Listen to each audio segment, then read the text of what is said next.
again, party people now taste that. This is the 808 bass test. Everybody be a freak in the room. Now pump up the bass with the 808 boom. Back once again, party people now taste that. This is the 808 bass test. Everybody be a freak in the room. Now pump up the bass with the 808 boom. 808 boom. 808 boom. 808 boom. 808 boom. 808. This is the 808 bass test.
What's good, squad? How are we, ladies and gents? It's just little old me. It's just little old me. Unfortunately, my northern comrade has abandoned me, but we can't have challengers with no challengers coverage. And let me just quickly remove that because that's the wrong logo. I'll sort that out. Apologies, guys. It's very last minute, this one. I tried reaching out to see if we had the all good to cast this one. I'm pretty sure we do. Obviously check with the guys over at MLG and all that stuff. But yeah, little old me for the starts of some of these games. I'm not quite sure when Pablo will hopefully be joining us halfway through. Oh, Mr. Noons with the gifted sub. Thank you very much, brother. But that is pretty much the brunt of it, guys. We're just waiting on the guys to get ready to go here between money form. Obviously, we do have a bracket as well, which I'll be frantically trying to sort out in between maps. As mentioned, this has been very last minute, and thank you very much, Mr. News. I have a few of those. Thank you very much, buddy, for the love. And Mr. Allen as well. Good to see all you guys in here. But yeah, it's just going to be little old me on production and casting for as much of the games as possible. So apologies if it's not as smooth sailing as it normally is, because obviously I don't have Pablo to buy me the endless time that I need to try and frantically press all of the buttons for everything involving the stream. But fingers crossed it goes okay. As mentioned, our first game here today is going to be ROKKR Academy versus Moneyform. You'll probably realise the logo and be like, oh, hang on a minute, that's not ROKKR's logo. So basically, I'm not sure whether I've got the rights to actually use their logo. So it's one of those where I don't want to upset anyone. So we're just going to keep it simple and assume that I don't. So yeah, we just use the traditional Vanguard overlay. Where is Pablo? He's doing stuff with his family, Bartlett. He's doing stuff with his family. I wasn't going to spring it on him too last minute. He should be here for the games later, though. But, yeah. I just heard no COD Challengers coverage, so, you know, we got to bring something, haven't we? We got to bring something. We can't have a day of a Challengers Cup and not have anything on the screen. So, yeah, that's pretty much the gist of it, guys. But I hope you're all well. Obviously, without Pablo here, it'll be a bit more of an interactive stream in between. So, I hope you are all well and ready for some COD action. As mentioned, the bracket and the maps. Actually, I can try and sort the maps out now quickly while we wait for the guys to start, because they are just quickly... So I can tell you guys what the maps are. Basically, we've got Berlin, Tuscan, and then a nice little Desert Siege. We'll have the typical mini-map coverage for these guys, because that is what they require. Bracket. There you go, Vipers. That's where the bracket is. It should come up. There you go. Yeah, cool.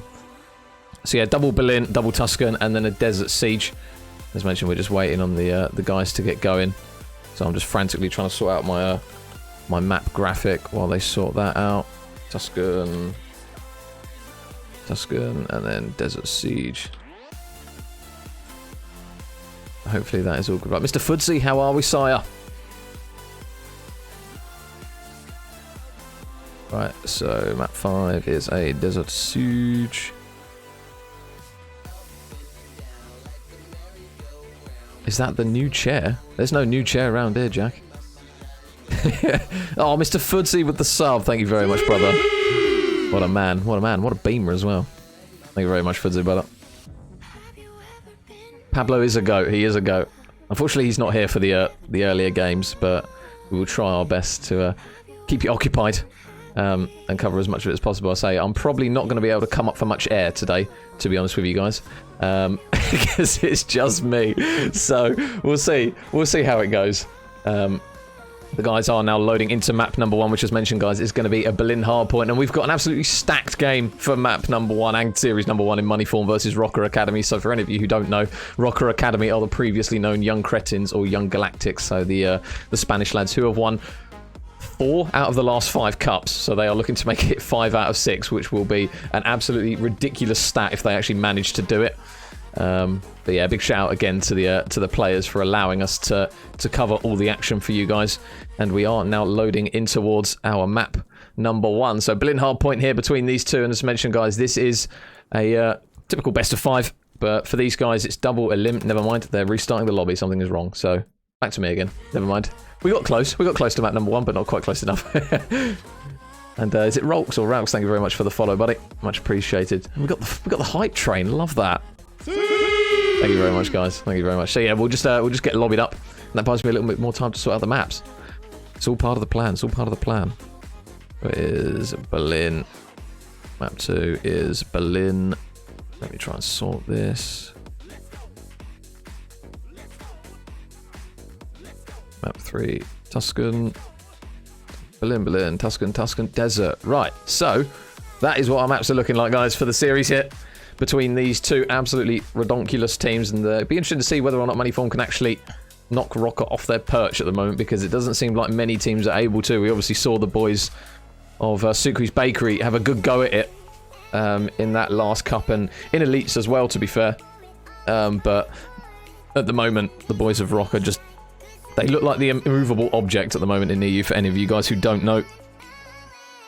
So it's going to be a good clash between these two once again. We're just waiting on the guys to pick their respective teams, and then we should be good to go. And if there are any mods in the chat that can do predictions, I will love you forever, because as mentioned, I don't have endless amount of fingers to try and do as much of it as possible. But we'll try and keep it going, and hopefully the bracket graphic. Oh, there you go. There you go, Mr. Prezi coming through. Thank you very much, Prezi. So this is what our bracket looks like. So obviously, ROKKR Academy up against Moneyform. Our other winners game is the Originals versus Revenge Tour. And then we've got Mistaken versus Sukri's Bakery. So obviously the boys are Mistaken there with Luke's new roster. And Mr. Higgy, what a man. And we've got 3 ARs and a Bulldozer versus GWR Signs, who I'm hoping can actually play this weekend, because last time I think they went off skiing, or at least one of their players did. So fingers crossed they can actually produce some goods in this Challengers Cup. So just make sure, yeah, everyone's still on the right side. Happy days. So yeah, just waiting on them to get the game underway, guys, and then we should be good.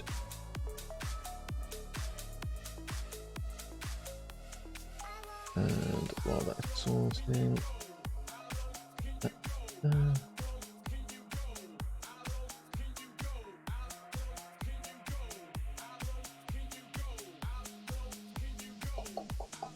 cool. Right. So yeah, we're ready. Just waiting on it to go underway. I say because Pablo's not here, I just got to talk to you guys. So if you guys have any questions, fire them away. Wait. Oh, and Elliot with the follow. Thank you very much, buddy.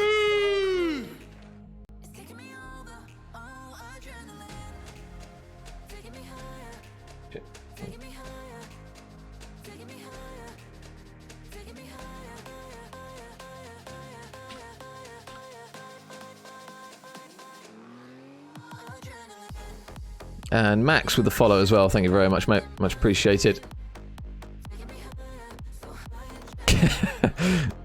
Yeah, apparently one of the lads had to go to the toilet quickly. The pre-match runny bum. You'd love to see it. You'd love to see it.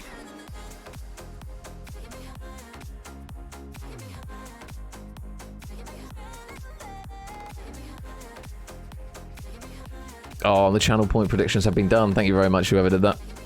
Thank you very much.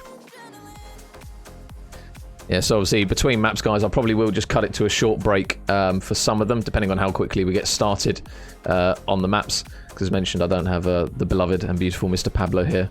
Oh, on the level 1 hype train. Thank you guys for dropping those subs. And welcome to anyone new and old. If you are just hopping on board with us, guys, we've got winners semi-final here between Moneyform and ROKKR Academy. I will just ping up the graphic for you guys. So this is the top game, obviously. Oh, Mr. Lidesy as well. Thank you very much. But yeah, we've got that top game at the moment. Minnesota ROKKR Academy versus Moneyform. And obviously what we will do is we will follow the winner of this series onto either the Originals or Revenge Tour. And then what we'll do, we'll drop down, I believe, to losers semi-final. So it should line up with that one. And then we'll obviously take losers final and grand final. So I think Pablo should at least be with me for losers semi-final. Hopefully we can rope him in for maybe winners final. I'm not quite too sure. We'll have to wait and see. But fingers crossed, he can potentially. So it's not quite the same. It's not quite the same without the Merseyside accent alongside me. And yeah, guys, this is what the maps are for this series. So we've got double Berlin, double Tuscan, and a Desert Siege. And if any of you haven't watched these two play before, they usually produce an absolutely banger of a series. Moneyform and the new lads of ROKKR Academy. And hopefully, with ROKKR Academy being snapped up, it could potentially be a catalyst for some other teams to be picked up by some of the other teams. Fingers crossed. Anyways, we'll pray for the scene. We'll pray for the scene.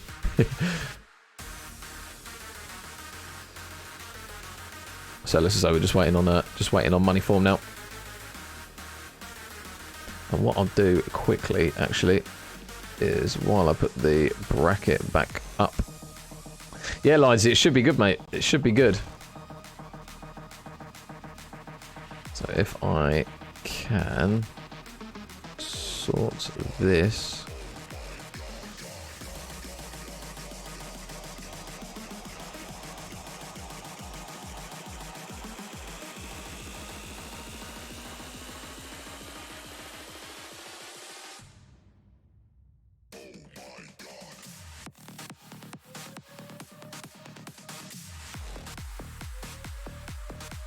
So there you go.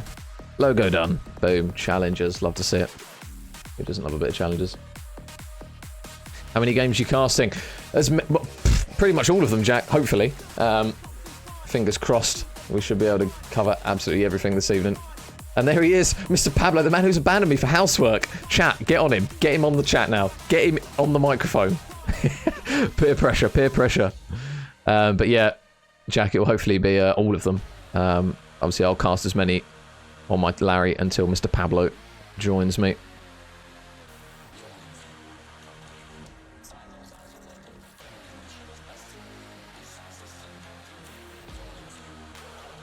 Yeah, I'll try and keep you guys updated with some of the other games and some of the other scores. Obviously, if you guys do happen to see any map scores, map results, and that, to keep us posted in the chat for some of the other games. I say it's a community broadcast, this one, as per usual. So if you guys do know the results of the other games mid-map and you want to obviously let the stream know, type it in chat. Obviously, I can then announce it to everyone as well, and we can try and keep everyone as updated as possible for the bracket as it progresses. Mr. Allen.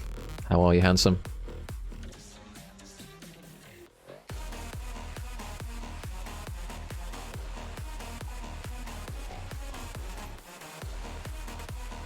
Yeah, big shout out to the players for letting us cover it once again. So we wouldn't be able to without their permission. So a big shout out to those boys to bring you Championship Sunday.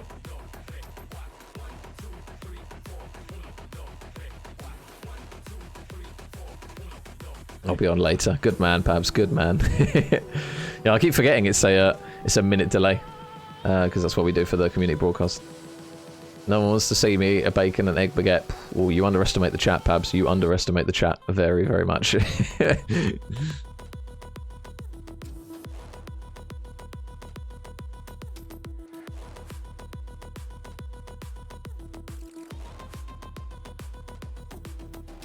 So yeah, fingers crossed my voice can last the whole of today. As mentioned, I don't have my beloved co-caster with me, Senor Pablo Casts. So it's all going to be my voice and nothing else but my voice. So hopefully it doesn't drive you guys too balmy by the time we get to where Pablo drops in as well. But yeah, as mentioned, in between the maps, obviously I'll probably cut it to short breaks, just so you guys aren't waiting around and listening to me waffle, as I am pretty much now frantically waffling while we wait for the guys to get the map started up again. Because we were in, but I think there's potentially been an issue. Let me just check with the boys that it's all good.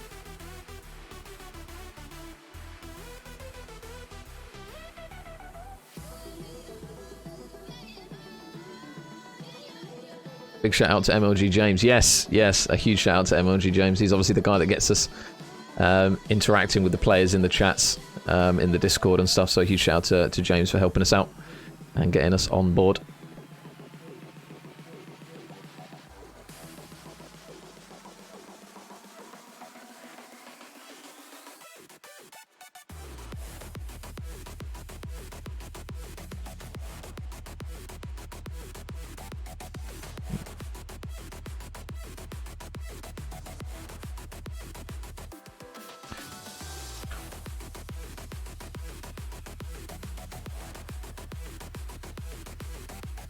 I just realised in my tweet I spelled challenges wrong.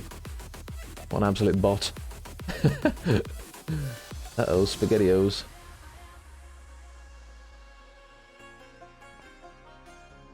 I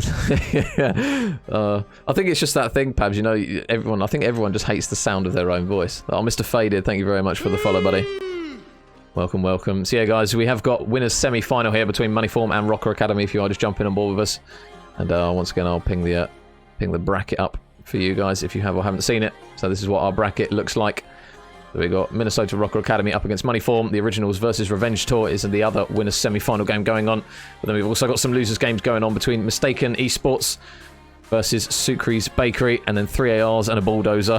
that's such a great name. And GWR Signs. Snake Cod currently down 1-0. Oh, okay, brilliant. Thank you, Elliot. So yeah, I think obviously in that game, Mistaken Esports, they are the underdog in that one. So even if they manage to pinch a map, I'm pretty sure those boys will be happy with it.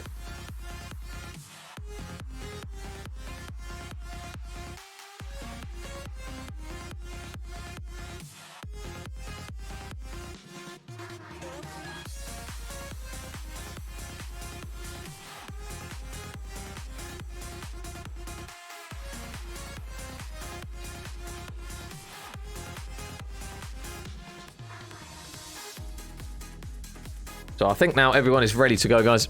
So thank you very much for your patience.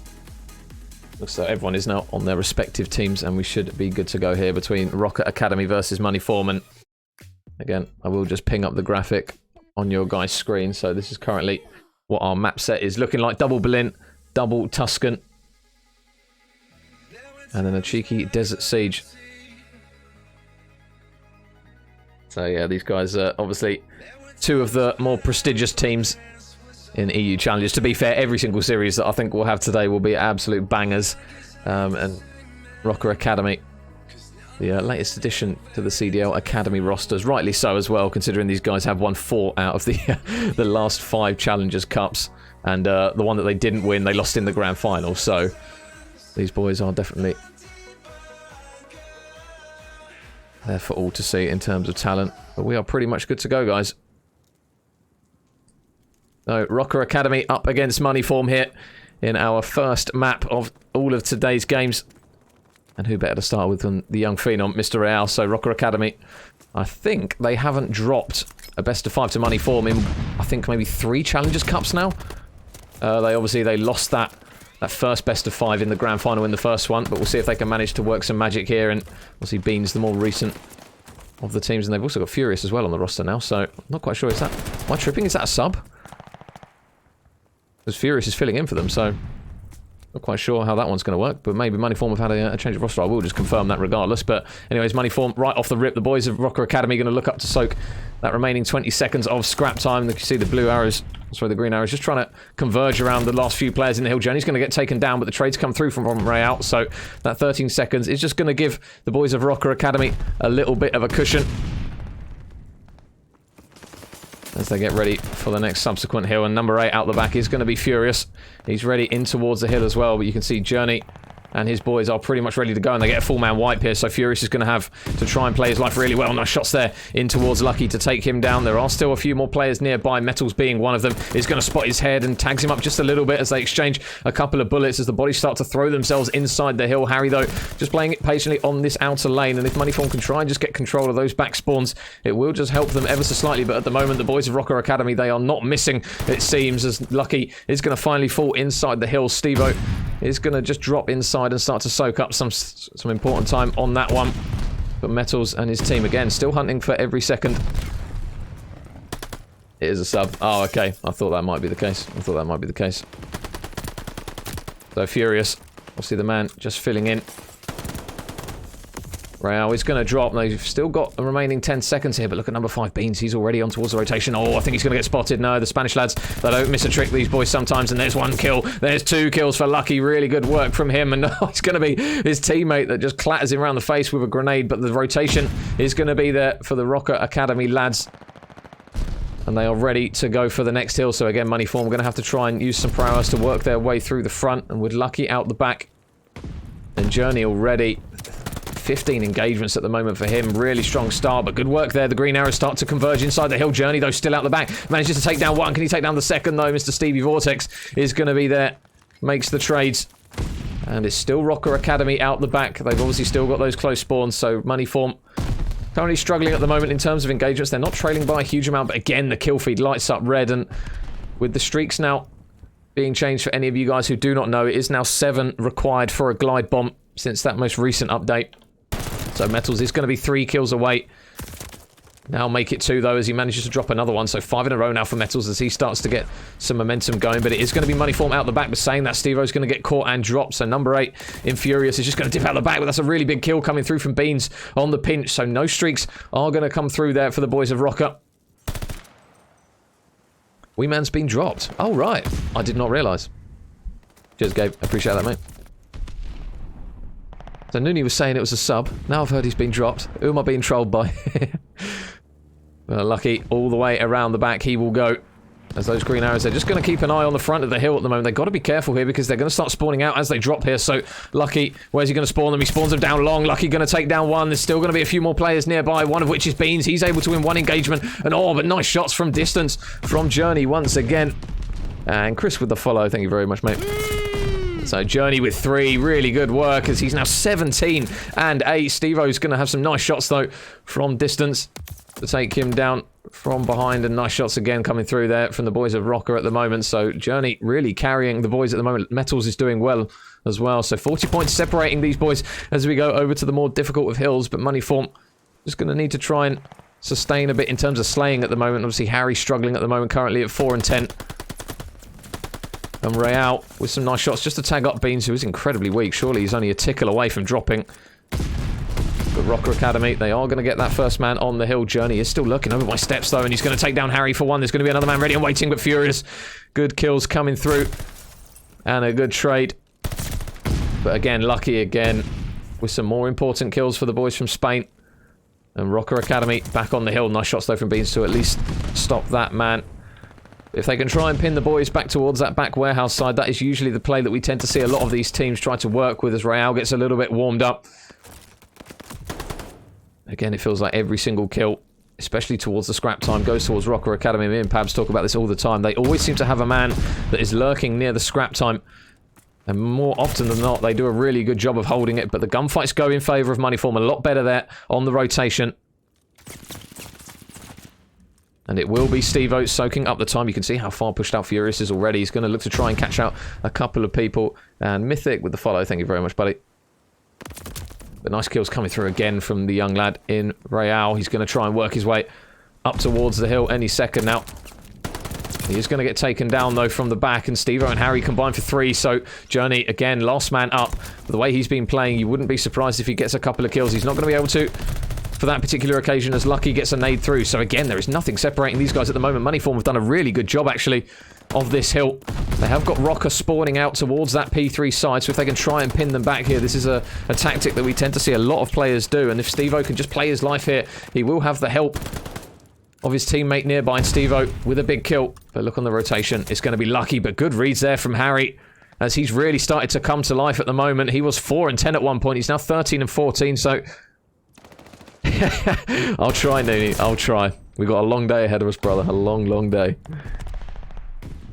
Metals looking to try and make this work inside the hill. I don't think they've clocked him out the back here. Is he going to check the corner? Furious is going to drop. There's a freebie for him. And the boys in red break through once again. So Harry is just going to be the lone man to try and cut off those reinforcements coming through from fire. Real is going to be one of them. He knows he's there now. Can't quite spot him just yet. Oh, he does now, though. So there should be a free kill. Yeah, Harry able to take down one while his teammates get in towards the hill. And Steve-O is able to pick off one. And they do manage to drop the last man in Journey as well. So Moneyform break back in. And now we see a lead switch here. So already getting mixy. Oh, and I thought Harry was going to get a really important second kill to potentially help that rotation already. With 20 seconds left, Metals is just going to be located out towards this next hill. Nice shots there from him to lock down what should be the spawns and the rotation now for ROKKR Academy over towards that P3. Harry is going to be inside getting the scrap time. You can see how far pushed out Metals is already.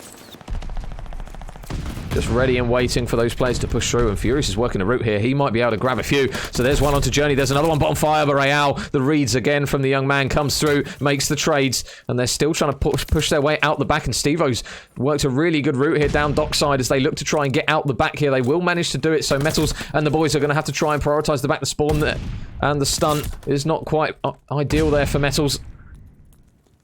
But now the calm before the storm as the players push through. Steve-O, there's the first engagement. Metals is going to have to go absolutely huge here in the back, and the nade is going to cut him down. Lucky grabs one. Metals does manage to grab one as well, so currently nobody on the hill. Beans is surely going to look to try and get on it any second, and he will do. They got to be careful, though, of Harry just trying to wrap around the back there. And a big win for Real. Can he win the second? No, the trades come through, and Moneyform looking very, very comfortable at the moment in this middle portion of the map. They still have a little lead as we go in towards the next hill. But will they make the read that Steve-O's out the back here? Metals, there you go, spots him, tags him up. They know where he is now at least. Steve-O going to just try and be a pain and stay alive, but Journey sniffs him out, cuts him down, and Real combines for a third as well. So the first wave of gunfights goes in favour of ROKKR Academy. And oh, Beans, Lucky's out the back. Lucky there. He's got his goggles on, spots him. Beans doesn't spot him, and it will manage to be a kill for ROKKR Academy as they now start to reduce that lead that Moneyform had. It wasn't all that much, but I'll tell you what, on this hill, if they just keep getting the kills like they're doing with Journey just locked up in top of third, they are really going to struggle to even transition over towards the hill. You can see those green arrows all going down that long side, but they are getting cut down by the automatons at the moment. They will take Journey down to that power position, and Steve-O is going to surely be able to take Ray out the hill. Lucky is going to be nearby, though. with 15 seconds remaining on the hill. It will be potentially ROKKR to try and get that scrap time. And yeah, nice shots again from Lucky. Still 4 in a row. We haven't seen any streaks, though. Nobody has managed to get to 6 in a row, I do believe, yeah. And no 7 for the glide bomb. Obviously, that strafing run, we know, can be very, very rogue at times. But Lucky now on a 4 streak, now on a 5. So can he work his way to potentially grab the first streak here? Only 1 away from the strafing run. Steve-O going to be waiting around the corner. Spot Steve-O, takes him down, and Lucky, good work from him. So now the first streak has been obtained, and look at the combined streak on ROKKR Academy at the moment. Now currently stood at 10 between 3 of their players, and nice shots again from Metals from distance with the MP40. You come to expect it from those lads, and Journey is now going to start to work his way towards streaks as well. 3 in a row, and Lucky gets 7 just before he falls. So at the moment, this is looking really dangerous now for Moneyform. ROKKR Academy have just hit a completely different gear. We are so used to seeing this from these boys in the later stages of hard points. When they get slaying, when they get going, they are so difficult to stop. And Moneyform now, they are going to have to try and pull their finger out a little bit here because it's getting really dangerous. Furious isn't going to be able to grab the kill on that one. But by Metals being here, there's one for him. But now that all-important rotation, Moneyform, with only 20 seconds needed for ROKKR Academy, they just need to try and disrupt the slaying here from ROKKR.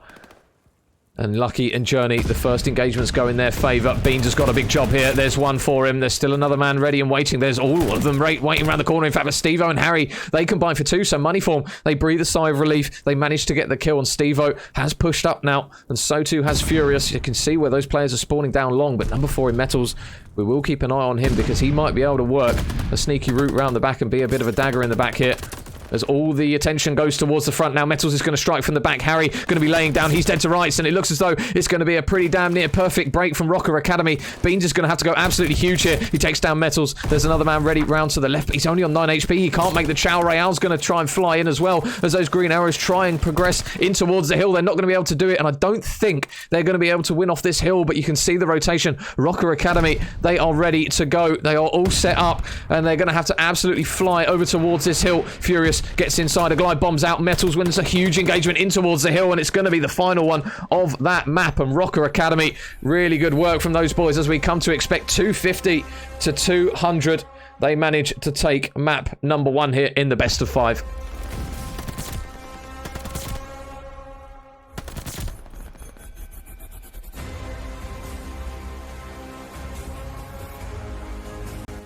So ROKKR Academy 1-0 up now. Sort out all the various map stuff. 250 to 200. There you go, guys. There's the confirmation of map number 1. So the boys of ROKKR manage to grab the first one, and we stay on Berlin here for map number 2 in the search and destroy. As mentioned, guys, we will have mini-map coverage and no X-ray for the first 30 seconds in search and destroy. Just by player request there. So obviously we will respect that. But a strong map there from the lads who you come to expect it from. ROKKR Academy, really good job in that map from those guys, especially in the later portion. Moneyform did really well to keep up for a big chunk of that map, but towards the end, ROKKR Academy, they just hit different form in that one.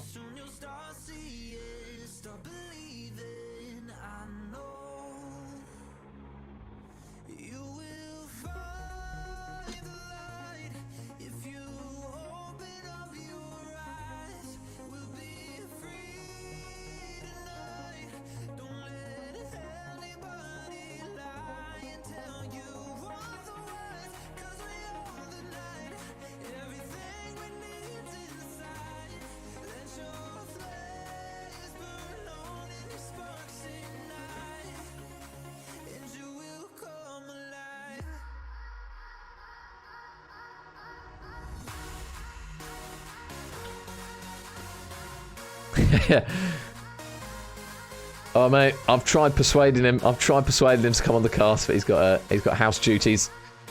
I say it was very last minute that I took the initial games. We were discussing about potentially grabbing the last 3, but I saw that everyone was like, "Oh, is there no coverage for the other games?" So I thought, we'll take them. Why not? Get him on the big screen. You got to have some coverage, even if it's just visual, even if you don't have to listen to my annoying voice. So yeah, the guys are just changing host for map number 2, which will be a Berlin Search and Destroy. And if you guys are joining us at the moment, the boys of Minnesota ROKKR Academy. As mentioned, you're probably thinking, hang on a minute, that's not the logo. I'm not sure whether I've got rights to just pinch their logo and use it, so we're just going to have to use the default one for now. But the boys of Moneyform with the new edition of Furious in place of Wee Man. They are unfortunately going to drop map number 1, 250 to 200. And we're just waiting on the guys to sort out lobbies and stuff for map number 2. And this is currently what the bracket looks like for today, guys. So we are covering that top match here between Minnesota ROKKR Academy and Moneyform. We've then got Originals versus Revenge Tour, which should be a good game. Revenge Tour at the moment looking very, very strong, and so too are the Originals, to be fair. And then obviously we got the one of the more outsiders in this one in Mistaken Esports up against a difficult roster in Sucre's Bakery. Obviously, you would argue they are one of the top 3 at the moment in Sucre's Bakery, and then 3 ARs and a Bulldozer, as mentioned. Absolutely banging name. Up against GWR Signs, who are actually playing this weekend, because if you did miss it in the last Challengers Cup, they got through to Sunday, but they went skiing. So they just chalked it. Gotta respect it. Gotta respect it.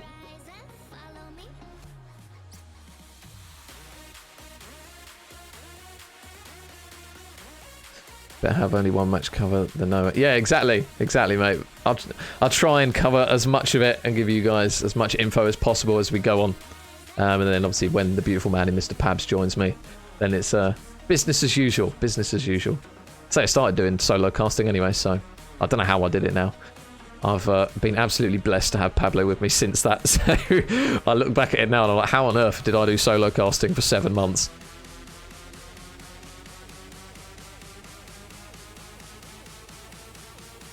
And Juno with the follow. Thank you very much. Much appreciated.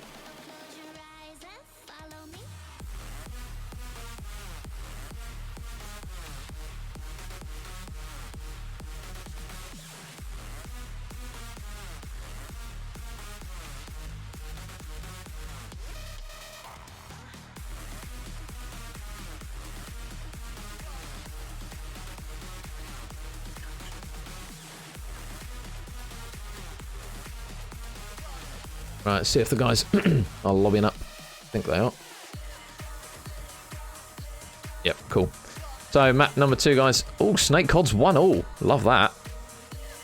Actually, if we can get every single series being a game 5, that'd be great. Wouldn't mind that, wouldn't mind that. But obviously, guys, we can't keep every single game broadcast this evening, because obviously a lot of them will be going on at the same time. So, yeah, if you guys get eyes on what the scores are for the other series, then I can obviously give the stream the update.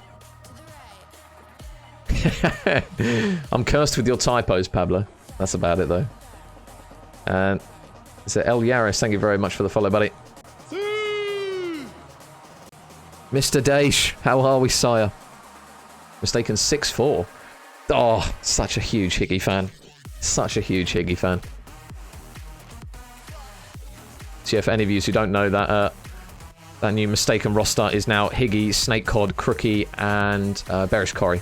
So very, very stacked roster, and done very, very well to get to the to Sunday.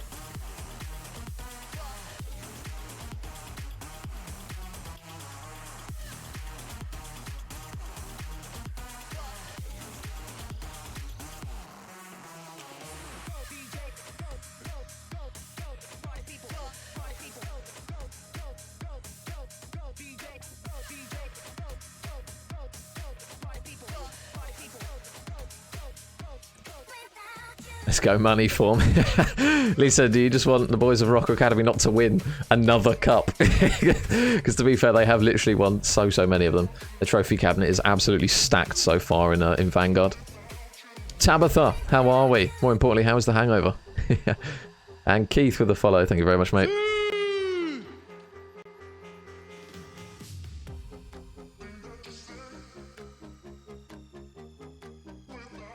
Yeah, the Higgy love. The Higgy love is real. Good to see those players coming through. So considering we only saw Higgy towards the end of Cold War, and now all of a sudden he's into Challengers Cup Sundays. You've got to rate it. You've got to rate it. It looks as though ROKKR are picking that side.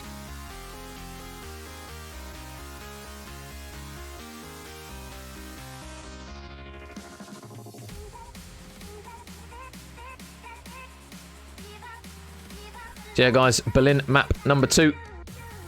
And then obviously we've got Double Tuscan and a Desert Siege, so 2 of the slower search and destroy maps on this one.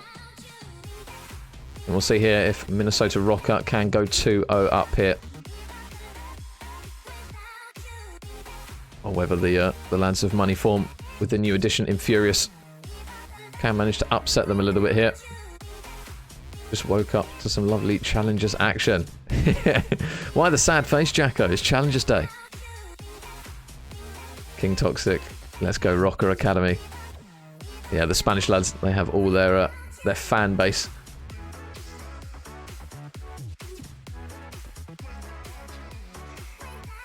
What do you think of the new Toronto? Oh, have they been picked up? I didn't even see an announcement for that. Is that confirmed?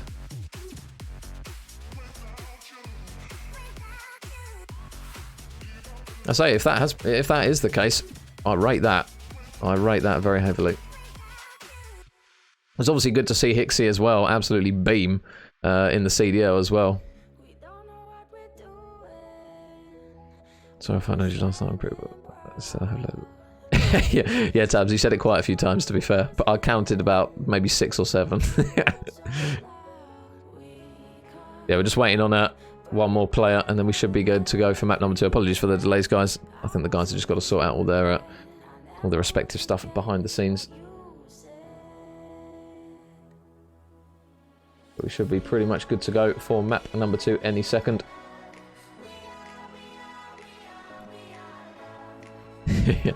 Explanation mark Lissandro. I don't know if I've got that command in my chat, you know.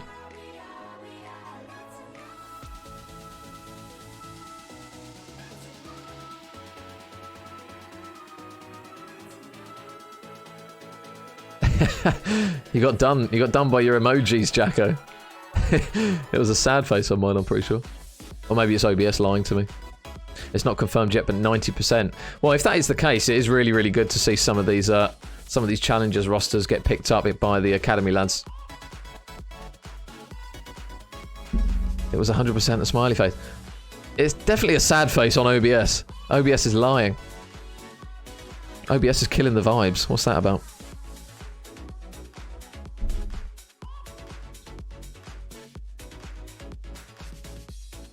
Right, looks as though we are good to go for map number 2. Tell the lads I'm ready.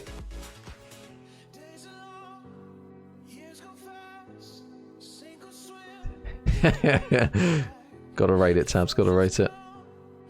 So yeah, guys, Berlin search and destroy for map number 2. We are finally getting it underway. So big shout out to you guys for your patience and a huge shout out to the players as well. We don't mind waiting all day as long as we can see it. That's the main thing for us. So we are going to jump into a Berlin search and destroy. And as mentioned, guys, we are going to have to turn X-ray off for the first 40 seconds. Maybe sounds pretty good calling out the ROKKR name. Stop it, Luke, you flirt. Stop it right now.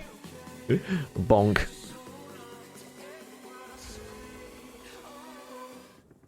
So yeah, guys, we are now in towards our next map. And we'll see if the boys of Money Form can try and tie up the series here. So no X-ray for the first 30 seconds of the search as just per player request. But I'll obviously try and keep you guys updated with it as I can see it through Codcaster. So fingers crossed. Keep you guys painted. And it looks as though Furious is going to go towards this A bomb site. There are actually a couple of players from ROKKR just waiting outside. And oh, there's timing. There's a first blood as well. Furious just turns around and completely clatters both Real and Metal. So 2 picks right off the rip here for Money Form. It looks as though a strong start here. And wow, that's a very strong start as it's now going to be Lucky. Last man up. 1 versus 4 in the opening round is going to be required. Is he going to check this corner on his right? Surely going to have a sixth sense that there's going to be a man there. Oh, he's just going to get one. Oh, he just managed to grab one. Not quite the second, though, as he gets taken down. So the first round from Money Form on the board. Oh, Lisa, don't worry. I'll sort that out. I'll sort that command out. Don't worry. So I'll have to finish up. I'll go shopping. All right, Tabs. Have a good one. Try not to spend too much money. I'll catch you in a bit. So Money Form first round on the board. Harry with 2 picks. Furious as well with those first 2 picks right off the rip there. So ROKKR Academy. They are now trailing. And is it Gashi? Thank you very much with the follow, mate. And Nazer, thank you very much as well. So, round number 2.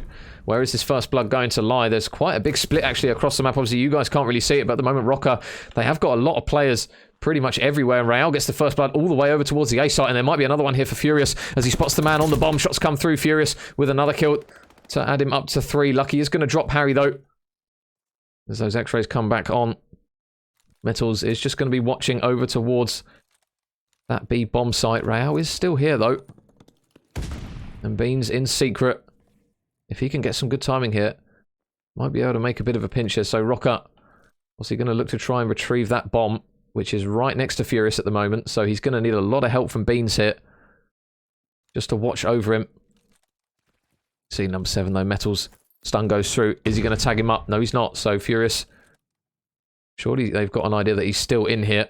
They just need to check the right corner, but Beans shots across the map there being exchanged, and Furious, he's going to try and trade out one, so grabs one, ducks inside as well. There is still going to be another man just waiting outside the site. Can he get a second? Furious gets 2 really big kills, and now all of a sudden again, it's Lucky, last man up. Lucky though takes down one onto Beans with 13 seconds left. He knows where this last man is. Furious, can he manage to get the ace in this round? He's going to get the shots through surely. Spots the man on the bomb, 5 seconds left. All he's got to do is check it here.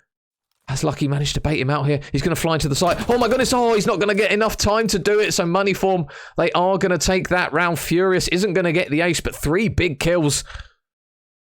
And he manages to stay alive long enough to secure that round for them.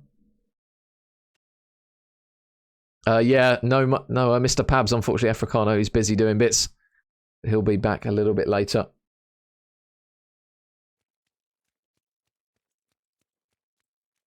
So Furious grabs the bomb over towards the A site. It looks as though Money Form are going to run with this one. And ROKKR playing quite a passive approach here to this A bomb site. Furious is just going to pretty much get a free plant down here. Real isn't inside the site, and neither is Metals, who is just lurking alongside him. So bomb goes down from Money Form. I'm surprised ROKKR Academy have given them that much control. You can see round the back. Number 5, Journey. He's going to get spotted. Beans there, just watching the long pinch. Really good work from him, but Lucky grabs a pick onto him as well. So now the gunfights go down, and all of a sudden, Harry is now the last man up. And he's really far away from this bomb site. They are going to look to try and stick it, and if he checks the man on the bomb here... Oh, he didn't see him. Harry didn't see him. Metals is just sticking the defuse here. He's just going to go for this. Surely he's not going to spot him now. He's going to take one down there. Surely on the defuse. He's going to get the shots through. He's not going to get the kill regardless, and it's going to be another round on the board. But this time, in the place of ROKKR Academy. And Jahoov with the follow. Thank you very much, mate. Much appreciated.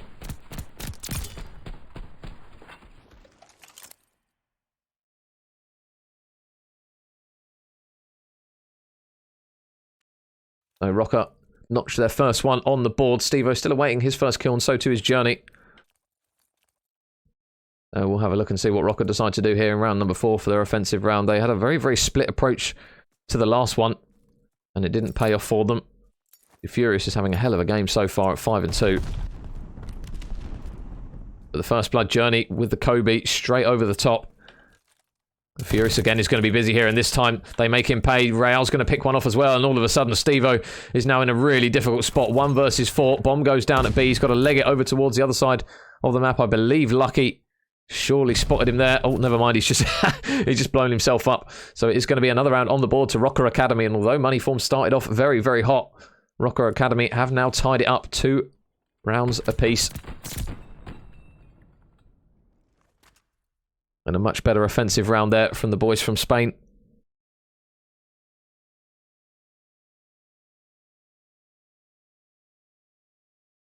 And in all those engagements, Real has managed to work himself onto a 3 streak. And as mentioned, guys, it is now 6-7 for the strafing run and the glide bomb, respectively. So, still needs 3 kills at least for one of them. Definitely feel it's a much more balanced approach to streaks now with that. Oh, Journey, though, he's just caught in no man's land there. Going to get caught in the transition. Lucky does manage to spot one player crossing over, though. And he is going to try and work his way around the back here. But I'll tell you what, number 2 in Harry. Oh, he's dipped away at the worst time. Where's the next kill going to lie?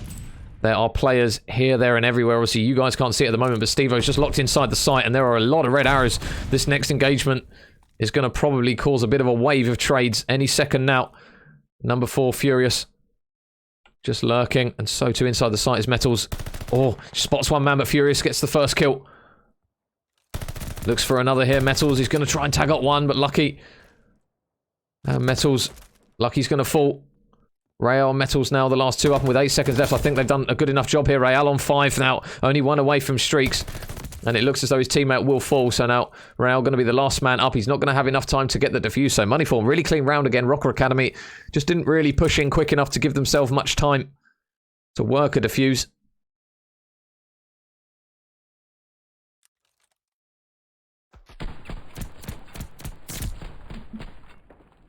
And it is going to be Harry with that final kill. So Moneyform again take the lead.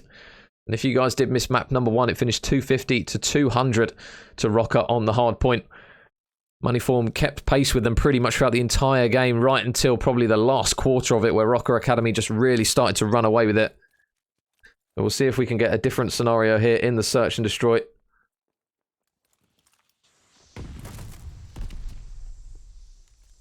It looks as though it's going to be an A push again here, this time from ROKKR.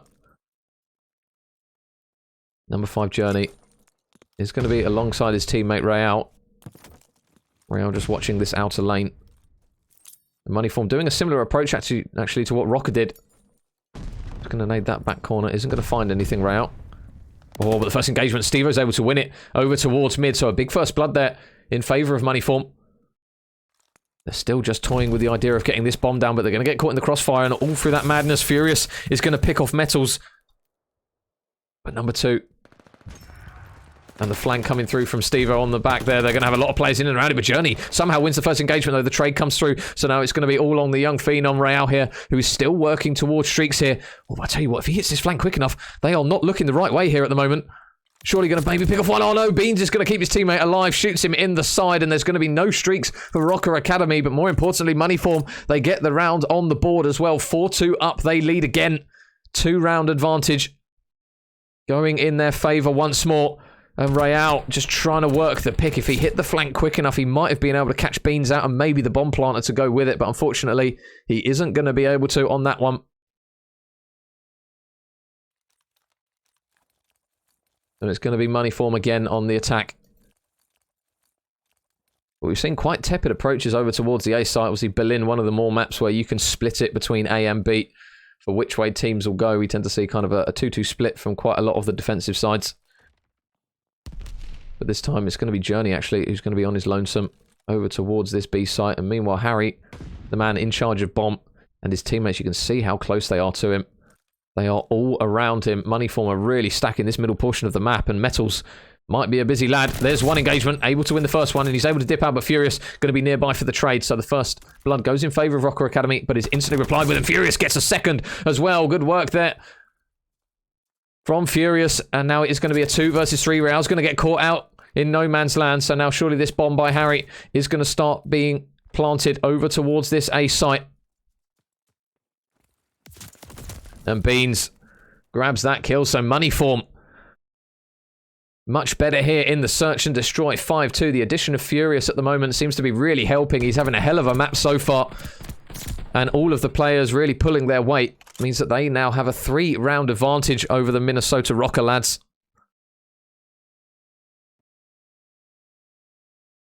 And Furious really showing why he should have been picked up sooner. 9-4 from him at the moment.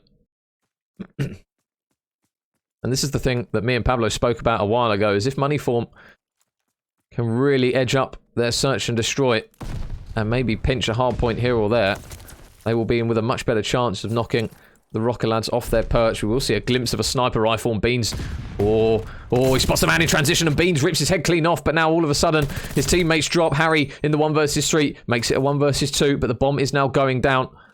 And if he can manage to retrieve his teammate's sniper, this actually might be able to help him quite a bit to try and work a pick. Real and Metals are both going to be over towards that B site. Oh, Harry. Shots in. He knows there's a man inside the site. Oh, he's going to spot both of them there. Oh, and he's going to get ripped off as well. So ROKKR Academy, good regain round from them. They managed to reduce the deficit back down to 2, but they still need 3 rounds like that. But really good work there from the boys from Spain. Their efficiency in trading in that middle portion of the map was really, really clean. They played their numbers well, and even with the pick there from Beans with the sniper, it wasn't enough So again, we go back to match point money form.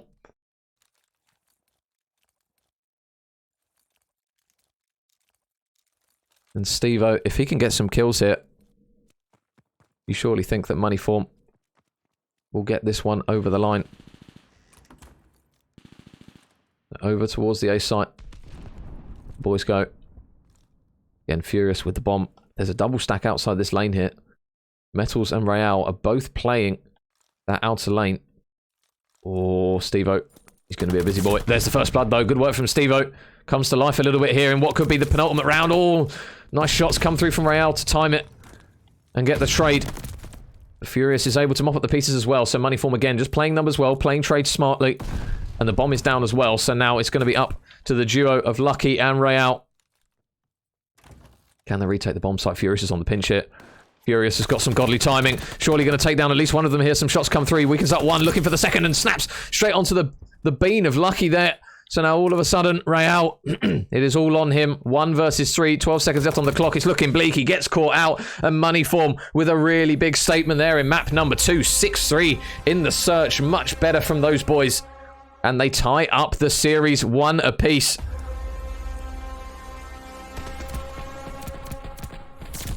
And Harry there with the final kill.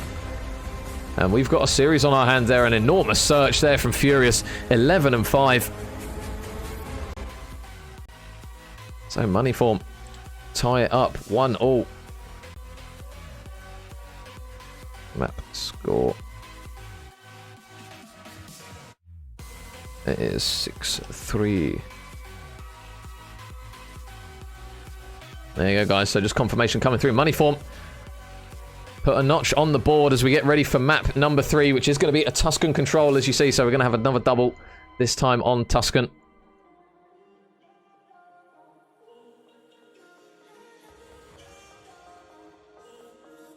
Just out all the relative X-ray stuff.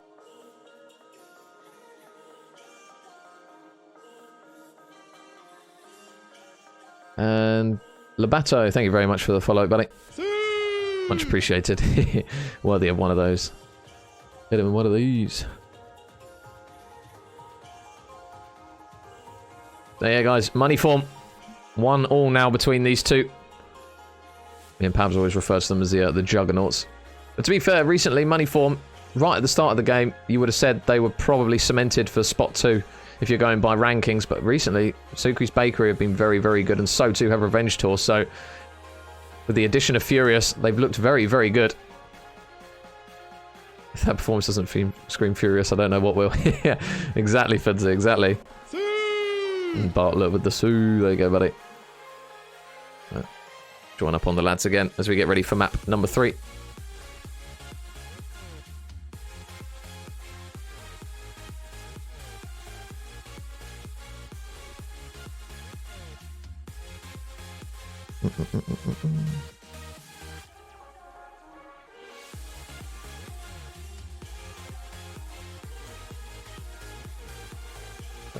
Right. Everyone's on their respective sides. Sweet. Yeah, big shout out to the mods that are doing the predictions. Thank you very much. Yeah, we're still waiting, guys, on some confirmation from other games. If you do happen to know what the series scores are for the other ones that are currently going on, then feel free to keep everyone updated in the chat for them. We do have the bracket. Oh, and there you go. There's confirmation of 1. Thank you, Mr. Prezi. So it's going to be Revenge Tour 3-1 originals. So whoever comes out on top of this series is going to be up against Revenge Tour in that winners final. We're still waiting on the scores of Mistaken Esports versus Sukri's Bakery. It was 1-all the last time we heard, and 3 ARs and a Bulldozer versus GWR Signs. We don't know currently what those scores are looking like. But yeah, whoever comes through on this one is going to go up against Revenge Tour. And if it's Moneyform, I'll tell you what, Mr. Denzer's boys, they have been very, very good at being the kryptonite of Moneyform recently. We're just waiting on one more player.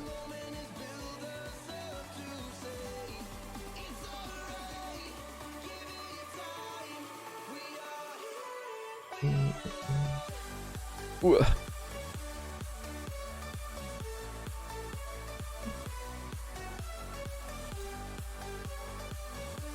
To let the lads know we are ready.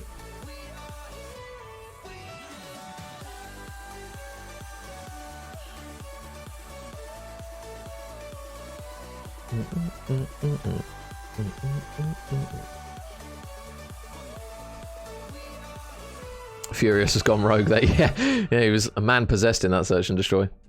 Got a point to prove being in the roster. Snapping onto people, love to see it. Yeah, it's good to finally see ROKKR get put through their paces because they've just been so good all year long.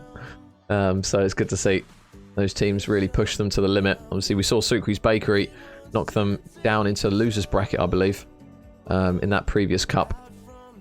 And they were some really, really good series between those guys. And obviously they came out on top of that elites, unsurprisingly. So they are definitely at the peak of Europe currently as it stands. So anyone who takes a series off the... I mean, to be fair, anyone who takes a map off of ROKKR Academy have done a very good job, to be fair. So yeah, we're just waiting on the guys to confirm they are ready. And then we should be good to go for map number 3, guys.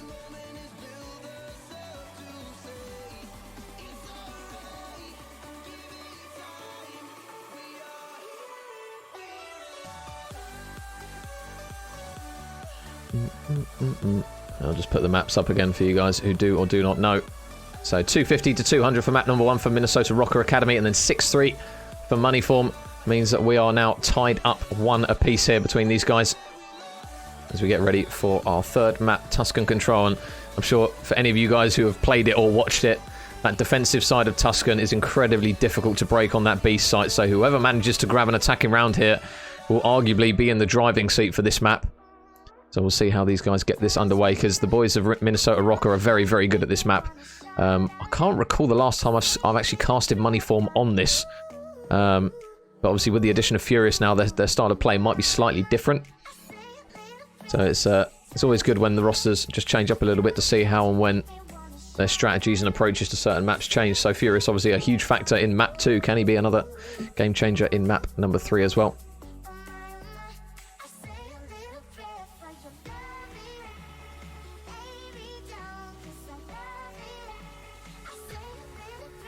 So we are going to get ready, guys, for map number 3, Tuscan Control. We are going to now launch into it. And yeah, be sure to chuck your channel points on who you think is going to take this one, if you do have any. Because then you can redeem some some beloved Sues.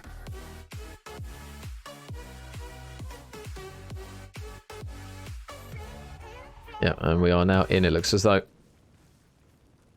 So map number 3 here between Moneyform and ROKKR Academy. Currently tied up 1 apiece in the series. And we'll see whether or not the boys of Moneyform can notch 2 rounds in a row against these boys. Or whether ROKKR Academy are going to take their 2nd respawn. We know how good this team is in respawn. So with that latest edition of Furious, can they manage to rock them a little bit? No pun intended. But Lucky and Metals right off the rip there with a couple of kills. So it looks as though it's going to be a very, very typical A push here. And Metals is able to grab a pick as well, so over towards the A point is going to be Lucky and Metals. And you can see on the minimap, number 3 in Journey is already starting to get just an idea of working towards that B site, and he is going to get over there and now going to look to try and hop on the point. But meanwhile, Stevo in through you, takes down 1. There's going to be another one around on his left corner. He gets tagged up though by Real, so it looks as though those red arrows, they're playing kills pretty well at the moment. Journey has going to manage to sneak his way in towards back church. They're not going to expect him to be here. Stevo does really well to play his life, but Journey at the moment is just roaming around the back here. Furious is going to trade him out, so that A point is now done, and now the absolute mammoth defensive hold over towards the B point is going to be required by Moneyform. And Metals, first pick, comes through. There's going to be 2 players ready and waiting round the corner, though.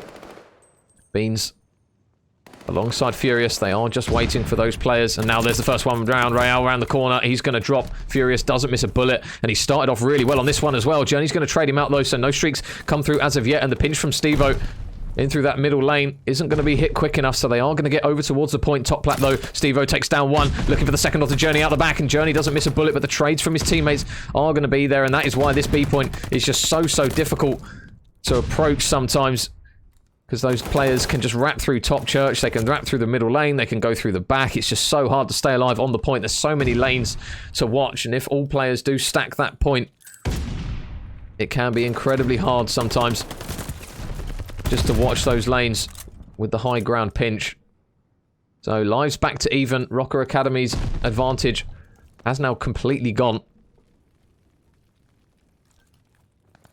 As the lads get ready for the next push. There's a first pick and there's a second as well. So 2 will fall now for Moneyform. Harry is going to be watching this left lane and big kill to take down 1. The trade though from Real again is going to be there as they just currently trade back and forth here, these guys. Beans though just staying alive up towards Platt is going to just stop a couple of players from pushing on. Real's going to do it though, but Beans punishes him for it. 4 in a row now for Beans. And 11 lives plays 13. Only 43 seconds left on the clock here. ROKKR Academy just going to have to, again, regroup. Play this push patiently. And if they can try and knock Stevo out the back here, which it looks as though that's what Lucky's going to try and do. He's going to try and cook him something special there. On towards his head. Nice work there from Lucky. Good combinations there with the nades and the shots. And they take Beans down as well. So now number 8, all of a sudden, Furious has got a lot of work to do. Grabs 1 kill. Going to shift over towards top radio. Can he manage to take down any more players? There's 1 on Platt. How many can he grab? Furious. Big kills there for the second as well. Beans is actually going to be the man that takes him down. But it looks as though Moneyform, they are just going to stabilize. Again, the timer stops. Oh, Real gets 2. Isn't going to quite be able to get any more, though. But 15 seconds on the clock now. Are they going to try and play lives here? Or Harry, important kill out the back. Means that they're going to have a little bit more control of their spawn. Stevo and Harry get kills. But that's an enormous kill for Metals. Can he touch the hill? No, I don't think he can. So I don't think it's actually going to matter. So first round is going to go in favor of Moneyform. Obviously, on that defensive side, that is what you come to expect. But first round on the board nonetheless, and now it's going to be up to them to try and work an approach on the offensive side themselves.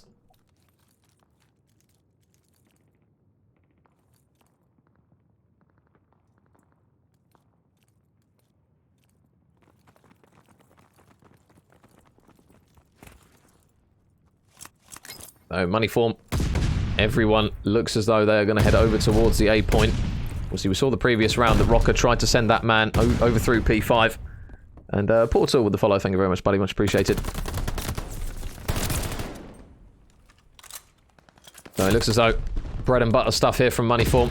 They've got to be careful, though, because Real's actually working a bit of a pinch here from top fire. Oh, takes down Furious. Nice kill. Beans is still alive on the point, so that progression is still coming through. So the timer is still being stopped as well while this is happening. Harry watching the left-hand side. Takes down 1. Lucky, though, or punishes him just for missing even just a couple of bullets. And Beans just holding the point. Lucky's going to get traded out, though. And Stevo is going to be the man to, again, get that progression slowly but steadily. And it looks as though ROKKR Academy, they are just going to maybe potentially just chalk this one off and get ready for the typical B hold. So nothing separating them in terms of lives. Only 1 difference for now. Nade comes through the door from Journey. Isn't going to tag anyone up. There are going to be 2 players, though. And the split at the moment from ROKKR Academy is actually quite dispersed at the moment. Real is still going to be lurking by top radio, but Moneyform, they're going to have to try and regroup again. Oh my goodness, there's going to be a lot of players. Hello, Real flies around the corner into pretty much the whole team, bar Furious.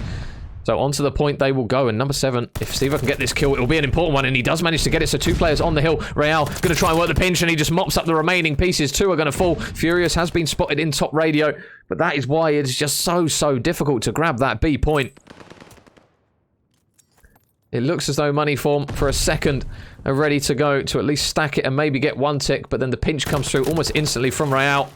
He flies through and just takes them straight off of it. That top church control, if you don't get it over towards that B point, it is so hard to get progression. Metals is going to fall in the back, so the boys of Moneyform going to look to try and get some progression from this approach, and they will manage to get 1 man on towards the hill, but instantly Harry going to get taken down, but they do disrupt the spawns of ROKKR Academy as they start to spawn over towards Church. And Furious still going strong. Grabs his 14th kill. The highest in the lobby so far. Looking for another as well, and snaps onto Journey. Furious at the moment is really proving his worth on this Moneyform roster. And ROKKR Academy now, they will just get set up once more. They get everyone locked into position. I still think they know the Furious is lurking here. He is just trying to be a pain. And with Lucky, is he going to check this corner? He is. He flies around the corner, and good work there from Lucky. Really heads up play there from him. just to check every single corner. And now Furious going to come back off of respawn. So with 25 seconds remaining here, ROKKR Academy, they don't have many more waves to try and hold off. Steve-O, though, flies in towards the hill. Can he win an engagement? Yes, he can. Takes down Metals from the bottom of the stairs. He's going to get a good angle as well onto the second. And Steve-O working a little bit of magic here as he grabs through 3 players. Really good work from Steve-O. And now this is the prime opportunity for Moneyform to try and get an attacking round. Are they going to make the plays, though? Journey in. Takes down 1. Metals grabs the second. It's just bodies absolutely everywhere and limbs flying all over the place. But they will manage to securely hold that B point. Moneyform can't get through. And their last man, their last hope, I believe, in Beans, is not going to be able to do it. So Moneyform, they were so close to potentially grabbing that B point. But even with a 3-piece coming through from Steve-O, that just shows how hard it is to grab that B point. And ROKKR breathe a sigh of relief. They tie it back up 1 apiece. And after all the efforts there from Moneyform, they don't have anything to show for it. Steve-O really coming to life there towards the end of that round. If they can get more of that out of him.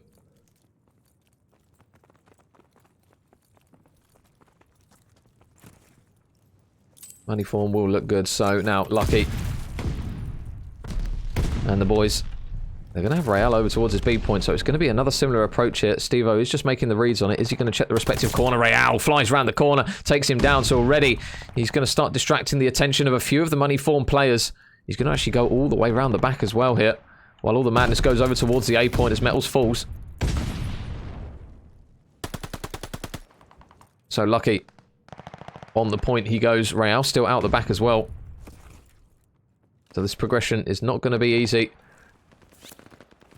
But they're winning engagements over towards the other side. Number 6, though, Harry's going to have to go quite big here, but Real takes him down. And through all this madness, they've almost managed to grab the first tick, and they have. So the B progression is now coming through as Lucky is on the point. Metals is still on that A1 as well. So Moneyform, they really have to try and commit to one of these sites here. And ideally, it's going to be the B1 because already the double stack's coming through. And ROKKR Academy, they are just completely slaying out in and around this hill. Can they manage to grab some more, though? Real with 1, he will finally fall. So it looks as though that second tick towards B has been completed. And if you're ROKKR Academy, you are taking that. 2 ticks over towards B. The A point looks as though it's pretty much inevitable now. And Journey and his team now going to try and regroup, get ready for this B point. That A1 is now pretty much done. Real just making sure there is nobody in that close corner. With the 50 bullets he just put through that wooden door. But now, glide bomb out. Real, how many can he grab? He's going to spot Harry, takes him down, and it's a rarity now that we see a glide bomb in Comp COD, but it is going to be one coming through for the boys of ROKKR Academy. They get on the point, and they are triple stacking the hell out of this one, and Lucky manages to beam some players, and that is how you play the B point there. ROKKR Academy with a textbook play. They use the glide bomb, they get the picks, they force the players inside, they trade them out, and then they just stack that final point. What a play there from the boys of ROKKR Academy. That is how you work the B point. If anyone wants to know, that was perfect there from ROKKR, and now this puts them right on the precipice of taking this map number 3. 1 round away. All they have to do is hold the defensive side, and with the glide bomb being a rarity, they really had to make that one work, and they did it absolutely perfectly. So Moneyform, they're going to do their own approach over towards this A point, it seems. Metal's doing a good job of staying alive over towards the A point, so the time is still ticking. Real with 1. Real, can he get any more? No, he can't, but his teammate in Lucky is going to help him trade out at least 1. There is still going to be a man. Oh, Holy Ego flies around the corner with the pistol equipped. They will take him down, though. And Journey gets a lot of information of those players transitioning over, so he might be able to fly through it. A couple of them, and Journey, holy moly. The Spanish lads, they are not afraid to take any engagement. That is clear to see.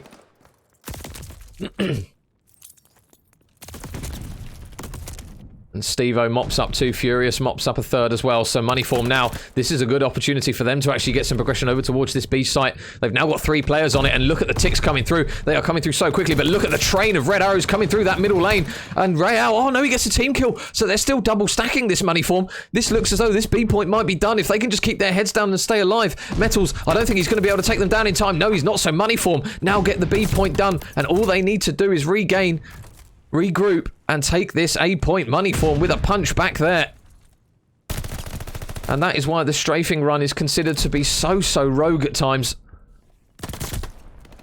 Royale going to try and catch a few players out in middle map. He will manage to drop one in Beans. Steve-O is still underneath him. Oh, Holy Hipfire gets another one as well. Good work there from the young lad. And Beans out the back as well. And this is the difficulty now for Moneyform. They've got to just try and stop those players. Oh my goodness, they're getting cut down by the wayside at the moment. They've got to be careful of lives at the moment, Moneyform. Because there are just ROKKR arrows here, there, and everywhere, and they are winning a lot of engagements. They will finally take down Journey over towards P5, but another gunfight goes in favour of ROKKR as Lucky takes down one, and he takes a second as well. Snaps onto Furious. So Moneyform, they've done the hard part. They've done the hard part now. And Portal and Prep with the follow. Thank you very much, guys. Yeah, much appreciated. But Journey, he is causing absolute havoc on this A point. Surely they're going to stabilise here. Harry, though, with some really important kills, and the kill feed lights up green a lot better now from the boys of Moneyform. It looked for a second there ROKKR were really going to shake them a little bit over towards this A point, but now it looks as though they're all pretty much set up and ready to go. Harry, he's got a lot of engagements ready and waiting for him. Number 5 in Beans is going to be on the point, helping him out. The progression coming through. Beans round the corner, slays down one. Lucky will fall as well. The players go flying through from both respective teams. Royale's going to stay alive, actually, and just by playing his life, it looks as though he's going to be a bit of a pain here, but he's getting really messy. But all of a sudden, ROKKR, they are the last ones up, and Moneyform, they do manage to take a round back their own. Oh my goodness. How have they managed to work this one? Moneyform.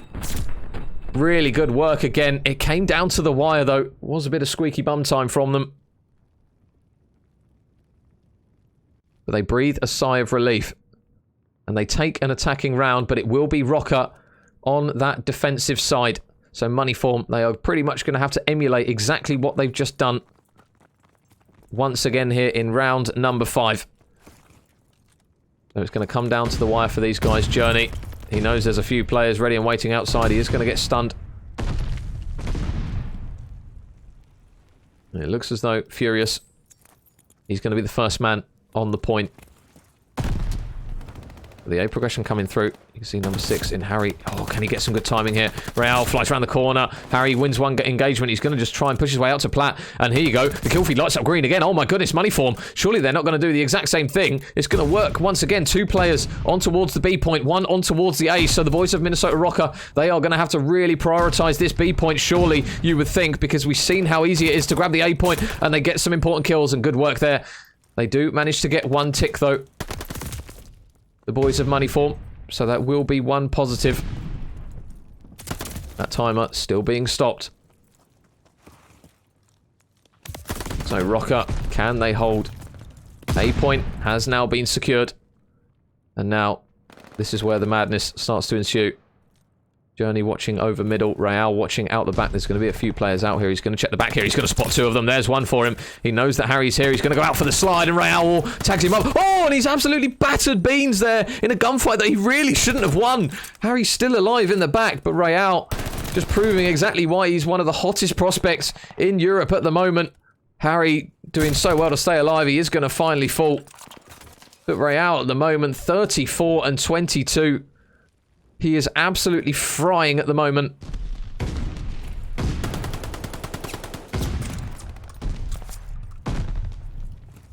And now ROKKR Academy set themselves up again on the defensive side. But Journey and the boys, they're working really good lanes at the moment. They are just working pinches from all angles, and Moneyform just struggling even to progress up the map. Lucky over towards this left side. Is he going to check? Right behind him. Oh, number 6. He's going to backtrack. Oh, he spots Harry. There's a freebie. Takes down 1. Royale's going to get spotted inside the hill, though, so they will have Steve-O pushed up, and they will have Furious on the point as well. So, B point, progression slowly coming through. Lucky, though, up top. It looks as though Furious is going to try and push the trade, and he's not going to be able to. So now Lucky 6 in a row. He's got a strafing run if he decides to use it. I'll be surprised, though, because the boys at the moment, they are 6 lives to the good. They are looking very, very strong.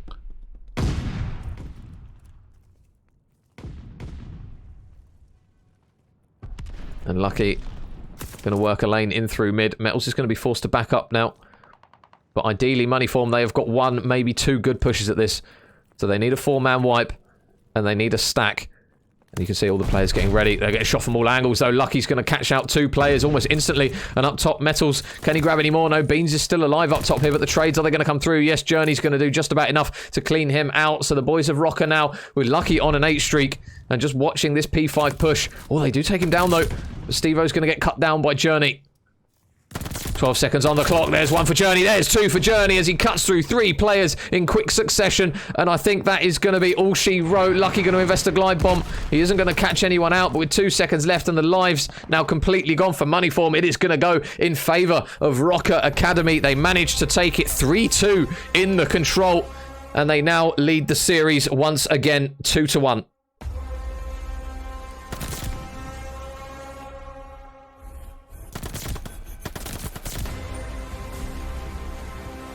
And look at the kills there from Real. Journey as well. Really big moments from him. And ROKKR Academy. Business as usual from those boys, you would argue. 2-1 up. I'll just sort out the maps. So 3, 2. There you go, guys. So confirmation coming through. And Craven with the follow. Oh, and apologies, Metro. I missed the Sue. There you go, buddy. Thank you very much. I'll have a few more. Yeah. Thank you very much, mate. So, money form now. They can't drop any more maps. They need both the Tuscan Hardpoint and the Desert Siege Search and Destroy. How's Mistaken doing? Not quite sure, Lisa, actually. Let me just check to see if Prezi has worked some magic. Oh, he has. What a man. Mr. Prezi. So, yeah, guys, currently the bracket as it stands, this is how it looks. So Sukri's Bakery, they win 3-1 in their series, and they progress through to play the Originals. Obviously, 3Rs and Bulldozer versus GWR Signs. We're still waiting on the confirmation from that score. So our next game, guys, just to keep you posted, is going to be Winners Final, which will be straight after this one. Excuse me. So it's either going to be Minnesota ROKKR or Moneyform versus Revenge Tour. And at the moment, ROKKR, they are looking like the team, more likely than so. But don't count out Moneyform. I'll tell you what, if they push that Search and Destroy, and Furious plays as well as he did on that second map, they might be in with a chance of this one. Oh, Mr. Tizzle! Thank you very much, JT. How are you doing, brother? Thank you very much, man. What a man. What a man. What a handsome man at that. I'll be back in an hour, bro, ready to support the master. Cheers, Pabs. There you go. Mr. Pablo going to be joining us on the mic, hopefully very, very shortly. And Fate and Prixley, thank you very much, mate, for the follows. Thank you very much, guys, for the support, as always. It looks as though ROKKR are going to be on this side. 2-1.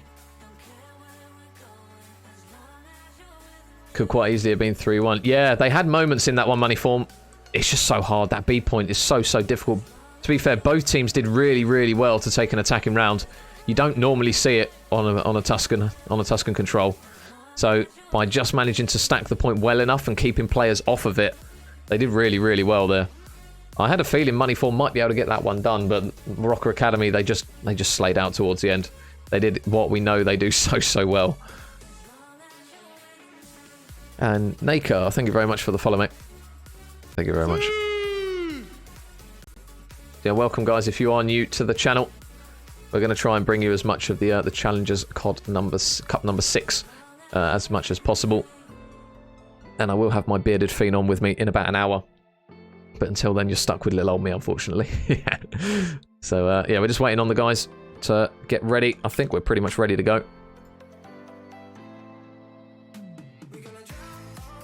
I will just put the map bracket up. The map bracket? That'll be good. The map graphic up for you guys. So, Minnesota ROKKR Academy. The newly recruited lads from ROKKR. Love to see it. 250 to 200 in the first hard point. They then drop the S&D 6-3, but then they come back with a control 3-2.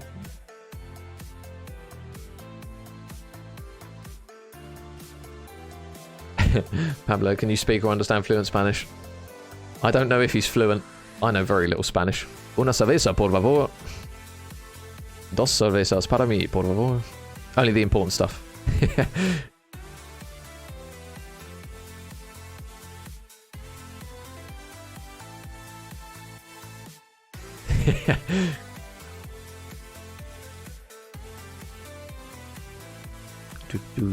do.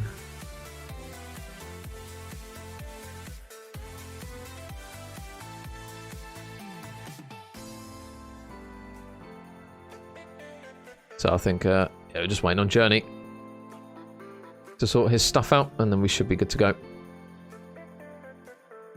If any of you guys have updates on that 3ARs and a bulldozer and the GWR signs game, then pop them in chat, and obviously we'll update our bracket respectively as well. It's not the end of the world if we don't know the score, because we've got the main bracket as well. Which if you guys type !_ bracket, that should come up in the chat if you do want to view it.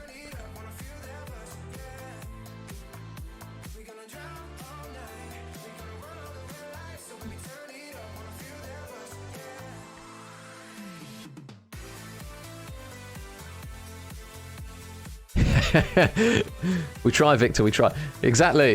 You got to learn how to order beers in any language. If you don't know that, I've learned it in Dutch, Spanish. You just got to learn the important stuff, guys. You got to learn the important stuff. Een biertje, alsjeblieft.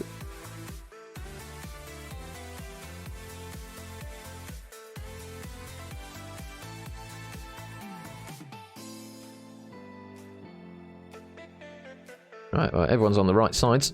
Just waiting on the big red button. Those are the only things you need to know. Exactly, Jose, exactly. This is the semi-finals, mate. This is winners' semi-finals. So I'll try and keep the title updated as we go. Not sure what the control 3.0 map 250 to 235. Oh man, so it could have gone game 5 then.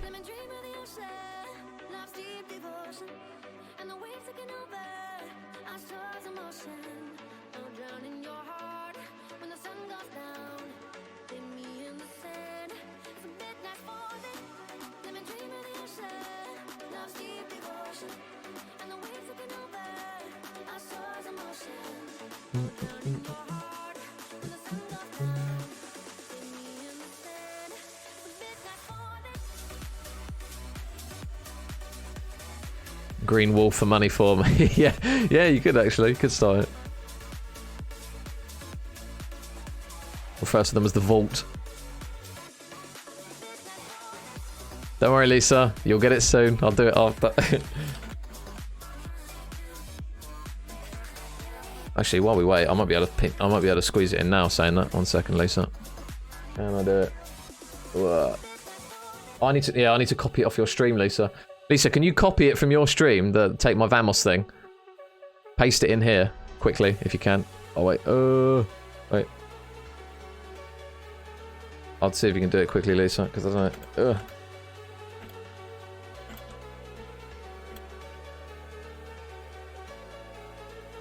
And Callum with the follow, thank you very much, mate.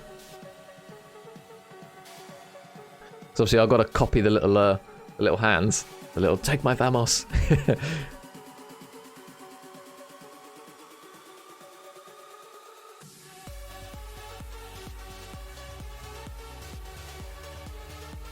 Actually, can I manage to do it? Let's see if I can do it. Get the chat.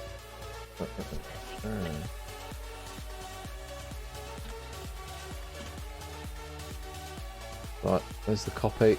There it is, copy. Nightbot. Add command. Paste.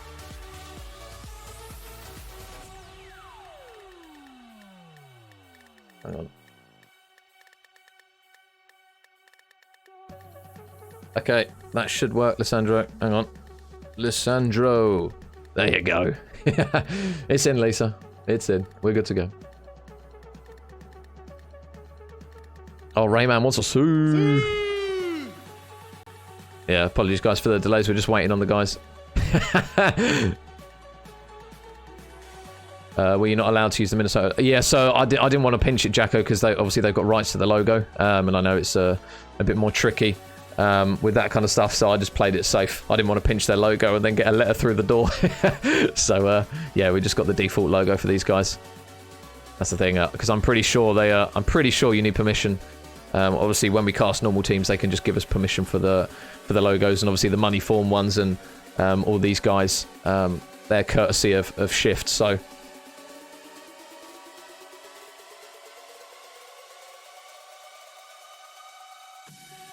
Yeah, don't want to have a big old note through my door taking me to court. So we're just going to use the default one for now. Leave it. Will, mate, you got debated. That is a command courtesy of Mr. Nooney. He's added that one. That was not my doing. So, guys, we are now loading into map number 4 here for Tuscan on the hard point this time. Oh, George, mate. You still got yours, buddy. Don't you worry. Don't you worry. Don't worry, Lisa. I got you. I got you. Oh, Pablo wants one as well. So, map number 4, guys. Ready to go here between these two behemoths. And let's see whether or not ROKKR Academy can take it in 4 maps, or whether Moneyform are going to force that game 5. So, we know what Tuscan's like. It's a little bit more mixy than the likes of a Berlin.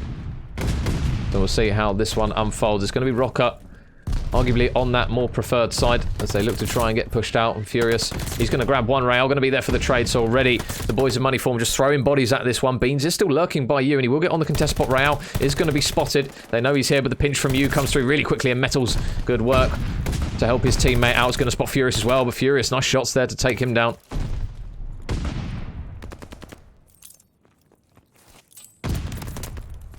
Oh, Nooney wants one as well. Don't worry, Noons, I'll sort you one out after this map, brother.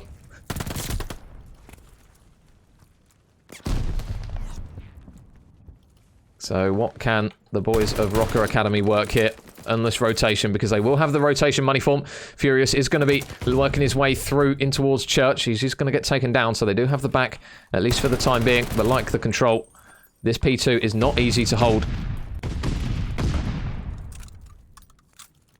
And Harry on the point, looking for a couple of engagements. Oh, the nade, though, lands right in his pocket. Steve-O and Furious are going to win some important gunfights, as Lucky is just going to shoulder this corner. Oh, he's going to get tagged up so weak there by Beans. And Steve-O's doing a really good job, actually, of just staying alive on the hill while all the madness kind of goes on around him. They will manage to take down Harry over towards Church side, so it looks as though they're going to try and nade Steve-O out any second now. So the nade isn't going to land with him as he gets a pre-fire through, but nice work there from Real. Able to take down one. The bait and switch there coming through from the Spanish, but Furious takes down one. Journey going to be there for the trade. He's looking for more onto Furious, who is still locked out the back here. And the important rotation now, but Furious is on a 5. Can he make it 6? Oh, can't quite snap onto Lucky quickly enough. Man, you're doing so much for the EU, see? Droops, mate, we've got to provide for the boys of EU. We've got to do it.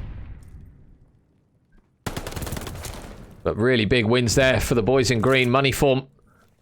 That is a really important set of kills, as they will now hold the rotation over towards the next hill. Number 3 in Real is already trying to push his way in through top fire to try and collapse on those players, and they will take down Furious, who was just over towards long. So 1 kill for Real, and this is where the collapse is coming through. All of a sudden now Beans is the last man alive in the back. It looks so good for Moneyform, and this is what ROKKR Academy can just do from time to time. They can just force their way clean in, and nice work there from Furious and his boys to retake control of that site. Steve-O just lurking around this left-hand side of the map. Isn't going to be able to win one engagement, but Beans is able to win one. Oh, I thought he was going to get the second one as well. He worked his way on towards a 5 streak just for a split second there, did Beans.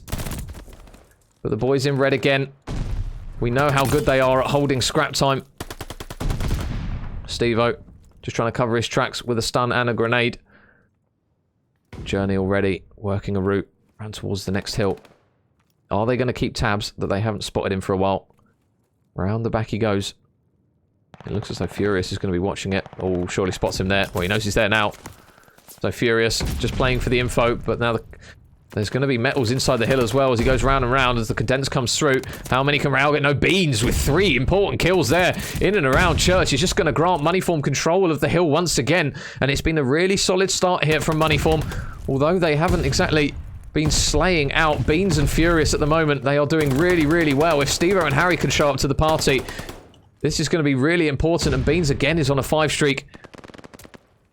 He's been really fundamental as Harry now gets a couple of kills, but now Beans on 6. Can he get the second? Yes, he can, off the top rope. And Lucky's going to come through the side door. He's going to trade him out, but Beans has already done the damage as Steve-O looks to soak up the scrap time. And on the rotation, Furious is there. The latest addition to the roster, making the big brain plays alongside Harry. They're ready to go, and they've got good side, arguably, from Tiles. Real, though, nice nade. And he gets the kill onto Harry as well. So Real just showing exactly why you can't count ROKKR out of any rotation, any gunfights. But Beans again, 15 and 6 at the moment. The man is on an absolute mission. Every single kill is going in his favour. Beans with one, Metals with another. Harry able to stay alive. So it will still leave Harry in bottom. Already Lucky going to push it. Yeah, flies right over the top, and Harry wins one. Harry wins a second. Good work again from Harry, who will secure his team some important control in the bottom side of the hill. And now nades through the door. It slaps Harry right on the face on that one, so there you go. If you want to take him down, just throw a nade like that. So 13 seconds left of scrap time, and it is going to be some important time with the way these two teams have been going. You don't think 13 seconds is a lot, but I'll tell you what, when the margins are so fine between some of these teams, it can really, really be important. So Metals around the corner he goes. Big kills from Metals as he starts to come to life a little bit here. And this is the danger of this ROKKR Academy side. When they get going and they start getting kills, the momentum that this team can gather sometimes can be absolutely monumental. We are going to see a streak come through from Beans. So they want Journey off of this hill. They take him down. Beans with one. Lucky, though, is going to grab a kill, and so too will Metals. So Lucky and Metals now combining for 9 between the two of them, and now make it 10 as Metals puts himself onto 5. So got to keep an eye on these two at the moment, because they are just tearing it up at the moment, and then look at them go. It's now 12 combined between the two of them, and now they've both got a strafing run, and Lucky's now got a glide, so he will fall. But look at that lead now. It has completely gone from money form. Metals, he's fully streaked out, and now this is dangerous here. Metals again with some important kills is going to push him out to pretty much even. He was really struggling in the early stages of this one, but now all the momentum is with the boys of ROKKR. Streaks come through. Lucky wants this rotation, and he wants it now. Steve-O's going to get spotted. He's going to get taken down. But they do win some important gunfights over towards the next hill. So now ROKKR, how are they going to approach this? Furious has absolutely none of that. And out the back, Steve-O. He's going to be ready. But now glide bomb out the back. Steve-O again, another glide bomb's just going to land right on his face. But Metals is actually going to take down his teammate. But number 2, Lucky, is going to be there. But meanwhile, on towards the hill Journey, only able to grab one kill. And it's just pinch after pinch at the moment, as Furious was on a 5 streak before he then fell. Money form, they are back on this hill. One of the more difficult ones to defend, but at the moment they are looking solid on it so far. Real is going to be out the back surely any second now. Going to get on towards the time the contest comes through. Can he win it? No, Furious still going strong at the moment as Beans flies on. It is just back and forth on this hill, and nice shots again from Beans. He is on an absolute mission. Oh, hold that though. Real just throws a nade from absolutely nowhere to take him down.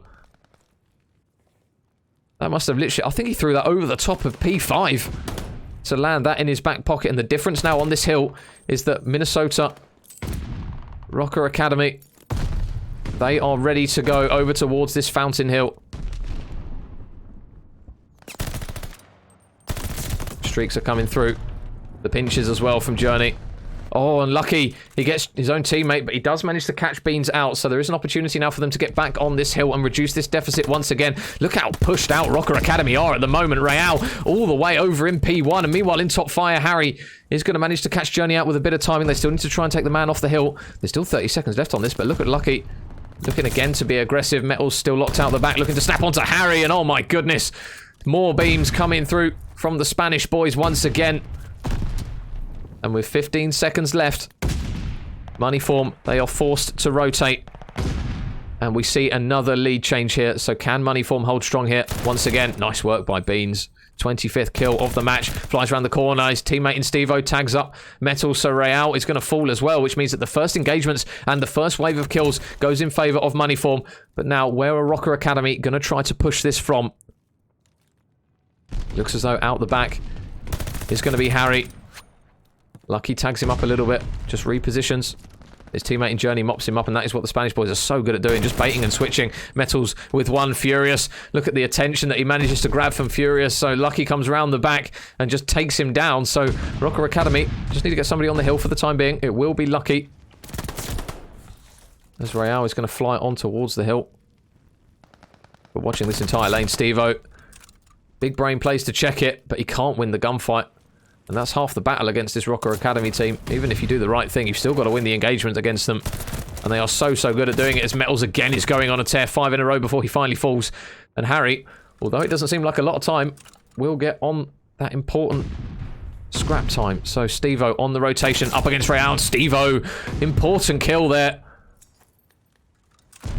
But look at the pinch coming through from Journey. Surely the boys of Moneyform are going to get a sneaking suspicion that somebody's going to be here. They're getting condensed in from both sides. In the top goes Journey. Can't win it though. Stevo stays alive, but the trades from the bottom comes through by none other than Real. He picks off both Harry and Stevo. And ROKKR Academy, they get in towards the hill once again. And now this is looking a little bit dangerous here for the boys in green. They really need to try and hit a different gear now. And they need to get in to at least soak up some time or contest. It will be Harry inside the hill. Number 8 Furious though. If he can stay alive here and cut a couple of players down on the cross, this will be huge for the boys of Moneyform. Stuns and nades. In they go. Who's going to fly through first? Stevo, got to watch bottom. Metals is there. Metals takes him down, so the bottom control isn't now going to be there for Moneyform. As all those players and nades start to all converge into one location. Journey, he's going to get cut down as well as Harry picks off 2. And Moneyform, they now race to the rotation. Lucky's got to go huge, and oh my god, he does. He picks off 2. At least now makes it a 1 versus 1 for Real up against Stevo. Although he doesn't pick off all of them, those were some really, really big kills there. And Lucky at the moment is on an absolute tear. 34 and 18. And now Lucky looking for more. It's going to be Moneyform on the hill with 20 seconds remaining. I tell you what, ROKKR, you have got to go, and you've got to go quick. Real just waiting for his team. They think, I'm pretty sure they've realised they've got one last go at this one, and Beans with a streak. He actually manages to make it work, and the kill feed lights up green, and Moneyform, they have pushed this right to the wire now. I don't even know if they're even going to be able to touch this. You can see Stevo just watching the middle lane. He's going to do just about enough, I believe, to stop the players from touching the hill. Can they get on the contest? Oh my god, they've got on! Oh no! Oh, surely not. Surely not. 1 second is all that remains for Moneyform. They can just play this so carefully. Oh no, the kills are coming through. It lights up green. Harry, can he take the man off the hill? Yes, he can. He gets on it, and it will be Moneyform that take map number 4, 250 to 216. And we are going to a game 5 in winners semi-final.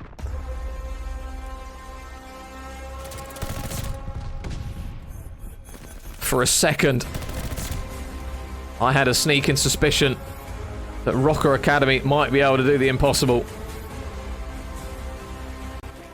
But it is going to be a game 5 between these two. You cannot ask for more.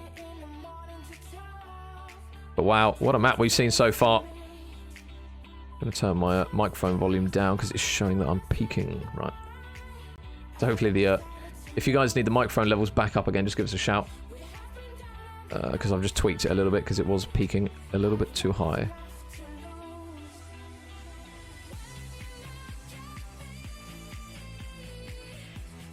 So 250 to 216. So there you go, guys. Confirmation of map number 4.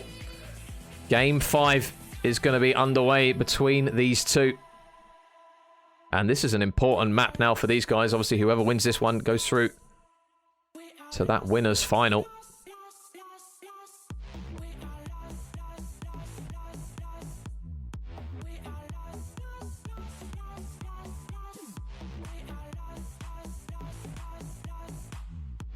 Let me just make sure nameplate's off.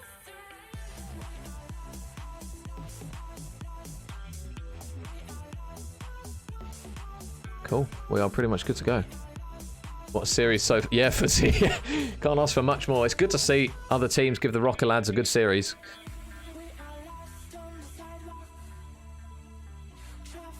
Yeah, Desert Siege Search is the next one, Will. Apologies, there's a 60-second delay. I've got to try and sort out as much of the stuff as possible. So I think this is how many form will go on that side.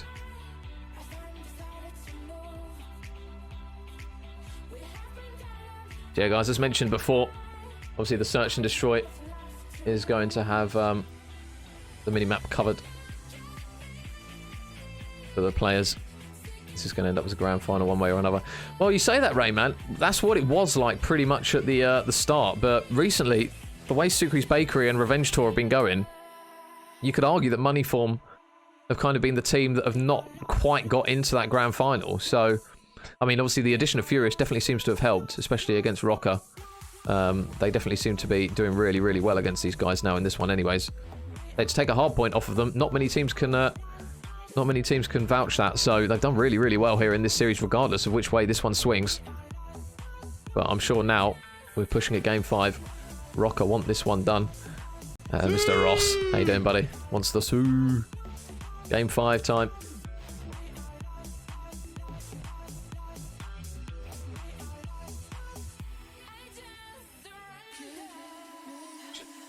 Yeah, cool. Get the popcorn. Oh, it's your favourite, Benji Wilson. It's your favourite, isn't it?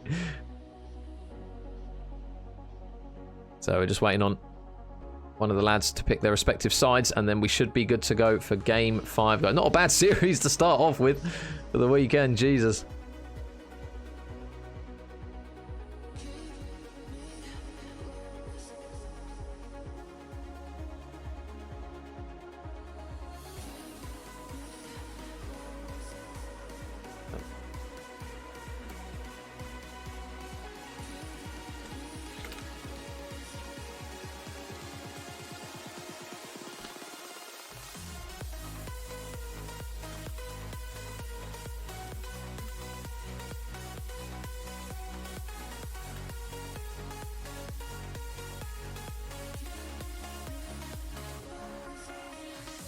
And oh, we've had God, Bedlam, and Blau. What a name. Thank you very much for the follows, guys. So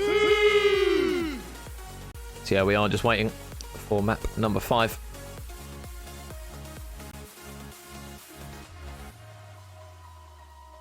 Oh, all in on money form, Benji.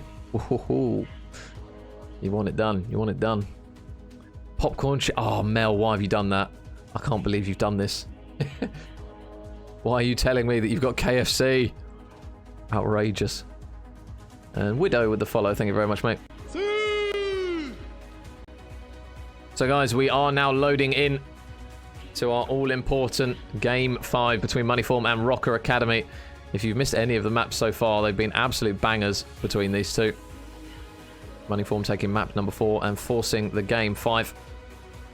And everyone's map that they love to hate. A nice bit of Desert Siege. Hopefully we get to see a few cheeky sniper players. Oh, Mr. Yakko has dropped by. There's a name and a half. How you doing, Yakko?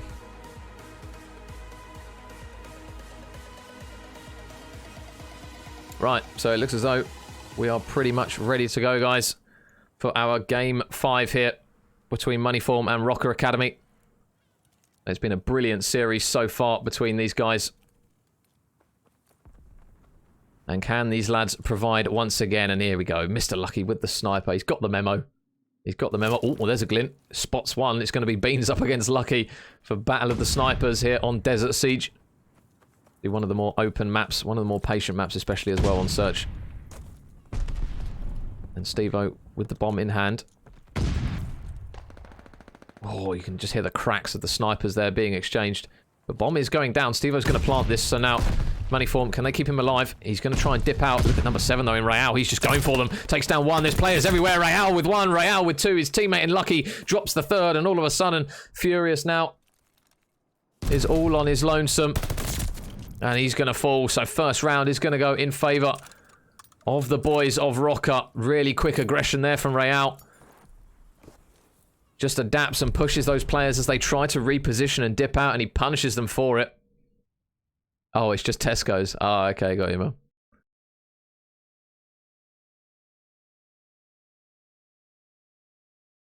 And Finny Boy with the follow. Thank you very much, mate. Much appreciated. So, the boys of ROKKR drop first blood. 1-0 up they will go. So, we'll see what the boys of Moneyform decide to do for their defensive round. It looks as though we will still see this this sniper battle over no man's land. Furious has pushed up to the bomb site, but the stunt is going to give them the information that he is here, so he's going to do well to stay alive. And Beans has actually put away the sniper here, so Lucky just looking for a few angles. Nothing yet, though. Has budged between these two. It looks as though it's going to be down towards the A site where all the action is going to happen. You can see Journey now going to stick the bomb. And the nades and that aren't going to catch him out. And Harry's actually going to try and work the sniper here instead of Beans. So, can he manage to work a pick? First engagement, Metals able to win it. Steve-O's going to go on this outer lane here. He might get caught out here. He's got to be careful, but nice work to trade out Metals, who was one shot. There's another man here. The pre-fire isn't going to do enough for him on that occasion as the trades go down. Beans able to take down one, and they take down Journey, who was on the bomb. So now all of a sudden, it is now going to be Real. Last man up. Just needs to try and defend the bomb. Oh, he's going to get shot in the back. They will get the kill. They will get the round, and Beans going to get that all-important defuse. And Wesley and Gino, thank you very much for the follows, guys. So money form, tie it back up, and me and Pablo talk about the whift. The whift? We talk about the waft. If any of you don't know what that is the round 11 waft. When you start to get a little bit of a sense that it's going to go to a round 11, it slowly starts to waft of it. And at the moment, although it's early doors, it would not surprise me with these two teams if this goes to round 11. So Beans back on the sniper. Lucky is as well. Still keeping with it. Oh, spots the glint. And oh, the hit marker comes through there from Beans. He's going to be furious with that one, because that would have been an important first blood. But Harry, meanwhile, he's able to grab it onto Journey. Stun comes through. Nades as well. Imminent. He's going to try and get the man out of window. Metals is going to manage to grab a kill. So now on towards the bomb site goes Stevo. Going to look to try and stick it. Can Rael react quickly enough? Because Beans gets a pick. Furious gets one as well. And again, now it's all of a sudden Rael going to be the last man up. This time a little bit harder than the last one. 1 versus 3 is required. Oh, and they take him down. So money form notch another round on the board. 2-1 up they lead. And Matt with the follow. Thank you very much, buddy. And Beans there, crisp shots with the sniper.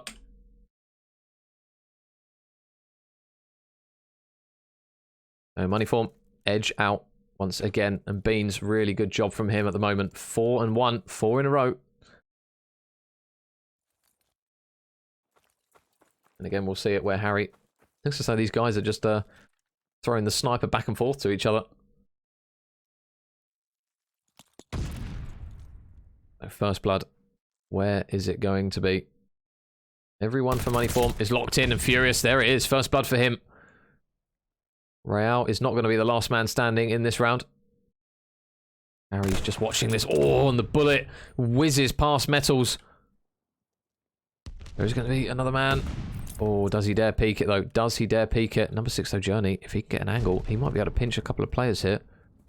Is he going to get spotted? Has he been spotted? I think he hasn't.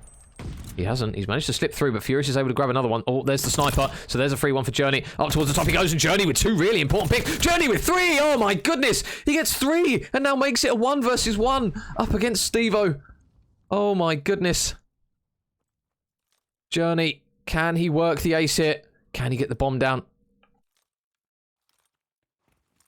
Stevo, is he going to time this? Bomb goes down. Stevo, can he spot him?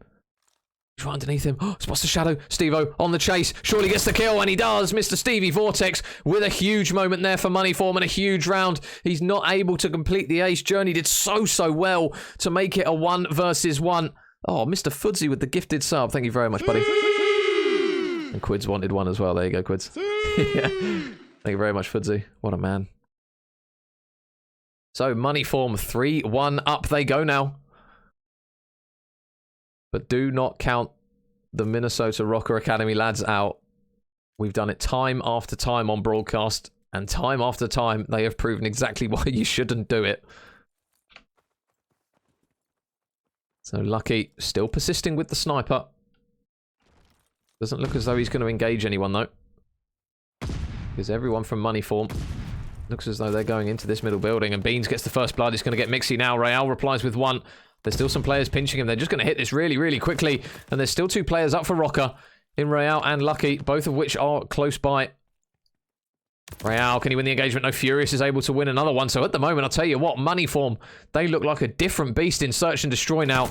And this is exactly what you need for them. They're not going to be able to get another kill. So money form will be able to win another round.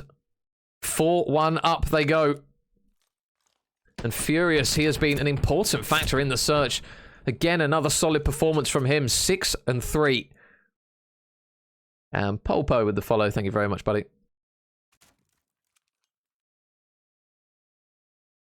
So, ROKKR Academy. They need to work a lot of magic now. 3 rounds being trailed. This is not going to be easy by any means.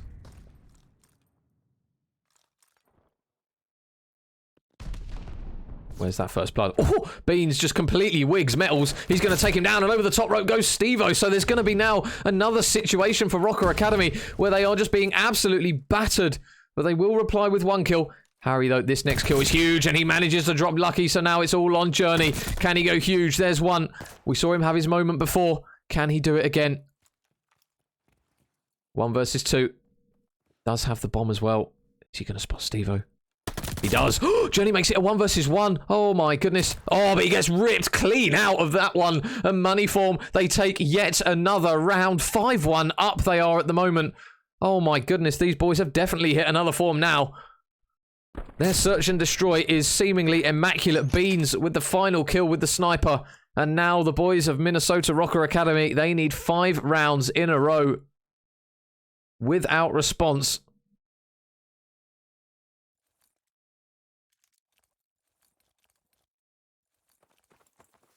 So now it's do or die here. ROKKR, what have you got in store for us here? First blood again, furious, and the boys just keep getting first bloods. ROKKR just don't know where to go. Steve-O with another kill, so now Rael and Lucky again. It's another 2 versus 4 situation. Rael needs to stay alive here because they're hitting the flank. Lucky takes down 1. He needs to stay alive though, and Beans is hunting for the kill, so now it's all on the young Phenom. He can't get it done, and Moneyform, what a statement that is in the search. 6-1 in the search, in the game 5. What a regain from those boys. They look like a different beast now with Furious on this roster. And they progress through to the winners final where they will face, guess who? Revenge Tour. Oh my goodness. Moneyform, fair play to them. They beat ROKKR Academy for the first time in forever. I can't even remember the last time these boys beat them. It felt like an eternity since Moneyform managed to beat them, but they managed to get it done in Game 5.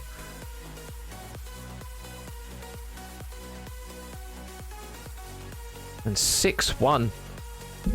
What a statement there from those boys. There's confirmation of the maps for you guys. Moneyform progress through the bracket.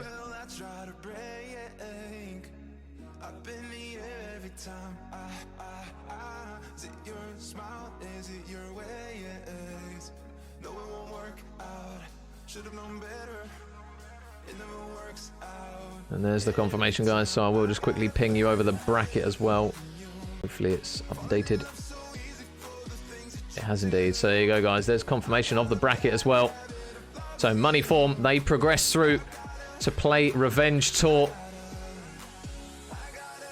in that winners final, which will be coming up very, very shortly, guys. I will just cut it to a quick break while we sort out all the respective graphics overlays and all that stuff as we get ready for our next series. So if you need to grab some food, guys, feel free to do it now, because winners final will be coming up very, very shortly, just after this quick break.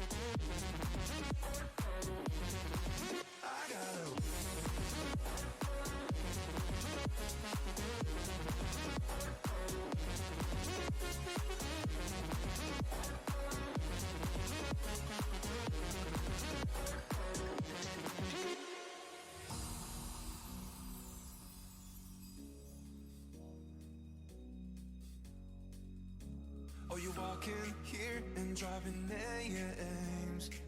You're just a habit I can break. Up in the air every time I'm. Is it your vibe? Is it our fate? No, it won't work out. Should've known better. It never works out. Every time I got a bad habit of loving you. Falling in love so easy for the things that you do. I've got a bad habit of loving you. I gotta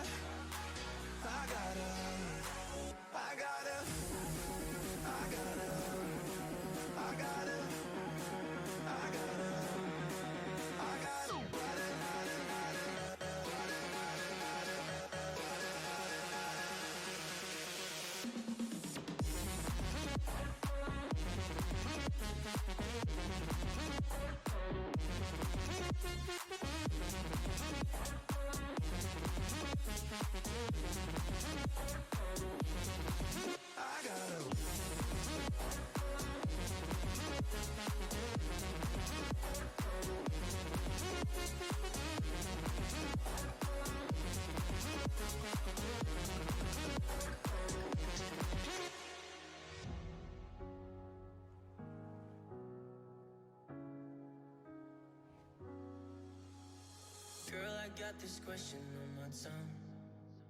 It's probably gonna end up sounding stupid. Unless you tell me this is what you want, then we can go, oh, then we can go. 'Cause I like the way we're swaying in the moonlight, and we're kissing like we're trying to say goodbye. I don't know if it's the drinks, but I need you to be mine. I just wanna waste another day. Tell me, can I be your sweet mistake? We could watch the ocean fade away. Tell me, can I be your sweet mistake?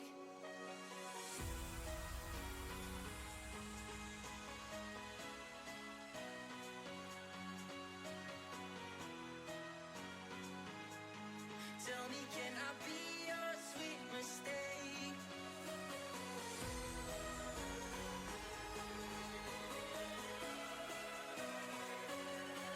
We can watch the ocean fade away. Tell me, can I be your sweet mistake?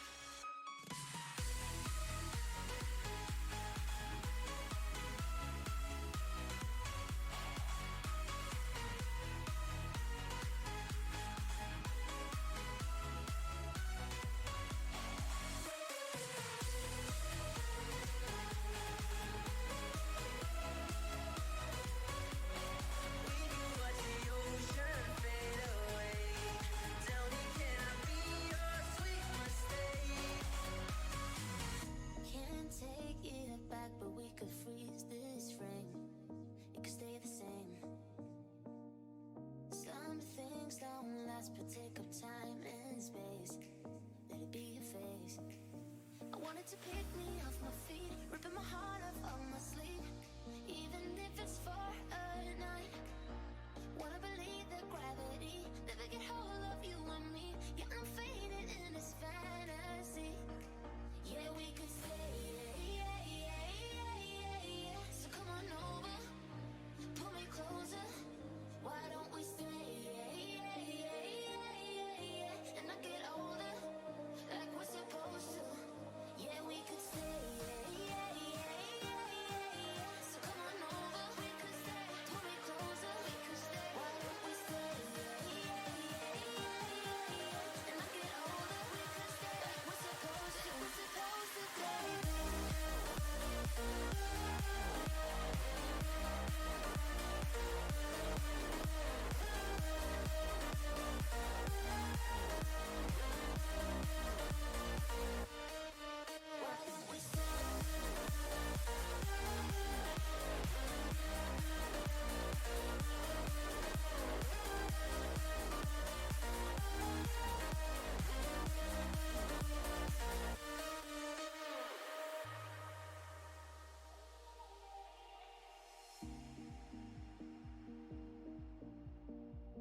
Trouble has got us this far. Why should we stop? I wanted to pick me off my feet, ripping my heart off of my sleeve, even if it's for a night.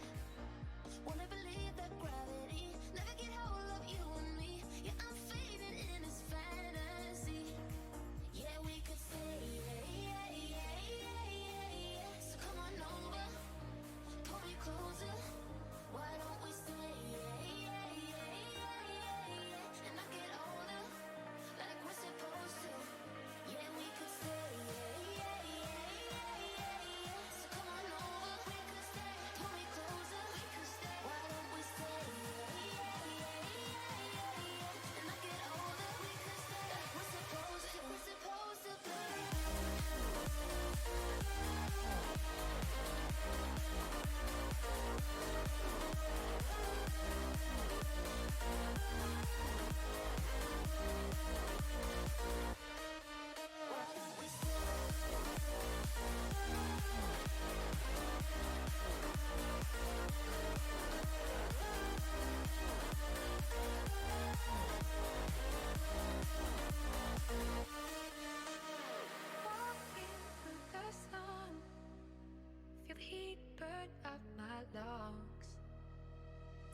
Every step I walk, no rest. I'm needing once more. I won't let me fall from the edge into this world. Don't get me so low. Resistance is show. 'Cause I got my strength, I'm not alone. I'm not alone. I'm not alone. I'm not alone.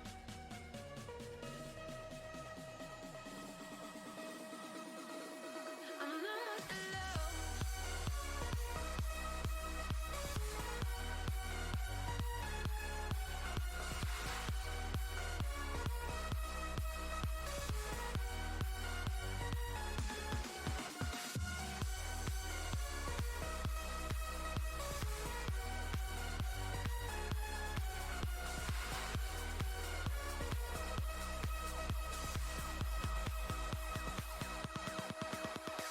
Sing my symphony for the speed which moves in me. I'll rest when time goes down. Got my feet locked on the ground. I'm needing once more. I won't let me fall from the edge into this world. Don't get me so low. Resistance is show. 'Cause I got my strength, I'm not alone. I'm not alone. I'm not alone. I'm not alone. I'm not alone. I'm not alone.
take control and own the place.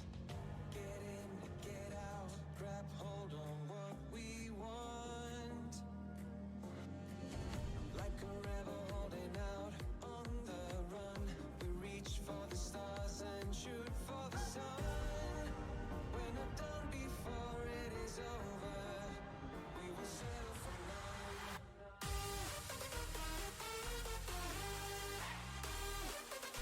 will settle for none.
is rinsing live. When I'm on a rhythm, I'm bust up the deck. My DJ, what's going on next? Like when I'm on a mic, I'ma rip up the vibe. My DJ is rinsing live. When I'm on a rhythm, I'm bust up the deck. My DJ, what's going on next? What's going on next? What's going on next? What's going on next? What's going on next? What's going on next? What's going on next? What's going on next? My DJ, what's going? Bust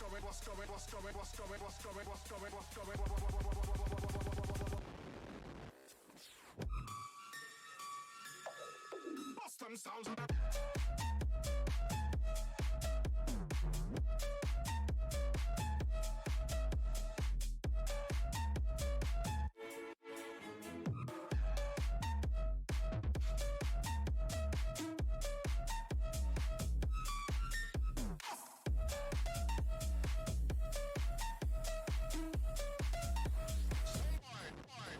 Sounds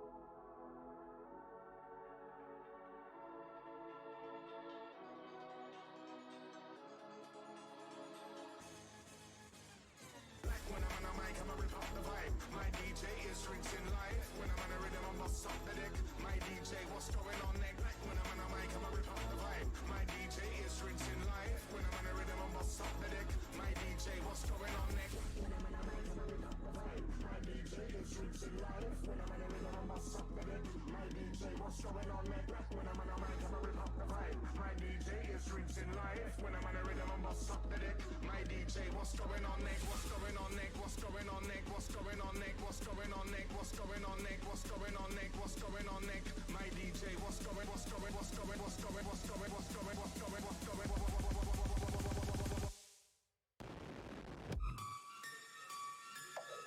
Bust them sounds.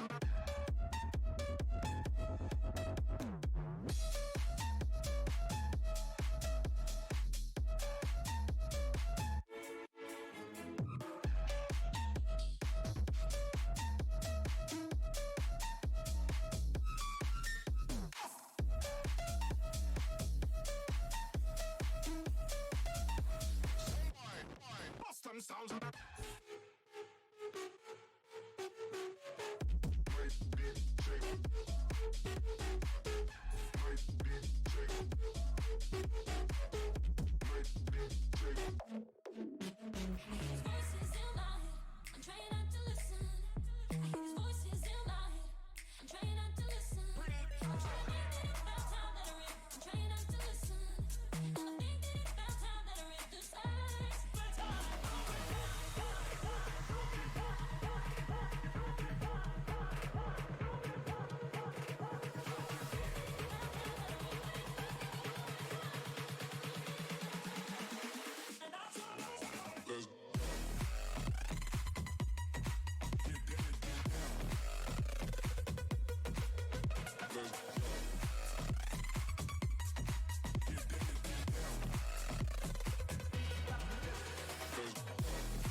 Fuck it, I do what I want. I leveled up like a boss. She fell in love with the top chef. On my mama, she licking the sauce. Trap money under the mattress. Pushing the foreign in traffic. We living life to the max, cause really ain't no telling how long it's lasting. Hey, don't be afraid to show me what you made of. Don't be afraid to love, no, no, no, no.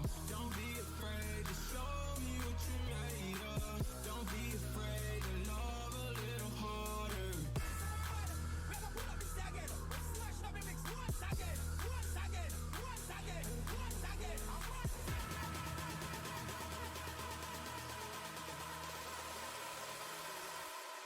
I leveled up like a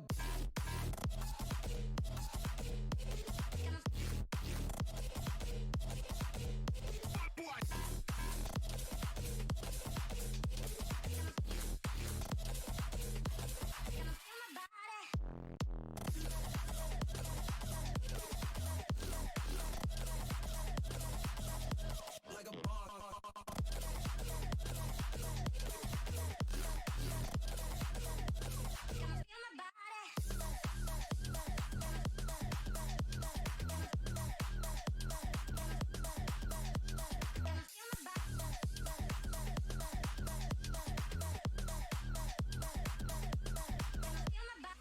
Drinks are on the table, we're about to be getting unstable. If you're hating, we ain't trying to be polite.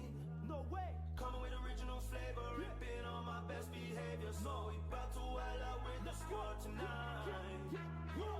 Stepping in fresh when I ride with the team. 10 cars deep, we don't want a limousine. Life's been rough, so I'm following the dream. If I ever hit the club, then I'm following the team. Stepping in fly, so fresh with the squad. Ain't nobody ever wanna mess with the squad. Came from the bottom, so we aim for the top. Second at the beat drop, wild out with the squad. Park going through, so brother, that's squad. Chris Kidd spitting on the mic for the squad. If you wanna roll, show love for the squad. Hands in the sky if you're part of the squad. Stepping in fly, so fresh with the squad. Ain't nobody ever wanna mess with the squad. Came from the bottom, so we aim for the top. Second at the beat drop, wild out with the squad. Wild out with the squad. Wild out with the squad. Wild out with the squad. Been up all night, I could go for days. Team make it fly cause we're overpaid. We've been on the grind, we're getting the grands up. If you're part of the squad, then throw your hands up. Been up all night, I could go for days. Team make it fly cause we're overpaid. We've been on the grind, we're getting the grands up. If you're part of the squad, then throw your hands up. Swear you ain't gonna be waiting much longer before we're raving. When we're on it, baby, we gon' do it right. We gon' do this right. Get so high, we'll be flying. It's a feeling we can't be denying. Cause we bout to roll out with the squad tonight. Let's go. Stepping in fresh when I ride with the team. 10 cars deep, we don't want a limousine. Life's been rough, so I'm following the dream. If I ever hit the club, then I'm following the team. Stepping in fly, so fresh with the squad. Ain't nobody ever wanna mess with the squad. Came from the bottom, so we aim for the top. Second at the beat drop, wild out with the squad. Park coming through, so brother, that's squad. Chris Kidd spitting on the mic for the squad. If you wanna roll, show love for the squad. Hands in the sky if you're part of the squad. Stepping in fly, so fresh with the squad. Ain't nobody ever wanna mess with the squad. Came from the bottom, so we aim for the top. Second at the beat drop, wild out with the squad. Wild out with the squad. Wild out with the squad. Wild out with the squad. Been up all night, I could go for days. Team make it fly cause we're overpaid. We've been on the grind, we're getting the grands up. If you're part of the squad, then throw your hands up. Been up all night, I could go for days. Team make it fly cause we're overpaid. We've been on the grind, we're getting the grands up. If you're part of the squad, then throw your hands up.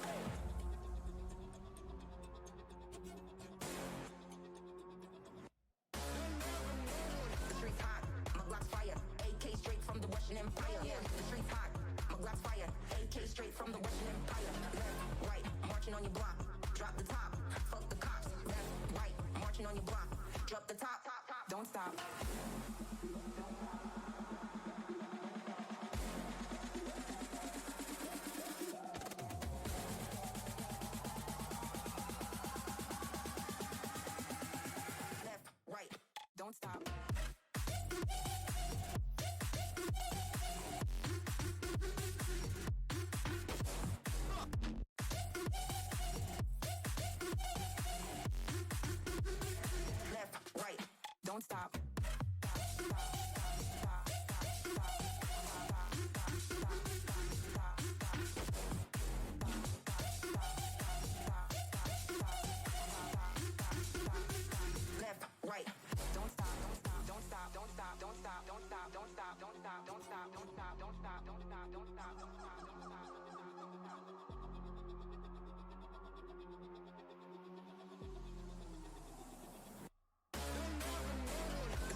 don't stop, stop, stop, stop, stop, stop, stop, stop, stop, stop, stop, stop, stop, stop, stop, stop, left, right, don't stop. Wonder how much further I'll go. Feet that fall apart till I walk on my ankles. Can I finish? I just don't know. People travel millions of miles just to see it, but they never conquer this way. I can tell them the gray has changed their conditions. They're too far to hear what I say, to hear what I say,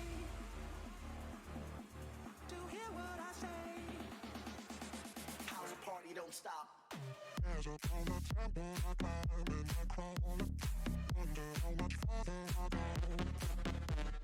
Feet that fall apart till I walk on my ankles. Can I finish? I just don't know. House party don't stop. People travel millions of miles just to see it, but they never conquer this way. I can tell them the greatest time, the conditions. They're too far to hear what I say, to hear what I say. There's upon the temple I climb and I crawl. Wonder how much further I'll go. Feet that fall apart till I walk on my ankles. Can I finish? I just don't know. House party don't stop. People travel millions of miles just to see it, but they never conquer this way. I can tell them the great has changed their conditions. They're too far to hear what I say, to hear what I say, to hear what I say. House party don't stop. There's a on the temple I climb and I crawl. Wonder how much further I'll go. House party don't stop, stop, stop, stop. Feet that fall apart till I walk on my ankles. Can I finish? I just don't know. People travel millions of miles just to see it, but they never conquer this way. House party don't stop. I can tell them the greatest time, the conditions. They're too far to hear what I say.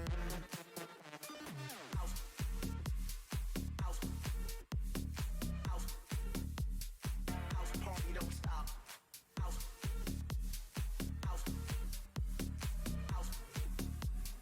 House party don't stop. Guys, living dreams, living lies, and in between, let me introduce my other side. Getting high, it's kicking in, take it off, it's no sin. Be like me, show me you're alive. So I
Ladies and gents, welcome back. The familiar face is back with me as well, Mr. Pablo Cast. He's finally here for just in time for Winners' Final, Pablo, and it's a bit of a tasty one, isn't it?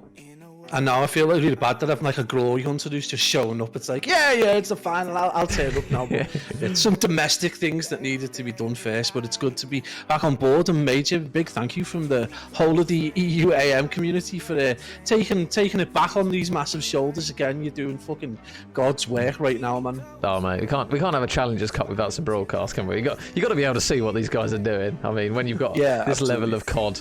You need to be watching it really, like as good as the having the top league is in the CDL. Like Challengers, hello, like a lot of those players are coming through and doing their own bits this year. So it's obviously something that we need to broadcast and show everyone else what EU especially has got in the locker. And obviously these two teams, Pablo, got quite a bit of a storyline as far as this one goes.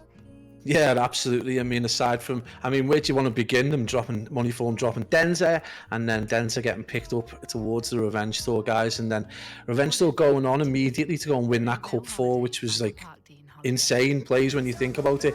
And then it only gets ramped up as we hit the elite quals, and a big opportunity for Moneyform to get themselves into the final 4, and they get knocked out by none other than the boys from Revenge Tour. Yeah. So, this is a big opportunity. Known better now for a long time for Moneyform in terms of being able to, get one over on these, but not just that, potentially, get a cup under the belt. We're getting kind of well into the season now, and Steve Ortex hasn't got a cup under the belt, which is really, really weird to say. Yeah, so just make sure everyone's on the right side for when we do get underway. But yeah, the boys of Revenge Tour, they've actually called themselves Revenge Tour 2.0 in this one, but we'll stick with Revenge Tour because our small brains will be able to cope with it just a little bit easier. But yeah, in case any of you guys did miss it, Moneyform, obviously they came through that winners semi-final game up against the boy or the newly added boys of ROKKR Academy, Pablo, and we know kind of Moneyform, they've really, really struggled to beat them this year. I think the last time they did beat, I think they might have beat them in the elites, but then prior to that, it was literally that first cup in when it went to the second best of 5 in the grand final. I don't think since then, in between, they've actually beaten them, so it's a huge step for Moneyform to be able to come through that one, especially in a game 5 as well. And I don't know how much you saw of it, but in the Search and Destroy, they looked really, really good. They took it 6-3 on the Berlin Search and 6-1 on that Desert Siege, which we know the boys of Minnesota ROKKR are very, very good at. So obviously they must be feeling very confident after that one. Yeah, absolutely. I think the addition of Furious has just kind of settled them down, maybe especially in S&D, and they just look like a different. I only caught a couple of the games. I missed the last one, but I did catch the second one. So they just a different proposition. And again, though, you would suggest that Minnesota ROKKR probably the weakest at S&D. They've been a really difficult team to beat at Respawn, so S&D was always one that there was an opportunity for good sides to take off them. It was just, could you get a Respawn off them? Well, I think the boys from Moneyform have proven that by taking that third S&D, which was it a Tuscan S&D? It was a Tuscan Hardpoint. So they took the Tuscan Hardpoint. Sorry, sorry. And but yeah, my mind's actually is literally blown. But yeah, just that in itself is like a massive step up in the right direction for Moneyform to be able to just go on even further. But this is their next. I mean, this isn't even, you would say, a strategic or a gun skill issue. This is a psychology 101 right now. Can they get past this mad mental hurdle that is Denzer and Revenge Tour 2.0? Yeah, I'll say. Well, hopefully Furious can be an important factor in that, because he played very, very well against the Spanish lads in the previous series. So it's one where, if they've got him in addition to what they've already kind of built on, I say they looked very, very good in that last series. Furious put up some big numbers in respawns as well as the Search and Destroy. So, because we flagged up, obviously, the Spanish lads, if you can take the searches off them, then maybe pinch a respawn. But to take a hard point off them, obviously, with Furious contributing to that quite heavily as well, it's only going to be good for them. Yeah, 100%. Yeah, this is definitely a step in the right direction. And we had the conversation a few months ago. We kind of realised that every time there is kind of gets to that kind of event horizon almost, where the last 4 teams are in a position, the teams that have been knocked out will tend to have a little bit of a reshuffle, and that will in turn allow some of the teams that aren't consistently hitting T4 but are getting it every now and then to steal players as well. And we've just seen that Revenge Tour as well. Again, Gabe, the man on the spot right there with the information that Wardy obviously replacing Weeman, was it, in the Revenge Tour side? So that again might provide. No, Weeman was on. I'm pretty sure Weeman was Moneyform, I think. Oh, was it? Is it Keza? Keza that's gone from Revenge Tour. So again, there's another cat among the pigeons, you know, in terms of like, is that going to solidify Revenge Tour even more and make them an even more difficult side to beat if Moneyform come up against these at the wrong time? There's so many different ways that this story could go. Yeah. It'd be interesting to see just how it plays out. But there's definitely big stories to go down in this next game. Yeah, and obviously we'll take a look at our maps which we've got, and we've got kind of an interesting map set here, pals. We've got Double Gavutu of Berlin. Obviously, those first 3 maps quite slow paced in comparison to what we're used to seeing with obviously Bocage and Tuscan. So again, it's going to be looking towards those flex rolls, those third automaton players to really make a dent in this series, because we know what Gavutu is like on the control, especially obviously being incredibly defensive sided as well, and obviously the auto rolls play a big part in hardpoint as well. It's an opportunity for both of the teams really to kind of show how good they are on some of these more structured maps as well, because we know like the likes of Revenge Tour, they are a very, very structured and well organized team from what we've seen after, like during elites, and even since they really formed, they look very, very organized. It's very unlike this team to be behind on a rotation or getting blown out the water. Yeah, absolutely. I mean, in terms of how they commit to the next hill and you know, how they're able to deal with scrap time, usually they are at least T3 in terms of their competitiveness in that sense. Obviously, that has been the big factor that's slowed them down in terms of their dealings with the Minnesota ROKKR Academy team, is that they were just slightly off the pace against them. They just seemed to do it immaculately time after time. Yeah. And then Revenge Tour gave us that glimmer of hope back in Cup 4 where it said, no, we can actually deal with them. And now Moneyform have finally seemed to have, you know, unlocked the puzzle that has been that Spanish side. Gavutu is a weird one. Now we're going to go into our first Gavutu hardpoint, I am anyway, with glide bombs potentially not being a factor in P3.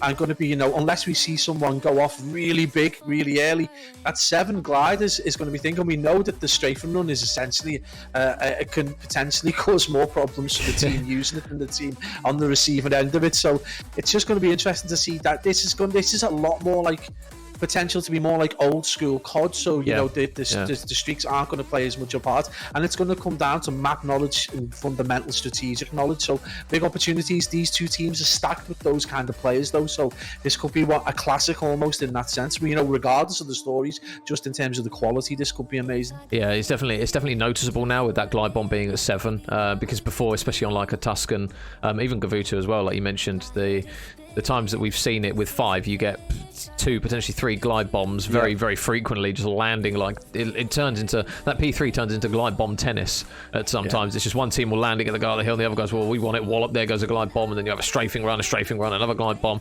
Whereas on this now, it definitely feels as though those glide bombs, the teams really, really have to kind of either hold on to them or utilize them at the best possible opportunity. It's not going to be a case of, right, okay, well, odds are we'll probably get another glide bomb. If somebody comes in and cleans up the hill a couple of times, you get 6 in a row, you've got full streaks previously, whereas now obviously you've got to go that little bit extra at least. So in the last series with Moneyform, it was definitely one where the glide bombs were few and far between, and there was one moment by Moneyform on the control where they had a glide bomb and they used it perfectly to capture the B point on Tuscan, which we know how hard it can be. So it really does put a much bigger price on getting those streaks for a lot of these teams now.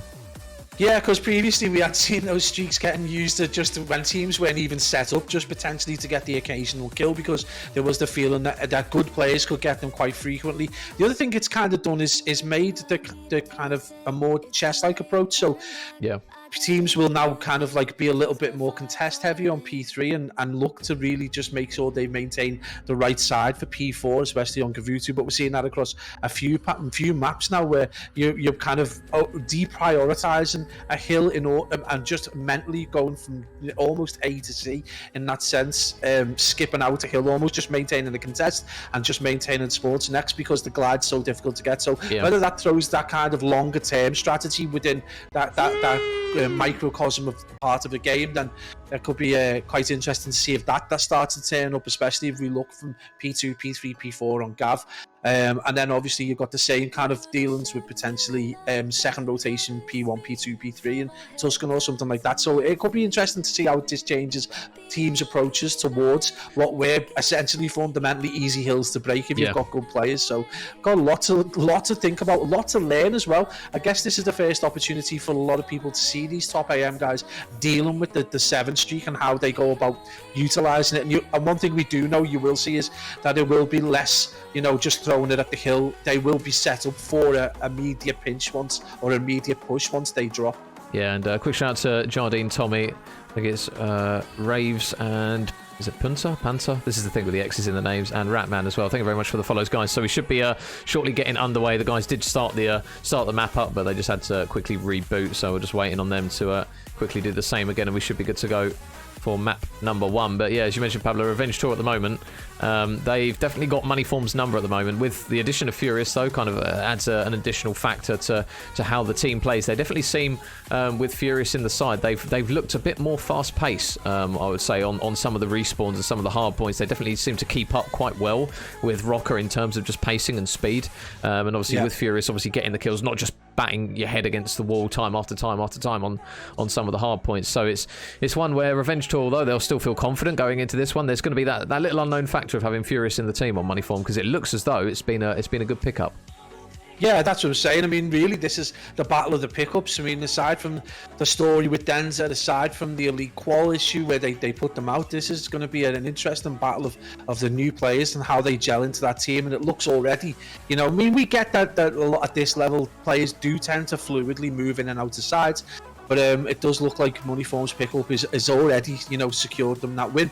And now it's going down to Revenge Tour and Wardy to see if they can replicate that and do one again over Moneyform.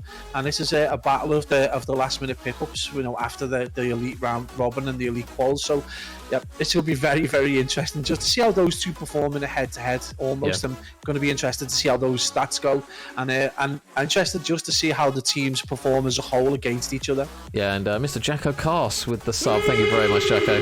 Well on, Jacko. He's got the RAF lads earlier, because I was going to cast the RAF lads later, and then this come up. So a big shout out to Jacko for taking that game. Fingers crossed for the old RAF boys in that grand final. So they're all really sound. Yeah. Obviously, you know them as well now, Paz, you're part of the... You're good. Yeah, Mr. Terry Yoggs. God, what a beautiful man. But yeah, guys, so we're just waiting for this Gavutu hardpoint to get underway, and let's see if the boys of Moneyform can get off to a good start, because it's always felt as though they've had moments in hardpoints previously, Pabs, as well, where they've really kind of struggled for kills and slaying ability. They're very robust in their rotations. Obviously, you know, kind of the big brain players they've got, but it's always felt as though it's been very, very rare that they've had one particular player that's really, really popped off, hasn't it? Obviously, when Stevie Vortex goes off, you know, they're in the driving seat 9 times out of 10. Obviously, we saw it on the Gavuta control, wasn't it, where he literally cut down every single player, and he was on, what was it, a 12 streak in the end? He cut them down nearly 3 times on his own. Yeah. So yeah, when you kind of going triple positive against the team on your own, I mean, it's a wild performance from him, but you're quite right. We do tend to see a lot more of an even split across the players. You think you're right to point that out. It's very rare that we see one player suddenly drop 40, 45. But I guess from a coaching perspective, that's like ideal. That's exactly what you want to see, is your team performing well across the board. I think you could probably take a low score in KD for a high time on hardpoint from a player if he's only, you know, if they have got like that objective player, so like Suku's Bakery tends to give up Eric Boom that opportunity. So it'd be nice. I mean, you know, we love it when one player takes over, when we see World Star Snipe. So let's hope that this actually goes off in this game. Yeah, so map number 1 here in winners final between Moneyform and Revenge Tour is now underway. So plant your seat, grab your food. We are ready to go, and it's going to be Mr. Furious, the new addition, straight into the team, straight in towards the action, and already Revenge Tour grabbing a couple of kills as they do get replied with a few. But this P1, Pablo, we know it can be a little bit messy at times. It's one kind of similar, almost, obviously not quite to the level of Bocage, but it's one which we tend to see a lot go back and forth, and Wardy with a strong start, 2 in a row from him. Yeah, absolutely. We know this is a contest still. This is all about jockeying for position so that you can get that mid control and get ready for boat. And we expect to see someone, you know, within the next 10 seconds to start to try and get that top boat control. You can already see Furies going over just to see if he can watch any players in the transition. He's going to get an interesting kill there. He's going to get a little bit of boat control. It looks like he's going to get tagged up, and it is going to be Revenge Tour. Not only taking a good chunk of change from that P1, but it looks like they're set up for P2 as well. Yeah, and Beans up the top there. Nice shots, though, coming through from Wardy to shut him down, so that top control isn't going to quite be there early on. Stevo, who's struggling currently out of the gates here, is just going to try and keep control of the top of the boat here. Watson and Mythix are both going to be here, so there's one for Stevie Vortex. He knows that Mythix is there as well. Goes for the chow, and there you go. Mr. Stevie Vortex has now arrived. A couple of kills coming through for him, and the nade of Denza is going to be pinned perfect as it lands onto straight in towards his back pocket, and Wardy is going to reply also with a kill as well. So the kill feed lights up red again, and already at the moment, Pablo, Revenge Tour doing a really good job of pinning the green arrows of Moneyform back. Yeah, that was a very red kill feed for a second there. And Revenge Tour, you know, Gavutu Hardpoint's not being a favoured map among any of the AMs or the pros for that matter. And it's interesting to see it coming out in this kind of first thing. And Revenge Tour looking really, really solid at the minute. And of course, as I say that, it is going to be money for them. You do get into the hill and get some scrap time. But again, they're going to be looking to try and get as much control over to that P3, and that kill feed finally goes green. And money for them looking, you know, it's still kind of split though. We've got a kill leader in Denzer, who's obviously got that extra bit of motivation, but right now I would suggest, you know, in terms of kills, it's very evenly split, and money form are going to be back among it fairly soon. Yeah, and Denzer leading the line a little bit there with a few kills, nice shots from range. It is going to allow his team to get straight in towards the hill, and obviously money form, no streaks to work with either, so we know how difficult this hill can be to work in towards. And Furious just searching for one up the top of ring as they go round and round and round. Denzer, is he going to finally get some god timing? Yes, he is, and his teammate Wardy helps him out. So Revenge Tour really strong off the rip here. He's going to snap straight onto the head of Harry, as well as there's another one for Denzer, and surely the thoughts for the rotation are going to now go underway. And you can see Furious just holding his angle, but Denzer at the moment just seems a man possessed. He is going to get 5 in a row before he finally drops. So important again, Pablo, that we flag up obviously with that streak changing from 5 to 7. Before that would have been a glide bomb for Revenge Tour, but on this occasion it's not going to be. Yeah, absolutely. And it's definitely a better amount of kills that's needed. 7 makes a lot more sense. You know, he gets that glide and he's going to be able to push that player straight out to beach, and that means that the guys from Revenge Tour could potentially swing all the way around and get those spawns. So I think it makes more sense, and this is going to give Money Form the opportunity to potentially get, you know, within 40 or 50 seconds. Again, they are set up nice and strong. Look at number 3 there is going to be in that P1 ring again, so he's going to have that opportunity to come up from the side, and I think they've realised there's only 3 players there. You can see Wardy just a little suspicious, and he does manage to get that kill on Steve-O, so that could be important as the boys from Revenge Tour just look to maraud through. So a couple of important kills going to go at the back, and it is going to be Revenge Tour with an awesome break, and they're potentially going to be able to get 30 seconds of time. Major, what an amazing break that was. Yeah, really good work there from the boys in red. Once again, Revenge Tour living up to their name again, as they still have a sizable lead going into the next hill over towards that P5. So now, can Watson manage to transition over? No, he can't. Beans and Harry, good job just commanding over the top of middle map. Steve-O is going to be there as well, as it looks as though Furious might have a couple of gunfights. Mythic's a man who we flagged up quite a lot before, Pablo, as when he goes off for this team, they are very, very strong in respawns. And I mean, at the moment, obviously Denzer's kind of carrying the weight at the moment, but if Mythic's gets going, it's going to be really, really worrying for Money Form, because at the moment they are trailing by a sizable lead, and they're really going to have to look towards this P5 to pretty much bring this one back. Yeah, this is almost a 3v4 right now. Mythic's on a 4 and 11. He's got 1 second, so you would expect him to be racking up much more kills, but right now he is heavily on the struggle bus, and yet Revenge Tour have managed to get themselves, you know, practically 60 seconds clear, almost a full kill rotation. One thing I would stress though, Major, back in the day when we were first casting the handful of first cups, I do believe Money Form went down 100 seconds to a team and still came back, so we know from experience just the quality that is in this team and how capable they are of chaining 2 or 3 kills together once they start rolling. And right now across the board, the boys from Money Form with a fairly even set of slaying. You would just suggest if they do get some control at some point, this could be swing entirely the other way, especially if Mythics keeps playing the way he is. Nice shots though from Beans up top. Going to try and keep an eye on a couple of those players, and the autos are grabbing kills here for Money Form, but they're just struggling to get in towards the hill. Oh, but holy, Harry just rips the wig there off of Wardy over towards top of ring. They still have the presence though, one of which is Denzer, who is currently the best performing player on the team at the moment in terms of slaying. Him and Watson really doing bits, and there's 19 for Denzer, waiting for his 20th now. Furious is just going to be located out the back. They know he's there, but at the moment Revenge Tour, they are just really, really stopping the boys of Money Form from even getting near the hill at the moment. Harry just located all the way out the back. Denzer is going to spot him and beams him again from distance. Really good work from Denzer for his 20th kill, as he's 20 and 10. There is a slight suspicion that Steve-O's round the back, and Denzer really, really proving his worth at the moment. Revenge Tour, if they get this 20 seconds and win this rotation as well, which it looks as though they do have a couple of bodies there, this is really, really worrying for Money Form, because they are being battered at the moment.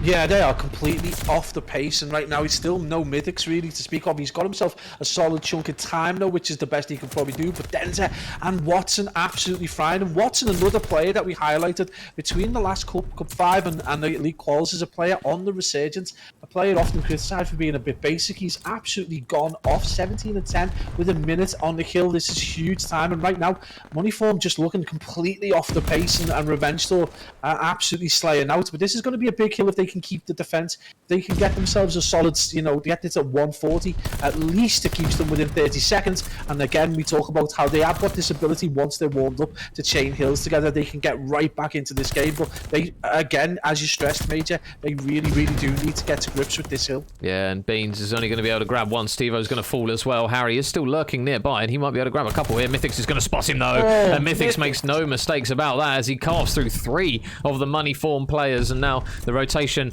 it's going to be there once again for Revenge Tour. They are just so efficient sometimes on these hard points. They just feel as if they're always one step ahead in the worst of times, and it's still going to be Denza just playing his life out the back. They do have Watson located in towards the hill. Going to look to try and get some shots into Furious. Harry is going to be up there alongside him. But Watson again. Some really nice shots there from range. Is going to take down one. Mythix is going to help with a kill onto Steve as those players try to transition in. But this is the difficulty of this P3. It is so difficult when they get locked into position for those AR players to try and just play their picks and work in towards the hill. It's so difficult. And it's going to be Mythix again. Up top, pistol out. Isn't going to be enough on that occasion. And with 30 seconds left on this hill, Pablo, money form, they really need to try and get someone on this hill quick because they can't win off of it, but they can get so close. Yeah, absolutely. And I mean, they need to contest, but right now they can't even get close. The spread across the map from Revenge Tour is apocalyptic at times in terms of its coverage is just almost complete. It is finally going to see Harry drop Denza, so they're going to have a little bit more of that geographic control, but they're going to have to chalk this almost. They get a kill over towards Beach. Hillfeed finally goes green, but they're going to have to resign themselves to try and do this from an incredible deficit. You know, they're going to be within a handful of seconds, and they've got to hold on to this P4 like no other kill. Not just that, they're going to have to get rotations for P5 and absolutely everything else. And one story we did point out was that battle between the new guys, the pickups. Wardy 15 and 14 with over a minute on the hill, and in complete contrast, the player who had such a good game against Minnesota ROKKR Academy, Furious there on 11 and 22 with only 28 seconds, and that is a huge win right there for Revenge Tour. Oh, and Denza around the back. How many can he grab? There's one for Denza. There's 2 for Denza. Looking for the third onto Furious, and Denza, the man who the team name is after, manages to carve through the entire roster pretty much of money form. Beans will fall. Map 1 will be complete, and Revenge Tour, wow, what a statement from those boys. 250 to 140, and Denza putting the final nail in that coffin for Map 1, Pabs. Mate, if they go like this, they need to change the name to Domination Tour, because Denza just strapped on the leather and he has pegged them back. Unbelievable performance right there. Denza dropping 3 at the end. And you got to look, Furious, they're 11 and 23. 3 non-traded kills. That is not good time at all. But I mean, huge plays and huge well done to Revenge Tour right there in that first map, and unbelievable performance, mate. And you've really got to look to Denza. And we talked about this a few weeks ago. Watson is so resurgent at the minute. This is a huge performance from the boys in red. Yeah, so 250 to 140. What a statement there from the boys of Revenge Tour. They managed to grab that map 1, and now we get ready for our second map in the Search and Destroy on the Berlin. But wow, what a statement there from Revenge Tour. Looking very strong as per usual. I'm sure Denza will have a Cheshire cat smile all the way across his face. But you mentioned it, Pabs. Obviously, Furious, he had some really good maps against the Spanish lads. He struggled in that one, and his team kind of struggled as well to go along with it. There wasn't really anyone on that roster where you look to be like, right, okay, they're taking the game by the scruff of the neck. They just struggled to kind of get out from the hole that they'd kind of dug themselves, really. I just don't know whether they're still kind of strategizing the way they've been doing a few weeks ago, and whether they haven't really kind of accommodated for the fact that they're not going to be many streaks, and that you do need to start kind of like getting that kind of commitment almost 100% accurate to your next hill. And at times they just got slayed out. Denza's aggression at times, but more than anything, his accuracy as well. And you saw that again from Watson himself when he was in the armored troop carrier, just absolutely burying money form across the P1. And at times money form had P1 control, that ring control, and still couldn't do anything with it, regardless of whether it was P3 or P4. And they never really got a look at P5 at all. So, you know, just they need to go back to the lab. No real great positives came out of that map, and at times they were just dominated quite heavily, and Revenge Tour can really, you know, go into the next game with high confidence.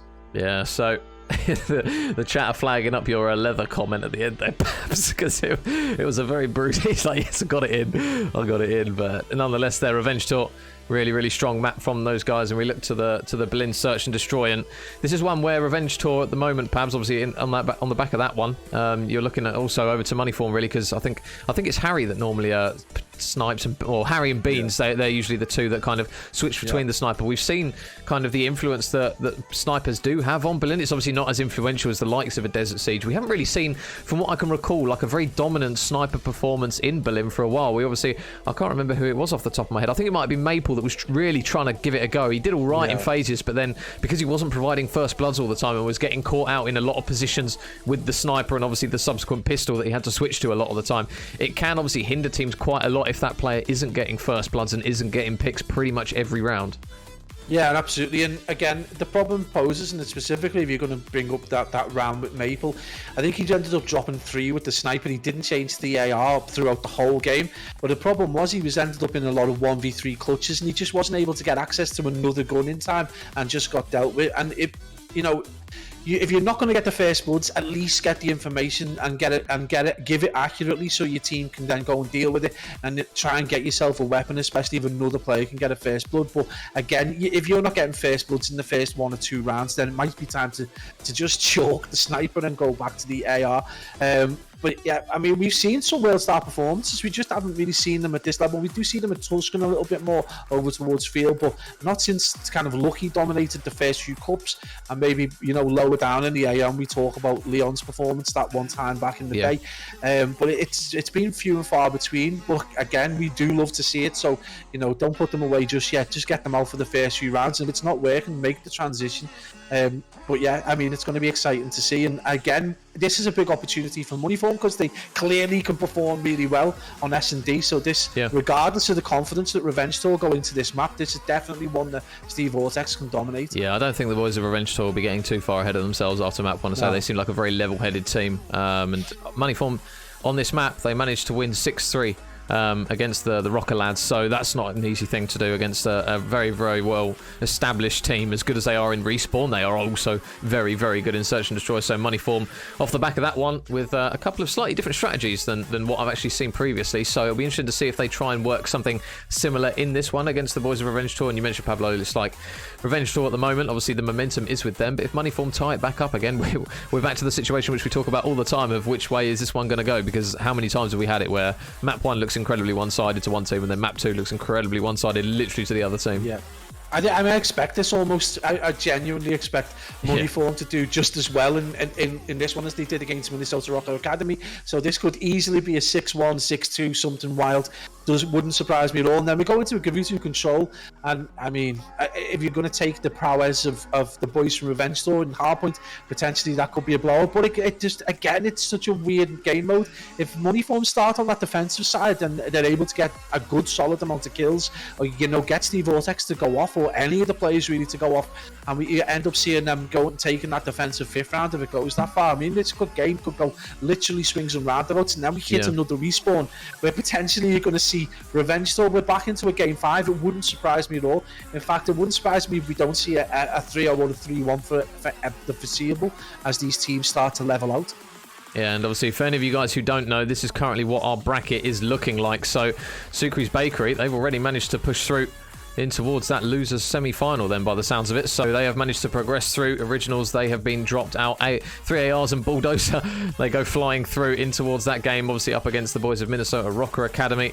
But we're slowly starting to whittle our way down to the last few remaining teams. And Sukri's Bakery, Pablo, they're a roster that we've seen in that elite especially. Obviously, they didn't manage to go all the way. I think they kind of fell short from what they were expecting. I think Eric was tweeting out kind of it was a little bit of a disappointment from those boys because we have seen some really, really good performances from them against the likes of Young Galactics, against the likes of Moneyform recently. So they're still definitely up there as one of those really, really top teams in Europe at the moment. Potentially that kind of that top 3 that you talk about. I spoke about it before. You came on. It's almost felt as though Moneyform have fallen out of that top 3 kind of set of teams, and Sukri's Bakery almost kind of worked their way in. So obviously they're a team that you don't want to sleep on either. Yeah, absolutely. I mean, Moneyform have been strong from the very beginning. They were finishing second only to Minnesota ROKKR Academy, but then fell off quite considerably. And Sukri's Bakery seem to have stepped into that realm a little bit more. But again, they just seem to be a team that if they want to win a cup, they're going to need to maintain their pace from start to finish of a tournament, and that's something they don't think they can do.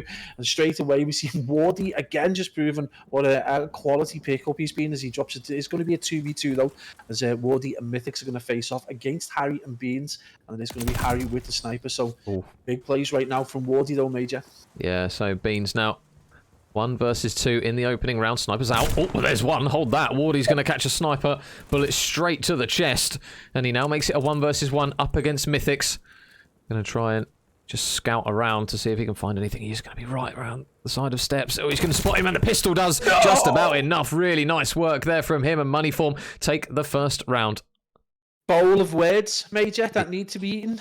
Literally, we talked about how inefficient the sniper is in these clutch moments, and he goes and gets a sniper and then gets one with the handgun. Huge plays out the butt, and he's not going to put that sniper away now, by the way. That is going to stay on for the next handful of rounds, but huge plays right there. And again, we're seeing, how effective it can be in the right hands, given the right opportunity. But it was a close quarter kill in the end that he's able to get. But huge plays from Beans, and that's going to put Moneyform 1-0 up, and kind of how we expected things to go, Major. Yeah, so Beans still rocking the sniper. We'll try to get in towards that site. Steve-O is going to be just laying down. I'm just going to try and maybe keep him alive. It feels like an episode of Die Hard here, so Stevie is going to get caught and dropped. So although being prone and sneaky, he literally was just caught face down on the carpet there in towards the site, and the bomb will now go down, so it's going to be up to the retake here from those boys in green. And Beans, nice shots there through the wooden partition as he takes down one. Mythics is going to grab a kill on towards Harry. So now Furious and Beans, can they work the 2 versus 3 and the defuse here? Or Mythics, he's got all the information that he needs. He's going to dip out for the time being as well. They got to be careful though, because Watson is on the flank. Furious is going to manage to grab the kill onto Mythics. So now 2 versus 2, but with only 17 seconds left, they got to be quick. Furious, oh my goodness, Beans is still alive. Never mind, Furious now has got to go huge here. I don't think he's going to be able to. Oh, hang on a minute, has he managed to? No, I don't think he's going to manage to make this one work. He's going to fall, and the boys of Revenge Tour tie it back up 1 round apiece. Someone please clip Steve-O just creeping through. He looked like he was leaving his side chick's house or something. It was so weird. Absolute place there on his hands and knees, but really weird strategy right there. Must have worked in scrims previously, but a little slow off the push, but really good plays in the end. And unfortunate for that player with the handgun, not able to get any picks, and that's going to tie things up. Revenge Tour looking really solid, getting the information. Mythic's unfortunate to get tagged up in that lower stairs area, but again, we expect this game to be fairly close, and it's going to be 1-1 going into the third round. But again, it's crazy. You got Harry on 0 and 2. You got Beans with the sniper who's 4 and 1. I think he did change to a different weapon during that game. But huge plays right there. And Wardy again proving to be a valuable pickup as he's 3 and 2 right now. Well, Beans is playing all the way out the back here at the moment. There is going to be another man just in the top of tower. Oh, but Wardy and Watson, they both get important kills. The bomb is going to go down, but you can see the presence all the way around the back here from a few of the players. Denza and Wardy, they are really stacking this warehouse side, and number 7 in Mythics is able to grab one. It's only going to be one, though, as Steve-O now is the last man left alive. And he's just going to try and stay alive in the site here. He's been tagged up by the nade. He'll do well to stay alive here. There are bodies absolutely everywhere around him. Number 8, Denza, is going to be the man to grab the kill. They're going to grab the defuse, and 2 rounds in a row from the boys of Revenge Tour, Pablo. They're going to take the lead a little bit now. Yeah, it's starting to look very dominant and a bit worrying if you're Moneyform, particularly when you consider just how well they did against Minnesota ROKKR Academy.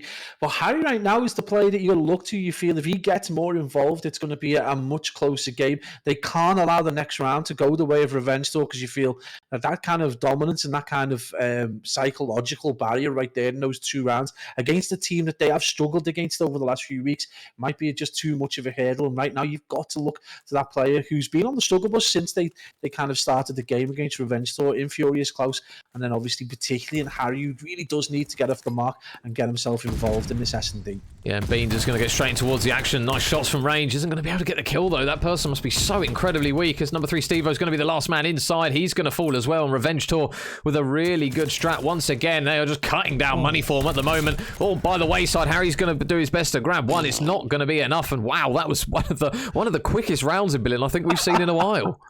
Like, this is why the mini-map blocker and the no x-rays absolutely fries my brain sometimes, because you just cannot, like, when literally everything happens in the first 30 seconds or the last 30 seconds, and when you've got a round like that where the team get absolutely dominated out the blocks, then that is the round. We said they really needed to keep up to pace, and Revenge Tour just look absolutely solid right now. Mythic's on a 6-3.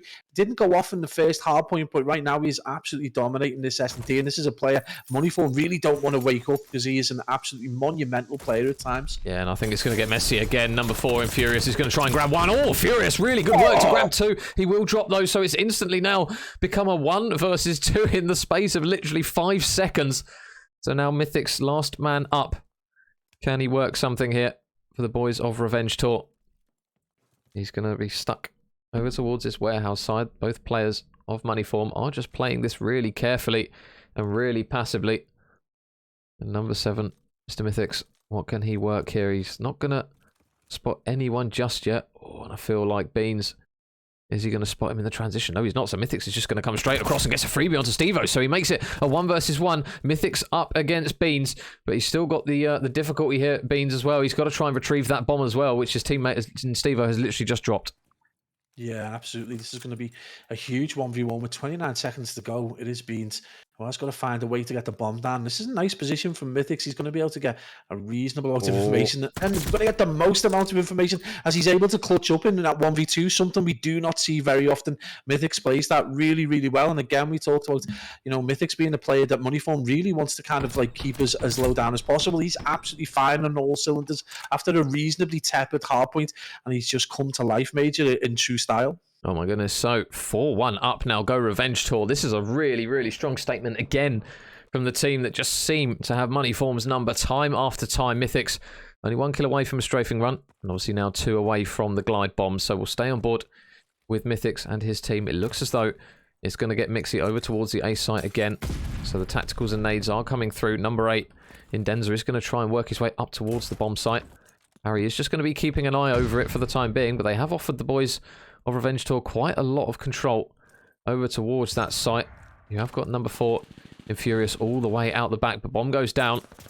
And that first blood still pending. Furious, important kill out the back here if he can get it. The shots come through. He is just tagging up one player. And it looks as though his teammate in Stevo is going to try and help him out. He's not going to be able to do it. So now Furious all alone in the back. Nice shots though to take down one. He needs to try and dip away and play his life. And meanwhile, over towards the site, Harry, last man standing. Can he work some magic? Takes down one. 1 versus 1 up against Watson. He needs to try and work something here because Watson is just lurking right outside, and Watson with another kill. Oh, and some little bit of spice on top of it as his boys go 5-1 up.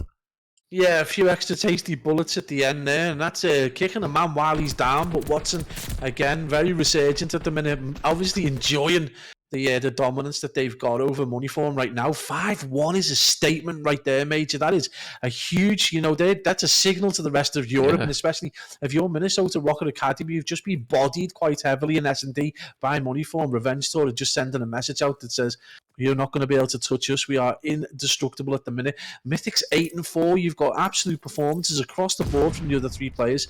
Big regain needed from the team in green. Yeah, and it's going to get Mixie over towards the V site. There are arrows everywhere. Pick a POV and you'll get a kill. There's 2, though, in favour of both teams as the trades come through. Out the back, though, Beans. Big kill. Can't take down the other one. So now Stevo last up. 1 versus 1 against Wardy. Obviously, this is a huge round here for Moneyform. They can't drop any more. And they're going to have to rely on Mr. Stevie Vortex. Can he manage to clutch up here against Wardy? They kind of go round and round a little bit. They are just going to disperse from each other. Stevo's still got to try and retrieve that bomb, but at the moment, it's kind of a game of cat and mouse, and these guys are nowhere near each other. Yeah, Wardy's just dipped off to get the train. I think he's on a different map. Is he in Berlin or he's in Tuscan? I don't know, but he has gone to the other side of the map, and obviously definitely off to try and see if he can get some information, get himself in a more structured and more dominant position. Yeah. And Stevo with a lot of work to do here, Major. He's not only going to get bomb, but he's got a very little amount of time to do it with. Yeah, Stevo's got the bomb now, but Wardy will get that signal. And Wardy just watching the cross towards the side. Oh, he spots him. This should be a free kill. And he does manage to get it. So, wow, what a map. What a statement. Revenge Tour. 6-1 on the search. And Moneyform struggles, at least for now, Pablo. They seem to still be going. Man, they've got to head into a Gavutu control 2-0 down against a team with extreme dominance right now. I mean, I don't know what any other way to put it, because they've got complete control. And we talked about the, they've just not only unlocked the puzzle that is Minnesota ROKKR Academy, but they've appeared to unlock all the puzzles in the EUAM right now, and they are a dominant side. And that pickup just seems to have solidified them even more. And when you've got the likes of Mythics going off in S&D, and when you've got Denza going off in Respawn, it's a worrying time right now, and we could be see the emergence of a new dominant force in the European AM. There's still a lot of games to be played, but these guys just looking very untouchable right now. Yeah, really good work from Revenge Tour. So 2-0 up, and not only 2-0, they were two incredibly one-sided maps from the boys in red. They look very, very strong once again. Moneyform just really struggling to come through the other side of the series against these boys. So they now go into a Gavutu control. 3-0 potential on the cards here for Revenge Tour, and at the moment, Pabs, it just looks as though the boys of Revenge Tour, they just seem to be putting up big numbers. The kills and gunfights, those important ones that we flag up, they're obviously going in their favour, but more importantly, they just, in terms of slaying in general, they just seem to be very, very strong. Yeah, unreal. And you consider kind of how lackluster, not lackluster, but, compared to his other players, Mythic's performance was in the hard point, and then he just comes to life. And we've seen it before with this player. He just, as the series starts to go on, he seems to just get better and better. Now going into a respawn mode on Gavutu, I just get the feeling that this is a player who could potentially take over the map, and it's a player that's long been highlighted as a potential prospect going for the very highest level, and right now he's proven it. This side just looks so balanced more than anything else, though. Like, you can talk about individual gun skill, you can talk about the a player taking over a map, but right now across the board they're staying positive, the strategies are working out, they're there for trades, they're doing everything correctly, kind of in the manner of that old school COD. So yeah, they're looking very dominant, and they're putting Moneyform to the sword right now. And this is a team that still 50% of that was the dominant force of the EUAM last year. So this is a big statement, and if they can translate that over to a dominant performance against someone like Suki's Bakery or Minnesota ROKKR Academy, then they are definitely stamping their authority on the EU scene right now. Yeah, it definitely feels as though, like, Moneyform obviously taking that series against ROKKR, and then all of a sudden now they're getting battered by Revenge Tour. So it feels like we might have almost like this triangle of styles of play that seem to almost counter each other. So Moneyform obviously very good in search against those Spanish lads in the previous series, but Revenge Tour just 6-1 them on a map that they managed to beat them on. So it's kind of like, right, well, do we assume now that Revenge Tour would batter the Spanish lads at Search and Destroy? That's probably not going to be the case. It just feels as though, like,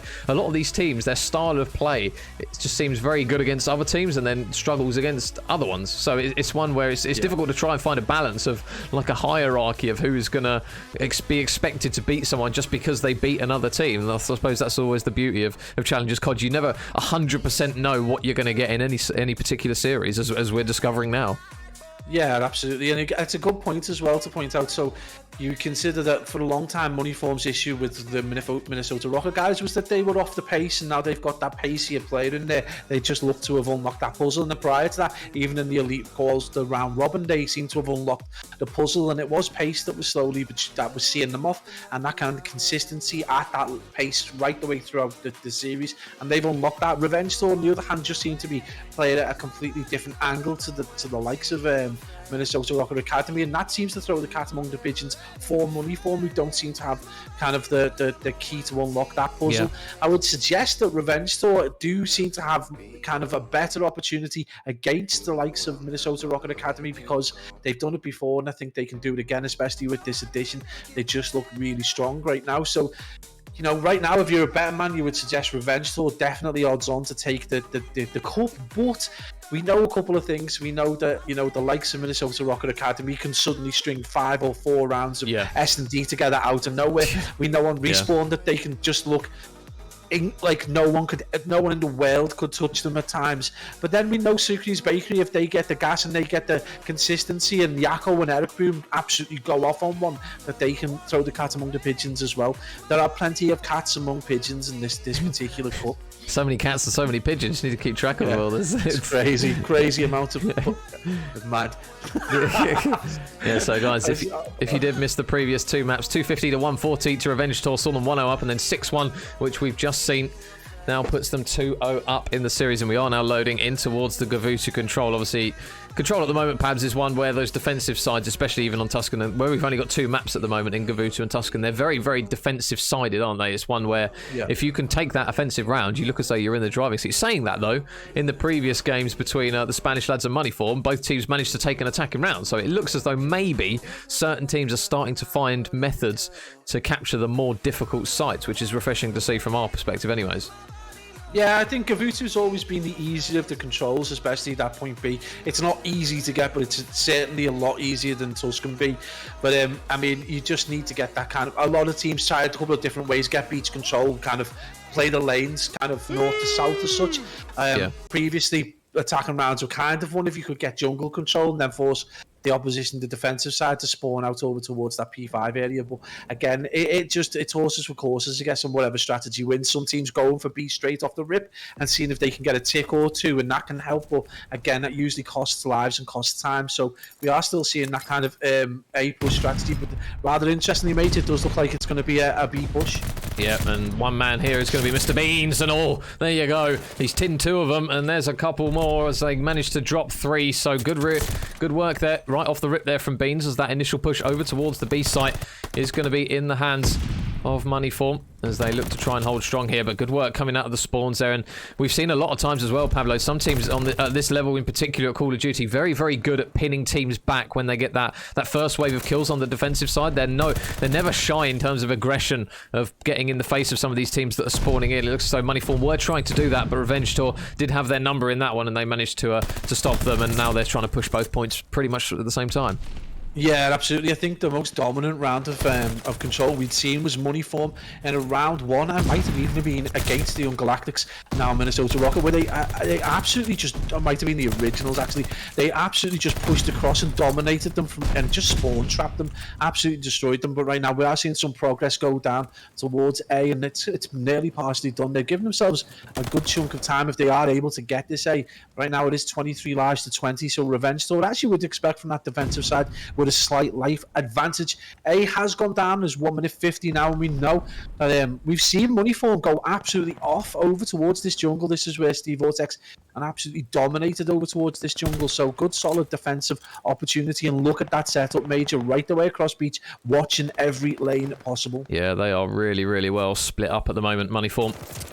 But can they make it work here? Harry, already off the top rope. Just absolutely flies from P1 over the top and grabs that kill. Beans is going to stabilise a little bit, but look at the presence out the back here. There's a few players going to try and pinch all the way round, and they might be able to get some control on towards the hill here. You can see number 6 in mid-map. Harry's going to catch one player out in transition as those players look to try and get set to start to get some progression. But Mythic's at the top here is just not going anywhere anytime soon. There's 2 for him. He knows there's another man here. Flies through the chow. Isn't going to win that one. Furious is going to do just about enough, and Denzer got a lot of work to do here. Going to try and keep his teammate alive in the back. He'll do well to stay alive in this one. He will finally get traded out, but Watson, the first tick has come through. They've still got a minute to work with, Pablo. Oh, never mind. Watson has done an incredible job of staying alive. Yeah, this is we talked about how resurgent Watson's performances in the last few weeks have been outstanding. We do see a well-timed and well-placed nade from Steve-O, who manages to get back control of that B, but 2 ticks, well, partially 2 ticks. They're going to see that drain start to come back as the boys from Moneyform start to recoup the defensive priorities. They've got that ring control. They've got a player going around the side, and again, we're going to see a very similar strategy as they look to get that beach control and just watch as many angles as possible. You've got number 7 watching the cross and able to feed that information over towards Harry. So if things do go west, expect him to push through ring and try and get the kills. But it's going to be a 1v2. Big kill goes down, Major, as Watson 5-2 right now, having an awesome game. He's going to come up against the fight against Steve-O, and he is going to get dropped. So huge plays right now, but great defense from Moneyform. Yeah, now slowly starting to run out of time a little bit here. Oh, the boys of Revenge Tour. Steve-O in P1 look to fly around the corner, grabs 1 kill. There is going to be another man right nearby, and never mind, he actually snaps onto the other player as number 1 in Wardy was looking to try and make the trade. Steve-O manages to grab 2 players, though, the second onto Watson, the first onto Mythics, and now they're looking to try and get on towards the point, but I think Moneyform have done just about enough unless Mythics can absolutely leg it on towards the point. The pistol isn't going to be enough on that occasion. Furious is going to be on the better side, and the boys managed to secure the first defensive round. It looked a bit positive there for the boys of Revenge Tour at the moment, but that defensive side really does come through in the end. Yeah, absolute work from Money Form. Again, it goes to show, you know, the effort and the kind of aggression from Revenge Tour was at maximum, and at times they looked like they were going to be able to push through, and at times they did have like some solid holds of B. They had Jungle at the back, and at times they did manage to get a player on there, but it just shows how biased almost the defensive side is. As Money Form, despite the life disadvantage, you're able to hold tight. Again, they do seem to prefer this kind of long beach hold, but again, it's going to be a big push towards B. So now from these top teams, we are seeing this strategic kind of efforts. They're trying to get at least a tick or two down, but it's going to require strong AR presence. Right now, we're on with Steve-O again in this preferred area back kind of towards the jungle, but he was able to get such a dominant performance. Huge kills. Is he going to get the second pick? Don't think he got it, but his player does get tagged up, and this is going to get him to that zone major that he was so used to.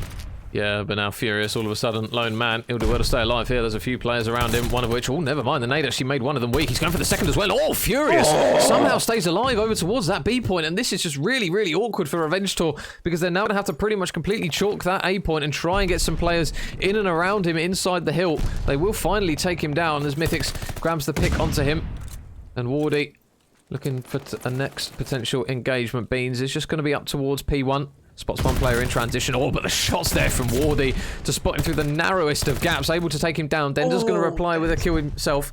So still nothing separating these boys. It looks as though Money Form, at least for the time being, they're going to try and prioritise this A point. A couple of bodies are going to fall for both respective teams. Steve-O does a really good job of staying alive, but he's now going to have to try and wait for his players to regroup over the top of him, and they're slowly running out of time here. Only 40 seconds left on the clock. Yeah, they have kind of, this is one of the risks we're trying to push towards B in the first instances, that you do tend to lose the advantage in terms of lives, which they've managed to negate, but you also do tend to lose an enormous amount of time, so they're probably going to give themselves the minimal amount of potential time if they do get A to be able to get B. So right now we are seeing that kill feed go the way of Revenge Tour, as we see the life count does get evened up and they go into a small life lead. Tens are absolutely going off. He does get shots in, eventually tagged up by Steve-O. Right now Revenge Tour looking very solid in the defense and on the attack. Money Form back on the zone though, with only one tick remaining at A. They potentially put themselves in as good a position as possible. If they're able to see this out, they're going to potentially only need those 2 ticks, but it's going to take a monumental push, Major. Yeah, so where will Revenge Tour get us up from? It looks as though P1 is going to be pretty heavily stacked as Mythics alongside Denza. They are going to be up here just to try and stop those players from pushing down the beach side. You can see obviously the remaining 2 players going to be over towards the deeper side of that beach area. Mythic's still up top here, looking for one. There is going to be an engagement there as he's able to win that first one on towards Steve-O. Harry takes down Denza though, so he's going to look to try and progress up towards this side, and Furious trying to do his best to stay alive, but Mythics takes him down. Another couple of kills come through for Mythics as him and his team now look to try and lock that timer down second by second. 50 seconds left on the clock now for Money Form. Only a 2 life deficit. Now make it 3 though. Steve-O replies with 1 to reduce it back down to 2. Revenge Tour though at the moment pretty much locked into position, so the boys of Money Form going to have to try and work a bit of magic here, but they've now got an opportunity. They're over towards that P1 Pablo, but now they just need the second wave of kills. Yeah, but with the time remaining, you would suggest they've got one big push, and when you've got a player at the back like Watson with the AR who just decides to drop 3 players in the space of a handful of seconds, that's a huge defense right there from Revenge Tour, and this is going to be really, really difficult. I don't even think there's one, and you've got number 1 Wardy over there, 14 and 19, so huge plays again from the newest member of Revenge Tour as he goes absolutely off, and this is the kind of defense that we saw coming out on Money Form earlier a few weeks ago, and it's a huge play. With only 5 seconds remaining, we're going to see this control get tied up, and it's going to be another defensive round. Yeah, and also Revenge Tour as well. I believe it was 7 lives to the good as well in the end of that. So obviously with those players fighting for that more preferred defensive side, those lives could be all important for either of these sides. And I think Revenge Tour currently, as it stands, after those ones, they will have that revenge side. They will have that defensive side. So we'll see if they can manage to push it out or potentially grab an attack around here. So both teams holding their respective defensive side. Pabs, nothing too surprising from that one. Yeah, absolutely, and you're going to see this is going to come down to lives potentially, and Money Form are very, very aware of the deficit now, so you will probably expect to see kind of a hyper-aggressive play, but right now it just looks like it's being, slapped right back at them. Oh my days, as Denza gets the bullet penetration, totally dominates the team right now, and Revenge Tour just don't look like they're missing, and Progress already going down to A in what has been, 100% more conventional push, probably trying to get that break of serve and trying to get, the strongest possible opportunity opportunity to give themselves that B push if they're able to do it. Right now, though, Major, they are dominating heavily, and Moneyform just don't appear to have any answer to this. You would suggest they need to, pick up the pace, or they just need 1 or 2 players to be able to string more than 1 kill together, because at the minute, we haven't seen the streak go down. Watson's the closest on 6 right now, and he only needs 1 more kill to potentially get that all-important glide. Is he going to get it? Yes, he is. And the first one we've seen in a while, Major. A couple of windies coming through from Watson, but he gets the kill over the line nonetheless. Denzel's actually managed to work his way out the back here, so he might be able to work something over towards that B point. Meanwhile, over towards the A point, more gunfights going down as Watson takes down Steve-O for 1 engagement, but Denzel on the point now. He's going to force those green arrows to probably double back. Beans is going to spot him. It's not going to be easy, though, to rip his head off of that one. It's such a difficult head glitch to try and take them out of it, and they are going to invest a glide bomb here. Watson's already going to go for this one to try and disrupt some players, so there's a glide bomb straight onto the head of Steve-O, and Mythics with the butt of his gun takes down Beans, and three go down. This is now a really good opportunity for Revenge Tour to try and get in a position, and another important gunfight goes in favour of Revenge Tour once again. Mythics takes down one. Mythics, he's not going to take down the second, though. I think he did get dropped just by the nade just before on Beans. Wow, big plays from him. Steadies the ship, and the boys of Moneyform breathe a sigh of relief there, Pablo, because that was getting a little bit out of hand by their comfortableness. Wow. You've got to consider the value of the investment. No one there to really take advantage of it. One player gets in, he's not able to get that 1 tick over, and with 18 seconds remaining and that 15 to 12 life advantage, which isn't really going to play any part in it, they still need to get half a tick over right now. You would suggest they've got the potential to do it. No one really close enough. They've got the points A secured, but they've only given themselves 1 minute and 13 seconds to try and get what is potentially, an incredibly difficult point. And we've got that set up from Moneyform already. Number 5 and Beans out there just going to cause problems over towards that P1. You can see it's going to be Mythics making his way round the back of that rock, and he manages to get the kill. Does get taken down in the end, so this has been a nice push through to B, Major. Oh my goodness, Watson's still alive on the point, takes down one, so that timer has been stopped, but the FMJ coming through the ship there is going to tag him up a little bit, and you can see the pinch. Never mind, Furious lands that nade pinpoint perfect on the top of Watson. So now Moneyform breathe another sigh of relief. They are going to get set up again. And now Wardy, is he going to check the right corner? There is a man right inside ring. Oh my goodness. As Steve-O spotted him, I think he knows there's at least one here. He's just playing it carefully. Oh my goodness, Steve-O's going to mop them all up. There's one.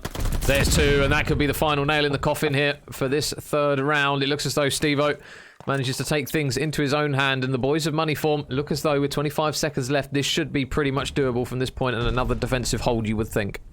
Well, Watson is still in and around jungle. He's just messing around the rock. He does get dealt with. Potential hero possibilities there, but not able to do it. And they are going to get tagged up. And with 14.6 seconds remaining, they are able to get onto the hill. That could be a big kill, but Revenge Tour able to do it in the end. And that's going to be a huge round for them, potentially. An incredible round as they're able to get out almost in TDM style. So, again, you've got to look. Wardy 21 and 16, Major. Huge performance there. Stats through the roof, and they've managed to do the one thing you talk about and break that save, albeit in the kind of most chaotic fashion. Yeah. So Revenge Tour now on that defensive side. Can they manage to do this in a 3-0? They are now 1 round away from doing it. As mentioned, that all-important attacking side is under their belt, so the pressure is pretty much off of them now. And back onto Moneyform, and Steve-O, deja vu. He's exactly roughly where he was before when he got that huge streak last time, so we'll see if he can potentially manage to disrupt anymore. Nope, he's going to get cut really, really short on that occasion, as the boys of Revenge Tour just getting set up in position to try and stop those players from potentially capturing the A point. Number 3, and Denzel flies around the corner. Denzel with 1, Denzel with 2, and he manages to get even more kills alongside his teammates as they look to try and push Moneyform back. And Wardy already, look at the aggression from him over towards this cliffside, takes down 1. Can he snap onto the second? No, Steve-O trades him out, and with already only 1 minute remaining now for the boys of Moneyform, and with Revenge Tour at the moment quite far pushed up, they're going to have to try and play this patiently, Pablo, but they've got to be careful of the timer. Yeah, again, this is the problem. They've gone for the conventional push, but they've been absolutely, you wouldn't say dominated right now. There is only a 2-life differential, but Revenge Tour just looking very, very strong. And when you've got Denza as hype as this could be potentially a problem. But they've managed to get themselves 2 players onto A, so this is a huge opportunity. They need those 2 players in Steve-O and Furies to get into support as quickly as possible and get this P1 control, but they're not going to be able to do it. And it is going to be Revenge Tour potentially going to get that control across middle. And if they're able to get a few picks, potentially cause some problems even towards this A point, but definitely going to be set up for that first push over towards B. Moneyform manages to get a pick though. Beans from top boat, so this is a top opportunity for them. You would suspect they're going to get A, but are they going to give them the requisite amount of time to deal with that B point against the resurgent? Oh, well, an absolutely dominant Revenge Tour. Yeah, Mythics again looking strong. 3 in a row now for him. And that A point has now been captured, so an additional minute on the clock for the boys of Moneyform to try and keep their hopes alive in this series. Beans up towards P1. There's going to be a few players here. Snaps onto the first Denza, but Mythics again is going to be there for the trade. 4 in a row is going to get stopped short of any streaks, though. But Wardy just locked up inside the boat, looking to try and wig a few more players. He isn't going to manage to do it, but Harry around the back takes down 1. Harry takes down 2, and Moneyform, really good work to allow their players to get inside the hill. And now this is their perfect opportunity. This is a really good opportunity now. If those players inside can just keep their heads down. Oh, but Watson with a Kobe nade. That could be huge to try and at least allow his teammates some time to get in towards the hill. For Beans, there's 1 for Beans. Looking for the second. They're not going to be able to do it. Furious is still on this point. The first tick is still there, but with number 6 in Harry just watching the cross, this is still doable for Moneyform. Wow, they've got a lot of time to go. One player does drop towards the back, so this is going to require some kind of heroics right here. And over the top, Watson goes, manages to clear them out. 50 seconds still remaining with a huge life advantage. Moneyform, you would suggest, still got the potential to do this, but you could already see those red arrows pushing out towards beach, pushing out towards the kind of side of docks and the kind of towards boat. Big fights go down in the middle. Number 7 there, Steve-O, needs to get that kill if he wants his team to be able to push on. And we do see a player drop over towards that kind of dockside area, so big problems right now, and we do see the kill feed major go the way of Wardy. Yeah, Wardy with 3. That could be really detrimental now for Moneyform. Number 2 in Watson's incredibly pushed up here. He might be able to catch out the remaining few players. There's 1 for him. There's another one waiting around the corner. Can he get the second? No, Furious is going to do just about enough, and the shots go through from Denza. Oh, and there you go. Revenge Tour strike once again, it seems. And Denza is letting all the boys know there's only 2 more lives now left for Moneyform. They can't touch the point, and Denza has had his way with them once again. Pablo, it's 3-1 in the control, 3-0 in the series. Revenge Tour are here to party once again. Mate, they have been nuked out of the water. They have been turfed off the beach. That was a huge performance right there. Revenge Tour definitely need to change their name now, because they have done more than revenge. Wardy 31 and 22 with 23 untraded kills right there. That is a pickup and a half. And if you are Moneyform, man, your money is no good at that beach, because Revenge Tour have just absolutely destroyed you in this series. 3-0. But a scoreline we said we didn't think we'd see that much of going into the latter stage. Well, again, Major, we eat our words as Revenge Tour just put them to the sword in the most elegant and most efficient fashion. Yeah, wow. Revenge Tour, what a statement from those lads. 3-0 in the winners final is going to see them go through to the grand final here in this bracket. So really good work there from those boys. But Pablo, I mean, at the moment, Revenge Tour, we said it before, they just seem to have Moneyform's number. And even with the addition of Furious, who kind of had a quiet game and series in comparison to the Series 1. I mean, what a performance there from the boys, who are deservedly now going to go into that grand final. And somebody's going to have to take 2 best of 5s off of these guys. Yeah, I mean, that's just not going to be that easy at all. I don't care if you're Minnesota ROKKR Academy. I don't care if you're Minnesota ROKKR main team, because Revenge Tour right now just look absolutely on fire. Everything going well for them. All their players playing absolutely at their peak.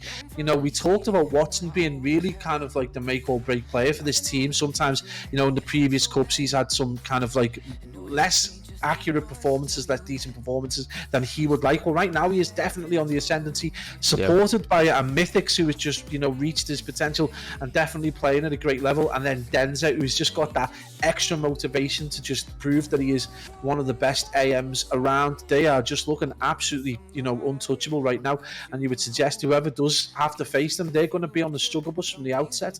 Yeah, so guys, we will just have a look at that bracket. So Revenge Tour in towards that grand final they will go. So Suki's Bakery, they're in losers semis finals now after taking the win over the originals. 3 ARs and Bulldozer currently playing Minnesota ROKKR Academy. We will just have a quick check to see if that is potentially a series we can hop on board with midway through. But in the meantime, guys, we are going to have a quick break. Worst cases, we'll be back with losers semi-final. But if we do come back sooner, obviously you'll see on Twitter as well. And obviously I'll keep you guys updated in the chat if we can get some maps out of that 3 ARs and Bulldozer up against Minnesota ROKKR Academy. So we are just going to quickly cut it to a short break, guys, so don't go anywhere. We will be back in just a second.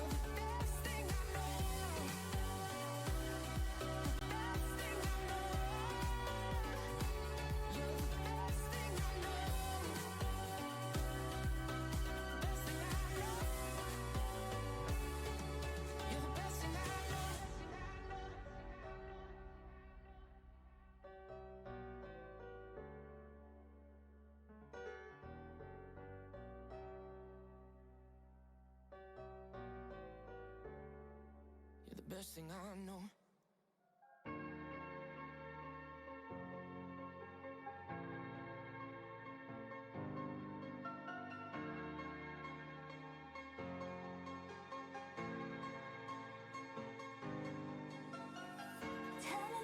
Tell me now if you love me. It's the end of time. I'll slow it down and wait another second just to call you mine. Happiness go like summer and like summer. It burns if we're running forever. I know we'll be alright. I wonder. I will always live right by you. I wonder, I will always live right by you. I will always live right by you. I will always live right by you.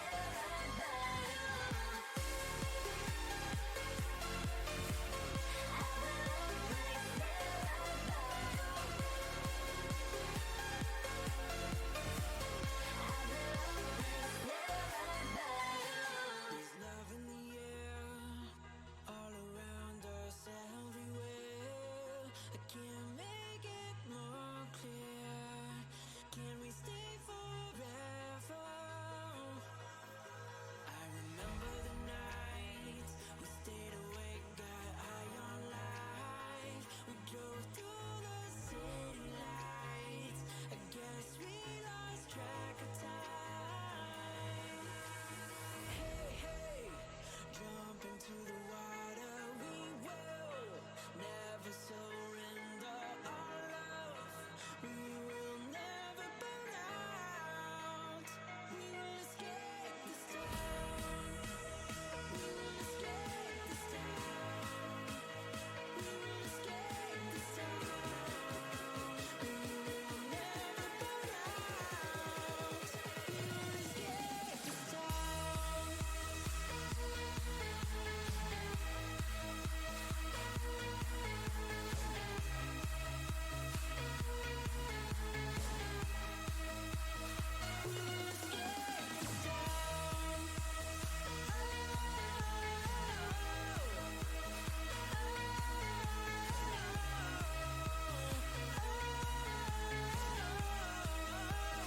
We will escape this town.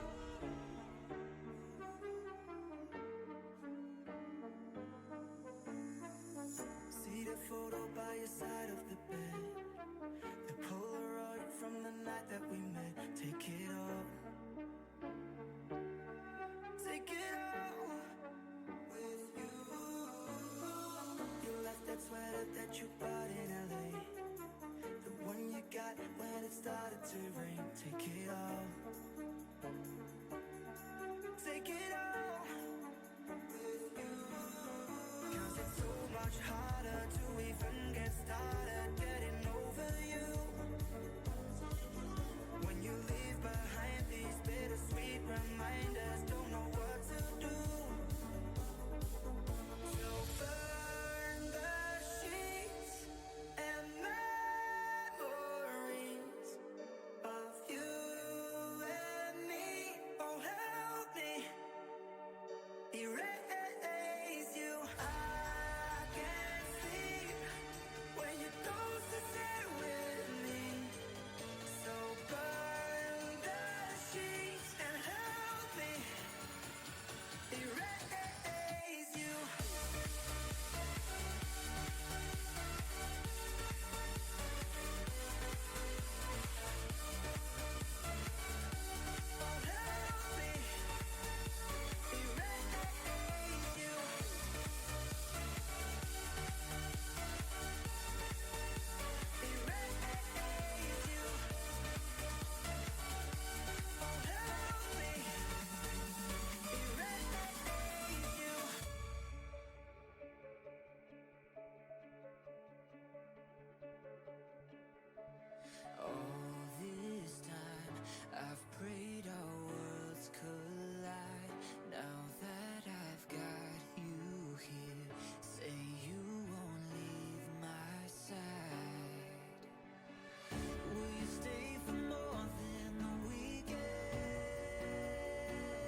just won't understand. We should come to an end, but I do it again, do it again.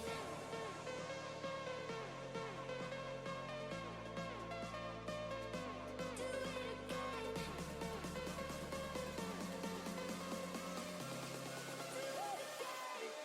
it again.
searching for the answer to our trials. We came so far through our weakness. We found a love, even the stars between us won't marry us. One day we can be together, and this moment could last forever. I say that you and I have found a piece of heaven, so I pray we can be together one day.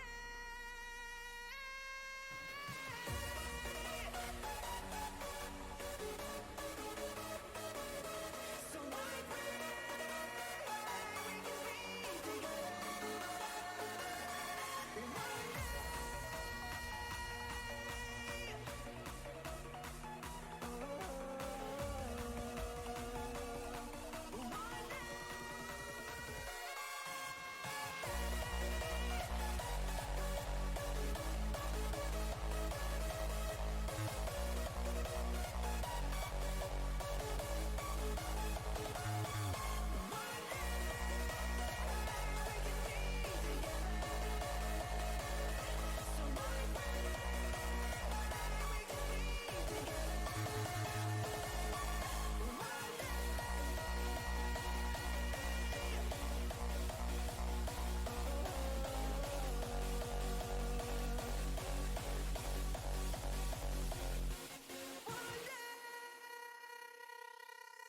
No, you drive me crazy, baby. You got me turning to another man. Call you on the phone, no one's home. And if you wasn't for the music, I don't want what I do. Last night a DJ saved my life. Last night a DJ saved my life, yeah. 'Cause I was sitting bored to death. And in just one breath you said, you gotta get up, you gotta get off, you gotta get down, girl. Last night a DJ saved my life.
love and happiness.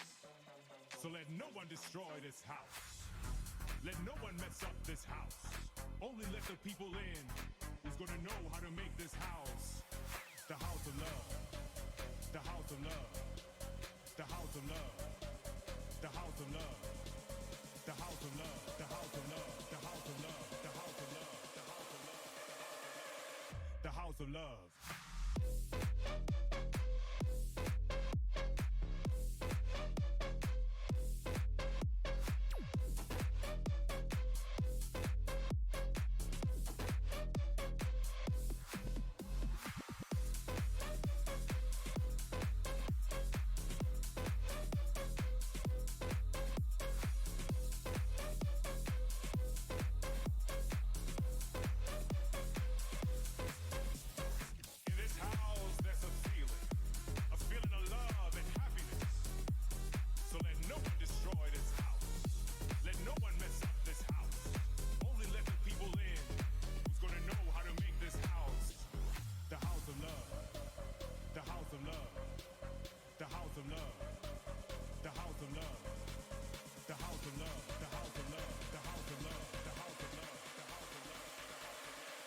The house of love.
I come from nothing, the Lord is my witness. I've been on my grind and now that's a part of me. Ladies is feeling me, can't get enough of me. They fall in love with me, ready to marry me. Damn.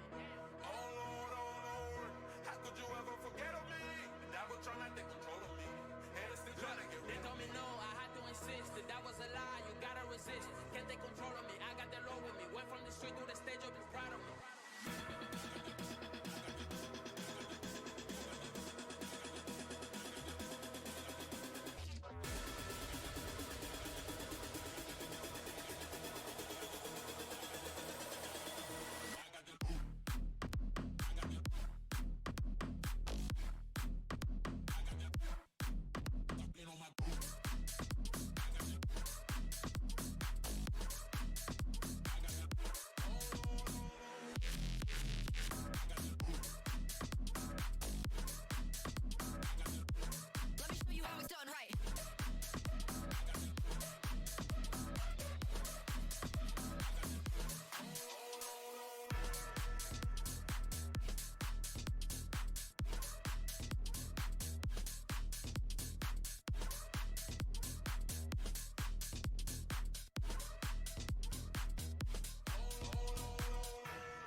worked a day in his life.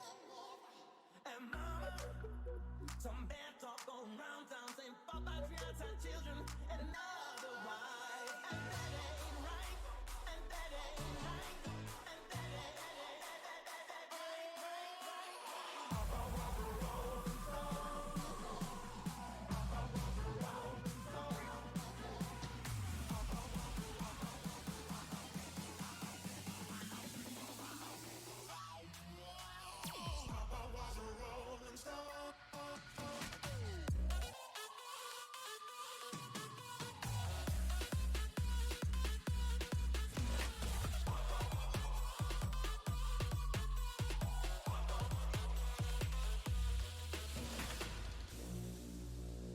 Told you you were special, told you everything.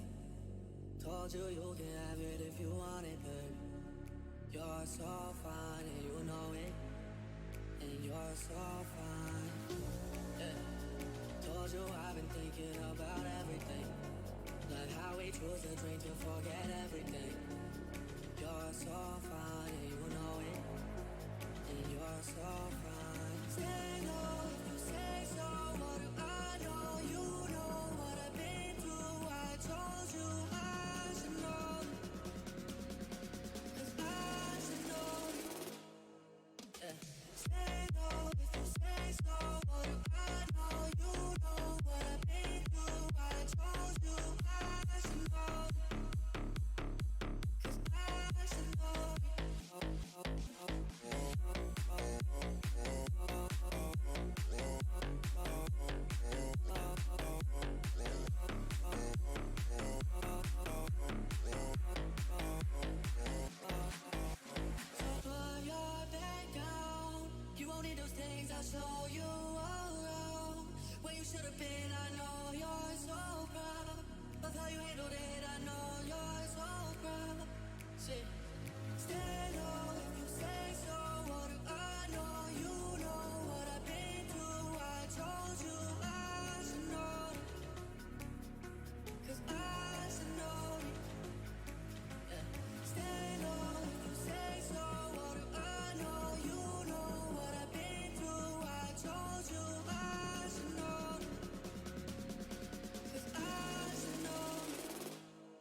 myself on you, yeah.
It's not so long ago that the sound hit the nation.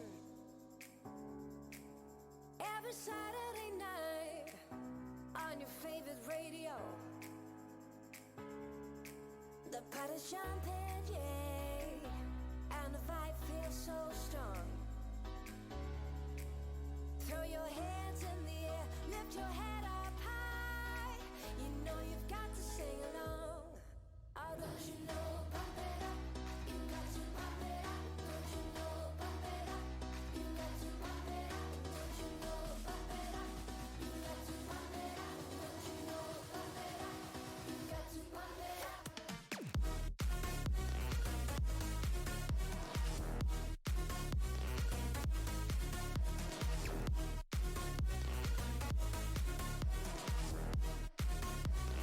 Got to pump it up. Don't you know?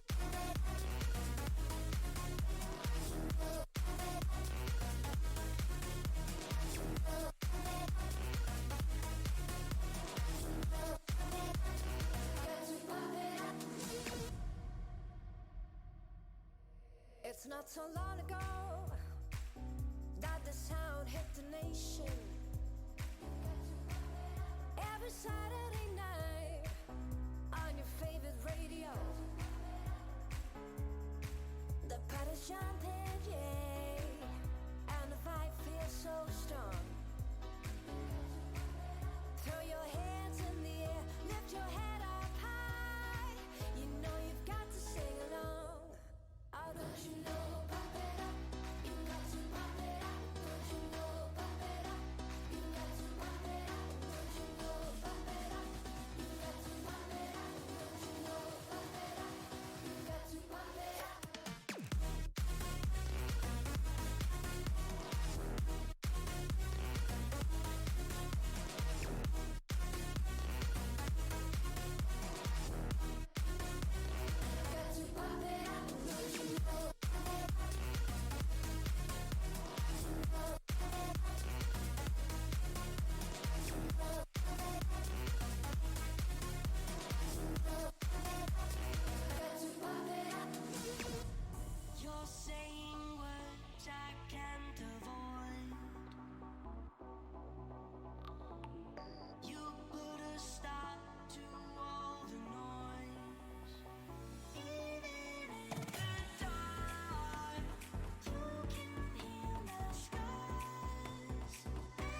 What's up, guys? We're back. We're back with losers semi-finals, and we've got one team which we know a lot about, Pablo. The other team, when you look at the name, we don't know a lot about, but arguably it's the best name of the whole competition. 3 ARs and a bulldozer. I wonder who the bulldozer is, Pabs.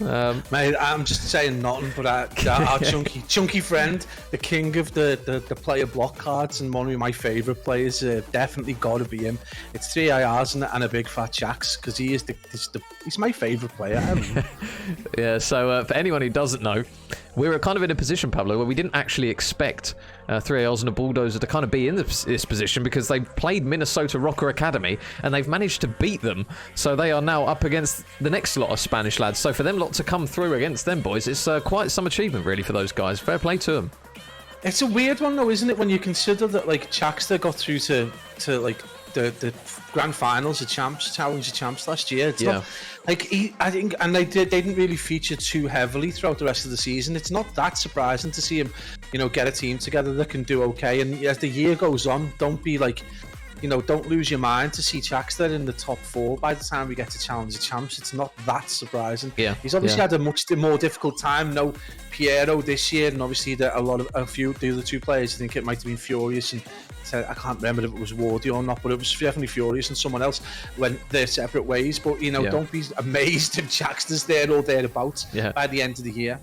Yeah, we've, I mean, during Elites, he had some really, really good performances, some really good maps. I strictly remember a 1 versus 4 on a Bocage on a search. So, I mean, his ability's there for Was that the one that you see. couldn't see yourself? That's the one where, because I had the shining light from the map glitch, I couldn't physically watch it, but I just saw the kill feed. It was like Chaxter 1, 2, 3, 4. I was like, what have I just not seen? Which sounds bizarre to say, but yeah, obviously 3 ARs and a bulldozer, they're not going to be a team that is going to need to be taken lightly. Obviously, Sucre's Bakery, we know what these boys are about as a 4, a very, very solid team. But yeah, they can't really look past 3 ARs and a bulldozer and kind of anticipate that they're going to be straight in towards that losers final against Moneyform, because it's going to be one where they're going to have to really try their best here, because arguably the best team in Europe has just lost to them, so they're going to be on the back of an all-time high.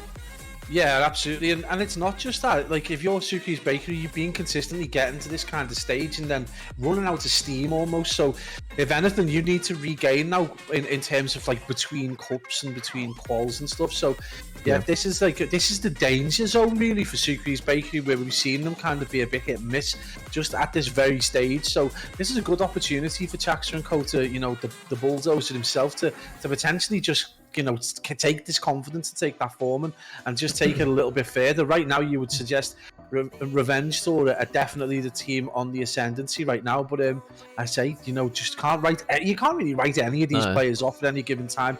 And I mean, we've been made to eat our words more than anyone else in the in terms of the results that we've seen. Yeah, I mean, in terms of storylines as well, we've kind of got another one, haven't we, potentially on the cards here, with obviously Wee Man being on this new roster. If they win this, they go through and they play, guess who? Moneyform. So it's one of those where, again, we've got another potential on the card. Moneyform at the moment, everyone they drop, they're kind of praying, please don't do what Den's just done, because it feels as though everyone that they drop turns into an absolute animal.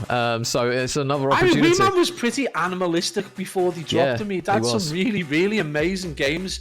Again, it was one of them, a little bit of inconsistency crept in, but he wasn't alone in that inconsistency. So whether this is less about, gun skill, or whether this is more about a character change or a chemistry change, I don't know. But yet they have got the potential to have been on the struggle bus against 2 former employees as such. And it'd be very interesting if these guys, if the 3 IRs and the bulldozer do get to do, man, this is going to be a hell of a losers final potentially. Yeah. So obviously for this one, they've got to go through the boys of Sucre's Bakery first, and we do have our maps for this one, and it's going to start off pretty mixy, Pabs. We've got a double Tuscan in there, we've got a Bocage, and then we end on a slightly slower double Berlin. So obviously these first 3 maps really for the Spanish lads, knowing kind of the pacing, and obviously the name behind 3 ARs and a bulldozer is the fact that they run 3 ARs. So when you're looking at Tuscan and you're looking at Bocage, arguably you're saying on paper the Spanish boys should be more comfortable on these maps, because they're not running 3 arguably main AR players. It's kind of one where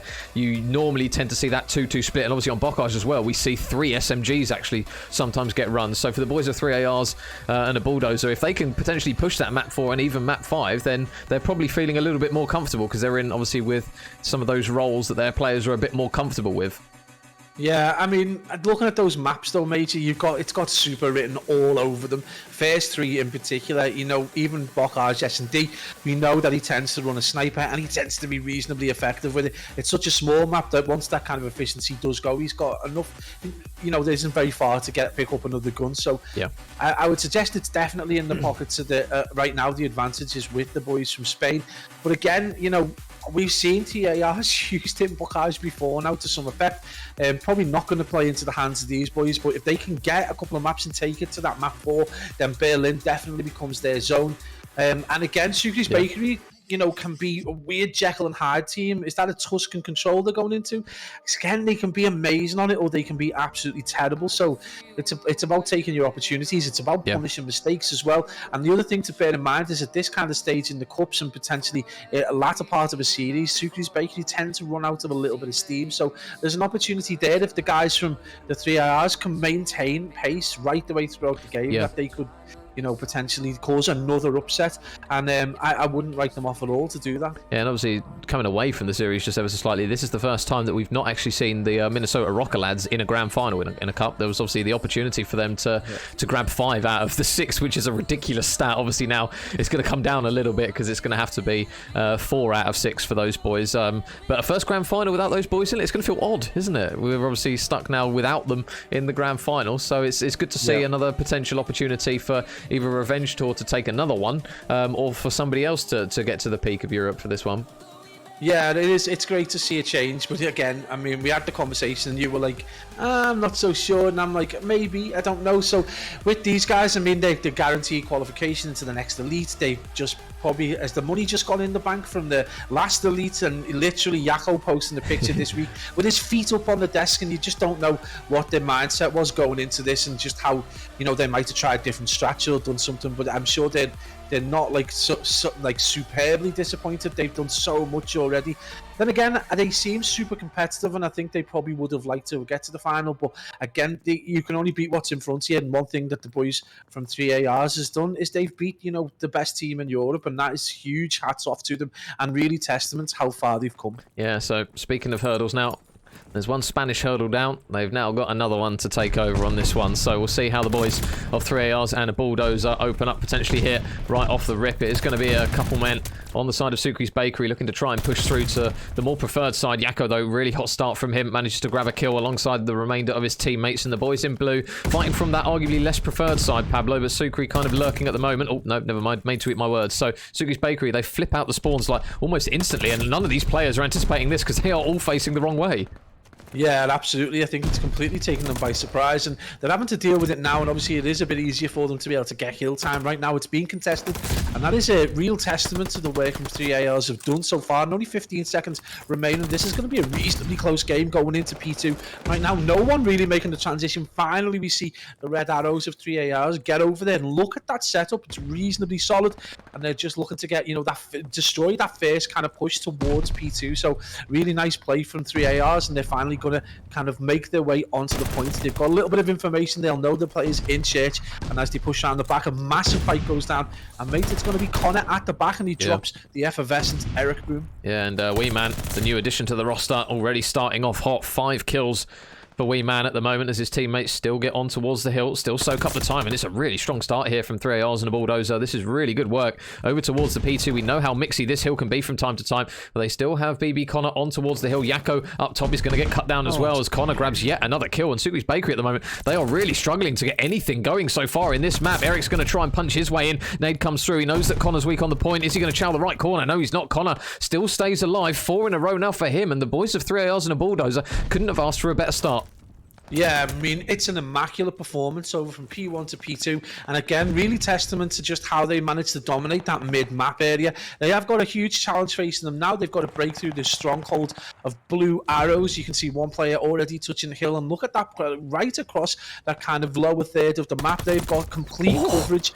And we do see that huge fight go down towards back tiles, and that is a worrying time as we see that red arrows start to converge. A big fight over towards the middle. It is going to be number 8, Eric Boom, going and getting a handful of kills. Nice defense so far, but you can see just how difficult it is to retain good geographic coverage on this Tuscan, you know, Fountain Hill. Yeah, Super keeping his head down, waiting for teammates to come through, but Connor at the moment, one of the players who is arguably that more assault rifle based player, is now started off really, really well. 9-4. He was on a 5 streak though, notably. No glide bomb though, with those streaks being changed now to 7 required for the glide bomb. So nothing in terms of streaks for the boys of 3ARs and a bulldozer. They will get that remaining scrap time. And Maple, meanwhile, is going to be over towards this radio side. Eric is going to be all the way out the back. Whether or not he spots him though, we'll have to wait and see. Sukri is ready and waiting though, and Sukri, good reads, cuts him down. So a good opportunity now for Sukri's Bakery to hold a lot of time on this Churchill. BB Connor is just going to wait for the teammates to come through as they try and work some time around the back here, and he's going to fly through. He's going to get caught out though by Super. One engagement goes in their favour. Wee Man though just lurking around the back, looking to try and snap potentially onto Mr. Eric Boom, and Eric is going to grab that kill, and the boys in blue now in a good position, Pablo, to grab some decent time. Yeah, absolutely, and you would suggest this is going to be the favoured position of Yakko and Eric Boom. They like this close quarter style, they prefer this kind of hill, so a good opportunity for them to get back within touching distance of 3ARs and a bulldozer. They are going to try and swarm the hill just one more time with a good opportunity to break, but if they are getting rebuffed now, they're probably going to chalk this and start to think about that P5, and I would suggest already Wee Man just kind of hedging his bets a little bit as we see huge fight. BB Connor's been absolutely enormous this game, 14-6, and he just seems unplayable at the minute, and a resurgent form right now has just kept them within about 30-second lead, and as we head over to what is potentially going to be a much more difficult P5 to break for the team in blue. Yeah, so now number 6 Yakko, there's one kill, a pretty free one by the standards of things. Super is going to push that Larches side, and Maple just absolutely snaps onto him as he tries to work his way through that tiles side. So nobody on the side of Sukri's Bakery is going to come from that side, at least for now, but the boys in blue, never mind. They managed to win those all-important gunfights, and Sukri just going to be keeping an eye on bottom mid to see if anyone pushes through. Those red arrows now are pretty much ready to go to punch their way in here, so nades and tacticals, there's the usual position that we tend to see as well on towards those steps from Eric Boom, and meanwhile every gunfight is just lighting up blue bar one, and the boys of Sukri's Bakery now with 24 seconds still remaining on this hill. This has been a pretty much perfect hold from these boys if you're asking for them to get back in the game, Pablo, because we're going to see a lead change very shortly unless they contest. Yeah. A beautiful push from bottom P5, absolutely cemented the amount of time that they've got now. Not only that, they've got a player in Sukri over towards that the kind of outside lower statue area, and he's been able to feed information through tacticals and just cause absolute mare. And one thing you do want to worry about is a resurgent Super. Mr. Consistency, probably one of the best players in the EU right now, and he is just about to go positive. He's given himself a solid chunk of time, and right now you would not want to be a player peeking his head out towards that inescapable AR, but great performance from Sukri's Bakery to come back, but still the kill feed major going particularly red as we see BB Connor drop a nade straight onto that effervescent Super. Oh man, and just like that, it looked as though 3ARs and a bulldozer were going to manage to work their way in towards that hill, but kills just came through there from Yakko, a man who we know when he gets on it, he is very difficult to stop, and Eric Boom, another player as well. This is the difficulty when you come up against a roster like Sukri's Bakery. No matter how well you play in periods, if they start to chain kills together, they are so difficult to stop. Wee Man's going to grab a couple of kills. There's still Sukri on that Godhead. He's surely going to fly around the corner and go for the challenge. Wee Man, good work. Pistol and SMG as Wee Man. Even more, 4 in a row now for Wee Man. He's going to race out the back for another one onto Sukri, and Wee Man at the moment is looking absolutely unstoppable. Yeah, huge plays. One off that, and he's going to get that strafe and run. One more kill for that really difficult glide. Now a 7-kill streak, and a huge play right there from the pickup. And again, another player with a huge point to prove. If not, you would suggest he's probably already done it. He's going to get the glide. We don't know how important that's going to be right now. This is huge plays, and it's come back to within 8 seconds. And this is back and forth, mate, and it's the kind of game we expected this might end up being. But this Tuscan hardpoint again providing us with top-tier entertainment. Huge plays from the team in red, and Wee Man on an 18-12, and the kill leader in the lobby. Yeah, Wee Man at the moment, 8, make it 9. He is cutting down Sukri's Bakery one at a time. There's double fingers, 20-12, 10 in a row now for Wee Man of Tali. He is just battering players, make it 11. This is on par with the Stevie Vortex streak. That is an incredible moment there from Wee Man of Tali, and potentially making Money Form regret that decision, because he has single-handedly been frying Sukri's Bakery. Sukri's Bakery, they still have a little bit of a lead, Pablo, but the boys in red now, they've got that all-important rotation. Mate, that wasn't Call of Duty, that was ballet with a gun. Unbelievable plays from Wee Man of Tali, 21-13.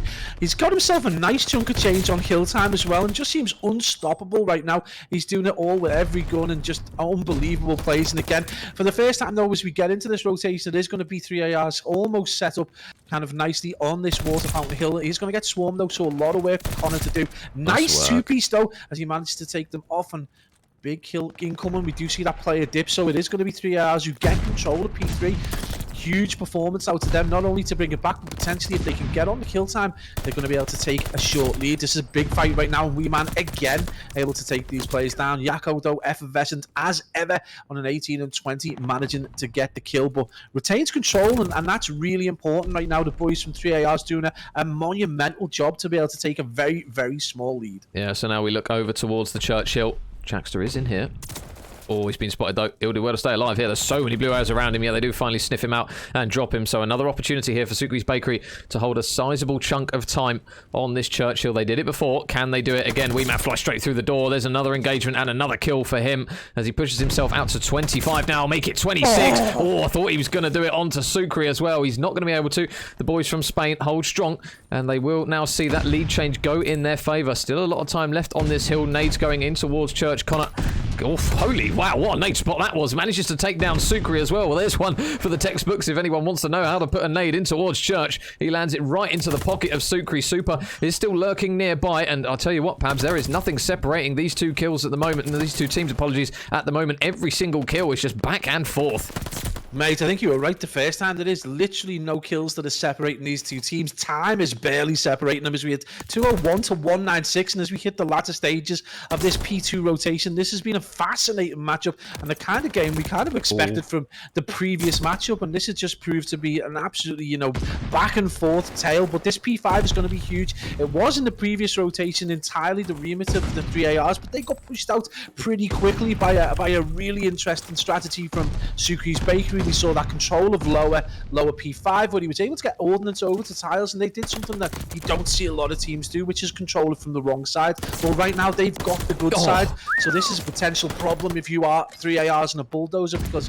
Sukri's Bakery look very, very strong on this P5. Yeah, and they can actually win off this. I mean, it's not often that we see teams see it out on this hill because it's so difficult not to try and hold a contest on this one. So we'll see what they can manage to work here. 3ARs and a bulldozer, but Super watching the lane, takes down one. WeeMan's going to go into the death cam as well, as there's another couple of kills going forwards. The contest does finally come through from Jackster. Oh, and Jackster, the two shots actually managed to go in his favour, because it will still be Sukri's Bakery getting those important kills, but it will now be up to 3ARs and a bulldozer to hold the rotation. Can Connor win the first engagement? No, Sukri takes him down, and now prime position now for the boys in blue to try and collapse on those players in towards the hill. Maple being one of them, tags up one. Shorts coming through. It is going to be a glide bomb from WeeMan, going to be invested as well, as the shots and trades go in and out of existence between these two, and Eric now just keeping his head down on the hill. WeeMan needs to try and slide out and contest here. I don't even think he's going to manage to be able to do it, and he's not. Sukri's Bakery managed to take the first map, 250 to 212. Man, that was a wild performance at the end. You got a feel for 3ARs and a bulldozer. They get that kind of like concentric spawn over towards the right hand side, but Sukri's Bakery get the split, and they're able to cause a pinch, and that just confounds 3ARs and the bulldozer, and they're able to see that game out despite the heroics of WeeMan of Tarl. He drops a 30 bomb in the first map, and a huge performance across the board from all players. At times that could have went either way, but it's going to be Sukri's Bakery. We're going to be flying the flag for Spain in this cup, which is something we didn't think we'd be saying at any point in this proceedings today. But right now they are doing so with aplomb and a great performance across the board without anyone really dominating quite heavily. So nice performance from the team in blue. Yeah, so they draw first blood. Sukri's Bakery able to do it, and Quicker with the follow. Thank you very much, buddy. Welcome to the stream. Rayless, Popeye, Sully, and Gillied as well. Thank you very much, guys. We'll spam it with a few of those as it's Championship Sunday, why not? So going into map number 2, Bocage, Search and Destroy. And staying on the kind of the concept of Sukri's Bakery, Pablo, this is the map where they've pulled out the slightly different plays that we've not really been used to, isn't it? This is the one where we've seen the likes of Super use a sniper, do something slightly different here. So they're a very unorthodox team on this map, and quite difficult to kind of predict what they're actually going to do. Yeah, I think the mixture of kind of Super's ability with the sniper, which can cause that kind of caution and almost suppression from the opposition, mixed with the hyper aggression of Eric, Boom and Yakko, is just it's a really difficult kind of puzzle to break. Yeah. Again, though, the guys from 3AR's proven, particularly in the last round, that they're able to kind of hang with anyone in S&D. Much more of a conventional team, you would suggest, in comparison to the Spanish lads. But again, we've seen Super go off and do amazing things, but also at the same time, he's proven how inefficient it can be against certain teams. Yeah. So a good opportunity for them to bounce back. I mean, nice and strong. You would suggest this plays right into the hands of a player like Jackster, who's going to enjoy that that more, opportunity for close quarter combat, reaction kind of kills and things like that. So this could be superbly interesting, but they do need to get this on the board, because you feel going into a Tuscan control where we do know that Sucre's Bakery can be Jekyll and Hyde. If they turn up as Hyde, that could be massively, problematic for the team in red. Yeah, so Sucre's Bakery 1-0 up here as we get ready to go in towards map number 2, ROKKR Search and Destroy. And it is quite interesting to see kind of how the various strategies have developed over the year, Pabs. Obviously, at the beginning, it was literally A or nothing. Obviously, Sucre's Bakery, they've slowly started to transition into working the B site, hiding behind the sniper of Super as well, especially on the defensive side as well, who'll just watch all the way down that B side. So teams are slowly starting to try and mix things up and surprise other teams. Obviously, where we've still got snipers, we've still got smokes, that possibility for teams is still there. And I pray they don't GA it. I pray they don't ever get rid of the snipers and smokes, because it just makes it a lot more interesting, even on these close quarter maps. Like when Super makes it work with the sniper, Sucre's Bakery look very, very good on this map. Yeah, I mean, you've got to pray that they don't ever GA the snipers and smokes in this in particular. When you look at the kind of channels that people can watch and how accurate they are with the ARs, it might become really difficult to start to actually get to bomb sites, and you will start to see almost a 100% preference for certain sites just because there isn't that visibility. Well, right now, while they have got smokes and snipers, there is a potential to be able to utilize both bomb sites. I mean, there is always going to be a preference for the carrying team to get to the closer site, or get, once they've got a pick, get control. But again, you've just got to be careful against a player like Super, who we talk about other snipers and we say how inefficient they can be at times. He's got to be on like an 80-20 split in terms of his quality. He literally very rarely has a bad game with the sniper. We've seen him push middle blockage with it. We've seen him get kind of the kind of quick scoping kills that you would only expect to see in pubs or in other games, and not at this level. So he is definitely a force to be reckoned with. But I would suggest this is an opportunity for the 3IR guys to really take the pressure back to Sucre's Bakery. And if you put the pressure to Yakko and Eric Boom, you can start to make them think twice about their routes. Yeah, and I'll be interested to see how Connor does on this map, because this is the one that he dropped 17 kills, as per Twitter, against the Spanish lads of Minnesota ROKKR Academy. So if he can have a map like that, I mean, Sucre's Bakery, they're going to be in for one on this one. But yeah, you mentioned kind of when you've got the sniper and the presence on the map, but also Super's as good as the pistol is this year. We've seen so many kills from Super where you're like, right, well, an MP40 is going to push him, he's probably dead, but he somehow just gets a kill out of absolutely nothing with the pistol. He's very, very good at using that sidearm, as good as we know it is, but he just definitely seems to elevate it to another level sometimes. I honestly, with regards to Super, I think he's a better player this year than he was last year. I think he was less consistent in MV3, and I think that's reflected in their cup results. And this year, he's having the same kind of run of results, but his performance has just been top tier nearly all the time. And definitely, if the Sucre's Bakery go west in terms of their roster, some player that the higher level AMs need to think about picking up, because he's unreal at times. Yeah, so first blood, Eric's able to grab the first one in towards that site. They will go. Chakster is just going to be watching this outer lane. He knows there's one there, but he's going to get shot in the back by none other than Mr. Eric Boom as he looks for a third. He's not going to be able to do it, though, on that occasion. So now 2 versus 3 is now on the cards, and all chatting around the corner is going to be Wee Man. Sucre makes him pay for that one. So now Maple, last man up, will make it a 1 versus 2. Going to try and potentially dip out in towards mid, though. He has been spotted. Yakko surely going to get the kill on first round on the board for the boys of the bakery. Yeah, Yakko goes clay pigeon shooting at the end of the game with a pretty easy kill. And again, it's so difficult when you're kind of top grannies and people already know you're there. It's difficult to get a route out, and that's going to be an easy round almost. Big kills from Eric Boom, and this is a player, if you're 3ARs, you need to keep signing, because if he has a resurgent and confident kind of S&D performance going into the next game, it could be huge for him. He's already playing very, very well, and this is going to be something 3ARs and Bulldozer need a quick response now. They need to slap back in some style. Yeah, so Maple and the boys hold that, and they're going all the way across the map. Isn't going to tag anyone up, though, as they look for this important first blood. Eric has managed to work his way in towards Hut here, so he might be able to at least give his team the information as and when players decide to push over. Sucre is just watching down this lower side as well, so they do have quite a lot of map presence at the moment. Some shots are going to be exchanged. Eric going to fly around the corner, and good teamwork there for the boys of Spain. The coordination there, just to call out that the man did push through as Chakster, though, however, him and Maple get kills, so now Eric and Sucre all of a sudden left in a 2 versus 3 situation. They do manage to take Maple down, though, so now up to a 2 versus 2, and the boys of 3ARs and a Bulldozer, they do have bomb down, but now they've just got to defend it. Yeah, absolutely. And BB Connor in a completely different situation to the previous game where he's 0-1 right now and really needs to get off the mark. Eric Boom with the flank all the way around, able to get another kill, 4-1 for the young Spaniard Phenom. And right now, 25 seconds remaining, and he's going to be straight onto defuse. We talk about this time and time again. He does dip. Is he going to get the kill? No, he's going to get tagged up, and Eric Boom with another pretty easy kill. He's 5-1 right now. Suki going to get the defuse. And right now, 3 ARs and a Bulldozer looking all at sea in this game. And they really do need a round on the board ASAP if they want to continue to kind of feature in this series. Yeah, so Sukri's Bakery, 2 rounds to the good. Strong start here from a team that we know are very, very good on ROKKR Search and Destroy. As difficult as it can be for the finest of margins, they do seem very, very strong on this map. So, unsurprisingly, 2-0 to the boys in blue.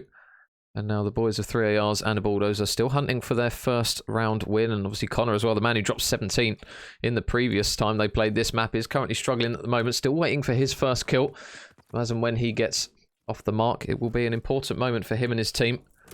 The boys of 3 ARs and a Bulldozer. Oh my goodness, Chax is going to be busy. He manages to take down one, and his teammate Connor, there you go, a lot better there from 3 ARs and a Bulldozer. Good little bit of bait and switch between those two lads, as now Sukri and Yako left in a 2 versus 4 situation, and this is a good opportunity for 3 ARs and a Bulldozer to get a point on the board.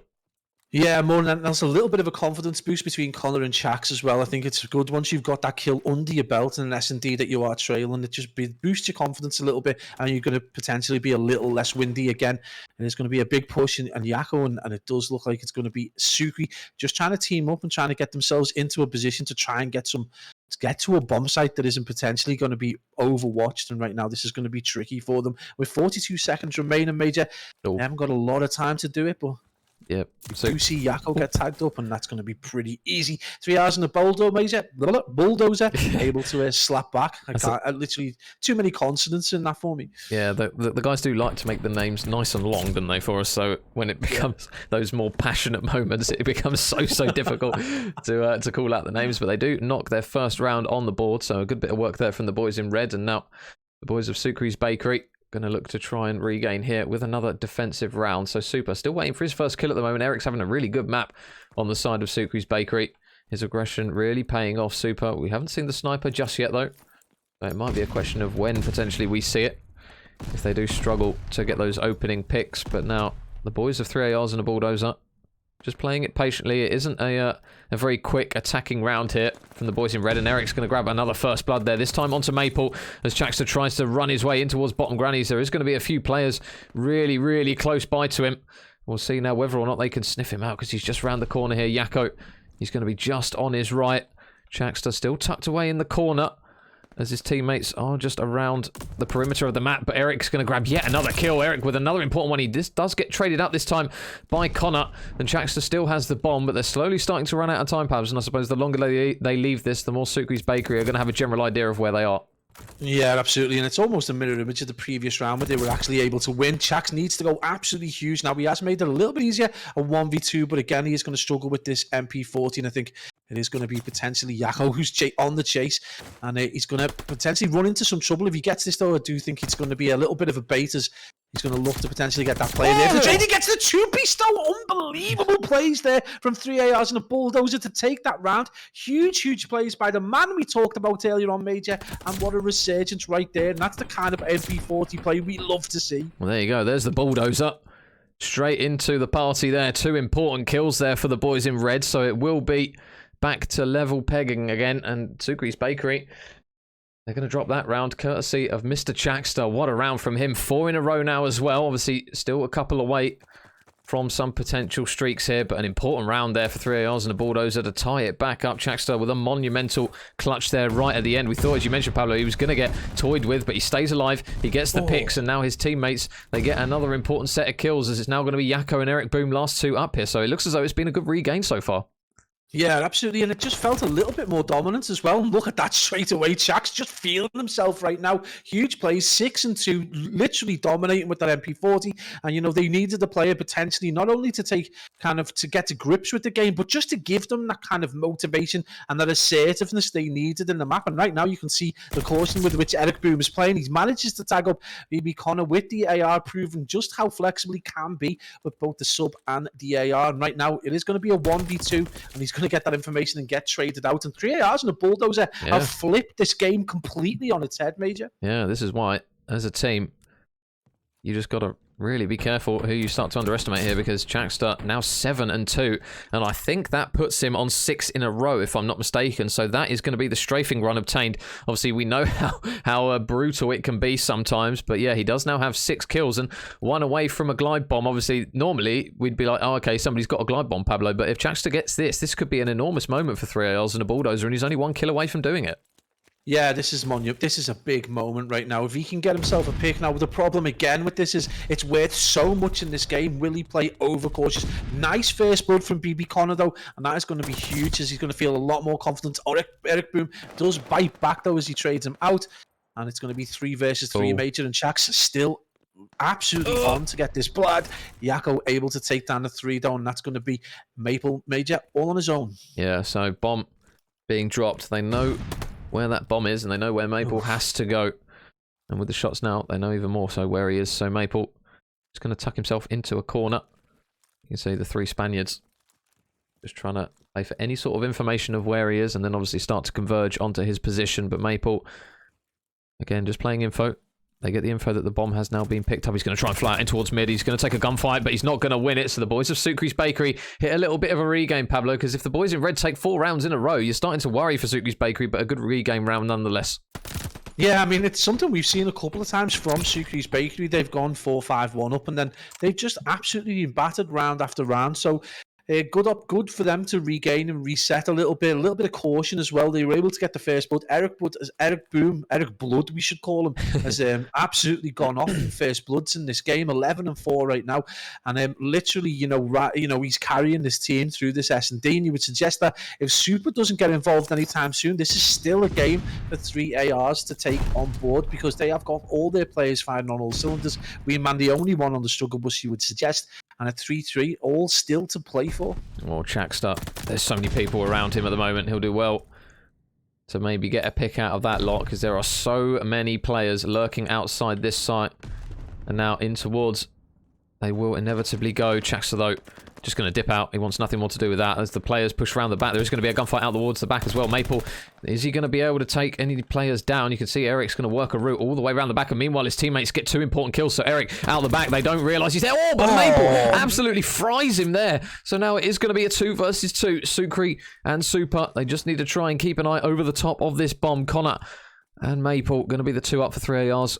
Can they work something here? Oh, he spots the man in top window. Is he going to check the corner, though? Connor is going to go for the reach out. Oh, my goodness, no. It's going to be a 1 versus 1 Super. He's still got another man to go through. And Maple, with the melee, manages to get it done. He'll get the defuse, and 3AR's going to retake the lead. And, it's just that kind of look that a team like 3ARs needs, and it looks like they've been doing well on that kind of things, and they really do kind of prosper on the back of it. Just a little bit of odd timing, player kind of overslides and gets tagged up, and it's really important that they're able to mix that quality strategy and just get that little tiny bit of luck that they needed to go into the lead. And again, you've got to talk about Sukri's Bakery and the kind of running out of steam in the middle of games, and again, it does look like they've slowed down a little bit. Finally, Super off the mark, though, still double negative, supported by Yakko, who's almost in the same position.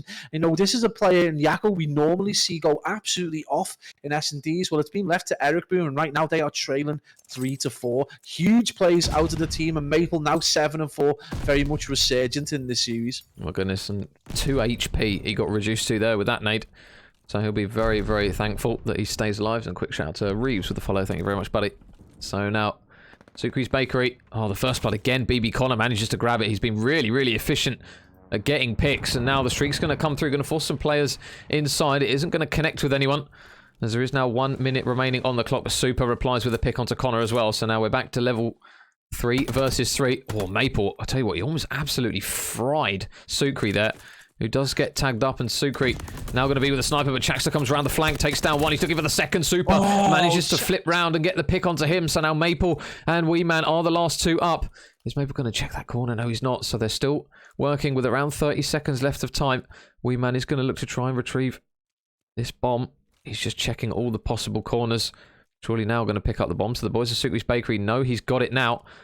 And Super waiting for the right time to pounce, as Eric is just going to try and play for some sort of information. But bomb will go down, and it's going to be down to the boys in blue to try and work the retain.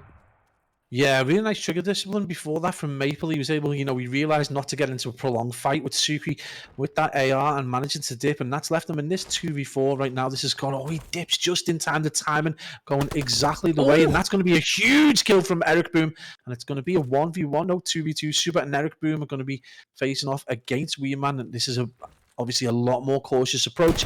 Is he going to get the shots? They know where he is, unfortunately, and that's going to leave them in a really strong position. He's going to bait them out. Is he going to get the kills? No, Eric Boom Super is going to get that kill, and Eric Boom is going to get the defuse, and that's going to tie things up again. Major, a 4-all, and you know what? We're starting to get that whiff, mate. Oh, man. Yeah, the waft of round 11 is slowly starting to leak into this map. Obviously, the first map, 250 to 212, wasn't exactly a blowout by any means. An incredibly close map for both teams, and it looks as though the Search and Destroy is going to do exactly the same here. So now tied up once again, and the boys in blue going to look to try and retake the lead themselves. It was a strong start, but in the middle portion of the game, 3 ARs and a Bulldozer managed to grab a few rounds of their own. So we're back tied again, 4 rounds apiece. And Sukri, we did see him temporarily with that sniper. Whether or not he's still opting to use it now, it'll be interesting to see as the tacticals again, just playing for information. No, so no sniper out of him and no sniper out of Super just yet. So Sukri's Bakery looks as though they're going to make a push over towards that side. But I'll tell you what, now it's going to get busy. There's 3 players pushed down low. Eric's going to get tagged up. He's going to get dropped. So Maple, that aggression over towards that left-hand side of the map pays off. But meanwhile, the bomb is going down over towards this A site. And Chaxter, though, another important pick, 2 versus 4. Yeah, this is a big moment for 3 ARs and a Bulldozer. Definitely need to get this defensive round. Really interesting that they push all the way over to the B site and they're going to make them transition. Maple is going huge right now as he kind of in a almost in a foot race for kill leader with Chaxter. With 25 seconds remaining, we're going to see Maple on the defuse, and it's going to be down to Super to try and deal with that. And right now he's in no man's land, not even close to being able to deal with it. Yeah, so pretty simple solution there. See the player running away, stick the bomb. 3 ARs. The simple approach to that one, and they managed to become 1 round away from tying up this series. So a good bit of work there from the boys in red once again. And now Sukri's Bakery, they need the remaining 2 potential rounds here. Super has still got 4 in a row. He will still need 2 more for that strafing run and subsequently 3 for that glide bomb. So we'll start off on board with him and see if potentially he can work a pick here. Because, I mean, at the moment, the boys are 3 ARs and a Bulldozer, Pablo. They just look very, very efficient on this map. Yeah, they, in terms of just Maple and Chax right now, we had a feeling that they would probably, enjoy this because a little bit more close quarter combat, a little bit more reaction in terms of, the kind of interactions that they're going to get in gunfights.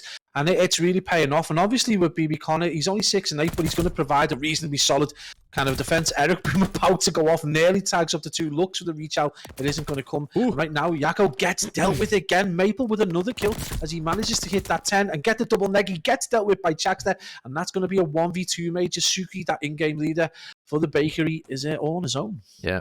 Can Sukri work some magic here?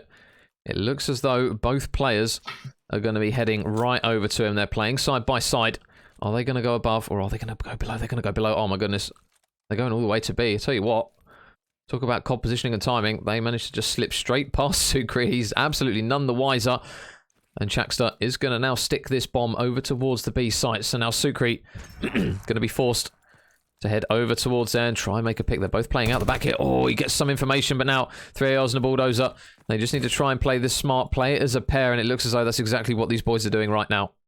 Yeah, this should be, I mean, it's already difficult to get a 1v2 clutch, but when they kind of have an idea where you are, when you're talking about such a small bomb site, Suki with an enormous skill, though, and you can already see it's going to be Chaxter dipping. Again, it's going to be very difficult for him. He leaves himself exposed, though, and this could be a problem. Suki not looking to stick the bomb immediately, so potentially going to see that player look towards to go tower. He jumps the top rope. Does he get the kill? Oh my days from Chaxter off. That's got to be more than the top rope. He's jumped off the building and manages to get the kill. And that's to win the game. That has got to be the finest round-winning kill that you've ever seen. Oh my goodness, Chaxter off the top rope.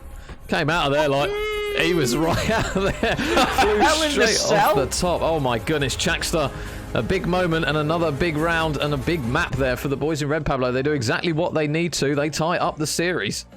Man, my mind is blown from Chaxter there. The big man himself leaping off the tower, Rapunzel style, and he manages to tie up.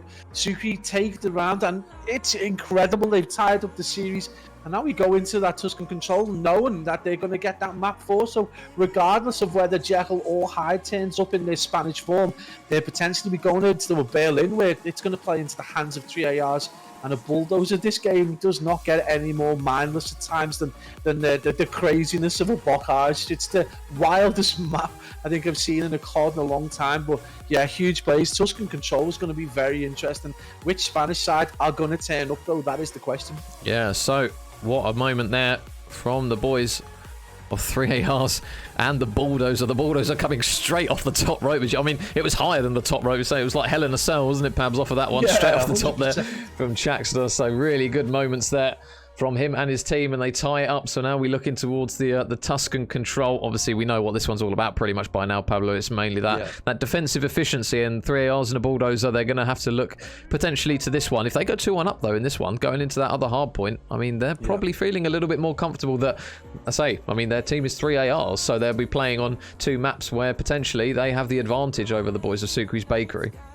Yeah, absolutely. I mean, it's one of them as well, isn't it? You know, I have the feeling that 3ARs and the Bulldogs are going to be reasonably consistent as a side. They're not going to be, I don't think they're going to dip heavily in form, but we know from experience that Sucre's Bakery can just have wild moments on Tuscan Control. So depending on what happens here, largely will dictate what goes into the next round. And we know for a fact that Berlin is potentially going to play into the hands of 3ARs. We've seen Sucre's Bakery before struggle, not heavily, but not do so well on it.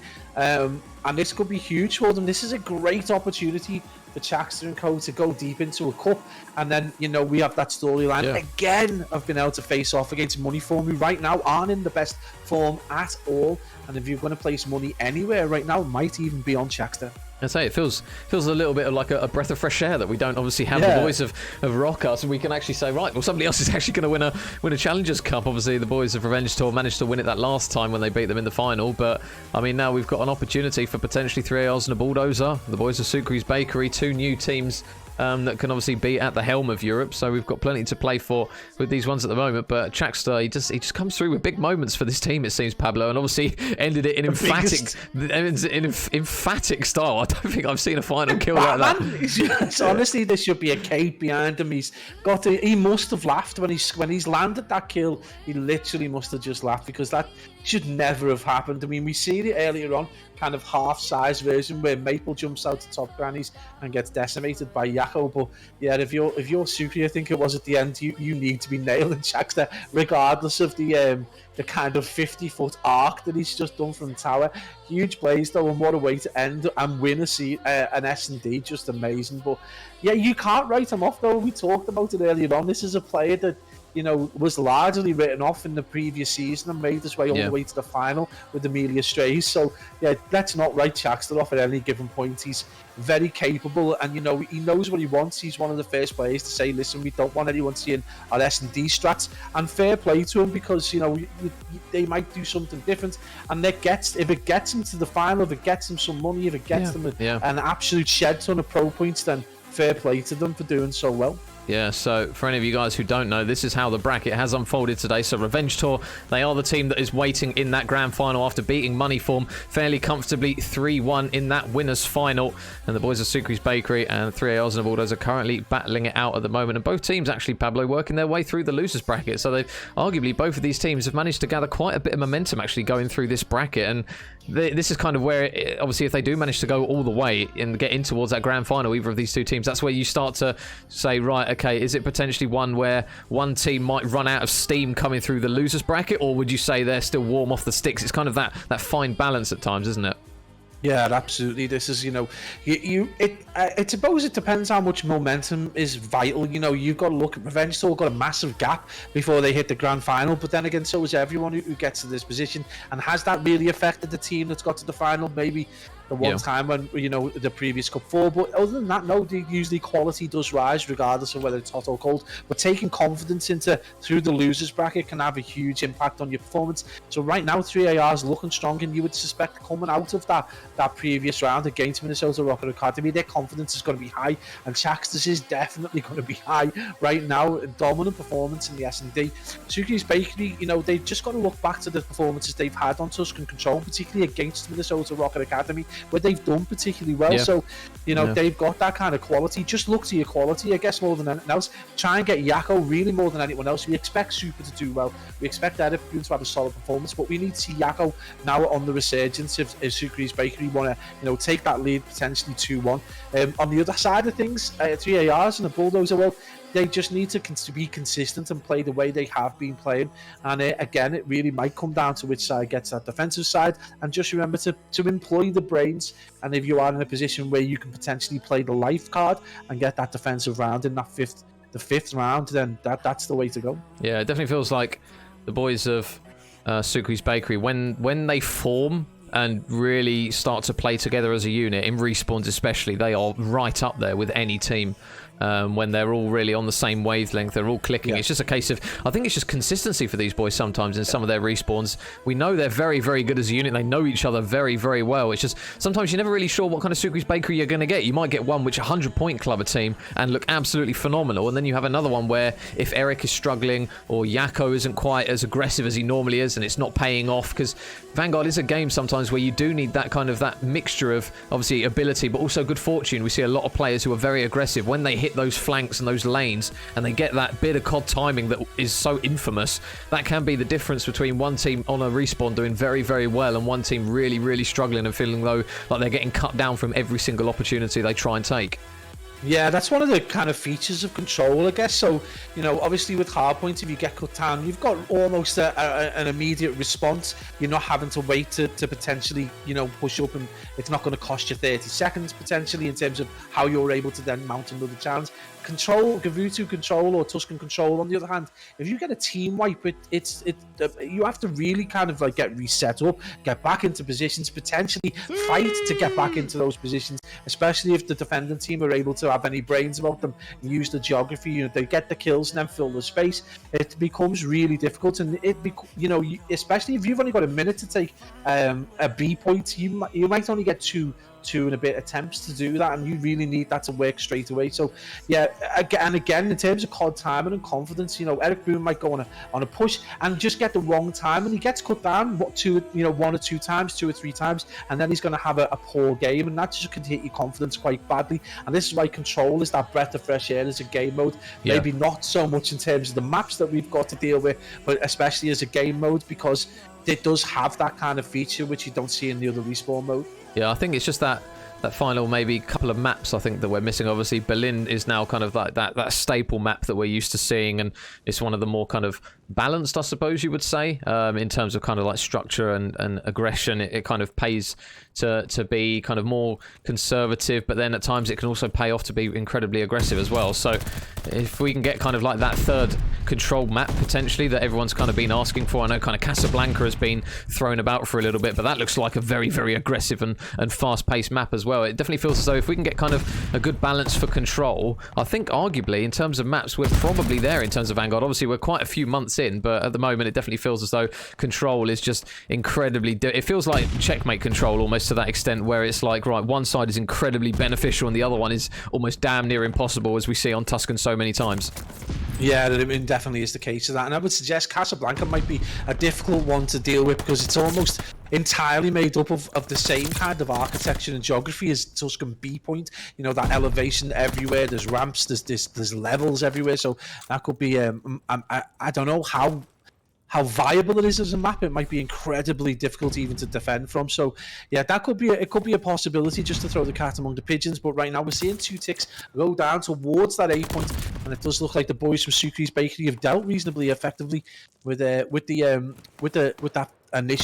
initial attack over towards A. But again, this is a very split, and we're seeing number 4. It is going to be Connor. He's going to finally get dealt with as he gets a tick to B. So right now it's cost them 5 lives, but they've managed to do a reasonably good job of getting 3 ticks split across the 2 sites. So Sucre grabs 2. Oh, there you go. Oh, have a couple of melees. Oh, and he got the second as well, Maple. I think the first one was with the help of BB Connor, but really good work there from the boys at 3ARs. and a bulldozer, but now this is the issue. They do have a lot of presence over towards this B site and a good couple of kills, so now surely the boys are going to stack the hill. 3 players on, Weeman, Chaxter, and Connor. They are all on this, and this progression is coming through so quickly. This is the thing that we talk about that players and teams do really hesitate from doing, but I'll tell you what, I think this one's done. I don't think they're going to get a contest, and they're not, so the life count goes back in favour of the boys of Sukri's Bakery ever so slightly, but they do the difficult part, Pablo. 3 ARs and a bulldozer. They do the big brain play, and they get the B point done first. Oh, Chaxter's absolutely off in the back, and he finally gets dealt with. He just caused so many problems, and it's been able to get number 1 Maple to get back onto the A point. We could see an early doors break of serve over towards A. Finally, Yakko stacks the hill, but they're so close to capping it. Being able to slap straight away in that attacking round. 3 ARs and a bulldozer. Chaxter going big in the back. That is a 1-0 right there. The Sukri's Bakery have already got a mountain to climb. Wow, well, there's the first dagger in. First round as well. What a performance there from 3 ARs and a bulldozer. This was the thing we spoke about, Paz. We've seen it a couple of times where teams have got a lot of kills and they've really hesitated. They've thought, right, okay, we'll try and get into position and stop people pushing on the point rather than just getting on it. And the 3 ARs and a bulldozer, credit where it's due. They've done literally exactly that. They got a wave of kills. They stacked the hill. They got the B point done. And it just feels like that's what teams should be doing from this point on. We're slowly starting to see more and more teams do it. But 3 ARs and a bulldozer demonstrate exactly how you take that B point. Well, I mean, a lot of that comes down to the good time, and you need to get that team wipe. You can't just drop 2 players or 3 players. You need to get a full team wipe over to B so that you can stack the points, because it's so quick and so easy to get back over to B for the defended side. But they have done that immaculately, and now we're seeing this kind of the only response that you can potentially get back is to try and maximize your time and lives. Sukri's Bakery are going to try and cap this A point as quickly as possible. Going to give themselves about 2 minutes and 11 seconds. It's near close to maximums you can get, and they've got the balanced life. So this is a big opportunity for Sukri's Bakery to slap back. And look at the movement from Eric Broom, already trying to get himself into the back and try and get as many kills as possible. Yeah, so the spawns are going to be a little bit rogue actually for 3 ARs and a bulldozer. You can see Chaxter is currently on the hunt for a few players, and he does manage to spot a couple of players going into bottom church, but meanwhile his teammates are falling by the wayside a little bit. Connor has managed to get himself in towards top radio and takes down one onto Yakko, so they will be in a position now potentially to work something and hold strong on this defensive side. Sukri out the back. How many can he grab? He's still playing his life here. 4 in a row. Still a few away from streaks, and he tags up Maple with Chaxter going for the chow, but it's going to be the same result for him. 5 in a row. Oh, can't quite make it 6. But really good work there from the boys in red. They clean out a wave of players. You can see already Weeman pushed up in towards bottom mid, looking to try and get ready to go. BB Connor is just watching through this P5, and I'll tell you what, this is going to get messy now, as a few players are surely going to start coming through any second now. The gunfight's now going down. Connor going to try and just stay alive. He's not going to be able to. Number 2, Weeman, though, going on a flank of his own. He's going through bottom. There are still a couple of players up the top. Pistol out, though, will get spotted. Sukri takes him down as those blue arrows try and flood their way in towards the other side, but now kills come through for Chaxter as he manages to get a couple, and the boys in red, they need to try and hold off here, but Eric is going to grab one. Other trade's going to come through from Maple. Yes, they are. So with 56 seconds remaining on the clock and a life advantage at the moment, 3 ARs still in a good position here, Pablo, to hold strong. Yeah, huge plays from Weeman, 12 and 10. We've got Connor on 13 to 7. They've been massive performances. And right now, if you are Sukri's Bakery, you've really got to look to the players in Super and Yakko of having an appalling game right now. Super, probably one of the most consistent players in the AM, is now nearly tripped up, quadruple negative. He's managed to get another kill, but he was so close to being 4 and 16. Right now, this has been a monumental performance from the team in red. Right now, Eric Broom has managed to get himself on the kill. They've got 2 players, but again, they don't get these picks towards the back. There's going to be number 7 there. Progress is going to go down, though, and this could be an immediate slapback from the team in blue. They need to get these spurious kills, though, and it is going to be tagged up to that, and it's been a nice defense, but number 5 still out in the back, Major, still potential to cause problems. And that was the approach that we worried about there, but Sukri's Bakery, they've still got 2 players on the hill, so the progression's coming through, and Sukri, I'll tell you what, he's just killing everyone that comes nearby, so the second tick is now pending. He's just going to try and keep his head down while those players above him fly off the top rope, but another kill for Sukri. 5 in a row, cuts down yet another one onto Connor. Weeman and Maple are going to fall, and I tell you what, this is looking mighty viable now. 3 ARs and a bulldozer. They got that first round, but Sukri's Bakery just smacked them back with one of their own, and we've now seen the weirdest position on a Tuscan I think we've seen. First 2 rounds and first 2 attacking teams take him.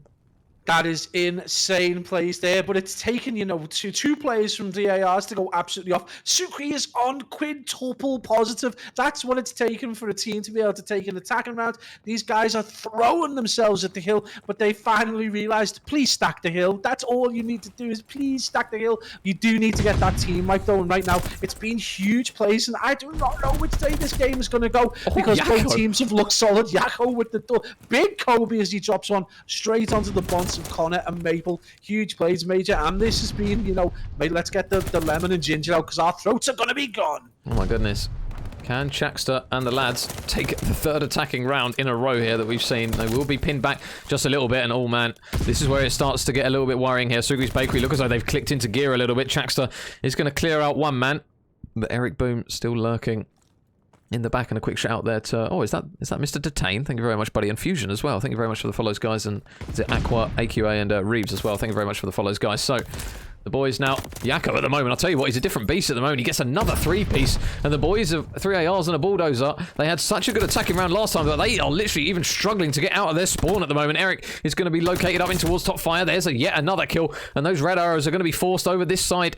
Over towards through P5. Can he get another kill? No, Eric is going to get cut down. Meanwhile, though, over towards the point. Number 6 in Yakko and his teammate in Super are still going to be here. Super's going to fall. So too will Yakko. So a really good opportunity again for the boys in red to get on the point. They won't quite have the reinforcements that they did last time, Pablo, but they're still in a good position to try and disrupt this, but they've only got 15 seconds left.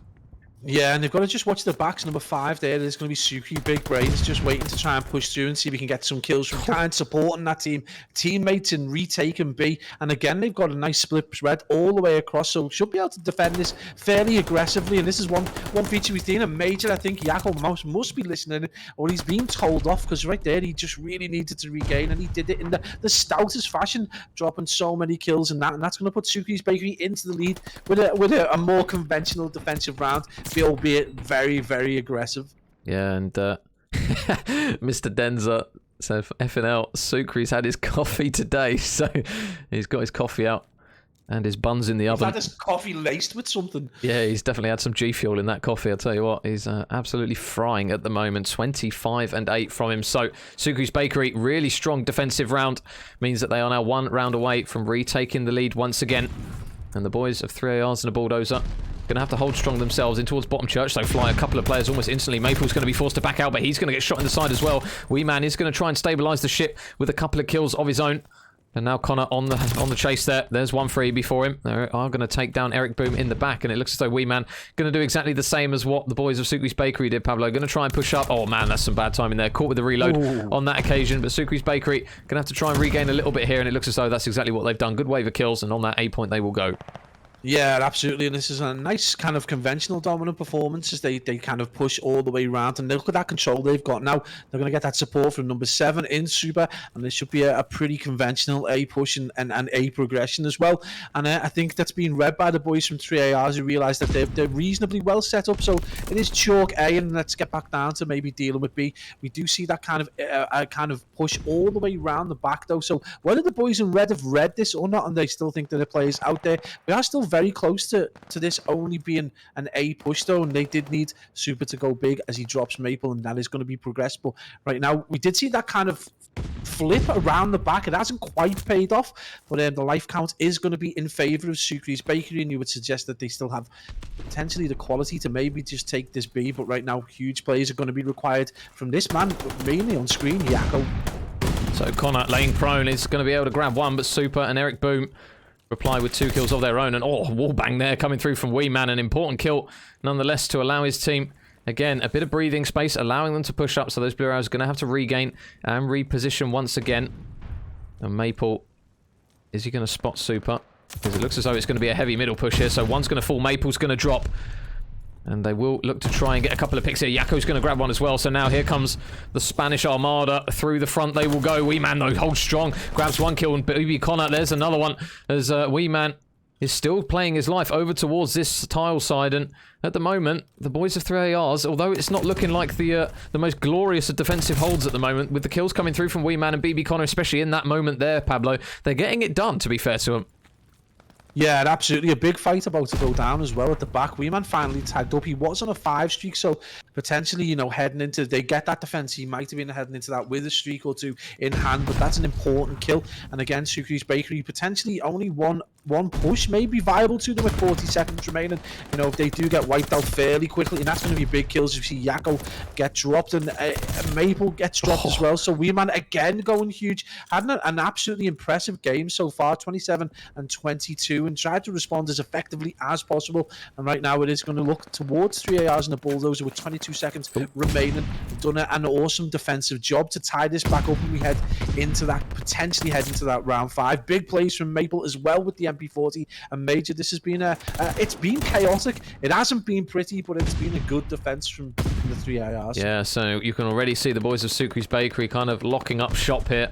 They don't want anyone else through the doors, and we'll now have to see who is going to get that defensive side. So 3 ARs and a bulldozer, they tie it back up. Nothing separating these two so far in the control. They take an attacking round each, they take a defensive round each, and now we go in towards that all-important 5th and final round, and it is going to be Sucre's Bakery on the defensive side, Pablo. So if you're a Sucre's Bakery fan, you are loving that, unless 3 ARs and a bulldozer work some magic like they did in that opening round.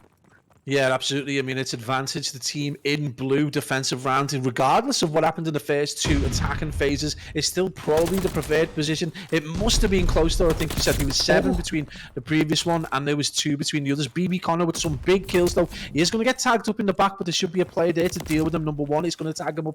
Maple with an important kill, but again, this is all about getting position and not necessarily trying to get anyone on the hill. But they've got 2 players there in support. They're going to try a split push, so it is going to be the boys from Sucre's Bakery are going to look to try and defend this with the full 4 teams. So kind of chalking A already, knowing that there's only 1 player potentially on it. That's a massive kill from Weeman, who continues this awesome performance as he approaches 30, and kind of in a foot race right now with Sucre, who's on 30 and 16, and that is what you want from your in-game leader. But Maple again just causing huge problems over towards the back, and a great opportunity, Major, for 3 hours to do some damage on this B. Oh, and a big kill there from Eric out the back is going to allow 3 players from Sucre's Bakery just to wrap round to try and get Maple off at this point. He's getting absolutely leathered with nades and tacticals. They're just going to throw themselves at him eventually, but the shot's a little bit windy as Maple is going to at least take down 1, and he does have a teammate here in BB Connor. How many can he grab? No, Connor only able to grab 1. Jackster, though, as well, still lurking out the back, but the boys in blue sniff him out, and they get those kills done. So Sucre's Bakery, their attention is going to shift back over towards the A point. Eric, did he spot the nade coming through there? Oh, well, regardless, he won the gunfight, and the boys of Sucre's Bakery now just going to look to try and disrupt those players from getting that A point done. Only 40 seconds left on the clock here. There's 1 for Super. Can he slide onto the second? Or shot's a little bit windy on that one. Isn't going to grab the second. Yakko up through the top, though, spots 1. He knows Wee Man's there as well. And that life count at the moment already for the boys in red, Pablo, is starting to get a little bit bleak. They now trail by 9. Yeah, that's been an absolute blowout from Sucre's Bakery. They've got themselves a huge life count lead, and this becomes a massive problem. Neither A or B are going to get... it's going to be massive for them. They're even able to get the A zones down. And while that kill feed stays majority blue, this is problematic. Connor with a little bit more of a cautious push, but he leaves himself exposed in mid Tuscan, and that's going to be another big defense there from that team in blue. And they just look monumental and major with 5 seconds to go. It's going to be 2-1 to Sucre's Bakery as we head into that double Berlin. Yeah, so map 3 is complete. Sucre's Bakery by a narrow margin. Well, I'll say that. That final round was a bit brutal, but they managed to take it 3-2 overall there.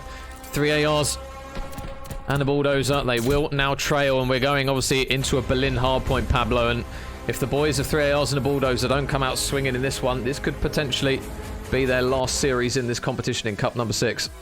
Yeah, absolutely. And, you know, they've done so well to get this far, but you would think maybe 2 Berlins in a row could be a massive opportunity for a regain and reset and a bounce back. And you know the kind of personalities in this team should well be able to do that. But Sucre's Bakery, again, they kind of made hard work of it. 2 crazy attacking rounds to start the game, but then we kind of move back to convention as we see 3 defensive rounds on the bounce. And it ends up coming down to that life count, and Sucre's Bakery just doing that little bit better.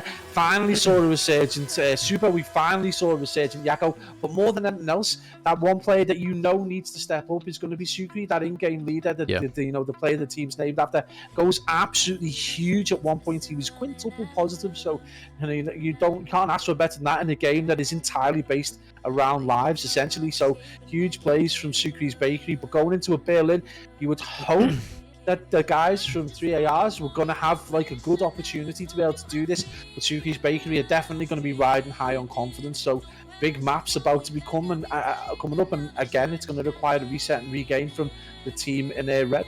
Yeah, and we've also got some COD royalty in the chat, Pabs, because Hixie has dropped by us, so has Watson as well. So we've got some absolute legends in the chat. Thank you very much, guys, for dropping, boy.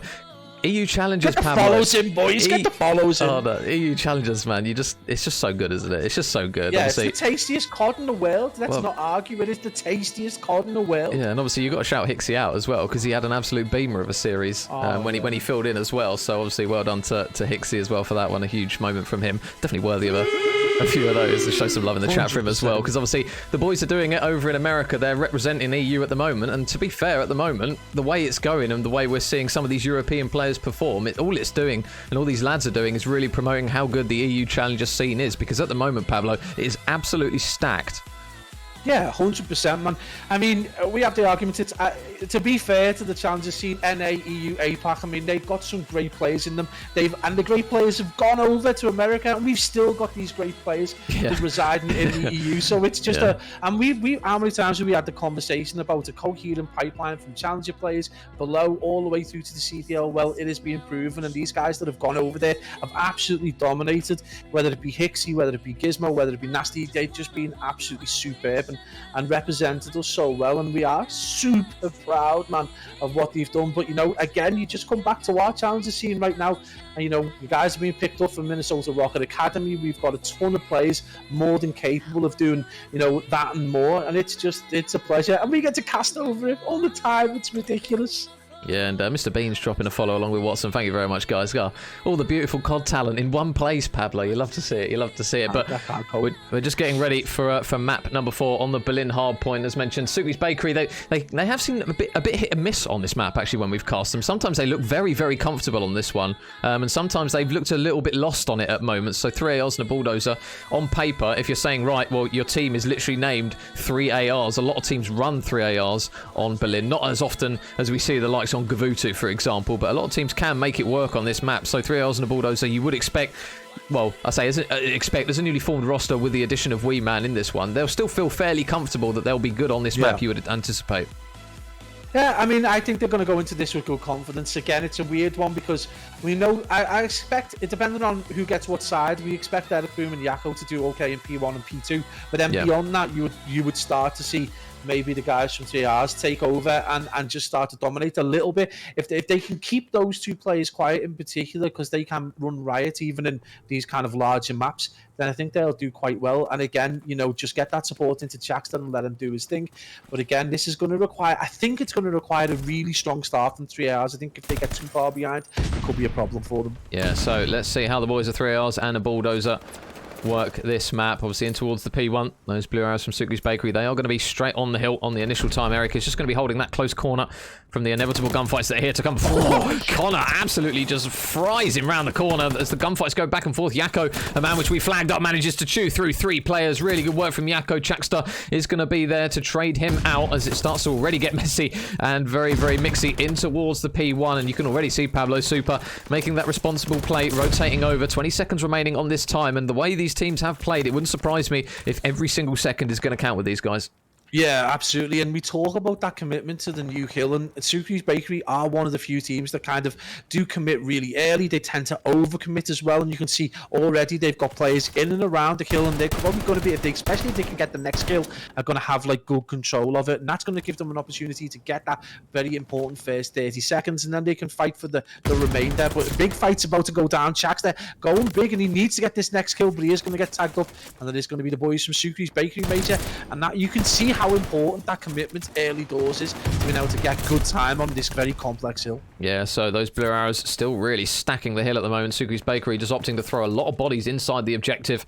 Chak says he's going to check the left corner. No, he's not on that occasion, so him and his teammates. Oh, no, never mind. Connor and Maple grab some kills themselves, so I thought for a second then it was going to go a little bit one-sided to the boys in blue, but nonetheless they do manage to get a couple of kills out. But saying that, some more important gunfights go down over towards the next hill, and it is going to be the boys of Suki's Bakery ready to go for that rotation. They're quite aggressively pushed out at the moment, Pabs, as well, so they've got to be careful. They will still spawn over towards that next hill, but now 3 ARs and a Bulldozer, a good hold on that remaining time, and they will now just see this game pretty much close to even again.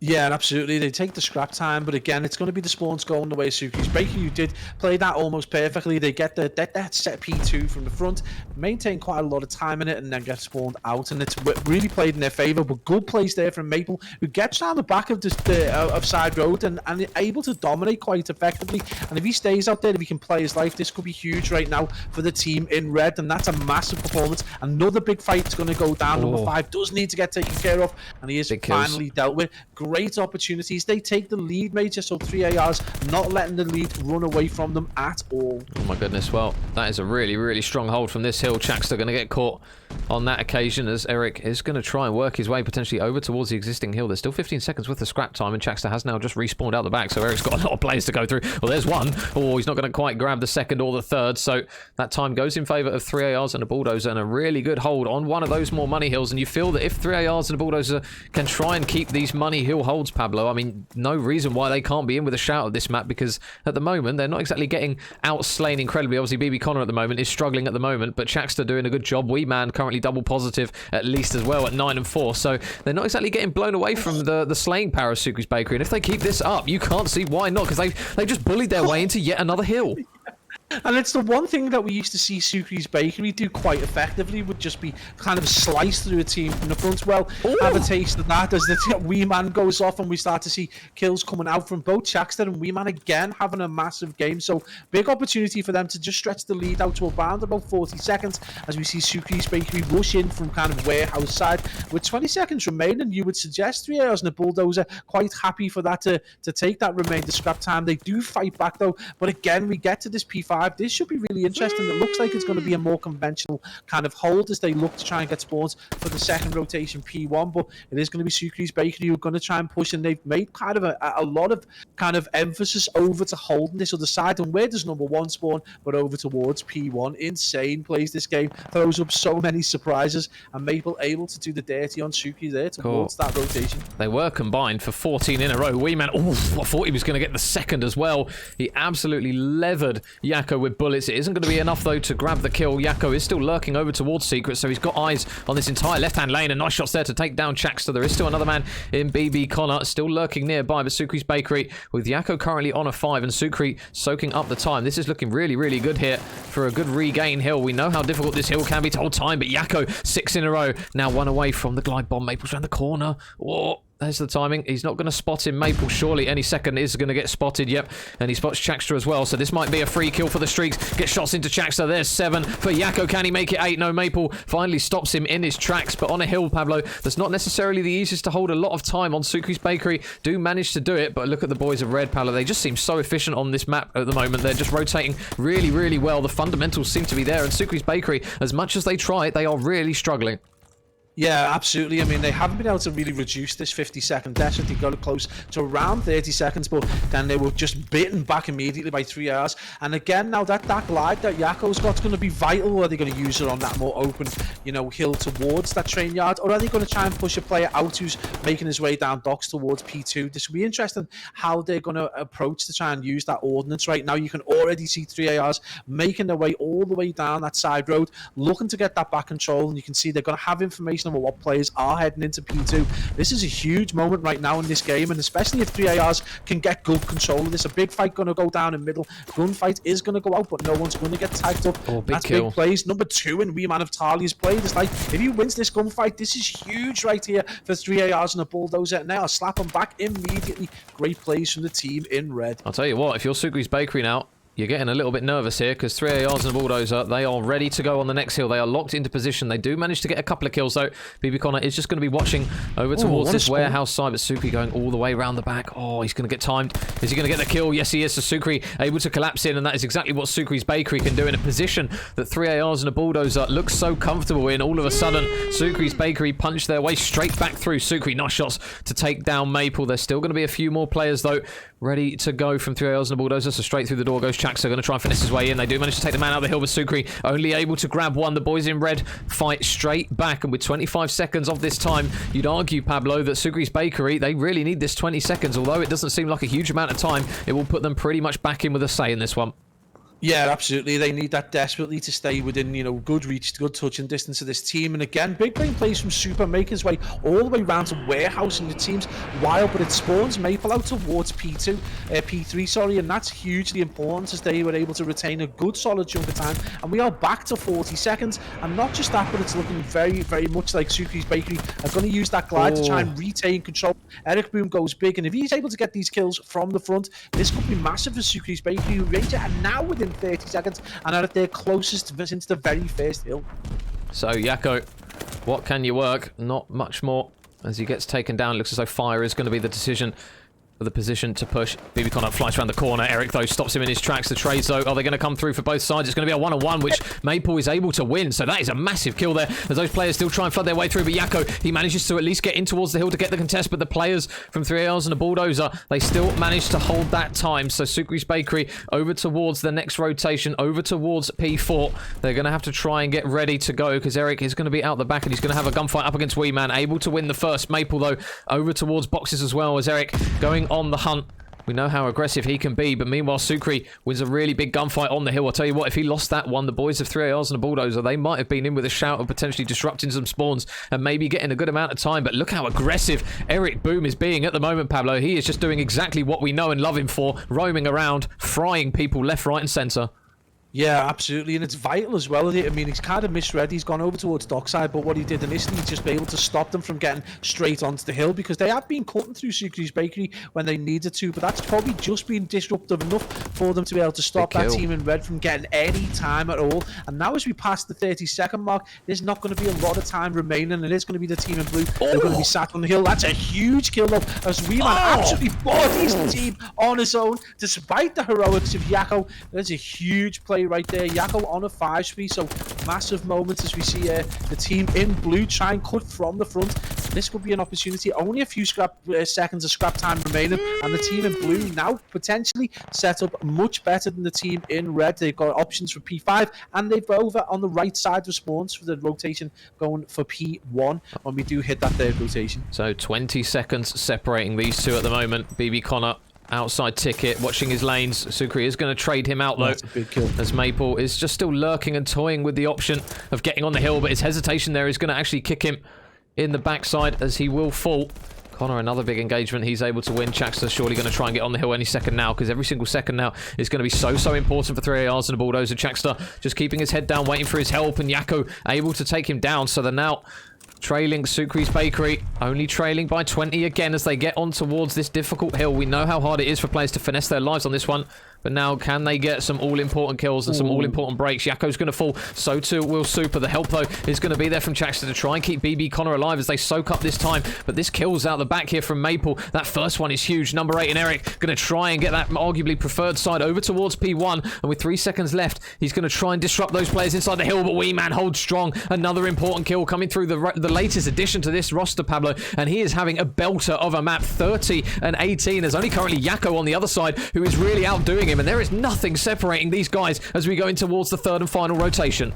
Sucre's Bakery so close to tying things up, literally a 10-second difference, and they've got complete control of P1 in this third rotation. And you've seen some monumental performances, but none more so than Yakko on 36 and 22. The player we pointed out that needed that big resurgence. You would suggest one big push required from 3Rs and a Bulldozer right now. They need to go huge. There's huge fights about to go down behind them, and it is number 5 there's got the opportunity to get that 2-piece, and that is massive right there. Oh my goodness. They do fight from the point, but no one can get on board. And with 15 seconds remaining, Major, you would suggest one final opportunity to get their feet on that hill. They need to go so quickly here. Chaxter through the front. Big kill from him. The trades come through. It is getting oh so messy in the hill. They can't win off this hill. The rotation. This gunfight's enormous. If Wee Man can win this one, this might keep his team alive. 2 seconds remaining. He's in the initial. Can he win his? Sucre's in. He takes down one, but the trades aren't going to be nearby. Sucre's Bakery from a deficit position. They managed to pull it back, Pablo, and that is why you cannot write this team off in a respawn. 250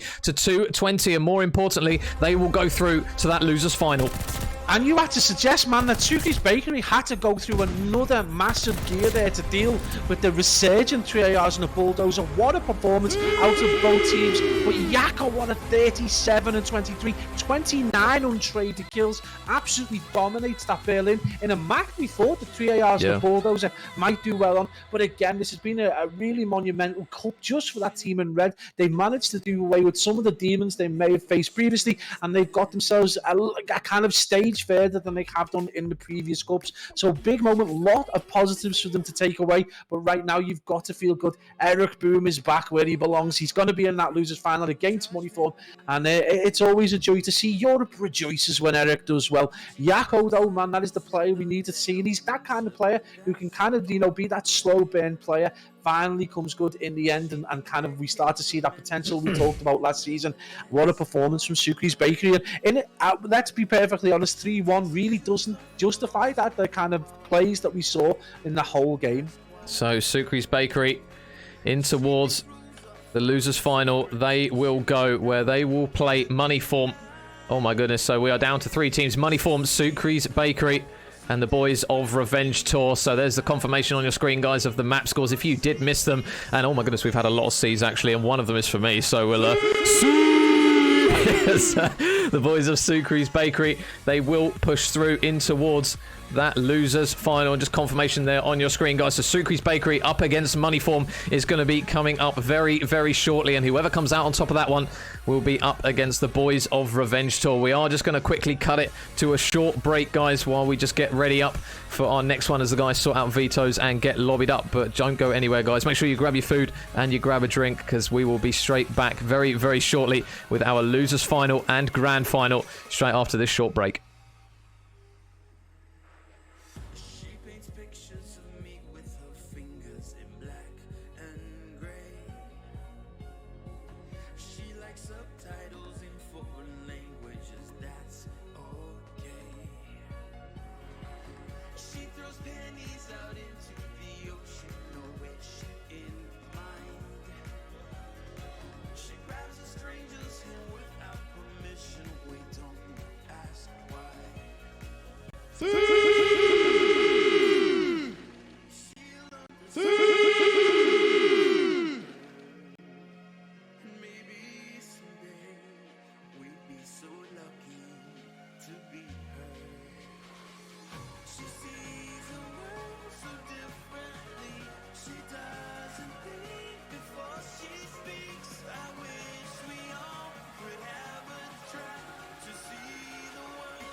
sound of my heart skip a beat.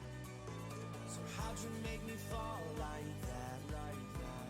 How'd you make me fall so fast, so fast? And every time you're in my mind, I forget where I'm at. When the love is right, everything comes together. I could be anywhere, whenever. I know the love is right.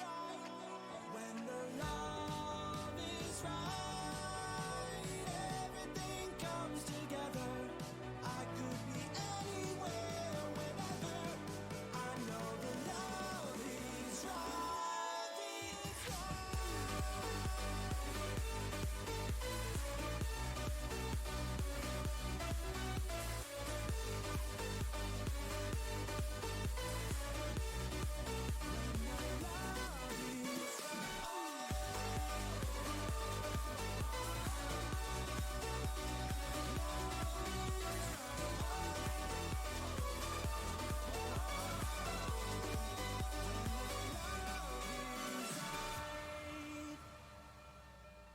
When you're around, you calm the voices in my head. And when I get down, your love lifts me higher than I could only see this now. Everything's better when you're around. And every time I lose my mind, you always bring me back. When the love is right, everything comes together. I could be anywhere, whenever. I know the love is right. When the love is right, everything comes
illusion's not enough.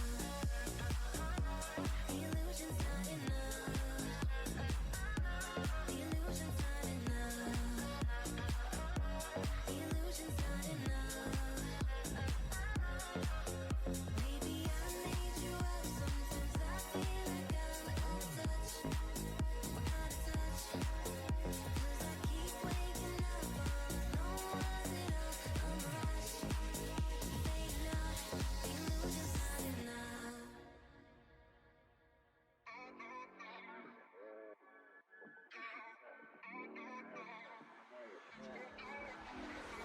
Your hands are over me. Pull me in like an ocean, I believe. There's no place I'd rather be. Let us drown in this ocean endlessly. No need to rush. We have a whole night. Boy, why don't you hold tight? No need to rush. Let us drown in emotion. Slow motion. Da, da, da, da, da, da, da, da, da, da. Oh, oh, commotion. Da, da, da, da, da, da, da, da, da, da. Oh, oh, slow motion. Da, da, da, da, da, da, da, da, da, da. Oh, oh, devotion. Da, da, da, da, da, da, da, da, da. Oh, oh, slow motion. I'm gonna let you feel the amount of devotion that I need. So listen carefully. Let us drown in this ocean endlessly. No need to rush. We have a whole night. Boy, why don't you hold tight? No need to rush. Let us drown in emotion. Slow motion. Da, da, da, da, da, da, da, da, da, da. Oh, oh, commotion. Da, da, da, da, da, da, da, da, da, da. Oh, oh, slow motion. Da, da, da, da,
The distance between us, no, doesn't matter to me. If we never see each other, no, it doesn't matter to me. And we could forget all the things that we've done, as if we've never been to all the places we've gone. 'Cause as long as the skies are blue, as the ocean waves, you will know the truth. That as long as the skies are blue, I will always, always love you. 'Cause as long as the skies are blue, as the ocean waves, you will know the truth. That as long as the skies are blue, I will always, always love you.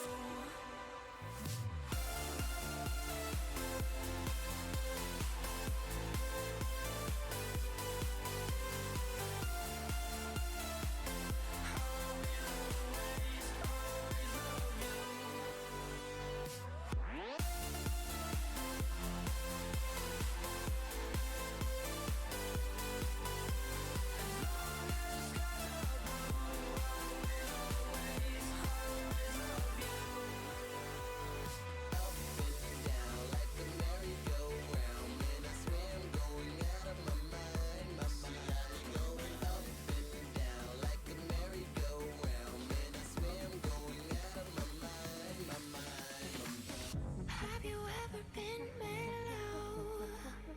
Have you ever tried? Have you ever been happy just to hear a song?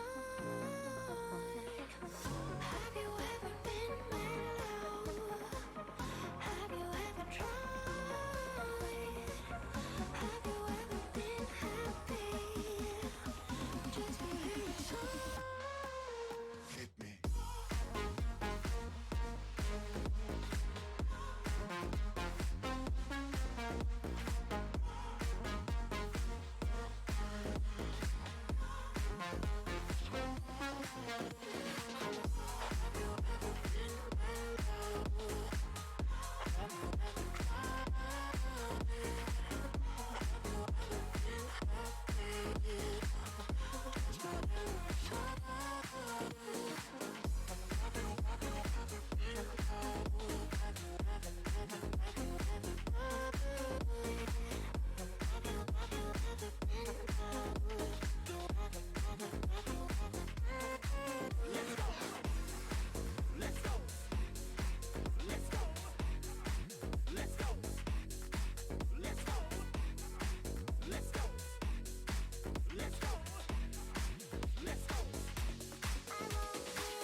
fresh and so clean. It's taking me over, oh, adrenaline. Taking me higher, taking me higher, taking me higher, taking me higher, higher, higher, higher, higher, higher, higher, higher. Adrenaline, and in a rush of the breath in my skin. Taking me higher, so high adrenaline. Making the morning light so fresh and so clean. It's taking me over, oh, adrenaline. Taking me higher, taking me higher, taking me higher, taking me higher, taking me higher,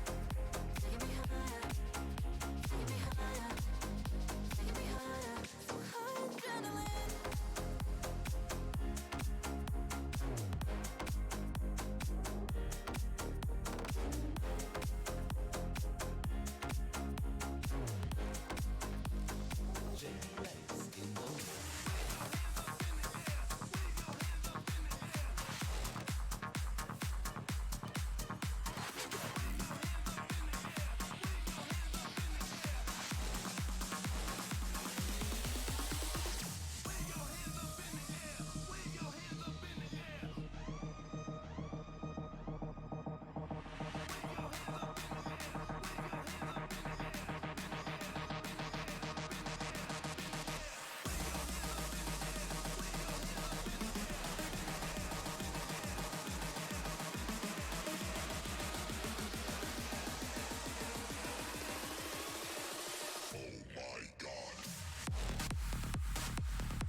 What's up, guys? Welcome back to EU Challengers Cup number 6. We are here now at the, we can see the light at the end of the tunnel, Pablo. We've almost got our champions crown. We're down to 3 teams, and our next series, I mean, our remaining 2 matches, regardless of how these are going to pan out, they are going to be absolute bangers. And the first one going to be Sucre's Bakery up against Money Form. So, tell you what, take your pick.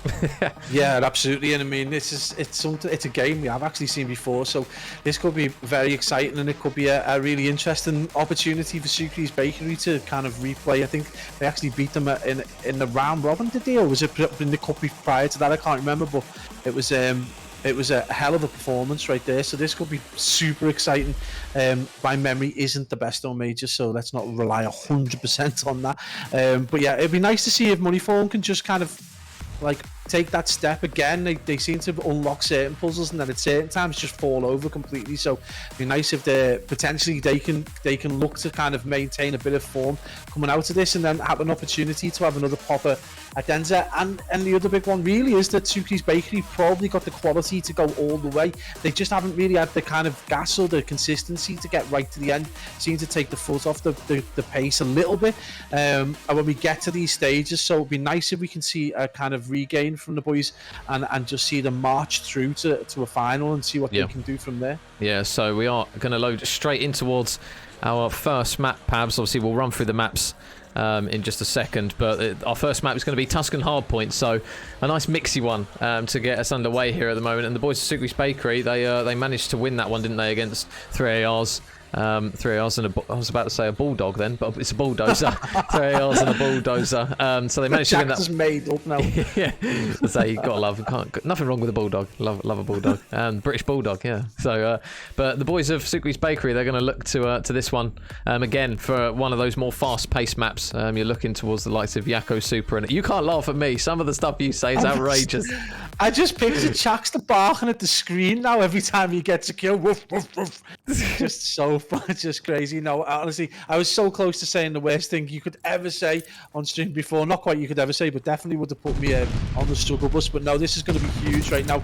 Obviously, Moneyform getting preferred side, and it's going to be a big fight. We can already see that flank coming from Eric Boone, but it's being read by Harry Payne, and he's going to be able to drop the effervescent young Spaniard, and it's going to be a solid hold straight away. We do expect this from P1, but right now it's all guns blazing from the team in green. Yeah, so obviously one man they will be looking to, especially to have a good series like he did in that first one we saw, is obviously going to be Furious. Beans at the moment has been pretty consistent across the board for these boys. Harry and Steve-O going to try and work some magic as well between them, as we're so used to seeing these guys do. But already Eric Boom, there he is, off to the races. 3 kills in quick succession. Is going to secure his team some remaining time here. Yako is going to just be watching that push through from P5 as the players of Moneyform look to try and get ready. But with 5 seconds left, Pablo, Subi's Bakery, they're really far pushed up already.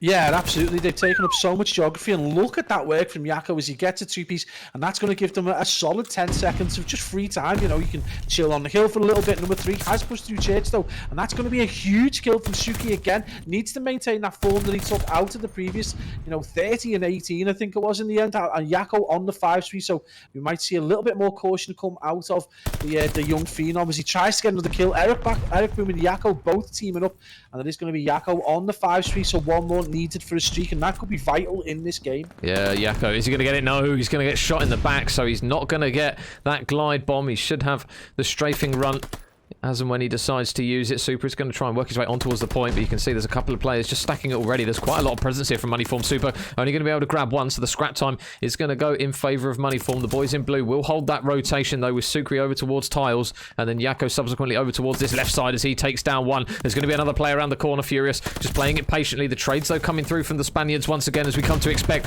and Bean's going to get tagged up, and no, somehow manages to stay alive. I got halfway through saying drops, and he still manages to play his life well and stay alive. He manages to take down Yako as well, so already nothing separating these two teams right off the rip, Pablo. It is a mixy one between these two so far.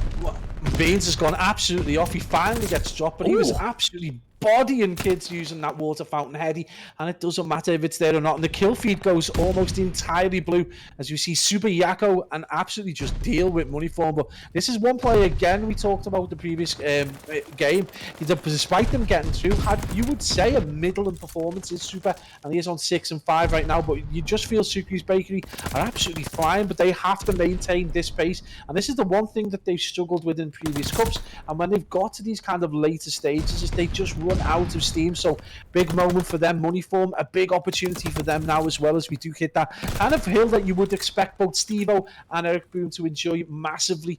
Nice close quarters hill over towards Church, and it is going to be advantage Moneyform as we head into the end of this first rotation. Yeah, Eric is able to grab a couple of kills.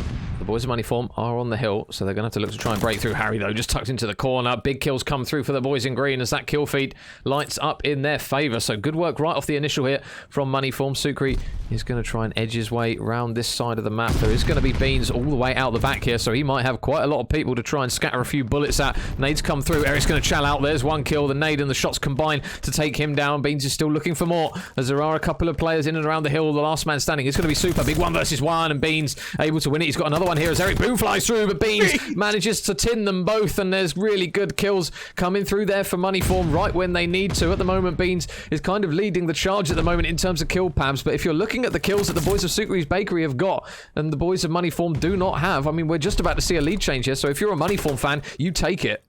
Yeah, absolutely. And we talk about this kill to time ratio, and Moneyform doing everything right at the minute. And Beans definitely feeling spicy right now as he's given the indigestion to Sukri's Bakery, and they need to get cooking because right now they haven't even turned the gas on. It's 93 to 91. They've managed to break into P5. Right now they have got that preferred tile side, but for how much longer? As Furious Klaus is going to come around the back with the support from Harry, who is slightly off the pace, but they've managed to do absolute wonders with the few kills they have managed to go. But this is a solid hold from the less preferred side right now, and that's a big kill. Sukri rolling back the years with a double jump kill right there. Huge place in the kill feed. Is lining up like a bot lobby, and they've just stretched this out to around in about 20 seconds. Yeah, it was 9 combined between 3 of them. It's now only down to 8 as Yakko joins the party. Basukri's going to fall Yakko with the second there in a row as he's just trying to work a different route here to potentially take down Harry. And nice movement and work there from Yakko. But the rotation over towards the next hill is still going to be in the hands of Moneyform. Beans just watching this left lane. Oh, but Sukri absolutely fries him there. It felt as though he didn't even miss a bullet. And somehow Sukri wins that gunfight. So Furious going to be on towards the hill. He has got the help of Harry watching down these lanes. They do have to be careful of the pinch though. But Beans being wise to it, able to take down the head of Eric Boom there. And the boys of Moneyform, this has been a perfect hold so far on P1. They just need to try and keep this up. Yeah, absolutely, and it was an important kill on Yakko, who was approaching the... he was on a 3-streak and potentially line himself up to get in the back and potentially cause more. Steve-O rolls back the years with an awesome 2-piece. Is he going to get the third? Gets the bullets out. He's going to have to reload and reposition, and it's going to be a really nice hold as we approach the 26-second mark on a kill that Moneyform haven't been budged off yet. Does look like the boys in blue are going to make it all the way round. A big fight about to go down. Number 4 in Furious is going to get dealt with, and it is going to be the boys from Sukri's Bakery finally cooking, and they are managed to get a little bit of scrap time, but it's going to be enough to just keep them into the lead as we already see a huge fight go down to P2. It is going to be Yakko at the back, and right now 17-11. He has absolutely gone off, and he is the kill leader in this game, and he is supported right there by the equally effervescent and the player we really wanted to see start to play to his potential again in Super. Is he going to get the third? Yes, he does. Huge kills. He gets the handgun out major, and it's not going to be enough. Oh man, but Sukri's Bakery, they are slaying out at the moment. You highlighted Super, 19 and 12. They are killing everything that moves at the moment, but they don't really have a huge amount of time to show for the dominance that they have had in all of their individual gunfights and engagements. So, Moneyform back on this P2. They do have Harry just soaking up the time while they try and keep an eye around him and protect him. We know how difficult this hill can be to hold, and Yakko wins one out the back. The pinch now potentially going to come through, but again, another pinch coming through, this time from Moneyform, who now only trail by less than 10 seconds here in this one. So, Steve-O going to try and do his best to keep his teammate alive in and around the hill. They will manage to at least keep one man up. Sukri going to look to try and chow the man out, but nothing comes of it. And the race to rotation, Beans, you can already see out towards the back. Will have Furious nearby as he's going to launch a Kobe. I tell you what, if that lands on somebody's head, holy hand grenade, that's going to be one. But he's not going to be able to pick that one. And Sukri's Bakery, they are ready to go and try and push in here, but already you can see the setup that Moneyform have got, Pablo. They're just waiting for Steve-O to get on towards the hill, which he will do. And the aggression at the moment from Moneyform of just pushing up here is really starting to pay off a little bit. Yeah, absolutely. Big kills for Harry over towards P5. He manages to get those shots in, and he's managed to make a bit of a nuisance of himself in top fire. It isn't going to be enough, though, but who's right behind him? But Furious is going to come up behind. He does get dealt with, so a nice break from the boys, and they almost stroll through the hill. In a hill that's notoriously difficult to get any presence on, they just make their way completely to it, and there's a solid 25 seconds, and they've got themselves another 10-second lead. Sukri's Bakery, despite the dominant performance in terms of hill time from Moneyform, just able to just clench the cheeks and march on through. And right now Yakko back on a 3-streak, and again, Major, that streaks are starting to add up from that team in blue. Yeah, every single kill now is going to count here for Moneyform. I'll tell you what, if they take this map, they have robbed it from Sukri's Bakery in terms of kills. Steve-O is going to be ready out towards the back. So too is Yakko, but Steve-O, big kills going in his favour. And the boys of Moneyform, they are now in a good position to hold a lot of time here on Churchill as the boys of Sukri's Bakery get lined up to push their way in. Steve-O, another engagement win from him. 4 in a row. Harry's going to get taken down, though, in towards the hill. Going to reposition, and he's going to drop right behind the man in Steve-O. Can he make it count? Yes, he can. Eric with 2 important kills come through, but they're still on the hill. They're still soaking up the time. Furious doing a good job of playing his life, and there's another couple for this time. The boys in green and Moneyform, there is still nothing separating these teams. I'll tell you what, if they start to get going in kills, they will actually run away with this one potentially here, because even though they are not getting kills, they seem to just be on every single hill. Yeah, man, what an absolute moment right there as we see Sukri's Bakery with they tried to break through, tried to get the big swashbuckling moment, but it is a parry and riposte right away from Moneyform, almost immaculate in its conception, as they're able to hold on to that religious hill right there, and a huge moment for the team in green. Again, you know, you talk about this kill to time efficiency, and they've got it nailed down. They've been thoroughly outslayed across the board, but they've turned every single kill that matters into time, and that's keeping them with a small, slender 5-second advantage on what is a very difficult kill to hold. Steve-O is still going to be there. Big moments as the and gets a 3-piece right there from Steve Vortex as he does the in-game leader thing, gets the kills, and potentially gives his team a solid amount of time, and they can win it from here, Major. Oh, Stevie Vortex, I'll tell you what, when he puts up numbers for this team, they just seem to hit a completely different gear. Some more important important kills go through the contest from Eric Boom is going to be there as he's going to pull the short straw and soak up all these nades that are just flying through. Furious is going to go for the chow, but Eric wins the first engagement. There is still Stevo on the contest time, and every single second now is going to count. You can already see that on the minimap, Yakko has not moved in what feels like an absolute eternity, and it should be a free kill for him over towards the rotation, but over towards that previous hill as well. It's going to go in favor of Sukri's Bakery. There is nothing separating these two teams at the moment. The boys in blue, though, look how pushed up they are. Sukri still ready and waiting for those players to make the chow. Are they going to anticipate that he's going to be this close? And they're going to cover his tracks in the corner as the green arrows need to condense, and they need to do it quickly. They've got so many players ready to wait and push, but now how many can they grab? Shots going from Sukri. He's able to take down one, but Harry and Beans are going to push through you. How many can they grab? There's one for Yakko. There's two for Yakko. And that two-piece could be absolutely huge. It's going to be the final nail in the coffin of map number 1, and Sukri's Bakery with a strong statement, Pablo. It was a close match, but they managed to get it over the line, 250 to 221.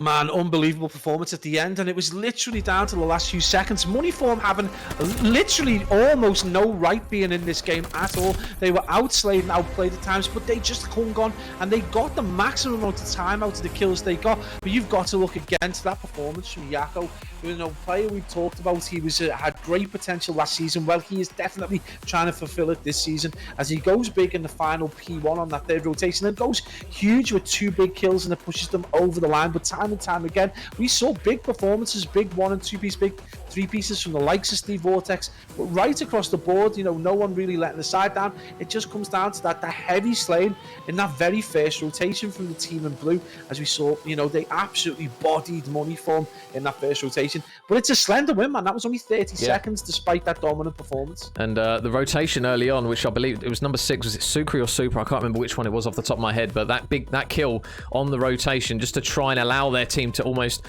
build a wall between those players of Moneyform and themselves as they try to rotate, obviously, round that preferred side that we see a lot of people come through Fountain for. That was a massive, massive kill. A lot of people might underestimate how important that kill was, because that gave Sukri's Bakery kind of the cushion of time that they needed to get everyone set up. And always at that point on P1, when teams get set up, it can be incredibly, incredibly difficult to punch through. And Moneyform, unfortunately, on the receiving end of Sukri's Bakery, just coming up with some really important kills, which we've come used to saying, really, haven't we, from this team? They get a lot of kills, but when they get those important ones, that's when they start to really kick into gear. Yeah, it was a really nice setup just to allow them not only to take a good chunk of time from P1 but get set up onto P2, which did end up being reasonably contested, but they did a good job. Really only Churchill really working in favour at any given point for Moneyform. Again, they were uncharacteristically sliced through like butter over towards Water Fountain Hill on both occasions, which is wild to think about when you think about the capabilities of those players, particularly when you think they had an AR already laying down fire from the back, and he still just got cut through, and they were able to take a solid 35 seconds from that. So that made the difference, and it was about 30 seconds in the end that gets them through the round. But again, you've got to say, you know, if Moneyform were able to just kind of like compete in the slaying department, which is a weird thing to say they wouldn't be able to do, you'd think that game would be even closer, if not completely different. But Sukri's Bakery, you know, doing one thing, you know, that we said they haven't been able to do previously, which is maintain pace and more than anything else, keep some gas in the tank to get them through. And right now they're on fire. They look really quick, really accurate, and really good, clever plays coming out to the Spanish side. Yeah, and obviously coming out of the previous series where we saw Moneyform play Revenge Tour in that winners final, if you're saying, arguably based on that series, who's going to have the better chance potentially of maybe knocking Revenge Tour off of that one in 2 best-of-5s? You might argue, because Moneyform have played and that it did look quite one-sided when they played them, that Sukri's Bakery, just with the pacing and the aggression that we know this team can have, might arguably have the better chance of taking those 2 best-of-5s. Obviously, we don't like to write teams off regardless. Moneyform, you never know. They could just hit complete god form from this point onwards and then manage to come out on top of this one, because we've flagged it up a lot of times. This Moneyform roster has come close so many times. They just haven't managed to get over the finish line, it feels. And obviously Sukri's Bakery as well in these cups as well. They got very close in that grand final. I believe against Revenge Tour, it was them that played them in that final. But the boys of Moneyform and Sukri's Bakery, both teams really, they're going to look at this one and be like, right, okay, this is a really good opportunity with the boys of ROKKR no longer in it, to say, right, okay, we can take this one now.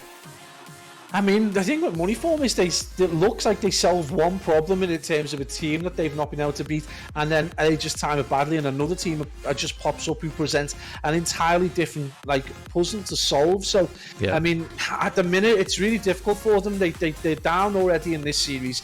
You would suggest that, just going on the history, that if they were to make it through this and get into the final, they're not going to be the favoured seeds. It's a really big challenge for them to get to them both those best of fives. Suki's Bakery are flying right now, and you would think maybe if they can keep Eric Boom and Yako firing on all cylinders, going into the final, that might present a bigger problem for Revenge Tour. Just those two totally contrasting styles.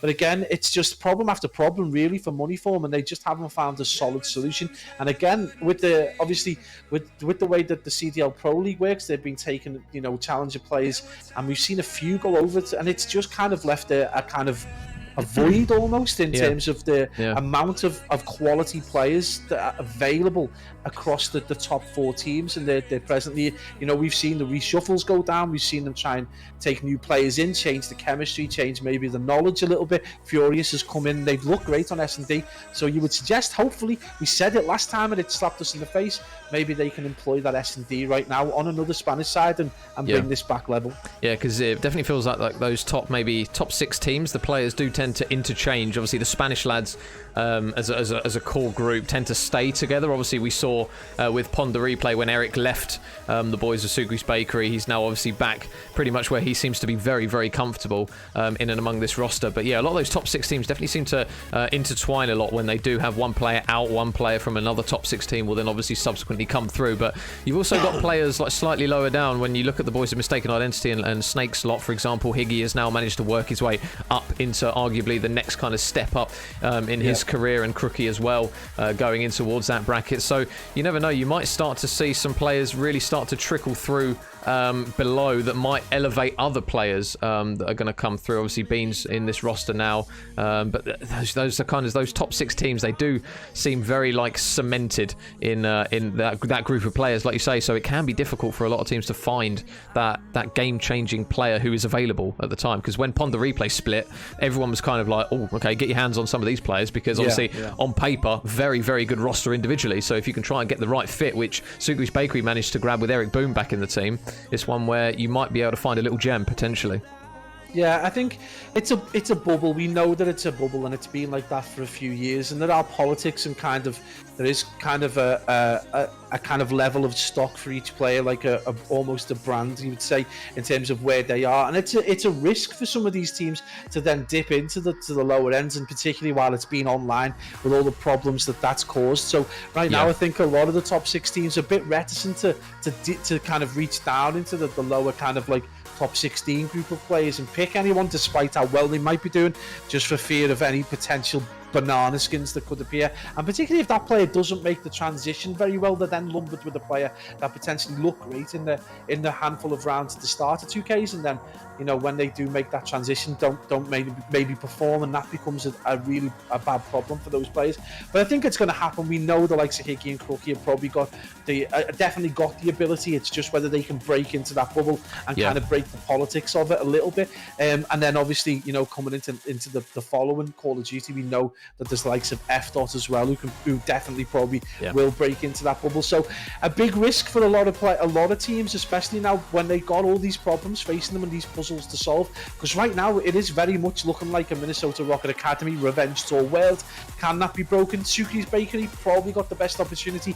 Moneyform, you would suggest, if they can get a core 4 working that they've got right now and get the chemistry right and get everyone firing on all cylinders and get that knowledge correct, might just do awesome. Yeah, so we are just waiting on the guys to get ready for the Desert Siege. I think we've got everyone in the lobby. We're just waiting on the old big red button to go ahead. But yeah, Moneyform, Pablo, obviously they've looked good in certain aspects of their game, but not quite so good in other ones. And obviously now we're going to look towards this team in Search and Destroy again, which it feels like we bring up quite a lot. We kind of expect this roster with this set of 4 in terms of like the smart players that they have on the team. The Search and Destroy should on paper be very, very good for this team. Obviously with the addition of Furious, who's looked good in a lot of Search and Destroys from what we've seen, at least today.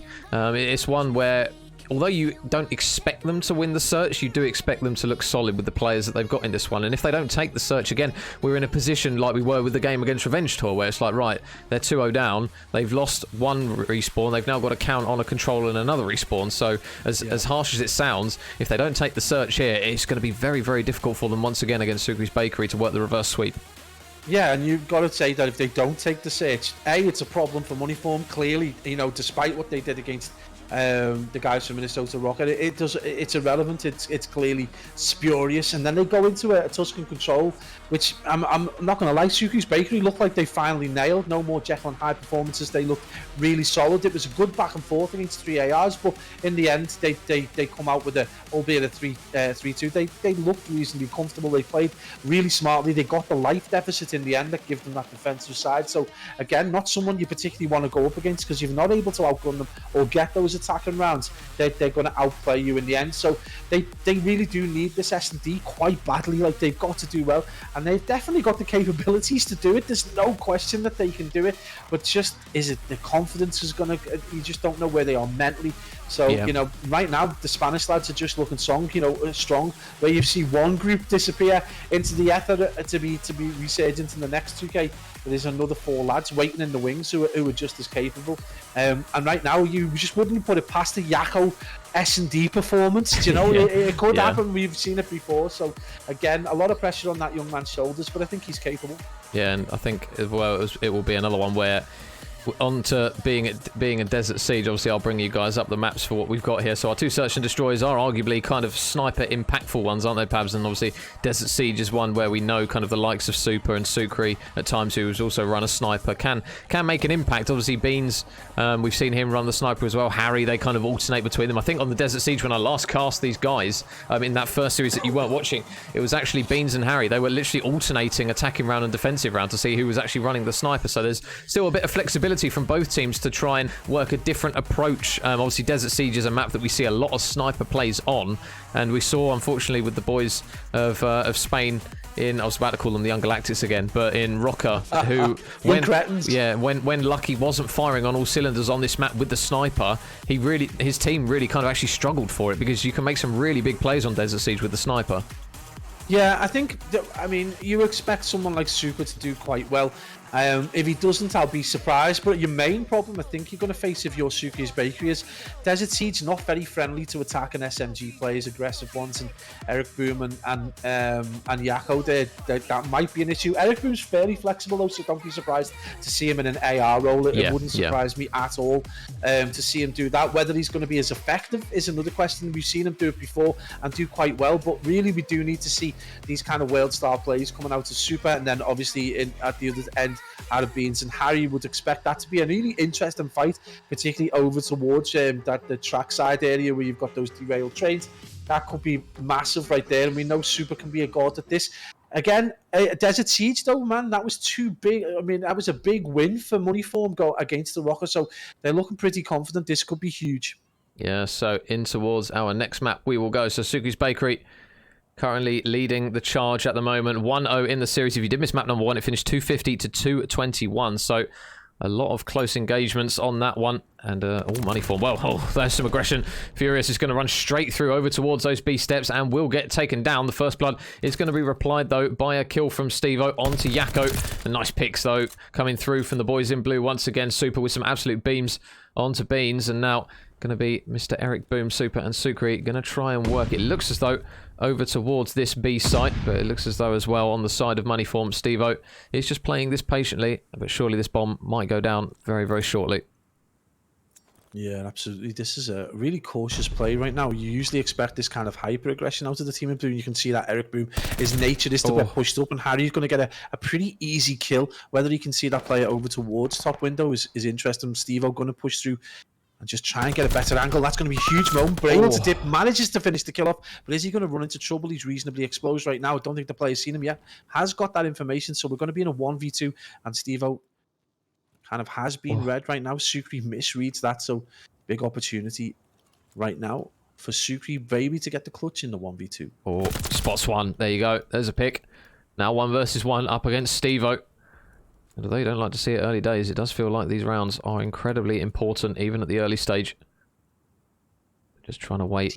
Oh, he's going to spot him up top. Is he going to get the final bullets in? Yes, he is. And a big round comes through for Sukri's Bakery. They pop one straight on the board, courtesy of a little bit of clutch action there coming through from Sukri himself. So really good work from the boys in blue, Pablo, right off the start. Oh, Sukri with the MP40, really clever plays, collects the bomb, and then relies on Steve-O, you know, potentially wanting to get that early kill on the player as he's trying to get the bomb down. Well, no, Sukri waits, hides, and he manages to get the pick, and that's the kind of big brain plays you expect out of an experienced in-game leader like Sukri. So, big moment for Sukri's Bakery. They go 1-up in the rounds. And they got that advantage right now. Steve-O has picked up bomb though. And again, major. So little information when you're on my side of the map. Big kill for Eric Boone. First blood again, but Beans responds with the sniper. Huge plays. Oh my goodness. It's just sniper tennis at the moment. There's just heads falling left, right, and centre. Number 3 in super. He's going to try and just wrap around. Closes the door behind him. Don't let the draft in. But Sukri, he's going to get a pick as well. So now Furious. Last man up. Can he manage to work a clutch as well himself? So yet to get his first pick as of yet. And the 2 players from Sukri's Bakery, I think he might run into at least one of them very, very shortly. They're playing pretty close together. As he is going to try and work his way in towards his middle buildings, but he's going to get shot on the cross. He's going to get taken down. And Sukri's Bakery managed to take another round. 2-0 up they go. And at the moment, Money Form, they just seem to kind of be a little bit hesitant at the moment, Pabs. It feels as though the boys at Sukri's Bakery, they just seem to be trading very, very efficiently.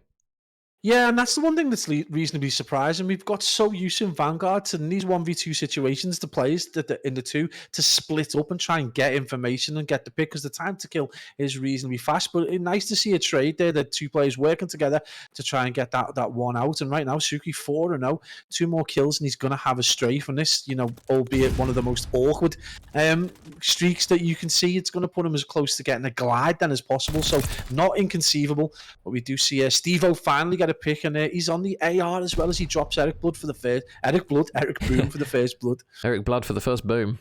There you go. Sukri's Bakery. Yako's going to reply with a pick though, but number 8 Furious all the way around the back he goes, and there's going to be one up above him. Oh, just going to try and wait for the right moment to pull the trigger, as he's just going to play for info here, and this patience really might pay off for him here if they don't turn around and do a U-turn. He's just going to check the bomb. Nobody there. There's one though. Takes down Yako. So now it's going to be another clutch situation potentially here for the duo of Sukri and Super. Sukri still 5-0 at the moment. Still yet to drop.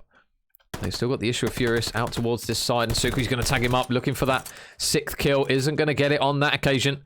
As the players just try and reposition. You can look at the split at the moment from Furious and Beans. They are literally on opposite sides of the map. The bomb is now going down for Super, and this will make their job a little bit easier. Just going to have to defend it, and Sukri gets that all-important 6th kill. Now only 1 needed for that important glide bomb.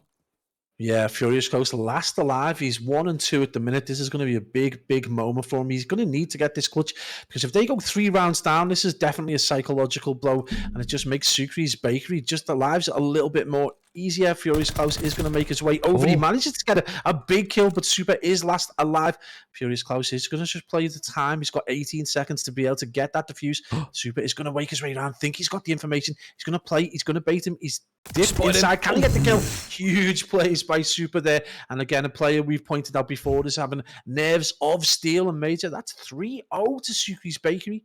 Yeah, man. The boys of Sukri's Bakery in Search and Destroy, they just seem to clutch up so many times. They've done it again here as they now take the lead in the search, now by a 3-round margin. Really good work once again from the boys of Spain. Sukri isn't going to get that glide bomb, but he will have a strafing run to work with, so it'll be interesting to see as and when he decides to use it. It looks as though the boys of Sukri's Bakery all going to group up and potentially push over towards this B-side. But Super, the first blood, going to come straight through. He's going to rip a head clean off all, but Beans is going to reply with one of his own as he just throws a sniper bullet straight back at his skull. Number 4, though, Eric gets the information that Steve is around the corner. Eric chases the kill. He manages to get it, and now Beans, can he clutch up? Oh, well, there's one shot. Manages to take down one, and now a 1 versus 1 up against Sukri, the man who's had such a good map so far. Can Beans manage to work another pick with this sniper?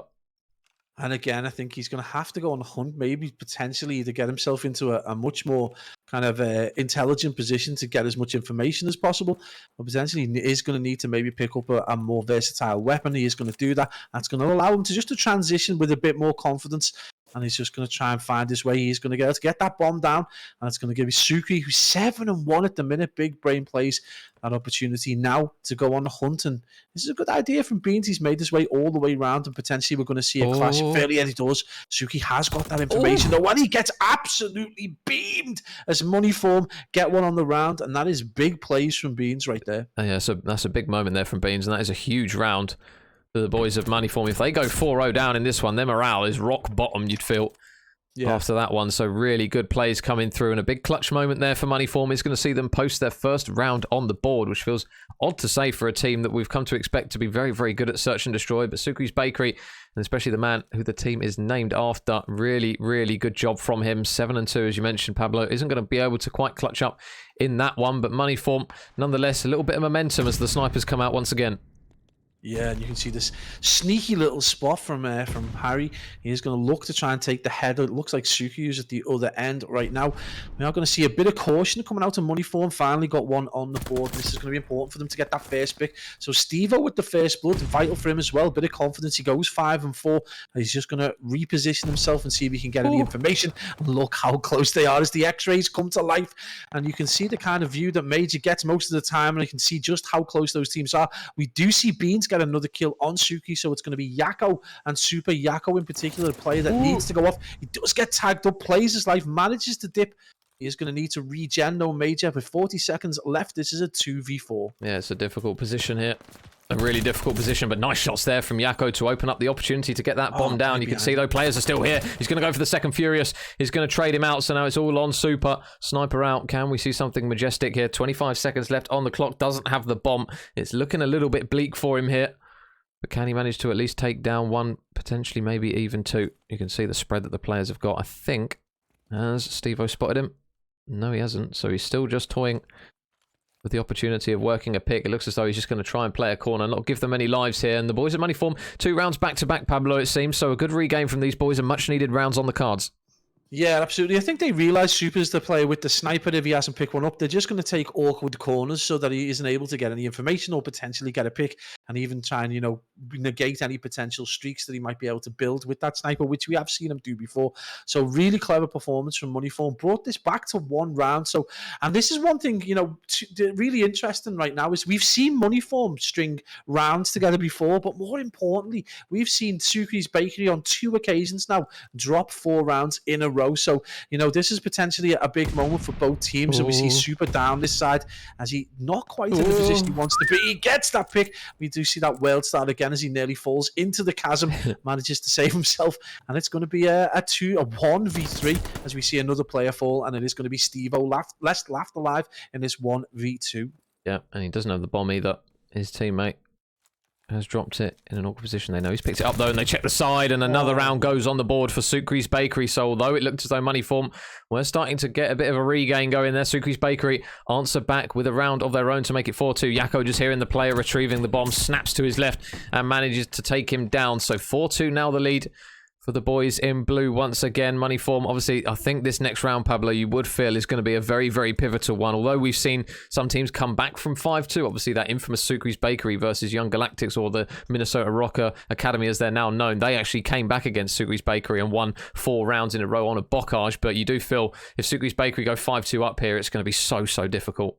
Yeah, absolutely. And you know, you look at the last encounter in that round and you think if Steve-O's got an MP40 in that game, it just whizzes past his ear. If he's got an MP40 in that altercation with Yakko, he takes him down, and that's a different game entirely. He's in the 1v1, and it's just those margins where you're forcing a player to play maybe slightly unnaturally.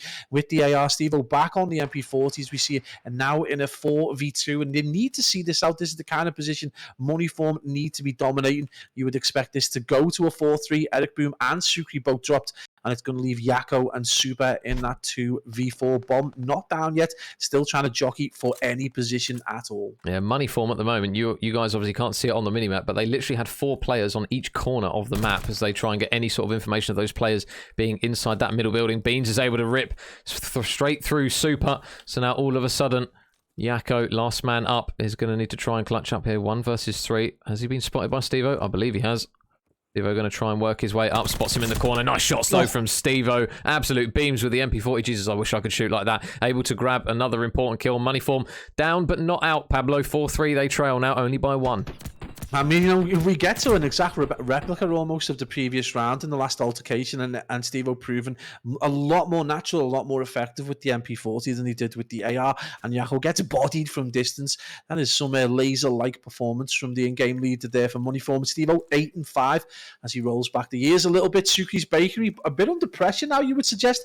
Moneyform stringing a couple of rounds together, and it's really been impressive to see. With Bomb just absolutely barrels down. In fact, he's going to push even further through and see if he can catch any players by surprise. Whoa. He does get tagged up by some AR shots, and it's going to be a tricky moment. He has got a little bit of geography for the bomb site. Yako, despite having potentially the information, checks that bomb, and it's going to be a 3v3 as Eric Boom and Harry both fall. So streaks come out, and number 2, Yako's going to make the most of it. He's going to take down Beans, and he's just going to dip out for the time being.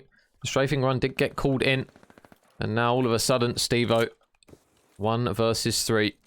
Can Mr. Stevie Vortex produce something special here? No, he's not. He's not going to be able to. The boys in blue take yet another round. And now 5-3 up. Only need one more round on this map 2 to go 2-0 up in the best of 5 in this losers final. And Super, another important kill coming through for him and his lads. But it feels like Moneyform for so many of those rounds, Pablo, they've been in so many positions where they've kind of given themselves a bit of a disadvantage. They've lost the first blood and then the subsequent next kill. So they've always seemed as though they've been on the back foot almost for a lot of these rounds right off the start. Yeah, that's it, isn't it? It mainly came down to the fact that they've not been able to effectively get that first kill and effectively get any bomb site control. They've left themselves in a lot of 2v4s, which hasn't helped them at all. And realistically, you know, once that caution has kicked in from Suki's Bakery, they haven't been able to effectively then kind of put them under any pressure. This is a big moment, and from a player who's, you know, potentially being picked up, he's 5-7. It's a reasonable performance, but he would probably prefer to be positive. But in particular, Harry again with that effectiveness, and Eric Boom goes off as he drops Stevo, and we do see another player forward. It's going to be a 3v2 major though, so not impossible right now. Harry and Beans will need to team up. Beans with the handgun absolutely goes off, and now it's going to be a 2v2 major. Oh my goodness, big kill there from Beans. Could that be the one that potentially keeps his side in with a shout? There's another man just over the other side of that wall. They are going to be forced to reposition. So now, can they work something here? Oh, he spots one, Harry. He's not going to be able to grab the kill. You can see, though, Yako is literally just laying prone right next to him. He's right behind him. Surely going to get shot in the back. He's going to fall. So now Harry versus Sukri. Harry's just going to try and stick this defuse. I don't even know if Sukri's going to be able to get there in time. This is the thing we flag up time after time. He's just going to stick the defuse. He's going to go for it. And Moneyform, they stay alive, Pablo. Good plays there just to hop the bomb. No messing around. You've got to clap that. We say it time and time again. It is not worth it to try and go and hunt for a player with only a few seconds left. Get the defuse down. The time to kill means that you've got every opportunity to lose. You've already got one eye on the bomb, and he does just that. And now we're starting to see that become a thing. You know, maybe over time we're going to start to see players playing a lot closer to bomb when it is down in order to maintain that defense. Great play right there, and that's brought it back to within one round, and you would hope Moneyform able to apply a bit more pressure. Again, though, if we, you know, the way that these games have gone, this could be a big moment for Suki's Bakery. Stevo with bomb again. He's been very aggressive when he's picked it up in the past, and look how effective Eric Boom super drops Harry though. Huge plays, and that's a 3v4. Moneyform on the back foot. Oh man, again another round where Moneyform have got their backs up against the wall now, and Eric is just waiting. Stun is going to land right on his head here, and number 7 Stevo makes him pay for it. Flies around the corner, gets the pick onto him. So now 3 versus 3. They tie up the numbers, and oh my goodness, Super giving Stevo another haircut there with the nade, and Sukri's going to get a pick, so it's now going to be 2 versus 3. Stevo and Beans are going to have to try and work some magic. It looks as though B-site is going to be the decision. But Yako is just playing this patiently, spots the shadow. There's a free pick onto Stevo. He's just going to shoot him straight in the back, and now Beans is going to have to work some monumental magic here. Can he manage to pick anyone off? No, the sniper cracks him straight across the face, and Sukri's Bakery, Pablo, 2-0 up in this series. They are in the driving seat now to go through to that grand final. Absolute work from the team in blue. Patience pays off. Huge plays from Super with the sniper. One of the players we pointed out earlier on that has huge capabilities. 9 and 5. What a performance right there. And despite kind of Eric Boom doing quite poor, Suki himself on a 10 and 4, that in-game leader and that out-of-game leader going absolutely ham in the game. Moneyform always on the back foot. Always looked like they were struggling. Never really got control of the game. And with so many first bloods going the way of the team in blue, huge performance right there. And you've got to worry now if you're Moneyform, you're potentially heading into what can only be described as a banana skin round. It's Tuscan Control and Suki's Bakery look absolutely awesome on it. I mean, we can never ever write off a team of this caliber, but right now they are on the struggle bus heavily. Right now, this losers bracket, they are being bodied, and they need a huge regain and reset if they want to get back into the series. Yeah, and obviously a notable thing as well, Suki's Bakery, when we saw them on that Tuscan Control against 3ARs, they looked very good at it. They obviously managed to take the offensive round straight after 3ARs took one themselves, so they obviously have an idea of how to take the attacking round. Obviously, you would argue on paper, Moneyform probably the favourite out of the two, in terms of if you're going to say, right, one team is slightly above the other on paper, but Moneyform at the moment now with 2-0 down and going into a very fast-paced Tuscan Control, they really need to pull their finger out now, otherwise it's going to be another cup where potentially they've made a change, they've looked good in stages, but they just haven't really quite been able to see some of these games out that you would expect them to have done otherwise. Yeah, absolutely, and obviously largely in part for the fact that the 2K falls straight clearly onto a point in time where they've only just picked that player up. So given a little bit of breathing room, we might potentially see an improvement just overall in terms of the chemistry and capabilities of the team. But you know, when we're talking about these fine margins, you know, we should realistically be competing with a team like this. Suki's Bakery, however, if you are going to try and put a little bit of paper between them, obviously a four piece that have been together a bit longer and had a more opportunity, and they keep picking Tuscan Control. I mean, is anyone going to learn? Is Gavutu Control that bad that you want to pick Tuscan against Suki's Bakery, or allowing them to take it? Because they've looked... Previously, they were Jekyll and Hyde, but over the last two performances, they've been unreal. So, again, this is a problematic map heading into it, and I'm sure they probably felt confident going into that Desert Siege after their performance against ROKKR. But, again, that's just another wild performance from Moneyform, who just let the ball slip, and Suki's Bakery have picked it up and ran with it, and it's been a massive performance. And we've started to see those players that were kind of inconsistent in terms of the potential just start to keep peak form, particularly Yako and obviously Super. But when you get the backup of Suki, who's dropping double figures in S&D and dropping 30 bombs in Respawn, then you know you are flying. Yeah, and a quick shout out to all of you guys for the additional follows. Apologies, I've missed loads. Poink, Monshed, Unknown, Assassin, Snop, Ethereal, Jas, the Canadian Rad Gamer, good name, Bycraft, Tom X, Declan. Thank you very much, guys. Apologies if I have missed any of you. Definitely worthy of a few of those. EU Challengers fans, gotta love it, gotta love it. The support that these guys get, obviously, in the scene. Passion is high. 100%. EU, man. They're just, you gotta love EU COD, don't you? So, Suki's Bakery 2-0 up. They're really going to try and get this done. You would feel in a 3-0. I'd be very shocked here if Moneyform do take this control, to be honest, because the way Suki's Bakery have kind of kicked into a little bit of a gear now. Obviously, that Search and Destroy, not necessarily the widest of margins, but at the moment, Suki's Bakery, they just seem to keep pipping Moneyform to certain like big portions of the games where they get those important clutch kills, and they seem to get them over the line, whereas Moneyform, in some of those big moments, they get so close, but they're just not able to. And the boys of Suki's Bakery, I mean, Yako, we can flag up so many times where there's been clutch moments where he's gone huge. Eric will suddenly appear out of nowhere and get a 2 and a 3 piece. Super and Sukri, they just seem to be so consistent so far that we've seen anyways on this COD title. They just seem like a very strong core 4. That Moneyform, looking into these last 3 maps, Pablo, the way it's going, obviously with Furious being the new addition and Suki's Bakery now kind of, they're over that honeymoon period of the new team. This is now kind of where they get down, they grind, and their strats will slowly start to become a lot more sophisticated, you'd feel as though, as a team of 4, because they are starting to get a lot more reps under their belt, and they do look a lot more consistent as a roster now. Yeah, absolutely. And that's the one thing I think, is that despite any performances where Suki's Bakery have fell off, or potentially, you know, they haven't gone as far as they'd like, they haven't chopped and changed. They've decided to stay consistent and try and build that chemistry and try and build that game knowledge. And that's one thing we pointed out. You know, we know Super's a really clever player. We know he's a very good player. We know Suki is. Yako last year probably didn't hit his potential, and Eric Boone could be inconsistent and sometimes go rogue, so it wasn't his gun skill. Ultimately, it came down to a little bit of discipline. Well, under the guidance of Suki, he's just looked like a completely different player, and when he does play really well, he's been solid. And at times, you know, matching the kind of performances that we've been seeing out of Real lately. So probably a clever move by them not to chop and change, whether that's just entirely down to the fact that the pool in Spain isn't as deep as maybe the pool across other countries, but maybe as well just because they want to see how far they can take this side. They've done really well so far, and the question is, going into Tuscan Control, could you write them off at all against money form? Probably not. They've done so well so far, and then you feel if Eric Boom can have a massive game now with the support of Super and Suki, you know, it wouldn't surprise me if money form, you know, fall to another 3-0. And then you got to ask the question, Major, what do money form do coming out of this cup if they do lose this 3-0? Like, what is their next move? Yeah, again, it can't surely be a roster change from, obviously, with the new addition of Furious. Their priority now is going to be to try and narrow down their strats and their plays with Furious in the team, because they have shown glimpses of looking very, very good, money form, in certain areas of some of these maps. They have looked good, and some of their holds and their breaks have been good. It's just the consistency over the time of the map, where they just show little holes of either players not picking up the correct lane, but that's just going to be something that comes naturally, obviously, with the more reps and more scrims these guys put into the game. It's something that you'd expect them to build upon.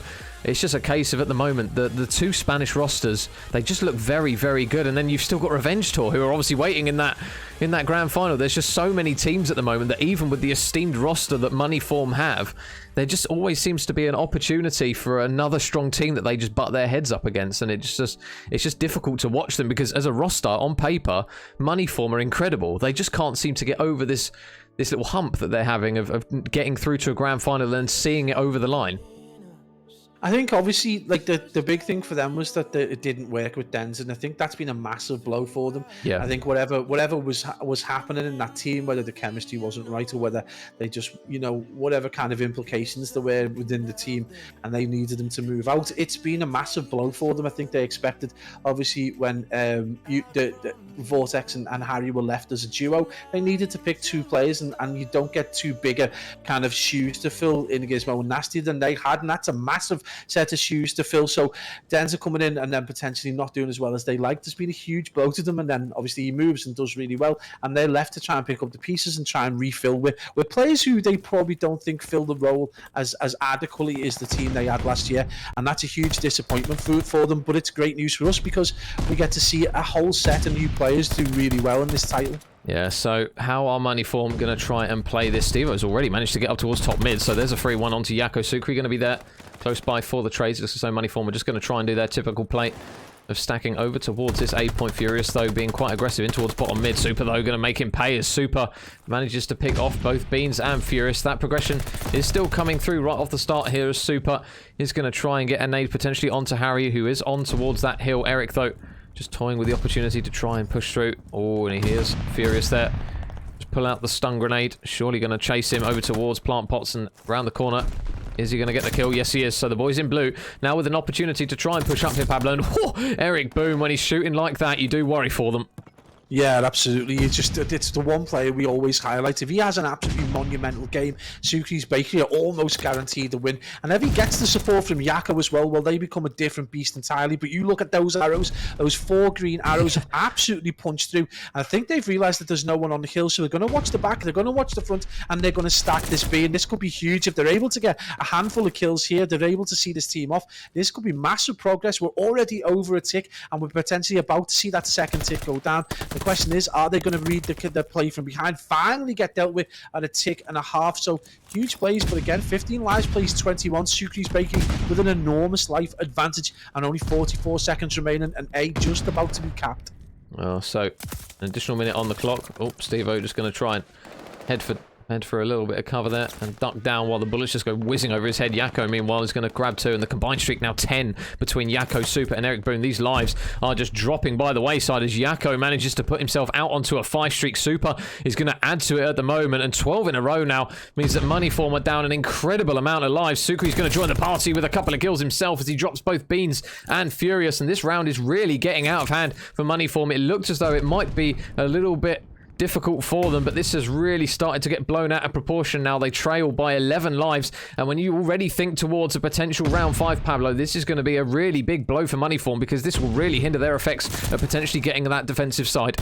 Yeah, absolutely. And you usually expect this kind of aggression and control from Moneyform, but they had a reasonably good start, but it fell off incredibly. Eric Boom on a 6-1. He's already got the strafe.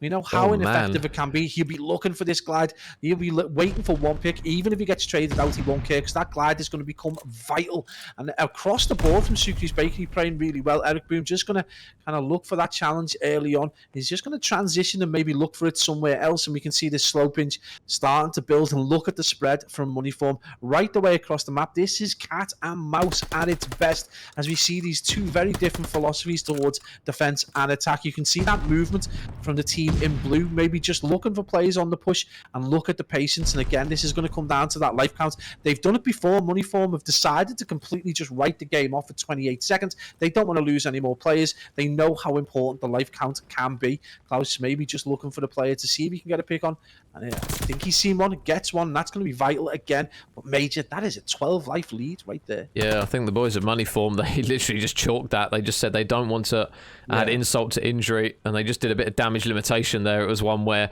it was looking bleak for them regardless. I don't think they were ever going to manage to work a little bit of wonderment there and get that round done, but really good work there from the boys of Sucre's Bakery, especially Mr. Eric Boom. Pablo, when he struggled, you've called him Eric Pop, but he's definitely been looking like final form recently. He's been incredible in some of these maps, and he's already leading the charge. As you mentioned, 6-1, 6 in a row. He's definitely a player that Moneyform are going to have to try and silence here, because when he gets his foot in the door on some of these series, he is so incredibly difficult to stop. Yeah, absolutely. I mean, it's one of the criticisms we gave him last year was that he was not really able to play his life that well. Yako goes and gets a massive two-piece and dropping Furious, dropping Harry, and we can see Steve-O already on the flank. There is a player waiting for that push from behind, so he gets that information. This should be a pretty easy kill, but Eric Boom with the support, almost 6 cents. And again, yeah, it's one criticism we gave him last year was he didn't really play his life that well. He would go rogue at times without really being very sensible, but right now he is doing exactly that, but he's doing with style and a plan, but more importantly, he's not losing his life. We see the progress go down, and A is nearly done and dusted with a solid hold. And again, you can see how well pushed up Sucre's Bakery are to deal any damage towards these players if they decide to push out, and they're already on B and hunting down that number 1. And that's huge plays right there from Yako's 9-4 Major, and actually on its air. Yeah, so they finally stop him and Super, who were both on a 4 streak, combining for 8. So now the B point is looking a little bit more controlled here from the boys of Moneyform. So now where will Sucre's Bakery try and push this from? Eric in towards Radio is just waiting, but number 3 on the flank here, Steve-O has just gone straight for it. He's managed to take down one. Yako is going to fall as well as Harry manages to drop him. So Sucre's Bakery still not in an incredible position to hop on towards that B point. They're just going to try and clear out their ranks as Sucre and the boys try and work their way round. More importantly, Eric Boom onto the point he now goes. There's going to be a gunfight up against Beans. Can he win it? No, Beans, good job. Hold strong. The boys of Moneyform take down that first wave of players. They've just got to do it quite consistently now, Pabs. Yeah, this is the thing, you know, Sucre's Bakery gave themselves the maximum amount of time that you could probably ask for in order to try and take down this B point, and that's going to be a 1 minute 15 remaining. So they've got at least 3 potential pushes, but with Steve-O coming on the flank like that, this could be huge problems, as this is going to be quite an incoherent push, and you can see it again. Look at number 3, Steve-O just waiting for that opportunity, and again, this is going to be kind of like a big war, and we do see Sucre, that in-game leader, as we see those 2 leaders clash, and Sucre comes out on top, but again, number 2 and Harry is ready to pick up the slack. Beans gets the drops on a 2-piece, so that is going to be a clean wipe of another break for the boys from Moneyform as the defense goes in at 16. Lige plays 9, and you're going to look for this very aggressive play now, Major, from this team in green. Yeah, much better plays from Beans. He's just taken this series by the scruff of the neck. He was 2-9 at one point. He's now 10-9 with that 8 streak. And Moneyform looking very, very good. They're reducing that life count quite considerably now as they drop players left, right, and center. In a first round that was looking really, really bleak for Moneyform in terms of lives, they are looking to try and slay out Steve-O with another important one as they drop those blue arrows one at a time. And now 15 plays for Sucre's Bakery. They've just let this one completely landslide as Steve-O gets yet another kill. Beans is on a 9, and combining with Harry and Steve-O, that is 14 kills completely without a reply from Sucre's Bakery. That has been an incredible regain round from Moneyform, and rightly so. They are back in with a shout of potentially grabbing that defensive round if it does go the way of all Man, that is insane, Major. You consider that is how have they managed to go into that round and get exactly the same life differential as the one we saw before? 11 life differential. That is an insane slapback. That is more valuable than an attacking round. That could potentially see money form onto that defensive side if it goes to that round 5. That is huge plays, and you just see that raising game from Steve-O, from Beans, and right now Beans is still on that 9. You know, you could see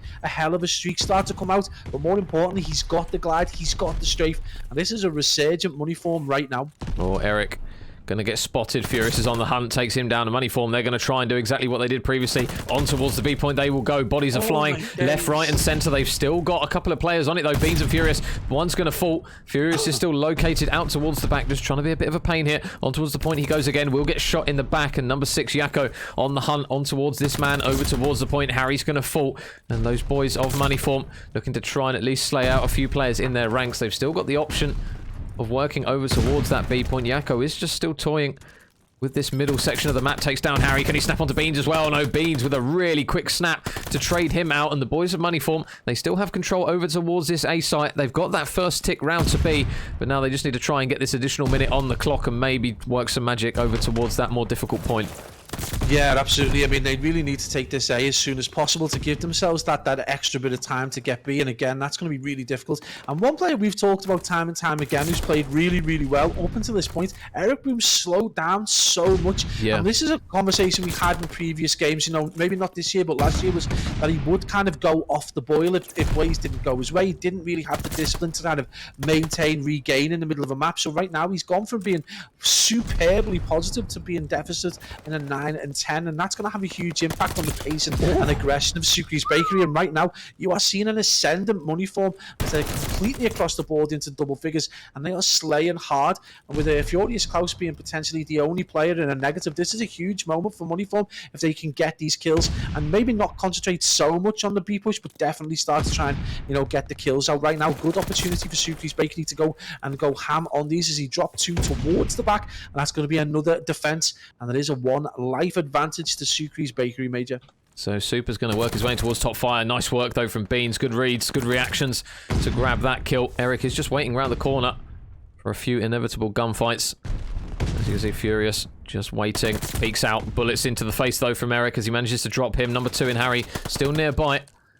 Eric still waiting for that inevitable push. Number 1 in Beans has managed to work his way in towards bottom church here as he tries to dip and dive out of that one, but out the back though, Mr. Consistent Sukri still going strong at the moment, just doing what he needs to get those important picks onto players that try and work their way in. Harry is just going to be waiting probably for his teammates to try and work in towards this B point with him, but number 8 Eric's managed to work his way up again, and Beans, another quick up and close battle that he's able to win with the auto. Yakko though now has started to arrive to the party. 5 in a row now for him, and the one thing that Moneyform have to be careful of now potentially is that they don't gift him streaks.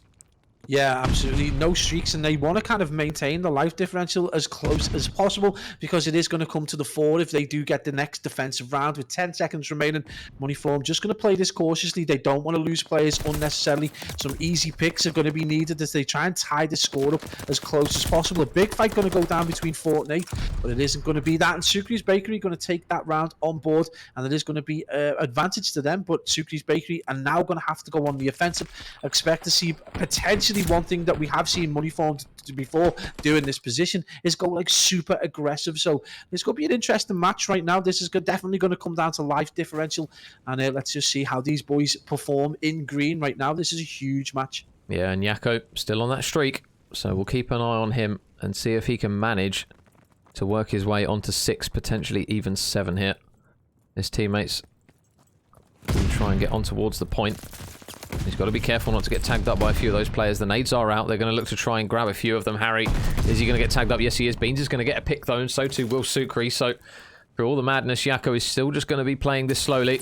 Harry spots him. There's 2 players here. This is a really big moment for Yakko, and Furious is going to take him clean off streak. So, Moneyform with some important kills. They get a lot of control over towards that A site as well. And now, an opportunity for them to try and push up as a team. But now, where will Sukri's Bakery decide to try and push this one? Steve are going to fly around the corner. Yakko, good work. The boys on Sukri's Bakery, Pabs, they just seem very, very good at when they push out from spawn. They just seem to check all the right stuff. But saying that, I think Beans has just completely jinxed it for me because he's actually going to run straight past him on that occasion, and Beans going to drop Yakko. Yeah, absolutely. I mean, it's crazy plays from them. Eric Boone does get that 2-piece. So, again, I'm sure that player took up the same position in the previous round. So surprised that it didn't get checked. You would expect that information to get passed along. But right now, it is going to be, I think it's number 5 in Suki, who's going to be over towards that A point, looking to drain it. It's going to be a slow drain, though, as these guys try and push money form back. Suki's breaking. Big fight going down towards Churchill, which Super is going to win with a headshot. And we can see this player at the back, Eric Boone, just trying to cause some problems. He does get dealt with by Harry, and this has been a war of attrition, and again a solid kind of defensive round at the moment as money form drop, and most of those players expect to see that A point get secured and life count the same, more importantly. So big moment for money form. If they're able to maintain this kind of parity, maintain the defense, they could send up them being on the defensive side going into the 5th round if it goes the way of money form. Furious, he's going to be busy. Shots into one. Super is going to be there to help his teammate out, but now those green arrows, can they try and get these players out of the back? They are going to try and send a few players, one of which is going to be Furious, but he's going to get caught out at the moment. Harry still working his way onto potential streaks here. 4 in a row currently for Harry. He's going to have another one any second up against Eric Boone, but Harry just snaps right onto the Spaniard there. Manages to take him down. Steve-O has managed to get his way over towards this P3 area as well, and if he flanks here, there's one at least. So now the boys in blue are going to have to look to try and potentially keep an eye on the flank here as they try and work their way into P5, but Harry's still going to be there. He's not going to get any streaks, though, so a big kill comes through to stop any potential streaks from Moneyform. Sukri's Bakery still looking to try and work some magic on towards the point. Sukri, being that lone man, still out the back. But at the moment, they are really, really struggling, even just to get out of their spawn at the moment, Pablo. Moneyform are doing a really good job of this defensive round so far. Yeah, more importantly, Steve-O's probably going to amass the slowest streak in human history. He's just been an absolute nightmare in the back of Sukri's Bakery spawn, but he's on a 3 and only 3 off a potential one, and he's been an absolute nightmare. He hasn't been dealt with, even when he was shooting players in the back over towards tiles, they didn't deal with him. He waited patiently, goes and gets a kill over towards that P5 area, and net again, he's top fire, and he's just waiting to push. The guy knows the game so well, so intimately, it would not surprise me if he gets a streak at all, but with 20 seconds remaining, this is going to be potentially advantage money for him. This is going to be the longest flank in human history as we see them try and get a pick across all players, and they're going to stack this hill, and they know they're going to be fighting from the front. And with number 5 on the pinch, Major, this could be huge. Oh my goodness, can they manage to stay alive on the point? Oh, Steve-O, no, he has none of it. He snaps onto Yakko as well for another one. There is still going to be Sukri up top, but the boys in green clear them all out, and Steve-O, he is still on this streak. 5 in a row now for him, and with 4 seconds remaining, and that life count currently standing at 7 between the players, that could potentially be a money form win that is going to be oh so important in terms of life counts. 2-2 as we get ready for round number 5, but who is going to be on that all-important defensive side? It's not going to be close. I think it's going to be money form. I think they just from that round, that 7 life differential is potentially giving them the advantage. I think in the previous one, there was a 5 life differential between them. So money form are going to start on the defensive side. More importantly, though, Steve-O is going to potentially start 1 away from a strafe and 2 away from a glide. And it's going to be superbly important. It's obviously a lot more easy to start from the defensive side, but when you've got some air ordnance as well, this makes it incredibly difficult. And we're going to see this really unusual push that we see through mid, and they're going to get charge control, but a player is going to be out there. It's going to be number 3, that one player we talked about, and he gets dealt with, Major. No streaks. Oh, he's on a 6. I'm actually lying. He didn't die. I'll just go and get my coat, mate. I'll see you later. Yes, so Steve-O, he is still working towards streaks, and if he gets that glide bomb, look where Steve-O's going. He is just being such a pain of roaming in these areas that you just don't expect him to be in. So 7 in a row now for Mr. Stevie Vortex. Finally gets cut down, but the glide bomb is going to be ready for him. And now, can the boys of Moneyform, with those streaks, try and hold strong here? It looks as though Harry... Oh man, this is timing. He's just going to run straight past a couple of them. Furious, got to be careful. I don't think he's going to anticipate there's going to be a few here. He spots one, but he's going to spot another as well. Able to win the first gunfight, and he's just going to stun out to get the information on the other man. So good work from him. And Moneyform on towards that A point. Furious is going to look for another onto Eric Boom, and Furious, good work from him. Manages to stay alive. And he's just going for a little bit of a ledge run there as he manages to somehow stay like mantled on that. I don't even know what you call that. He's just kind of like hanging off the edge of the frame. But they get on towards that. Yeah, parkour. So Sukri's Bakery double stacking on towards the A point. They get the easy job done, Pablo, but now they've just got that all important point over towards B. Well, regardless of how Moneyform performs, someone needs to give Harry his medal for his 5k because he just ran around the entire edge of the map, comes up behind the team on A and gets a few kills. Insane plays from Harry with probably the longest flank I've ever seen. And it's going to be number 2 Harry again in that position. So from the complete one side to the complete opposite side, dealing with players at the back, 23 and 23 is an absolute performance so far, being a massive thorn in the side of Sukri's Bakery. And this is looking very, very much like a Moneyform moment right now, as they're potentially going to go on the biggest reset and regain we've seen in a while. Right now, though, there is only number 2 and Harry at the back towards that hill as we see another big fight go down. There is number 1 Beans with a huge kill, 29 and 21 on a 3 streak, and we know that the boys in Moneyform have still got 2 streaks to the good. So right now, it has got to be advantage them, and mate, it's a 9 life differential between the team in green and the Spanish lads in Sukri's Bakery. Yeah, super. Going to get spotted by Beans. Beans, more kills coming through for him. 31 and 22 for him at the moment. He is really carrying the boys in terms of kills, and Stevo as well. Good to see him contributing quite heavily as well at 30 and 25 as the players from Sukri's Bakery, they are starting to get taken down one at a time. Yakko on towards the point. Oh, holy moly. Yakko just completely 180 Stevo off that heady. How on earth has he done that? That is just ability that you're just like, you can't even touch sometimes. What play from him. But the boys now of Sukri's Bakery, they are really starting to run out of time. They are running out of lives as well. And the boys of Moneyform looking really, really competent on this defensive side. Sukri, can he work some magic? No, he's going to get cut down. Everyone on the side of Sukri's Bakery. Those blue arrows are just falling left, right, and center. They are dropping like flies. Eric going to take down one. Eric, oh, hello, with the second as well. Furious is going to be here potentially for the third. He's not going to be able to, so 2 versus 10. 7 seconds remaining. Super going to get on towards the point, but now he needs to try and work some magic here because his teammate is going to fall as well. It's Super versus the world. He's not going to get it done, and Moneyform with a really important map, Pablo. Yeah, absolute work, and despite the heroics of Yakko and co, Moneyform managed to see it out, and it's going to come down to that life count and them getting defensive side. So big brain plays from Steve Vortex, and it pays dividends in a map that we said we didn't expect them to take. That the guys from Sukri's Bakery look super strong on. Well, you only have to look to the efforts of Beans and Steve-O, 32 each, and combined them for almost 50 in non-traded kills. So huge performance from them, and it just goes to show you can't write these boys off at any given point. They have got the capabilities to turn a game on its head, to turn a series on its head, and right now they have given themselves a really good opportunity going into a Berlin hardpoint again that we would suggest that they have got the measure of most teams on. Question is whether they can maintain this gas, and this is the thing that we've accused Sukri's Bakery of before, is that when they get to these later rounds, they start to kind of go off the boil a little bit, and that's a bit of a worry for this team in blue. They need to regain, they need to get that energy back and that pace back if they want to see the series out, because I wouldn't be surprised if this ends up being a reverse sweep. Oh man, well, you've dared to say it, Pablo. You've planted the seed, so to speak, to see if the boys of Moneyform can work some magic. But yeah, Moneyform looking really strong on that control, especially towards the later stages of that one. So now we go in towards a Berlin hardpoint where Moneyform, if they can manage to take this one, will obviously force that game 5. But Berlin hardpoint between these two, Pablo, I mean, can you call it at this stage, or do you think Sukri's Bakery, because you could make an argument for both teams, to be fair? Yeah, I think it just depends. Like, again, we talked about the problems for Sukri's Bakery, and that they've got 2 very aggressive MP40 players, and whether that can be effective on Berlin.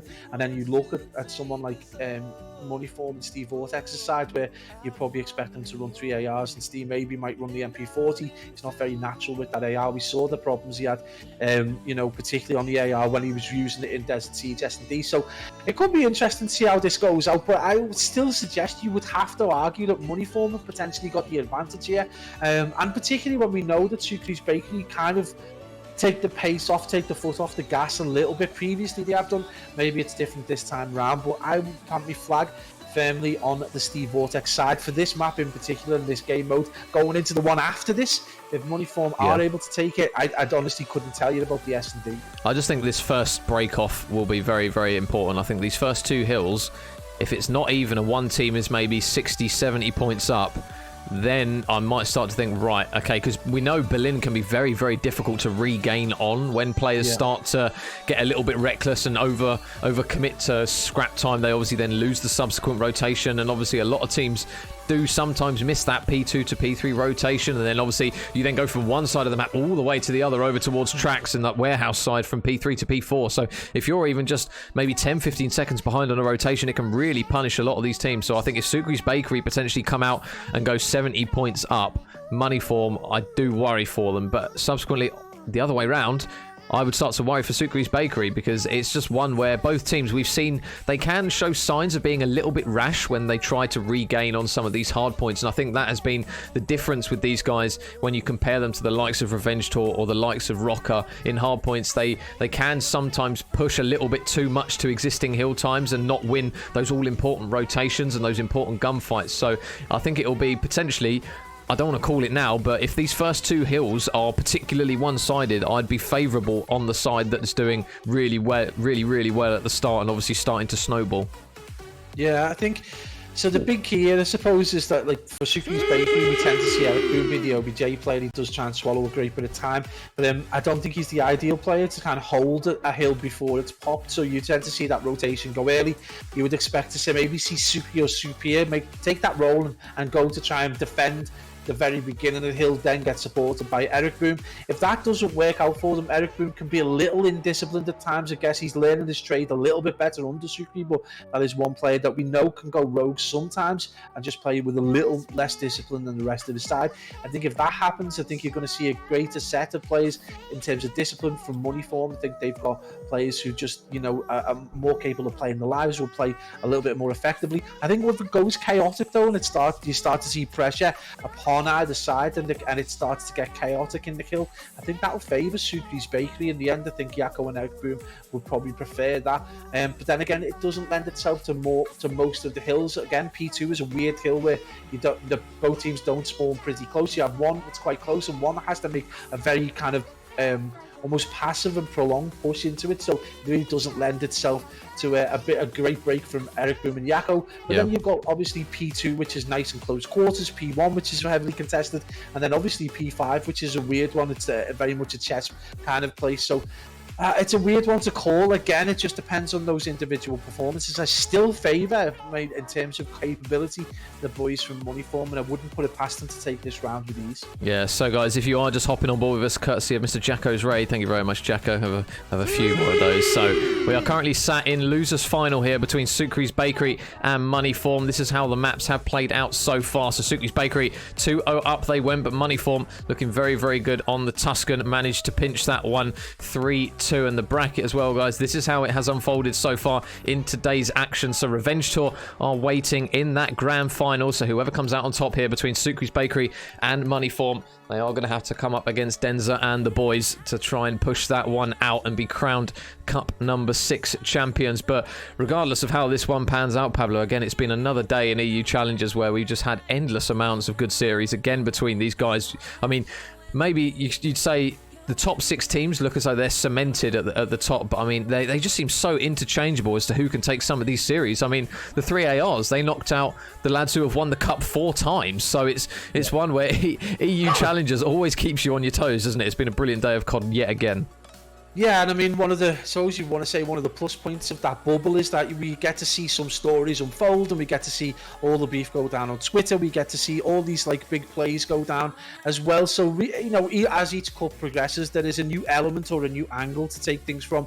And obviously, the biggest one, I suppose, the biggest story of the year is obviously Money Form drop Denza and Revenge Tour. They go on to just look absolutely immovable. So, it's crazy how things pan out from a side that looked like they were going to continue potentially a dominance going into the second, this vanguard from Cold War. Then the Spanish lads from nowhere just step up, and we've seen how they've been rewarded with the kind of performances they've had. They've been picked up as the academy side by one of the pro teams, which has got to give them great confidence. They've now got that kind of support, and you would suggest the kind of access to the kind of coaching and strategy and maybe the other guys don't have at the minute. So, you can't really see just how I don't know whether there was complacency that's crept into the ROKKR guys' performance, but at the end of the day, it's opened the doorway for a few other teams to try and do better. And in particular, Sucre's Bakery, or one team that have been struggling to try and maintain performance right the way through. Moneyform, obviously, who were getting to the T2 every single week, every time there was a 2K.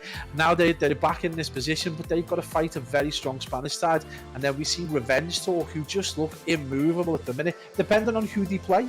So again, it's horses with horses and about strategies and philosophies. Yeah, I think that's kind of the case of, that's the difficult position that a lot of teams of these level kind of face. If you keep getting second place time and time, eventually you're going to be like, right, something needs to change potentially to try and take that risk to almost push yourself up to that top level. But ever since Denza's left for Moneyform, it's gone down a step. It feels as though they haven't quite been able to even get right towards that final step that they were able to do last time. So it's kind of like 12 of 1. It's really, really difficult to explain why Moneyform are struggling at the moment, because obviously the players that they're bringing in are very good players. It's just, in order to elevate your team to that next level, it's so difficult, because you're fighting for players that, I mean, but regardless of some of these games, it's the finest of margins sometimes that we see at Challengers at this level that separates those really, really good teams for the teams that are struggling just to even get to, say, top 3, top 4. But it's one where Moneyform at the moment, again, they've tried another shuffle. Is it going to work for them? We'll have to see. And obviously map 4 will be pivotal for them in this one, because if Sucre's Bakery take it, they knock them out again, and it feels as though Moneyform back to the drawing board potentially again. I mean, you've only got to take it from the beginning. You have that period at the start of Vanguard where teams can settle, kind of get themselves picked and work it out. And I'm sure between Vortex and Harry Payne, they were looking at the 2 next best players that were available to them that they could potentially take.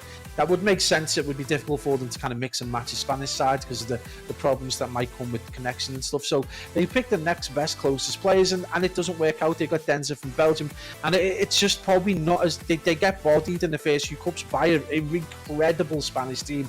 In the Minnesota ROKKR Academy, then the Young Cretins, and it just becomes like, what do you do then? It's a struggle. They have to look to the kind of inconsistent performances from certain players. Denza, who was hit and miss at times, you know, when he played really well, Moneyform would win, no doubt. But then if he had an off game, and it comes down, we know he's a capable player. He's one of the best in the Europe. But again, it might be chemistry. It might be a million other factors that aren't about gun skill and about knowledge, just in terms of communication.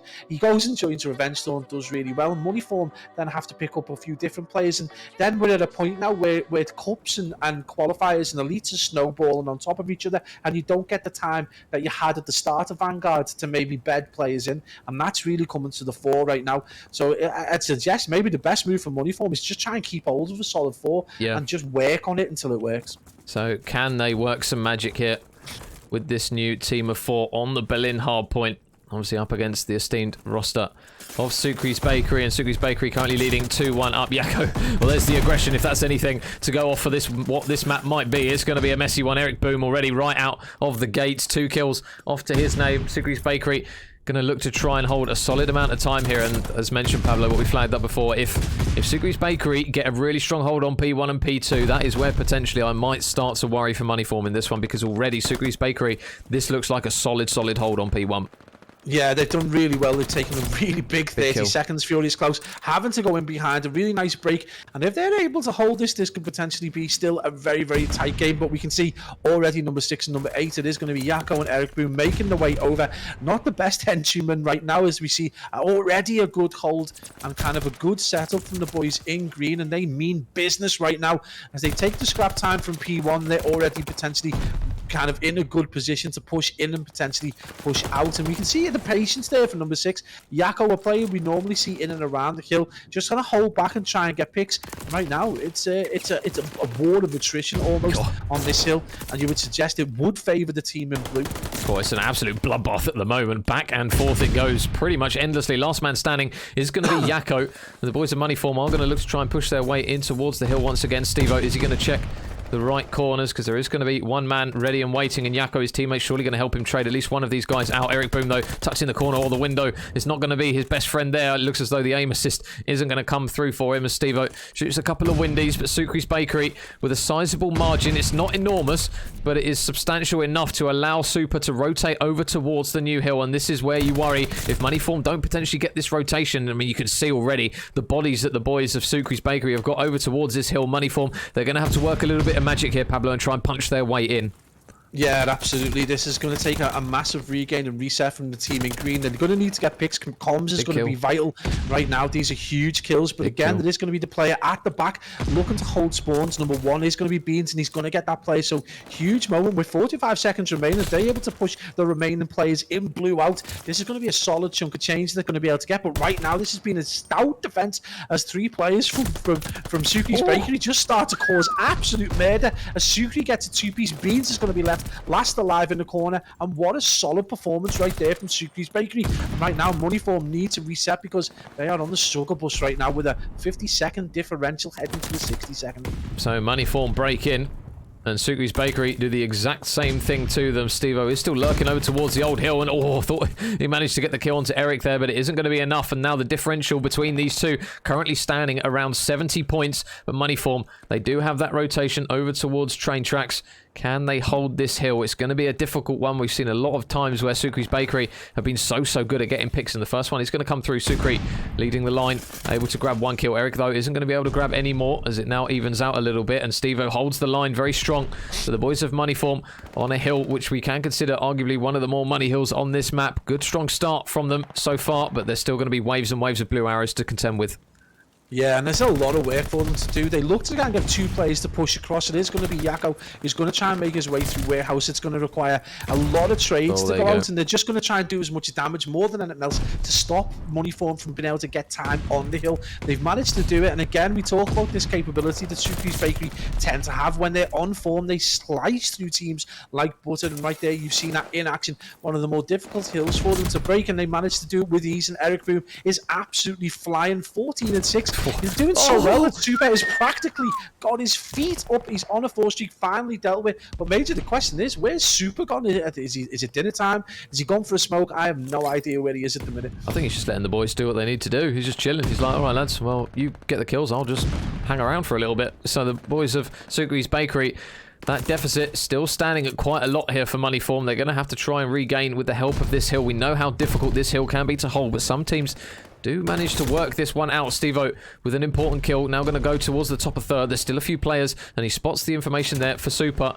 So surely his teammate Infurious is going to realise that he's out the back here. He's actually going to try and push through regardless. So Super just playing his life over towards that P1 side. It looks as though already the boys of Sukri's Bakery are going to use this cushion to try and allow themselves to play that patient rotation game. They will have the, it looks as though what they deem to be the preferred side over towards that fire portion of the map. And now a good opportunity as Super is now on a 5 streak to maybe work 6. There it is. There's 6. Looking for another one onto Furious. Oh, the shots aren't going to quite be enough on that one to try and get that final kill. He's going to run out of ammunition on both of his weapons as he flies out. He's got to be careful not to get caught out. And maybe just slightly overchalling that one a little bit there. He was 1 away from a glide bomb, but gets cut down.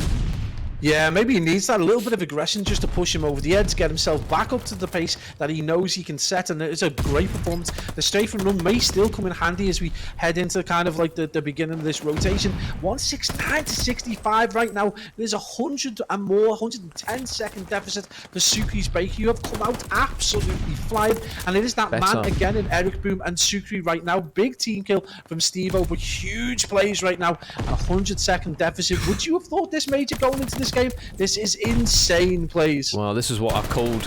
I said if Sukri's Bakery get off and running off those first 2 hills, which they did do, that is exactly what I had a feeling would happen. But at the moment, they are really struggling just to even soak up remaining scrap time at the moment. Moneyform, they will get 10 seconds, but now the rotation. Furious, he's going to be the lone man inside the hill. You can see the presence that those blue arrows have down the dock side of the map. Eric going to fly in through the ground floor. Eric, he's been so lights out in this map so far. Him and Sukri are combining for so many kills between them. It's going to be 39, almost 40 between just the 2 of them, and the pistol out. Oh! But Yakko, when he's winning gunfights like that, oh my, Jesus. I mean, Moneyform at the moment, they are just getting bodied left, right, and center at the moment. Furious, the one shining light at the moment, now manages to at least get himself on towards a 7 streak, but he doesn't get the glide bomb. So it'll be interesting to see how those kills came about, because he isn't going to get any streaks. But now Moneyform still trailing by a huge margin. And Pablo, I tell you what, Sukri's Bakery, they are not putting a foot wrong.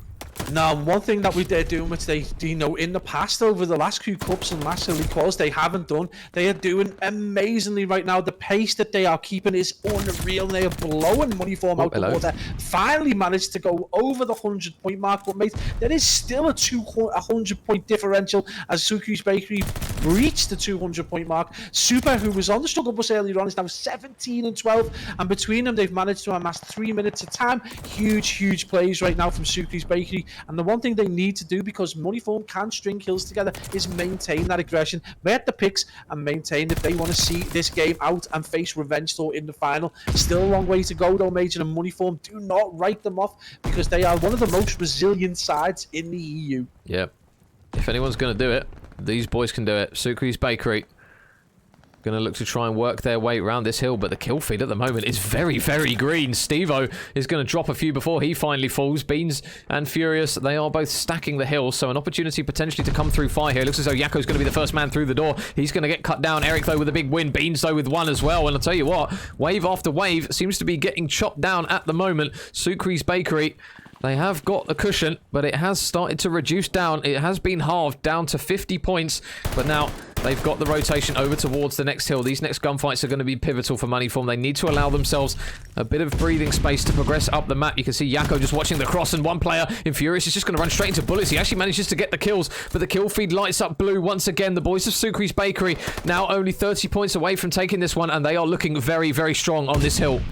A huge kill on Harry over towards the back of Warehouse, which essentially, absolutely stuttered the approach from Moneyform. Big kills go down. Furious gets one on Yakko, and there's still an opportunity if they can push onto the hill. Huge defense needed from man. Eric Boom, he gets bodied. Klaus goes huge, drops Yakko, drops Super. Steve-O gets Eric Boom, and they are back on the hill with 25 seconds. They really do need to start thinking about pushing out, though. They need to maintain absolute control, though, not only of P4, but of P5, with only 18 seconds needed from the team in blue.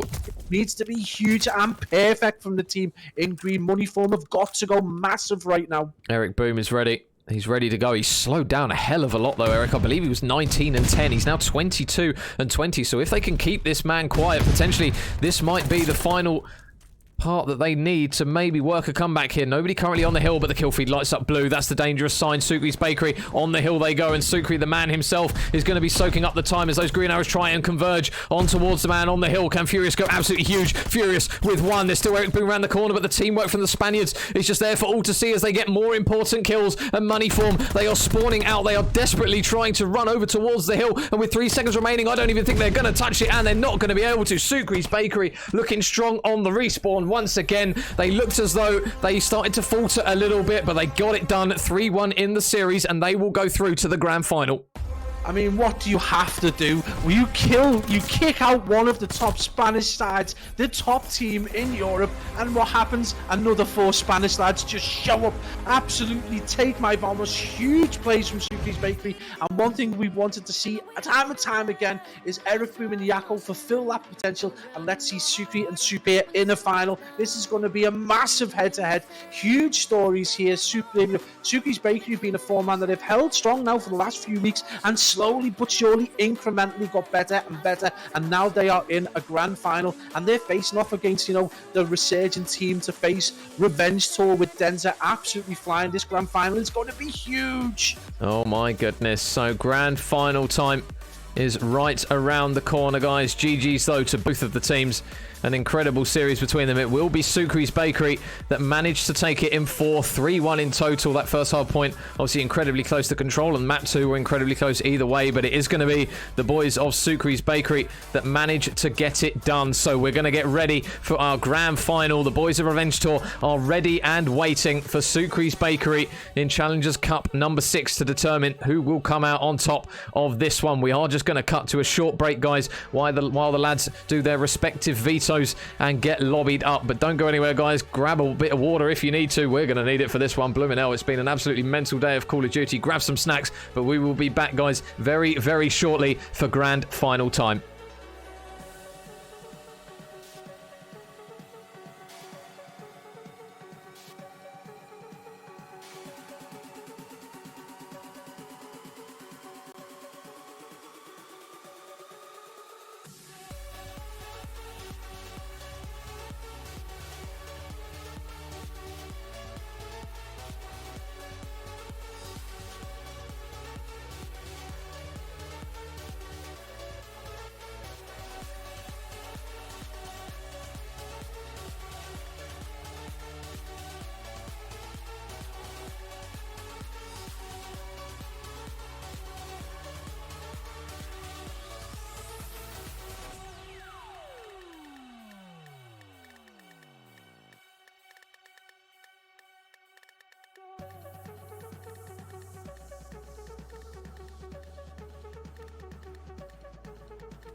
We are lost on the sidewalk. Traffic lights are painting the street. It's too early in the morning to talk. Silence is nice to me. Fast cars are passing by. As I'm decided to move. We have been down up high. I've got nothing left to lose. When you look at me, seeking for the answer, falling on your knees, and just surrender. We are lost, lost, lost, lost, lost. We are lost, lost, lost, lost, lost, lost. We are lost, lost, lost, lost, lost. We are lost, lost, lost, lost, lost, lost. We are lost, lost, lost, lost, lost.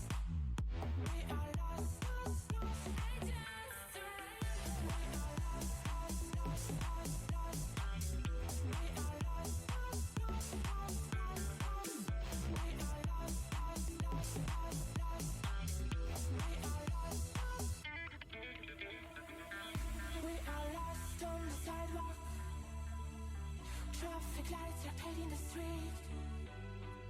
It's too early in the morning to talk. Silence is nice to me.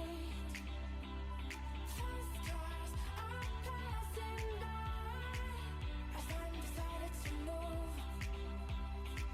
We have been down up high. I've got nothing left to lose. When you look at me, seeking for the answer, falling on your knees, and just surrender. We are lost, lost, lost, lost, lost. We are lost, lost, lost, lost, lost, lost. We are lost, lost, lost, lost, lost. We are lost, lost, lost, lost, lost, lost. We are lost, lost, lost, lost, lost. We are lost, lost, lost, and just surrender. We are lost, lost, lost, lost, lost. We are lost, lost, lost, lost, lost, lost. We are lost,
I try to break. Up in the air every time is it your smile, is it your ways? No, it won't work out. Should've known better. It never works out. Every time I got a bad habit of loving you. Falling in love so easy for the things that you do. I've got a bad habit of loving you. I gotta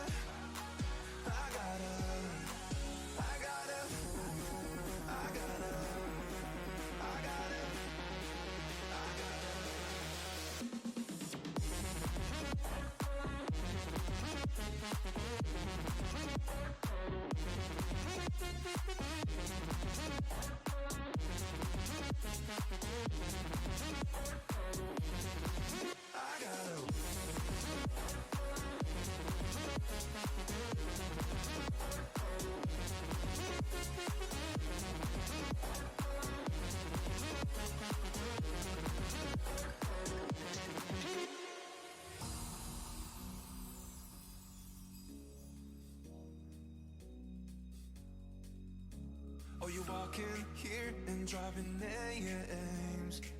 You're just a habit I can break. Up in the air every time I'm. Is it your vibe? Is it our fate? No, it won't work out. Should've known better. It never works out. Every time I got a bad habit of loving you. Falling in love so easy for the things that you do. I've got a bad habit of loving you. I gotta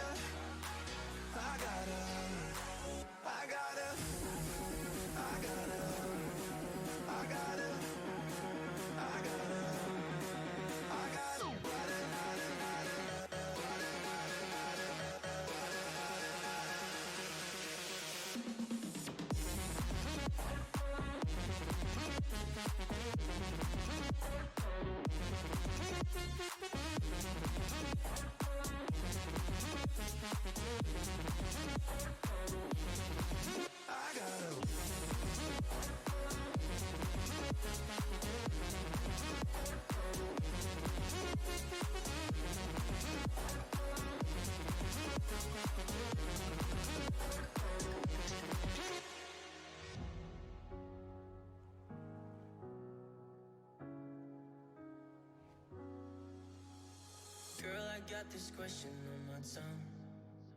It's probably gonna end up sounding stupid. Unless you tell me this is what you want, then we can go, then we can go. Cause I like the way we're swaying in the moonlight, and we're kissing like we're trying to say goodbye.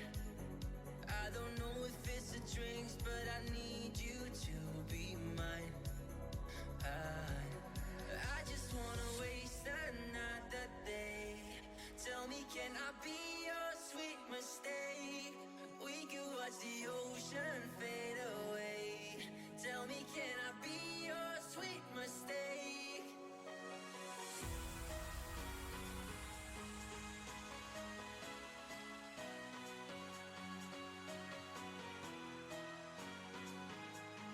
Tell me, can I be your sweet mistake?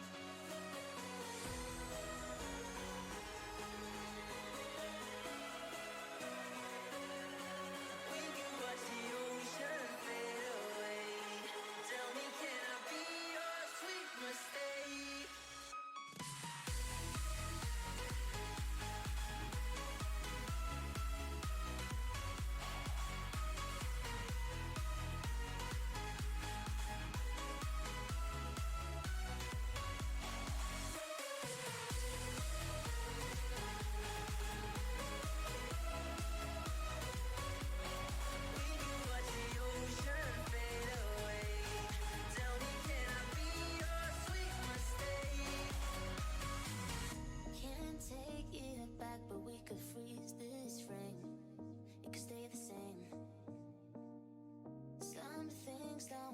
But take up time and space.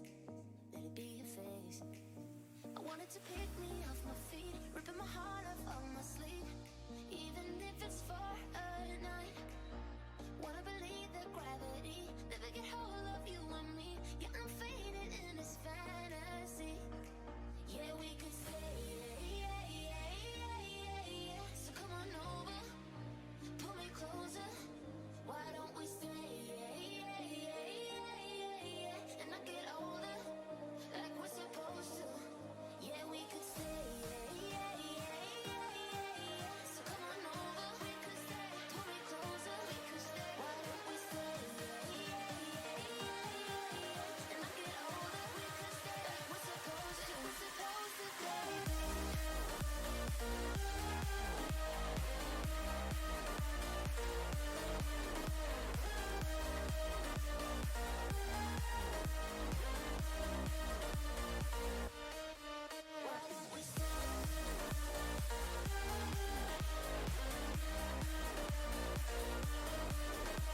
why should we stop? I wanted to pick me off my feet, ripping my heart off my sleeve, even if it's for a night. Wanna believe that gravity never get hold of you and me. Yeah, I'm fading in this fantasy. Yeah, we could stay. So come on over, pull me closer. Why don't we stay? And I get older, like we're supposed to. Yeah, we could stay. So come on over, we could stay. Pull me closer, we could stay. Why don't we stay? And I get older, we could stay. Like we're supposed to. We're supposed to be.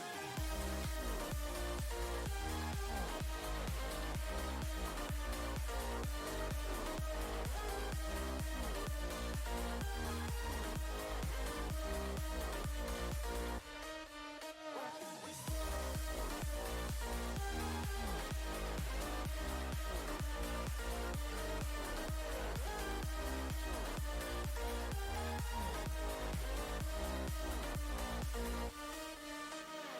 Walking through the sun, feel the heat burn up my lungs.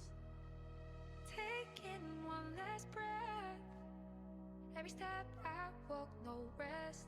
I'm needing once more, I won't let me fall. From the edge into this world, don't get me so low. Resistance is show, 'cause I got my strength, I'm not alone. I'm not alone. I'm not alone. I'm not alone.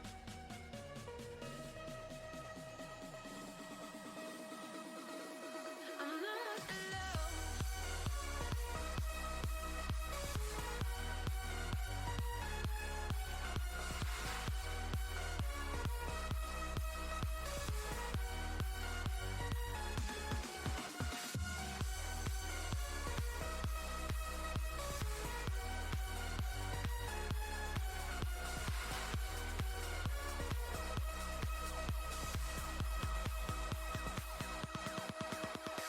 Sing my symphony for the speed which moves in me. I'll rest when time goes down. Got my feet hooked on the ground. I'm needing once more, I won't let me fall.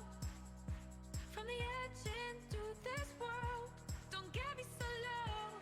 Resistance is show, 'cause I got my strength, I'm not alone. I'm not alone. I'm not alone. I'm not alone. I'm not alone. I'm not alone. I'm not alone.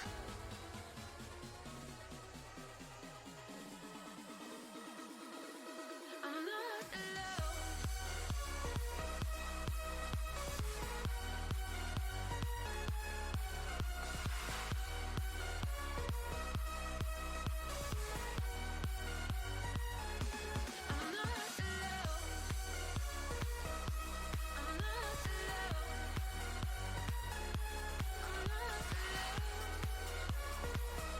I'm not alone. I'm not alone.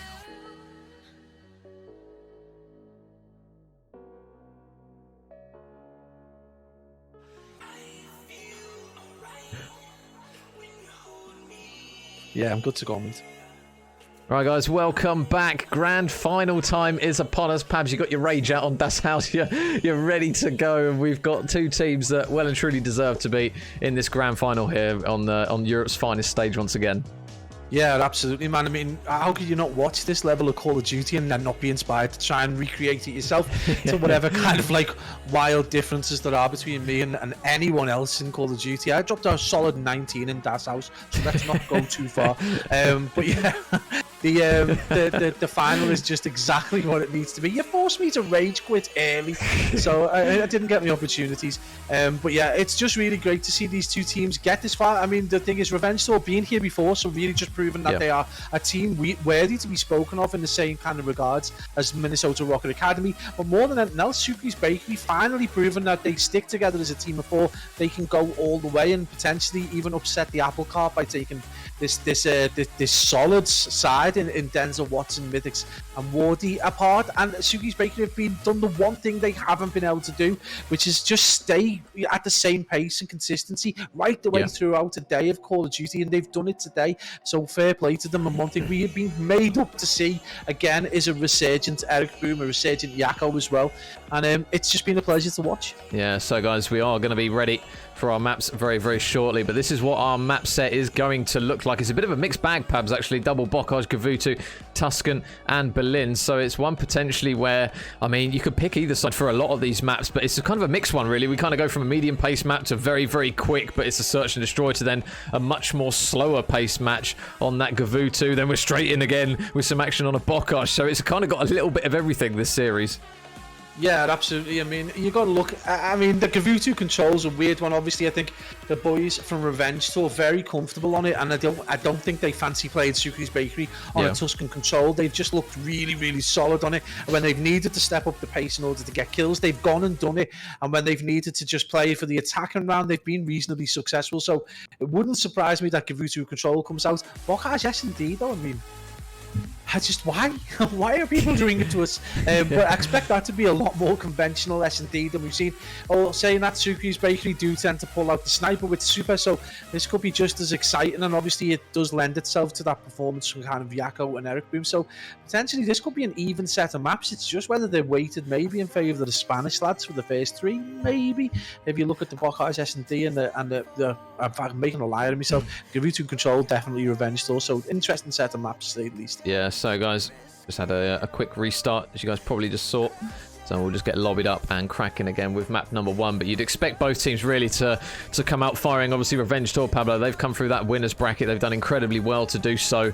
Knocked a lot of big teams out of that one. Subsequently now, the boys of Suki's Bakery, they're going to have to take 2 best of 5s out of, arguably, maybe, I mean, you'd probably say, obviously, ROKKR with this tournament, it hasn't really gone their way. You'd probably still say they are the top seed, but Revenge Tour, the way they're going, they're probably that T2, at least potentially at worst case top 3 at the moment in Europe. They look very, very consistent, very solid, and Suki's Bakery, they are going to have to be lights out across 2 best of 5s in this one to take it from these lads, so they've got a lot of an uphill battle against them already. Yeah. Oh, it's a big one. It is a massive battle they've got on the hands. I mean, if they take this cup, they're certainly T2 in terms of European capability. Again, you've just got to ask the question, with Minnesota ROKKR Academy, was there a lot in it for them today? It might be a more complacent performance. They don't need to re-qualify for any elites. They're going to be in the next round.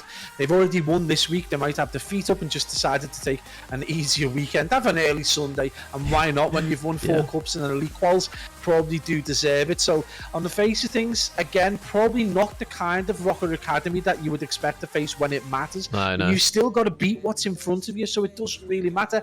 And Revenge Tour, you would suggest, one of the few teams that can do them regardless of whether they mean it or not. So yeah, this is a big uphill battle for Suki's Bakery, maybe a little bit too much for them to bite off as well, because it is going to be we've talked about their ability to stay consistent over time. You feel if you have a couple of bad maps, psychologically speaking, and in terms of motivation, they might just dip.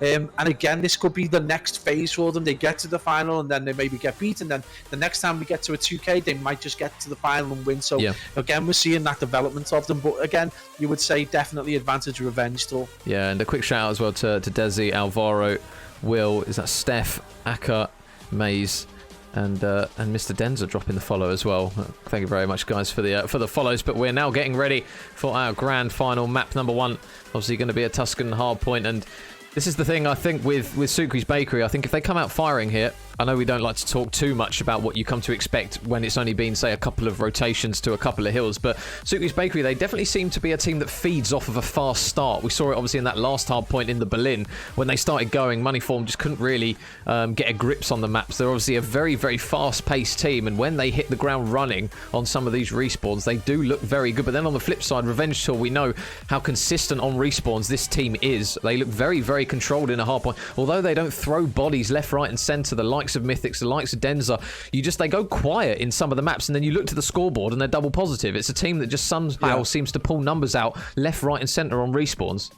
Yeah, they're very efficient. Revenge Tour, one thing you will say is they are superbly efficient without being spectacular. They maintain 30, 40 point leads right the way across. It must be a very frustrating team to play because at times it does feel like you're not able to break them down as efficiently. One thing they're able to do, which I suppose makes it difficult to analyse, is they tend to take that middle chunk of time. So they're not necessarily breaking hills, but they get in on the first kind of attack after that, and then they're not necessarily holding them all the way. They will just chalk a hill at a given time and just rotate and then commit effectively. Whereas if you look at Sukri's Bakery, they're this hyper aggressive side, and you probably, if you're an SMG player, you've got that support from Super. He's probably one of the best AR players in Europe. You must just be like absolutely overjoyed to just steam into a hill, get yourself a pick, get the support from that AR player, and then dominate the hill for a period of time. So two quite different strategies and philosophies coming into the grand final. It should be like properly interesting to see how this breaks down. Tuscan as well, one of the more interesting ones. I mean,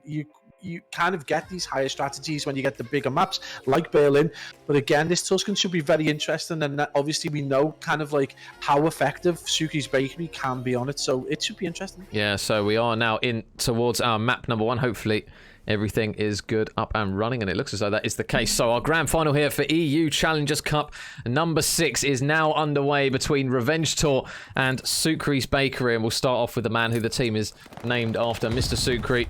Let's see if he can manage to work some magic here for the boys in blue. And the boys of Revenge Tour at the moment, Pabs, it's quite a tepid approach really to this P1. It looks as though number 8 Denza's going on a bit of a flank. He's going to get cut down. For the boys of Sukri's Bakery, a strong start from these lads already.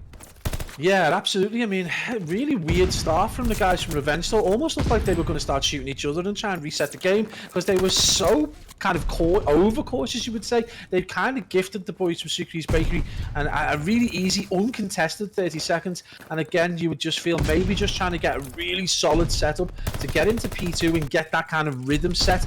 But again, you do need to get some interactions down on the board, otherwise you're potentially going to get blown out by players with the kind of efficiency and pace of Eric Boom. It is going to be Wardy though, who manages to drop him the kill feed, goes red, so maybe plan effective, and a plan B there maybe being effectively executed as they do look to get control of P2 and a good solid spread as well. Yeah, so they've got everyone locked into position. They just need to win the gunfights. Denza and Mythics, a lot better from those boys. They managed to win the initial gunfights, and now those blue arrows of Sukri's Bakery are going to look to try and converge in towards those players, in towards the hill. Watson out the back though. Eric's got some really good timing here. Might be able to take down a couple. There's one for Eric. Boom, looking for the second. Onto Mythics, and one young phenom to another. They're just going to exchange bullets. Sukri though going to be nearby for the trade, and this is the difficulty that we flag up all the time, Pablo. When you give the other team a lot of time on P1, you're obviously banking on a really strong hold on P2, and as we've seen from Control, it is not an easy thing to do. And at the moment, Sukri's Bakery, they've held a lot of time on P1. They've held a little bit of P2 already, and already you can see kind of those players kind of toying with the fact of rotating over towards the new hill. So Revenge Tour,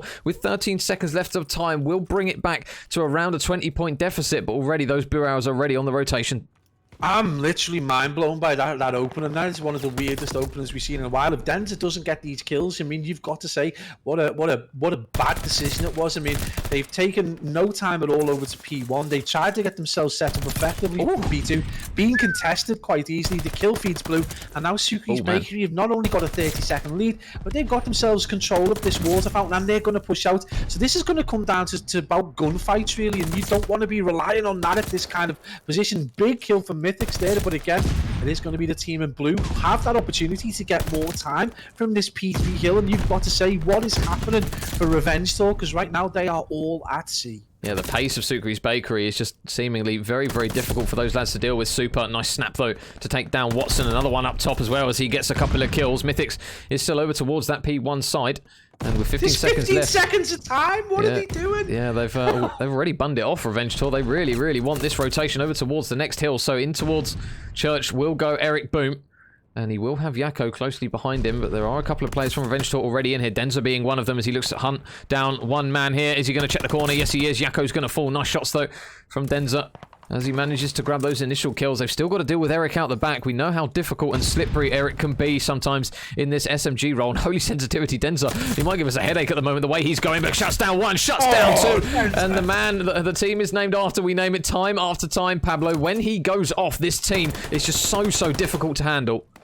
Yeah, I mean, he's one of these players, like, it still baffles me to this day how come Moneyform dropped him. He literally, like, when he wasn't playing particularly well, he was still dropping reasonably close KDs, balanced KDs, and still getting time, but when he goes off, he absolutely dominates the map. But right now, I am still trying to get over the choices that Revenge Tour have made in this map are completely insane. They chalked an entire hill at 20 seconds with control of the hill, and then made their way to a hill which is largely, you would suggest, ideal for the boys from Sucre's Bakery to fight in. We are seeing the kill feed go their way. It has been maintained a 50-second differential, and they have got control of P5.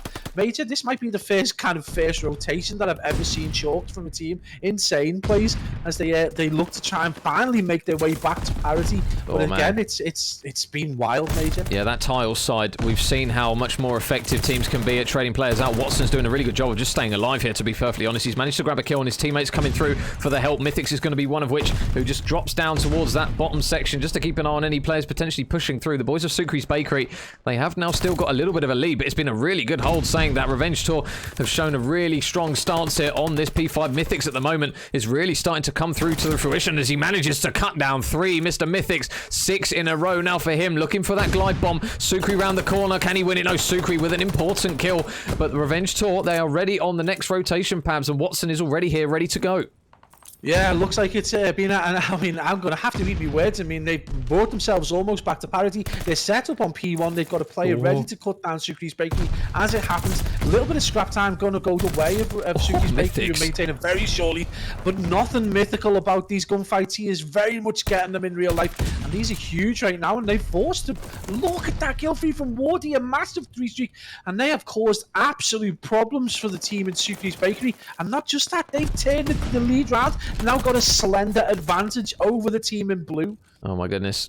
What a regain this has been from Revenge Tour currently. Yakko's going to try and at least help his teammates out with an aid over the top, but it's going to do absolutely nothing. Revenge Tour, a much better hold here on this P1. We saw Sucre's Bakery hold a lot of time out of this 120 seconds. I believe they held about 40 or 50 of it. So Sucre's Bakery in this middle portion of the game have just gone completely under the radar. They've really not done much in terms of soaking up time. And Revenge Tour now with a sizable cushion themselves. It will be around 43 points when this scrap time has been earned. Watson and Denza are still going to be over towards this P1, so now we're going to have to see how and when Revenge Tour are going to try and break in towards this one. Sucre and Yakko win their respective gunfights. Sucre is going to try and keep his head down as those players try and converge on him. Sucre, though, up towards the top of church. Is he going to spot the man down in bottom mid? In Mythics he is, but Mythics at the moment is just looking like a different beast. He's really come through in this map. 4 in a row as well from Watson means that Revenge Tour are just punching through into hills, holding rotations, and at the moment it's looking a little bit bleak here for the boys in blue.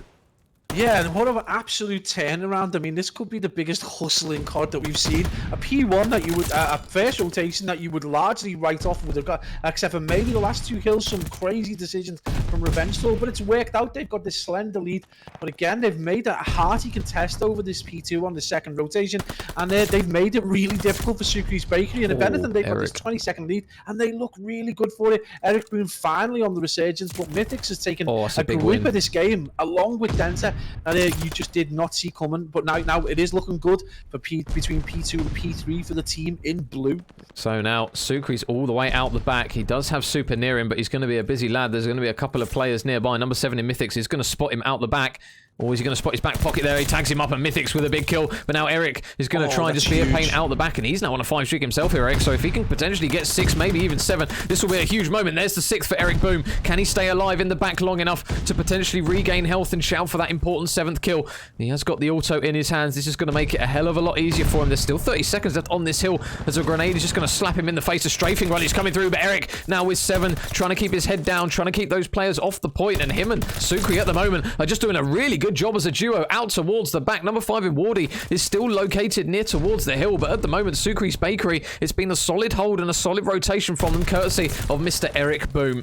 Yeah, it's really great to see him come to life finally, and he's just absolutely gone off, and it shows just how kind of flexible a player he is as he managed to dominate with both the MP40 and the AR. Yakko about to go big, though. He needs to get this kill. He's read this correctly. He's going to stun that player out and get a pretty easy kill and get some back tank control, but again, with that MP40, a lot of work required. He is going to allow him to get the spawns, but look at number 6, Watson. Big brain plays. He is going to be out to the corner, just potentially waiting to get some easy picks over there, and this is going to be another big kill. This is a kill that they weren't able to hold effectively previously, so right now Sucre's Bakery really do need to dominate this Churchill if they want to see anything from this game. This has been a really, really good, strong start here to Church. You can already see number 2 Yakko. He's going to try and work a route here up towards the top of Church. He goes flanking through radio. Can he pick off Wardy? Yes, he can. And just like that, Sucre's Bakery, they orchestrate a perfect push in towards Church. They push pretty much through every single door and win every single individual gunfight that they need to. So now Sucre's Bakery going to work to try and reduce the deficit back again as nades come through. Denza flies through the door, but it's going to be the same outcome for him. But Mythic's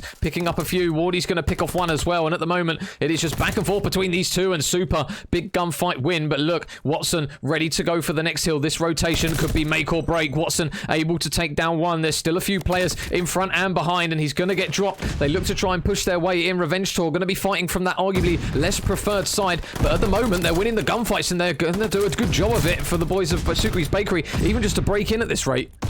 Yeah, it's been an awesome performance so far. Really big brain plays from Super. He reads that push from the front of Church, gets round the back, and he's able to get a couple of picks. But not only that, those picks allow him then to get set up and push over towards that P5. And they've done a really great job of dominating those lower stairs. But Denzel straight in. If you're going to look for a player absolutely on the resurgence right now, 30 and 26 with 101 in the kill. Huge plays right there. Suki with a big opportunity. Can't get windy now, Suki. And unfortunately, too many broken windows and doors, and he absolutely fluffs his shots. Now it's going to be down potentially one last opportunity to break this. It looks like they're going to chalk it and get set up P1 on this third rotation. This rotation is huge now. Super, first kill comes through to Wardy and the boys in blue. We've seen so many occasions where it has been difficult for teams to break in towards P1, even holding a lot of time on P5. Revenge Tour, can they manage to make the break? In goes Mythics on the contest spot, but the kill feed again is another blue kill as an Yakko combines for one as well, and Wardy's going to drop as well, and this is where it becomes dangerous to teams that don't rotate early to P1 through tiles. That is exactly what Sucre's Bakery have managed to do, and Revenge Tour now, they are having to leg it in. Eric Boom managing to use streaks to good effect, and a kill feed lights up blue yet again. Sucre's Bakery, they are managing to get this done. Everyone is falling by the wayside. Revenge Tour, they are just throwing single file bodies at this. They can't afford to do it, and with 10 seconds remaining, they need to punch in, and they need to do it quickly. Super, how many can he grab? There's one onto Watson. Mythics is going to go in the blender potentially by his own teammate, and it will be Sucre's Bakery that hold strong and take map number 1. And an almost identical P1 in that third rotation to the P1 in the first rotation. The Sucre's Bakery again just absolutely go huge. What a wild performance from Revenge Tour. Had an awesome middle section to this game, but their opening strategies have got to be suspect. And look at that, 30 and 27 for Eric Boom, drops 21 non-traded kills. But even when you've got the heroics of Denza going down for Revenge Tour, it's still not enough. And that is a huge confidence booster for the guys from Sucre's Bakery, who've got a long way to go in this double elim. They've still got to win this. They've still got to reset the bracket. They've still got to do it again. So right now, you've got to suspect Mandaya. Tails are right in the air. Huge performance. But they had to regain that mid-map, that mid, in order to come back, because that was wild, wild plays from Revenge Tour at times. Jesus, Pabs, that's map 1. That's map 1. We've got potentially 10 of these. We've got potentially 10 of these if this goes all the way. So what a map from those boys of Sucre's Bakery. And to be fair, Revenge Tour as well. It takes 2 teams to make a hell of a map. And that was an absolute cracker for map number 1 in the grand final. What an incredible moment there for the boys of Sucre's Bakery. They now take the lead 1-0 in this best of 5. And we go to another mismatch, Pablo, in Bocage. We know how messy this one can be. So it's one where the boys of Sucre's Bakery, if they go 2-0 up in this or potentially take the series 3-0, they are really going to be feeling themselves. But don't count Revenge Tour out by any means. I mean, this is going to be a wild one. I mean, guys, if you haven't watched Sucre's Bakery before, and I'm almost certain that everyone in the Chaffin's lobby will be very familiar with these players, but do not be surprised if you see Super with a sniper. Don't be surprised if you see him using it in the conventional way, and do not be surprised if you see him with it mid-map. We've seen everything this kid could possibly do with a sniper and more. But again, this is a map that just throws up a billion different possibilities. And again, you've got to argue the first bloods are going to be everything. Look to that man, Eric Boom, and his aggression to potentially do that for Sucre's Bakery. But right now, Denza is on fire. And the question is, can he really be stopped? If he carries that momentum through, despite the loss, they could potentially do very well on this blockage. And the question again is, though, will Wardy be able to be that piece of the jigsaw that they've been missing? So, you know, they're in the grand final. They were looking strong, but Suki's Bakery, man, they are on fire right now. And I'm going to put the pressure on you, mate. And where are you going to plant your flag going into this game too? Suki's Bakery, they do look good on Bocage and Search and Destroy, and they do things that are slightly different that we're not used to seeing. I think if Super has a good map here and he does some good things with the sniper, that I think they will take this map and go 2-0 up, to be honest. I haven't seen a huge amount of Revenge Tour, to be honest, from memory serves on this map, so it'll be interesting to see what their particular strats and plays are on this one. But Suki's Bakery, from what we know, they are very, very good at this map. And when they really hit different gear and kind of work those strats that teams aren't used to seeing, I think just having the variation is something that teams aren't used to. So it wouldn't surprise me if they do very well on this map and then all of a sudden you're on for a 3-0. But I am ready to eat my words as per usual, because we do it all the time, so I'm used to it now. I'm full on them, mate. I live literally every kind of prediction that I've made. They usually ends up the wrong way. We usually get players' capabilities correct on whether they're going to go off or not. But I mean, this game has just thrown up spurious results, and largely in part of the map that we're going to go into next. It is definitely one of those maps where it's difficult to predict. Again, maybe if it does come down to it, I can't imagine that the guys from Revenge Tour are going to be keen to pull out snipers as often as the boys from Suki's Bakery, and it will come down to that efficiency and whether they allow themselves to be picked or suppressed by that potential play. Again, you have got to look to the aggression from those MP40 players and whether we're going to see a team, you know, drop at 3 MP40s on the map, or whether we're going to see something different. And occasionally we do see Eric Boom with an AR in his hand. I can't imagine it's going to happen in here, but don't be surprised if that does occur. Right now, I would say, again, with a Major, I would probably say Suki's Bakery with the advantage, but there's a long way to go. Not only have they got to get this win, but they've got to obviously get the third and reset the bracket. So plenty of time for Revenge Tour to come back. So map number 2 is pretty much ready to go here between these two in grand final. Remember, guys, this is the first best of 5, so if Suki's Bakery take it in a 3-0 potentially, they will have to do it all over again. So Revenge Tour, let's see what these boys have got on the cards here for this next map. It looks as though it's going to be a really, really slow defensive hold here from the boys of Revenge Tour. They will have Denza just peeking through the window. But did they spot those players? Transition. Oh, Super spotted him. He manages to absolutely fry him there through that top window. First blood goes in their favour. Number 3 Super is going to do his best to utmost. And he's going to get out the back. But Eric Boom with 1. Eric Boom with 2. And the bomb is now going to go down from Mythics. He will now try and work some magic here. Mythics has to try and work the retake as the bomb is planted. But now 1 versus 2, a lot of work to do. And Yakko surely going to spot him. He should be dead to rights, and he is. And first kill and first points are going to go in favour of Suki's Bakery. I mean, going up in a 1v2 against 2 lads who've probably got the sensitivity at about 15 each is just not the way you want to be doing things. And again, it proves just how difficult these clutch situations are. A lot of easy information at the end. A really simple kill for Yakko to get off the board. And that's got to be a huge confidence boost for Suki's Bakery going into that. Big kill for Eric Boom and a huge, you know, predictive fire there from Super, who does get dropped in the end. And it's advantage the boys in blue. And again, we did suggest that these do have kind of the hyper aggression required to do really well on this map. So nades and tacticals alike being thrown over. There isn't a sniper on the side of Suki's Bakery. Oh, but Yakko straight over the top. He manages to just fly through and get some really good timing there for the first blood onto Wardy. So Super's going to be careful on this right-hand side, but Denza replies with an important pick. So now 3 versus 3.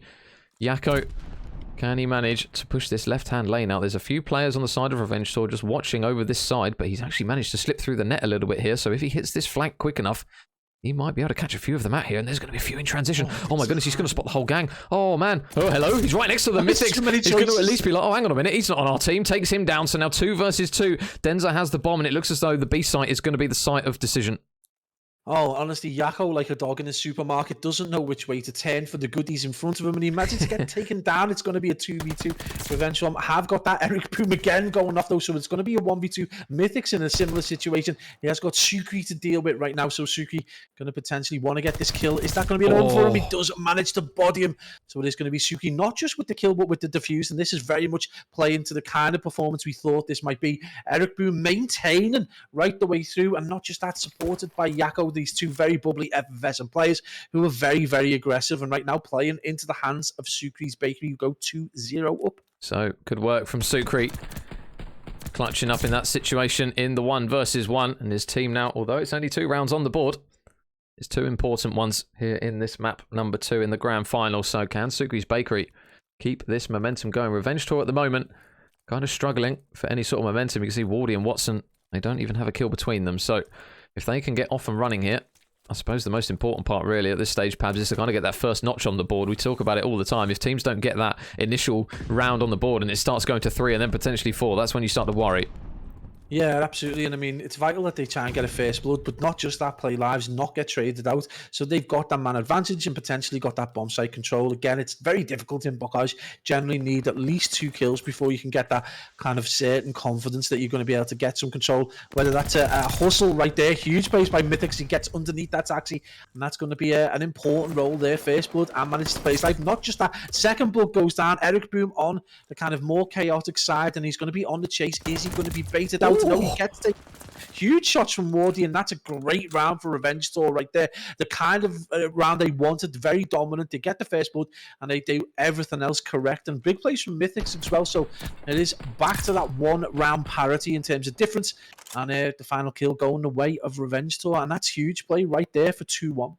So, nice work, Revenge Tour. They do get a notch on the board, and Wardy and Watson get their first kills on the board as well. So, Mythics, at the moment, is kind of carrying the lads at the moment. He's got, what is that, double the kills of all of his 3 teammates combined. So, Mythics at the moment, really doing some good work here on the Bocage, and down the middle go quite a few players on Revenge Tour. So, this might get quite mixy quite quickly, as we tend to expect on Bocage. Yakko is just watching over towards that big gate, and the stunt isn't going to quite be good enough on that occasion to get any information. So now, where is this next pick going to lie?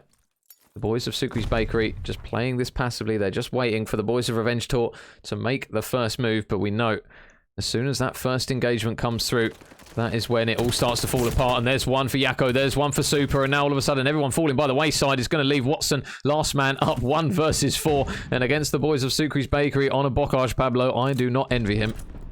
Listen, if Chaxter can do it, Watson's got to be able to pull this out the bag now. Otherwise, Chaxter's going to be laughing at him forever. And unfortunately, I've cursed him right there, and he gets taken down. But again, it just shows you just how difficult it is to get these clutch moments. I mean, in previous incarnations, probably not as difficult to get the 1v2s, the 1v3s, but in this Vanguard with the time to kill and the other issues in terms of the elevation in different places proves very difficult. And that's another round on the board for Sukri's Bakery, who play that almost to perfection. And they're going to get that 3-1 advantage. And this is probably going to be a massive round, because we talk about the difference psychologically in terms of rounds, and we know at this level these teams tend to just chalk it mentally in terms of it doesn't affect them, but it does have a slight effect on the way that you suddenly decide to play a strat, or it might, inadvertently or subconsciously change the way you push towards a certain hill. So they probably need this round more than anyone else right now. Revenge Tour definitely need to get this to between another 1 round, but unfortunately Sukri is going to get that first blood. So huge phase is Super. It does traverse that tunnel, and Eric Boom going off 5-2 right now. Major huge performance from the young phenom. Yeah, Wardy's going to have to try and make a play here on the flank. Number 7 Mythics, is he going to spot the man inside? He is. So there's another kill comes through. So all of a sudden now, 2 versus 2 in a situation where Sukri's Bakery were looking like they were in the driving seat for big chunks of that round. So bomb goes down, and now Yakko and Eric Boom up against Wardy and Mythics. They've still got Wardy over towards this barn side. They are going to have to transition over towards bottom grannies. And Yakko just waiting. Eric Boom's going to be busy though, but Eric Boom takes down 1. Is the trade going to be there? Wardy tries to dip out. The chow comes through. He makes the read. Oh, no, he's not going to get the kill. He was so close to being able to do that. But Sukri's Bakery, again, Pablo, we talk about fine margins, and they managed to take another round. Oh, that was so stiff. He gets the jump shot, but the slide eventually works. A little duck in it, and it's Yako again, that player we've pointed out before, who can go absolutely huge in S&D, and particularly on a map with the kind of micro geography of this, it just really suits his play style. And right now, we're seeing those two SMG players just really dominate this performance. And despite the heroics of Mythics on a 7-4, it's just not going to be enough right now. And a 4-1, a 3-round lead is definitely something that we've seen before from Sukri's Bakery and Revenge Tour. Definitely got the capabilities to chain some rounds together, but the question is, Major, can they pull off a Minnesota ROKKR Academy and do it? You know, can they bring out the 4 rounds in a row? Well, there's a first blood for Eric Boom, and again another position where Revenge Tour are probably thinking, oh man, down to 3 now. They are going to be and Eric with the auto doesn't even need an MP40 as he rips through 3 skulls with an auto. Eric Boom, doesn't matter what you put in his hands. What an important set of kills those could prove to be, and what a round from Sukri's Bakery. Did not even drop a life. Man, that is insane. That is the player that we've been talking about, the potential he had last year, but he just didn't have the discipline. And right there, we talk about discipline, you would almost say he was immobile at times, but he gets 3 huge kills from players who are just trying to peek and get a little bit of information, or maybe just try and get a cheeky kill, and he absolutely punishes them. And it's 9-3, and that is a magical performance right there from the young man. And Sukri's Bakery, Major, 1 away from going 2-1 up, 2-0 up, and potentially 1 away from resetting the bracket. Oh man. Well, they've not put a foot wrong so far in this search and destroy. 5-1 up. Revenge Tour, they need 5 rounds in a row, and this first blood again is going to be all important. The boys of Revenge Tour have really struggled to get first bloods in this search and destroy. Can they get one here in round number 7?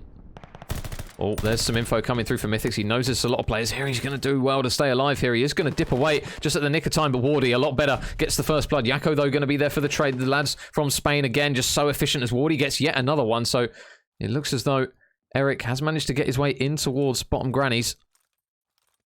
And out the back he goes. This should be a free pick.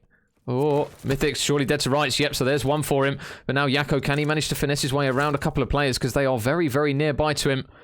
Eric still around in bottom grannies there, just kind of traversing inside this house. Whoa. And Eric going to get shot in the back though, so now Yako 1 versus 2, a lot of work, and it looks as though, unless Yako works something absolutely monumental here, Pablo, Revenge Tour should get their second round on the board. Yeah, I think we're going to see a bit of cat and mouse. Yako's going to get a pretty easy kill with 18 seconds remaining. Yako's on a 5-3, so now it's whether he wants to get this pick. And again, the timing is unbelievable. The chase is on. That's going to be a pretty easy kill there for Revenge Tour. But anything was possible. We saw just how wild that went. It is 5-2. And let's be honest, Major, we have seen Sukri's Bakery throw this position away before now. And Revenge Tour 100% got the capability to maybe bring this back. It is a big ask, though, and it's early days in the series. But right now, he's still advanced Sukri's Bakery, and still huge performances coming out of Yako and Eric Boom, but not able to do it there. And we are just starting to see Revenge Tour, a few players starting to pick up. And that one player we pointed out before, Major Denza, is on a 1-6. Yeah. So what a Jekyll and Hyde performance right there between the hardpoint and the S&D. So 1 down, 4 to go. Oh, holy. Somebody off the top rope there. I think it was Super that just yeeted himself across and literally tripped Yako out. I think he scared him a little bit. He came flying out of the top of grannies so quickly. But now, where is this first blood going to lie yet again? Denza over towards... Oh! My God! He's just absolutely fried Eric in the top of the window there. I didn't even see him. So he manages to get the first blood. Eric's going to fall. And another one potentially... Oh, no. Super and Yako. Somehow Super won that engagement onto Mythics. He probably shouldn't have. And now all of a sudden, it's going to be down to the duo of Denza and Wardy. Sukri working a bit of a pinch here. Oh, Wardy might get some god timing. There's one. Gets away with his life as well. Really good job from him. So now makes it a 2 versus 2. The bomb is down. Sukri just waiting to try and potentially stick this bomb. I'll tell you what. If he went to defuse it earlier, he would have got it. But now, Revenge Tour, they're converging on the site, surely. Hello, somebody. The guy's defusing. Sukri's defusing. Oh, he's got it. Oh, did he get it? He's got it. Oh, Revenge Tour, no. Revenge Tour, take him off of the point. I thought he had it. It must have literally been about 0.001 of a second there. Denza. Oh, my goodness. They cut that fine.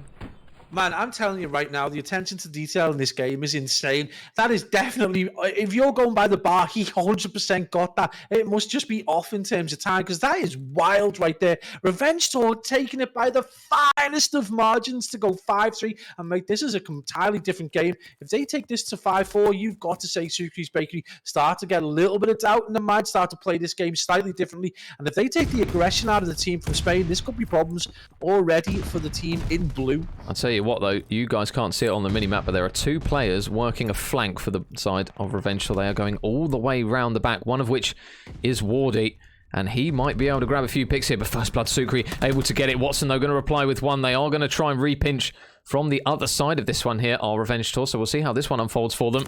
But number 4, Eric Boom, another big kill for him. 10 and 5. Really big plays from Eric once again, as Wardy's going to try and work his way out the back, but there's one to take down Eric. He will fall, and Mythix manages to get a kill as well. And all of a sudden, Super, he's the last man up. They're defusing the bomb, though. This next kill is huge. Super with one. He's on the defuse. Oh, he's going to get off the defuse. He's going to get off the defuse. Oh, Wardy, he manages to come through. And oh my goodness, Revenge Tour. They stay alive. And Pablo, I'm getting the waft of the round 11.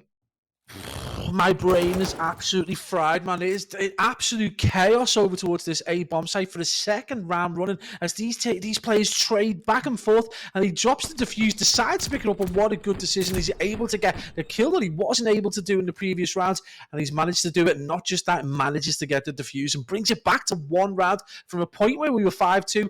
Our Sucre's Bakery are going to have a repeat performance of what they did against the ROKKR Academy and throw away an S&D. Absolutely crazy plays. Oh man, Sucre's Bakery. I wonder if they're getting flashbacks to that game against ROKKR Academy when they played them. They were 5-2 up and then they lost it 6-5. So, God forbid they do it again. Surely that is not to be the case. And Super and the boys are going to get locked into position. Denza has started to come to life a little bit now. And now, where is this first engagement? Again, we are so used to seeing so many players drop first bloods, and then all of a sudden, the rounds just all fall, and so do the lives. And Denza just playing his life, trying to shoulder for info. Is he going to spot the man up top there? Oh my goodness.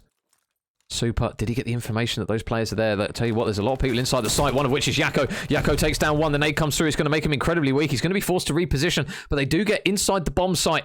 There is going to be one man in Denza planting the bomb. Do they hear him? The stun check going to come through. They know he's in there, and the bomb is now going to go down. So this is a really good position here for Revenge Tour to try and work something.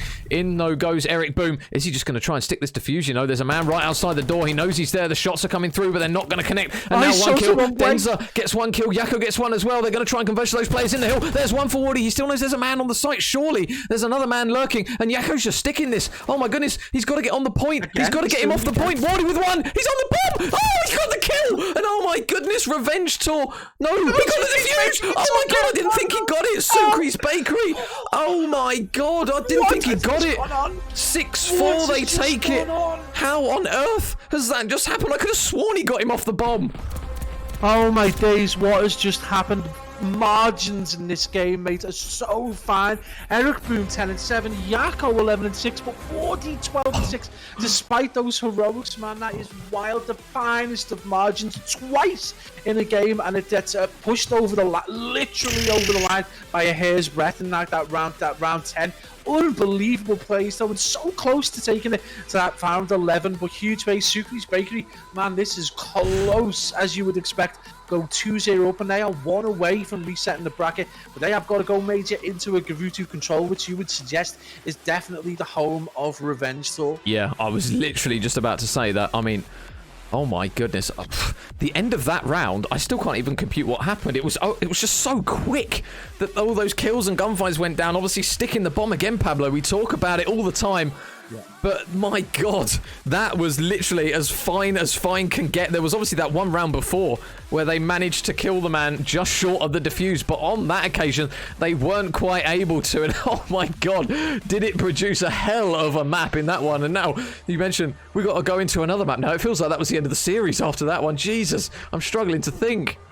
Mate, the casting got so high pitched at one point only dogs could hear us. It was insane pace at the end, and literally that's my why we're here. You goodness. know, this is exactly why we cast these cups when no one else picks them up, because this is the premium Call of Duty right here. I don't care if you're watching the Pro League. This is where the most exciting Call of Duty happens, man. In these EU Challenger games, they are just wild. These are playing for, you know, not just to win the cup, not just for the pro points and a little bit of money involved.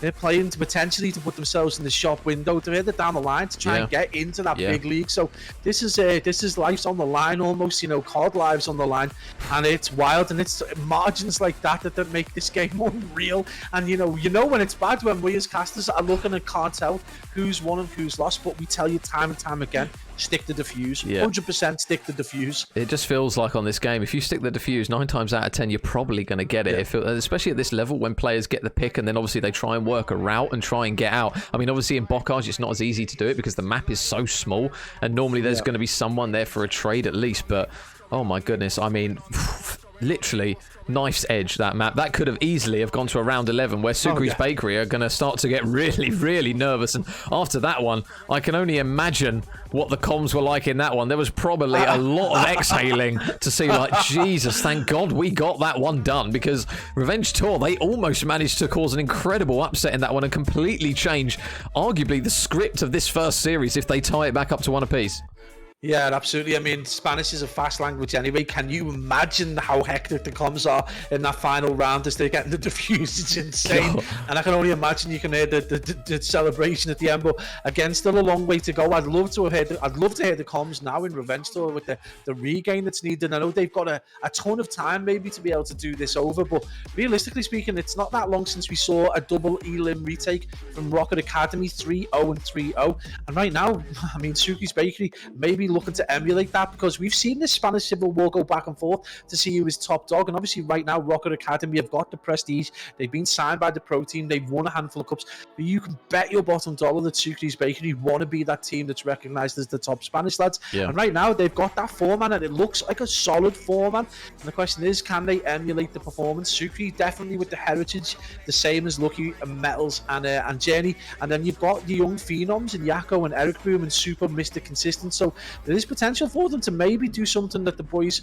on the other side of Madrid have been able to do, but this has just been a wild performance so far. Going into Cruise Control, though, it is one that we've seen them perform quite miserably on before, and Revenge Tour just seem to be absolutely effortless on it. I was going to say, if there is a map that Revenge Tour would look at and say, right, okay, this could be a catalyst map for us, it was probably going to be a Gavutu. We saw how very, very good they were when they came up against Moneyform. I will just quickly double check the score on that one. So yeah, 250 to 140 against Moneyform is not an easy thing to do on Gavutu, so they are going to potentially use this map as a bit of a springboard, Pablo. Obviously, they're down, but we've learned time after time with Vanguard, you do not count this series over yet. Obviously, Revenge Tour, they can still work some magic here with the remaining maps. They can still work a reverse sweep, and I wouldn't put it past this group of players to potentially do it if anyone's going to do it. Yeah, absolutely. They've definitely got the capability, and again, in terms of regain, this is the first time I think as a 4-piece they put under real pressure. I mean, like at the highest level of pressure, I would suggest. Obviously, they've come up against ROKKR Academy before now, and they've been defeated, but you would kind of put them in that kind of bracket anyway. They're the favoured seed, and they're definitely more capable at the minute. But this is definitely the pressure they haven't been under from a team that they probably would expect to beat.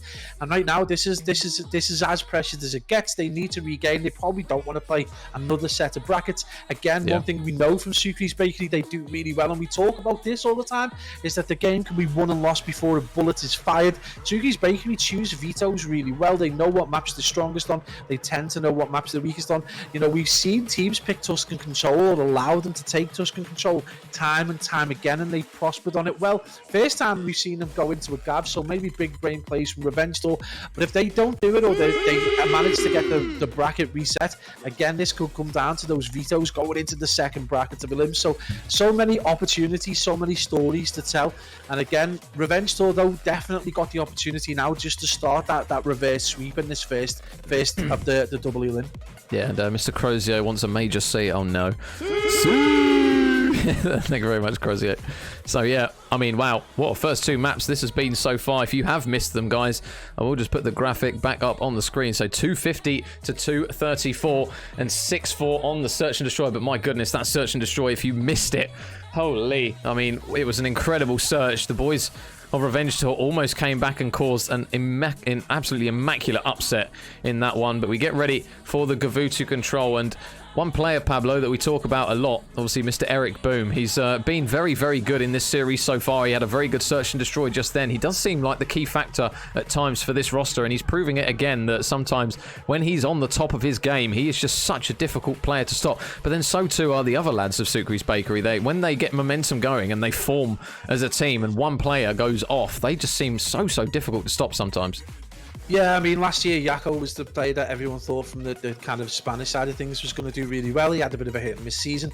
And then Eric Boom, obviously, with MV3, you know, again, kind of inconsistent, look great at spells. But we talked about last year how he was kind of indisciplined in his performances. He would tend to go rogue quite a lot, put up big numbers, but they would be those kind of transitional kills that can kind of pad your stats out, but not really get you the win in the game. Well, he's a totally different player. And, you know, you've got to ask a couple of questions. Aside from the guidance from Sukri and Supia, which you would expect to have an impact on his gameplay, has he seen the performances from Rail and thought, no, I'm the young phenom, not you? Yeah. And maybe that's just added a little bit of motivation and a bit of fire in his belly, because he does look like the superior player out of the youngster players, or the younger players in the scene. Yeah, but obviously another young player, Mr. Mythics on the side of Revenge Tour, when he gets going, he's another player. This is the thing with the year, isn't it? We're absolutely littered and blessed with talent. I mean, even the players that we call the experienced players, they're what, 22, 21? Exactly, yeah. It's like I've been there, mate. You don't have to bring it up. Yeah, no, we can both preach kind of that these players are still literally in the early stages of their careers, and like the likes of Clayster still going strong towards his late 20s. So the opportunities for these guys to learn are still there, and the fact that these players are coming through at the age of 18, 19 and absolutely tearing up the scene is just really, really refreshing to see. And obviously as fans of European COD, it's just something where you got to sit back and admire it. And every single series there just seems to be at least one, if not two players that you can sit back and say, I'll tell you what, these guys could get into the CDL. To be honest, there are just so many talented players that we have to pick from at the moment.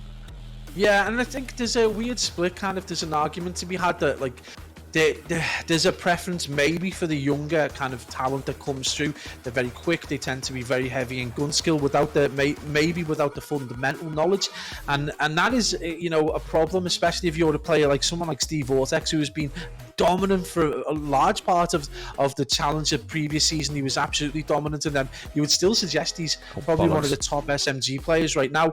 But again, is he going to get overlooked another year just purely because there happen to be a group of younger players that are coming through? You would hope not. You would hope that maybe that quality would come to the fore. And then again, on the other side of things, Sukri, a player who's had, you know, a good run at the CWL back in the day and has got that experience. I mean, is this another player that you could potentially pick up? And I would argue Super as well, is so consistent at times, really good AR, amazing with the sniper, is another player. I mean, across the board we are littered with talent, from, especially when you look at that top four, and that's without us picking apart, you know, Revenge Tour and Denza and Wardy and Mythics, especially. These players just playing so very good. And apologies, Watson, I wouldn't dare leave you out. But again, a player that had a tougher start to Vanguard and has absolutely gone on the ascendancy now, and just seems like a different player to the one that we were casting over in Cup 1, 2 and 3. Yeah, so Sukri's Bakery now on the edge of pushing that game 5. We are now lobbied up and ready to go again for the Gavutu, because the lobby did just drop, so apologies for the delays, guys, but we should be good to go in towards map number 3, Gavutu control. And we flag this map up again, similar to Tuscan, Pablo, in that B point obviously is incredibly difficult to get. We know kind of the importance now as well of glide bombs, obviously, on this map in comparison to the Tuscan control. Those glide bombs and streaks normally have a bigger effect, don't they, in comparison? So again, we kind of flag up the importance of those players playing for streaks. Obviously, it's going to be more difficult to go from 5 to 7 than what it's previously been. So the glide bombs for both of these sides, if one of them manages to get one, it could be a round defining and a map that defining point. I was going to say moint, a moment or point, a moment and a point. A moment and a point. Moint is a good word, and obviously the correct moint is going to be valuable now, and especially now that we've got seven kills required for a glide. I'm not sure whether the teams have had plenty of time to work with this and able to strategize, because previously they were so easy to kind of collect and fire out. They were firing them out before they were even able to kind of take any advantage of them, and obviously in control, just utilizing them to get kills. And especially how important that kill differential is for getting that defensive side in that 5th round. Well, that's gone now, and now you need 7 kills. And now you're going to see players when they hit that 5 streak and 6 streak, just play that little bit more cautiously to try and get the glide, because it is going to be vital. And again, it's going to be very interesting just to see how Suki's Bakery deal with the kind of aggression that we expect to see out of Revenge Tour. I'll tell you what, it's looking as though it's going to be a B push here from everyone on the side of Revenge Tour. Denza is going to try and work his way in towards the hill. Round the back he goes, and he is going to get on the point and in towards that boat side. Nice shots to at least tag up Super. It looks as though the flank and pinch is potentially going to come through from number 6 in Yakko. But meanwhile, Wardy's up here. He's not going to be able to keep an eye over to the top of his teammate. Denza is still alive inside this boat, but that first initial push isn't going to come through for the boys of Revenge Tour. They are going to now have to try and shift their attention over towards the A1. Eric Boom is going to be hit. Mythics, though, the man that we flagged up, can really pop off at times, is going to grab the pick onto him. So we'll see how his series and map is going to potentially unfold here on the Gavutu. But it looks as though the boys of Revenge Tour, they tried something a little bit cheeky right off the start there, Pabs. It didn't pay off, so now they're going to have to try and bank on this A point. Yeah, and they haven't been punished too heavily for it. The real problem now is time. So as they hit that 50-second mark with only 1 ticket A, there's going to be time that is the issue. And they haven't, as I said, they weren't punished in terms of lives. It's still 23 lives to 23. So that kind of that tricky, risky little push towards B hasn't really hindered them that massively. The question really is, though, have they given themselves enough time, not just to cap A, but potentially when they do cap it, to cap B? So this might come down to this life count. And Denza going big here could be huge. As Denza gets a 3-piece drop, Suki docks Yakko and drops Super, and he's going to cause many problems over there. And they've already started to take advantage. B being that priority, and Mythics again going big. This could be huge right now if they're able to do this, but 2 are going to be able to converge on this, and this is going to be a retake right there for Revenge Tour. I thought for a second Wardy was going to grab a few kills there. He wasn't able to. Sukri and Eric Boom are going to do enough to get those players off the point. But look at the life count at the moment for Revenge Tour. On the attacking side, I tell you what, this is something you would take all day, every day. It is going to be reduced down to 5, as Watson's going to try and keep an eye over the middle of the map. Sukri and Super get some important picks, and Yakko's actually managed to get himself in towards top boat here, so with Wardy in bottom mid, surely this is going to be a pick. Oh, never mind. Wardy going to try and finesse his life around the tank. The shots don't come through. Wardy somehow manages to scuttle away, and he gets the kill actually as well. The trade does come through eventually by Super. Mythics is going to grab a pick as well. So 9 lives now remaining for Sukri's Bakery. They do have a lot of time to work with here to at least try and take this man out the point in Denza. But at the moment, it looks as though it might be lives potentially here that Revenge Tour are going to try and work with, as Mythics manages to knock yet another one off, and so too does Denza. I mean, you've got to ask the question, what 2 things don't go well together? Yakko and an AR, and prove positive as he gets absolutely bodied over towards boat. But it's been a really solid performance, and right now it is going to come down to these lives, and Suki's Bakery are going to get pushed further and further back into spawn and get tagged up. Mythics with a big kill over to Super. It is going to be only a partial tick remaining, and that's a huge play right there. And with 50 seconds remaining, though, you would suggest Revenge Tour got enough right now to be able to get picks, and especially when you got Denza dropping players like Suki with the greatest of read, and in an 8 life plays 5 right now. This one between Watson and top boat is going to be vital. Players not seeing each other. Finally, Yakko does see that player. He is going to get tagged up, and with 32 seconds, I think Eric Boom is going to be a little bit struggle bus material as 4 players are about to converge on him. I'll tell you what, well, cue the countdown theme tune, because look at the Sharks. They are slowly converging around Eric. He has got a good job to stay alive here. 42 HP. He's getting tagged up left, right, and centre. There is nothing he can do about that one. And Revenge Tour, Pablo, we talk about the break of serve right out of the gates. 1-0 up in the control. They take that attacking round. And we said, they're very strong on Gavutu. They're a very aggressive team. They tend to play the lives really well, so we do see a lot of 2 and 3 pieces. And we've seen that out the blocks. Mythics is on the 11 and 5, absolutely going off, but in support by Denza 7 and 6. So between them, they've got an absolute body of kills right there. So huge plays by Revenge Tour. We expected that to happen. Suki's Bakery, we can talk about going off the boil a little bit, but Gavutu definitely not their map. So I would expect a solid defensive round about to come out the bag. Yakko definitely needs to put away away whatever AR he picked up and never pick it up again and just stick to that SMG. But this is a good opportunity, Major, for Sukri's Bakery to get into parity right now. So, Sukri's Bakery on the attacking side. Can they manage to do exactly what Revenge Tour did previously? And try and upset this one here. Denza is going to get spotted by Super, but Wardy as well. What nice shots though from Wardy. It felt as though Super didn't even miss a shot, but Wardy is going to completely make him pay for even missing what felt like maybe one bullet at most. And Eric, nice work there to take down a couple of players himself, looking for a third as well, up towards the top of church. Oh, top church, that's a funny looking church. The top of boat. And Denza is going to work his way over towards this cliffside. You can see where Watson is as well, down this side of the map. He's looking to try and pin them back here. There's one for him. Looking for the second onto Super as well. He's just going to try and push him potentially with the pistol. Super doing a really good job of staying alive, but Watson makes him pay another important kill. And I'll tell you what, Revenge Tour, they look very, very comfortable on this control, Pablo. Watson and Denza combining for 12, and Sukri's Bakery, they are being put to the sword here. Yeah, absolutely in the blender as we see this huge life lead, 6 lives right now, and now you can see how heavy they are. And Denza just having a field day. And you saw someone earlier say that doesn't work for me when I do that. Well, Denza is not you, my friend. He is absolutely bodying players right now. Huge performance, and with 10 seconds to go, they were barely able to even get any time over to A. And Revenge Tour, you know, just showing why they are the potential favourites to win this grand final, and why they've been able to put these two other huge sides into the blender right now. Sukri able to get one. He has got onto the hill, but the time is going to tick away. 20 lives, plays 12, so they've extended that out to an 8 life lead. Potentially looking very, very good. Major, they might not even need to worry about defensive side at this rate. Yeah, I'll tell you what, this might be a 3-0 at this rate, the way that the Revenge Tour are playing at the moment. Denza's still on his streak at the moment. He has just caused absolute havoc. Oh, I thought he was going to do something a little bit filthy there, but the boys of Sukri's Bakery, they do still have Sukri alive on this point. Although they've only got 8 lives to work with, Sukri is buying them gold dust here in terms of time. He's staying alive, keeping his head down, and that second tick is now coming through, but they've got to be so careful with lives here. Have the Spanish. They need to try and keep all lives as much available to them as possible for that rotation over towards the B point. Yako, we flagged him up, is struggling at the moment. Holy, 5 and 15. Super as well is really struggling. It's only currently Sukri that is positive for the boys of Sukri's Bakery. And now they buy themselves an additional minute.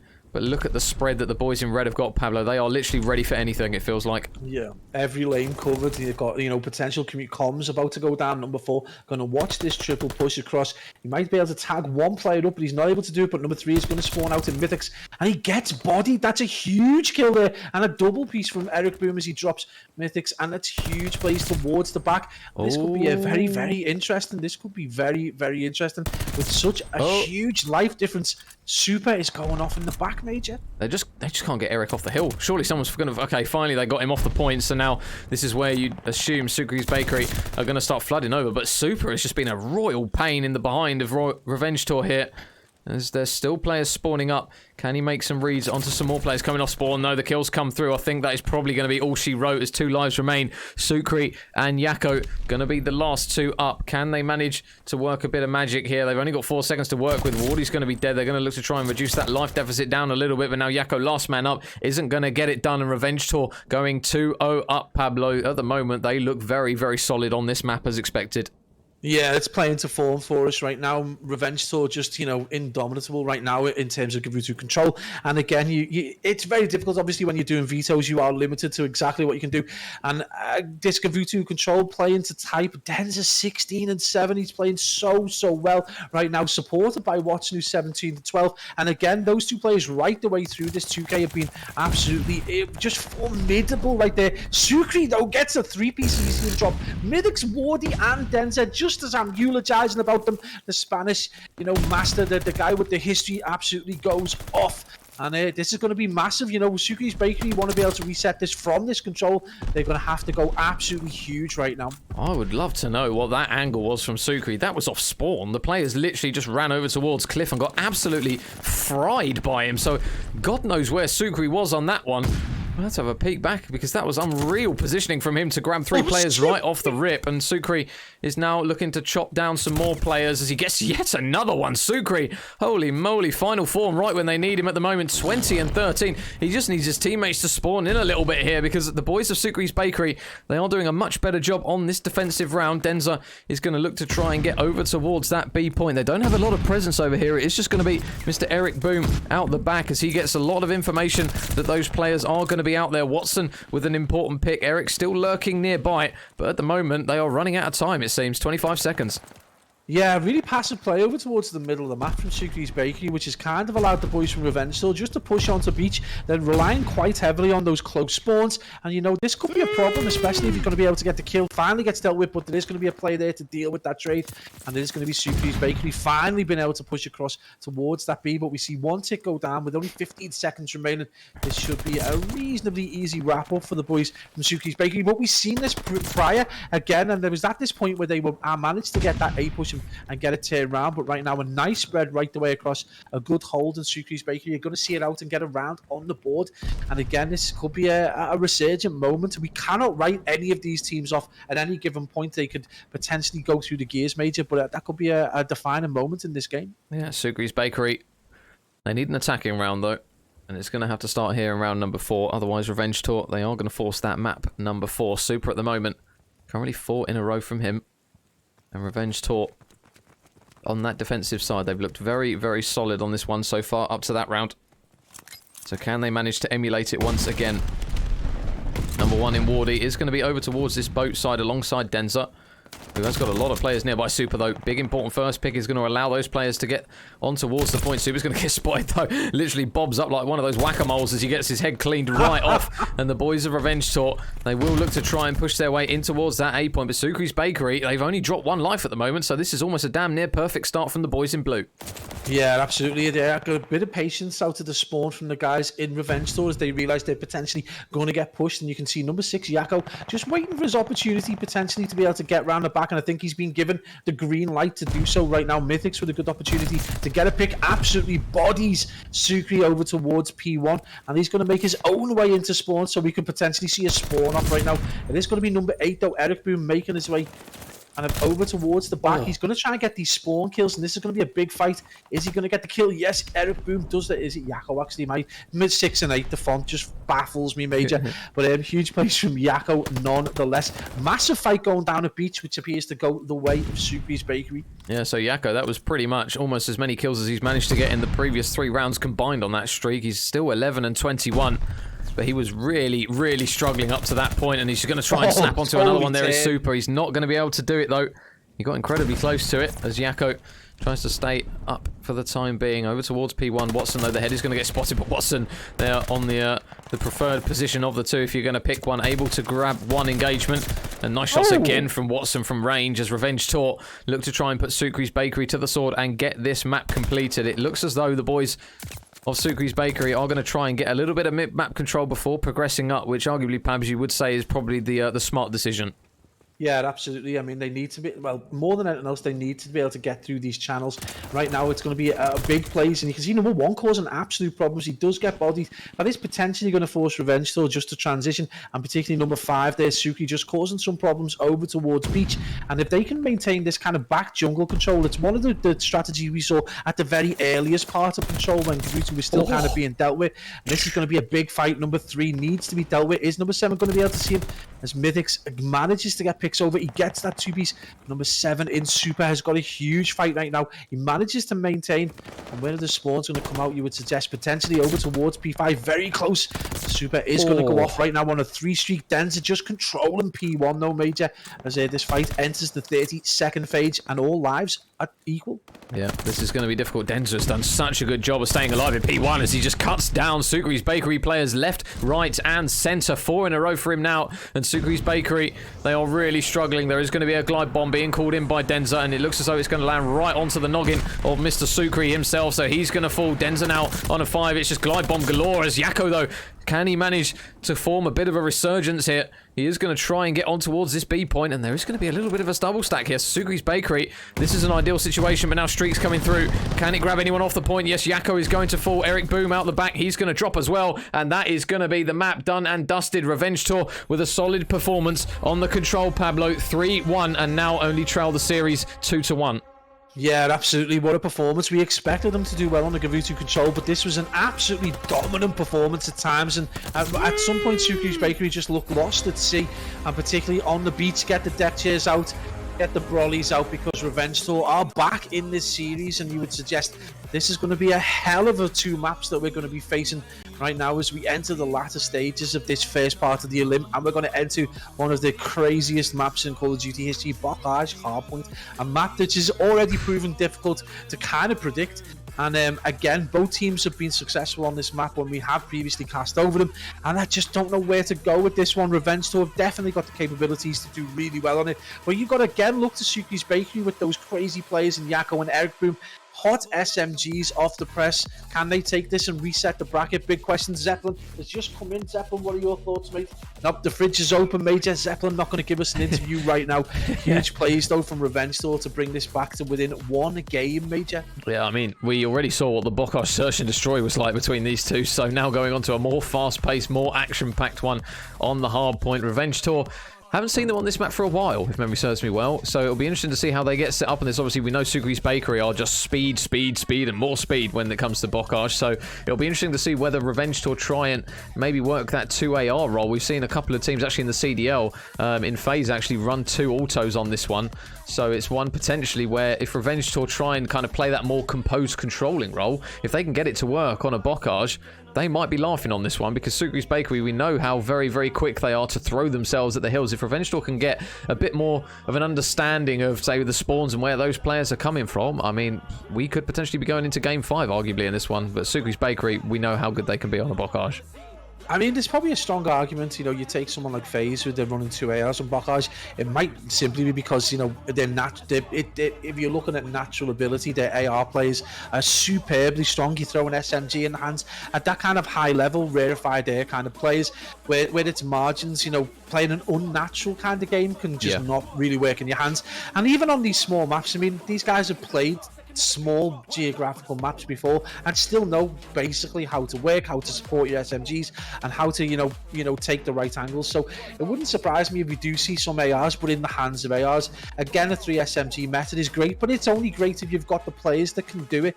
You would suggest maybe that it's equally as important that Suki and Super run ARs. I mean, Super seems to be the kind of player that can run almost anything, but again, is it going to be high enough of quality if he runs that SMG that it's going to see them over the game? So it wouldn't surprise me if you see two SMG, 2 ARs across both.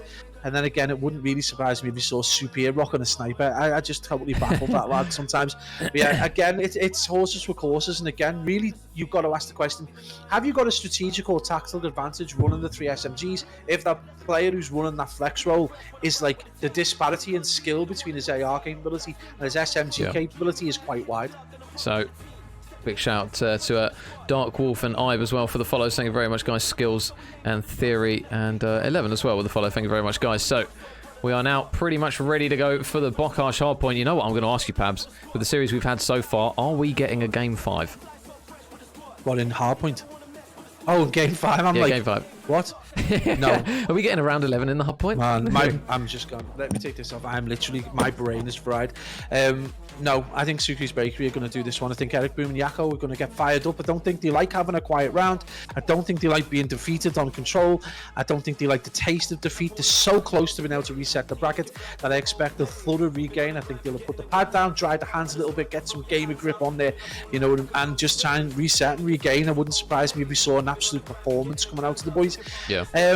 You've got to look again to the, Dens is going to go big, and I've just got to look at the other 3 players from Revenge Tour. Can they hang with the pace and insanity of Eric Boom and Yakko? Question really is Eric Boom going to play a disciplined role, or is he just going to be the hill kitten that we know he can be? I'm going to say Suki's Bakery. I'm just going to plant it there. All right, you go Suki's Bakery. I'll go Revenge Tour. We'll mix it up a little bit. We'll go 1-1. So I think we might get a cheeky Game 5 out of this one. If Revenge Tour, if Mythics as well comes out frying in this one, I think this will be a very, very pivotal moment here for Revenge Tour and potentially in the series. I think if Revenge Tour force it to that Game 5, I'll tell you what, they might be feeling themselves to get this done in the first best of 5, especially after going 2-0 down. If we get a reverse sweep potentially, that might be really, really juicy for us, obviously, as neutrals. But yeah, you'll go Suki's Bakery. I will go Revenge Tour. I think personally you're just in it for the muffins, to be honest, but you never know. I'll be honest with you, Major. If Revenge Tour take this map going into a Bale and S&D, they're going to do it in the first bracket. But again, I just can't see past Suki's Bakery. They're just so stronger in terms of this geography. So You know, we both know what we want inside, mate, and that's a game 5. But let's just see how this plays out. Suki with an important first kill as they look to try and get control of this difficult and contested P1. And this is all going to come down to this. And a nice push from the trench side from the boys in red, but no one really in control just yet. We do see that light up red very, very, very shortly. But again, a nice push right the way through. We do see players getting bodied in barn major. Right now, 10 seconds go the way of Sukri's Bakery. Revenge Tour still with it all to do, early days just yet. So as we come to expect, Hill 1, not really a huge amount happening, but Hill 2, in all that madness, Sukri has managed to work his way onto a 5 streak already, and you can see number 7 in Super so incredibly pushed out there as Yakko is going to try and do the same, but they've got to be careful not to potentially flip themselves for spawns here, because those red arrows now are going to really start flooding towards, but Sukri, 6 in a row, now has the strafing run. Can he get the glide bomb right off the rip of this Bocage here? Although Bocage isn't necessarily a map where streaks are absolutely pivotal, we've seen a lot of players use them very, very smartly, especially over towards that final P5, so we'll see if he can manage to get any more, and Sukri, 7 in a row out the back, locked into position. His spawns now for his team should be pretty beneficial here. Number 4 in Denza is going to get spotted. Off the top rope goes Denza, manages to take him down, and he's still got a few more players around to deal with, but the boys of Sukri's Bakery doing a good job on this hill in the early stages, Pabs. Yeah, absolutely great work from Sukri's Bakery just to control it, but they've made P2 a contest hill, and that's a really nice retake with 27 seconds remaining. That's going to be a solid chunk of change if the boys in blue aren't able to bite back. Right now you can see that kill feed was almost fundamentally red. Huge plays by Revenge Tour, and they're going to tie this up, Major, and as we head into the latter stages of P2 and head into this crazy contest, you would suggest Sukri got the opportunity. Sukri's Bakery going into that third hill to really mix things up, but look who's in control, Major. It is Revenge Tour already at the back with the spawns for P3. Yeah, so Denza did a really good job of just staying alive for as long as he could, which means that his team now has a bit of breathing space. I'll tell you what though, Watson's breathing, he's just inhaled a hell load of bullets there from Mr. Yakko, as Mythics gets a kill out towards that back end as well. So now, where will the players decide to try and push in here? Watson's going to get pushed, but Wardy, really good job here and good coordination from the lad. Super is up top though. He's just waiting for the right time to strike here, and the nade, oh no, it's actually going to drop Eric Boom in all that madness. Super is going to get in towards the hill, takes down Wardy, looks for another one onto Mythics, and the man that we've highlighted as being potentially a bit of a game changer in this one, Pablo, 9 and 4, 5 in a row, as he starts to get heated up, and his team are starting to get a lot of time to show for it.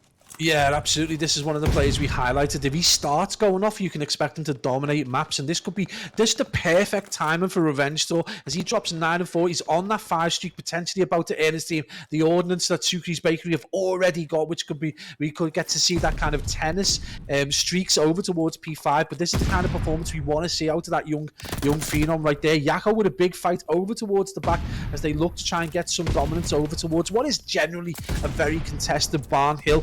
And this is huge though right now with a solid chunk of change in the lead. They're going to push this to around 50 seconds, 40 seconds. Sukri's Bakery really do need a solid regain already as we enter the latter part of this P1. Yeah, so Barnhill is going to be in control of the boys of Revenge Tour as they manage to trade out a few more players. Yakko up towards the top of Church.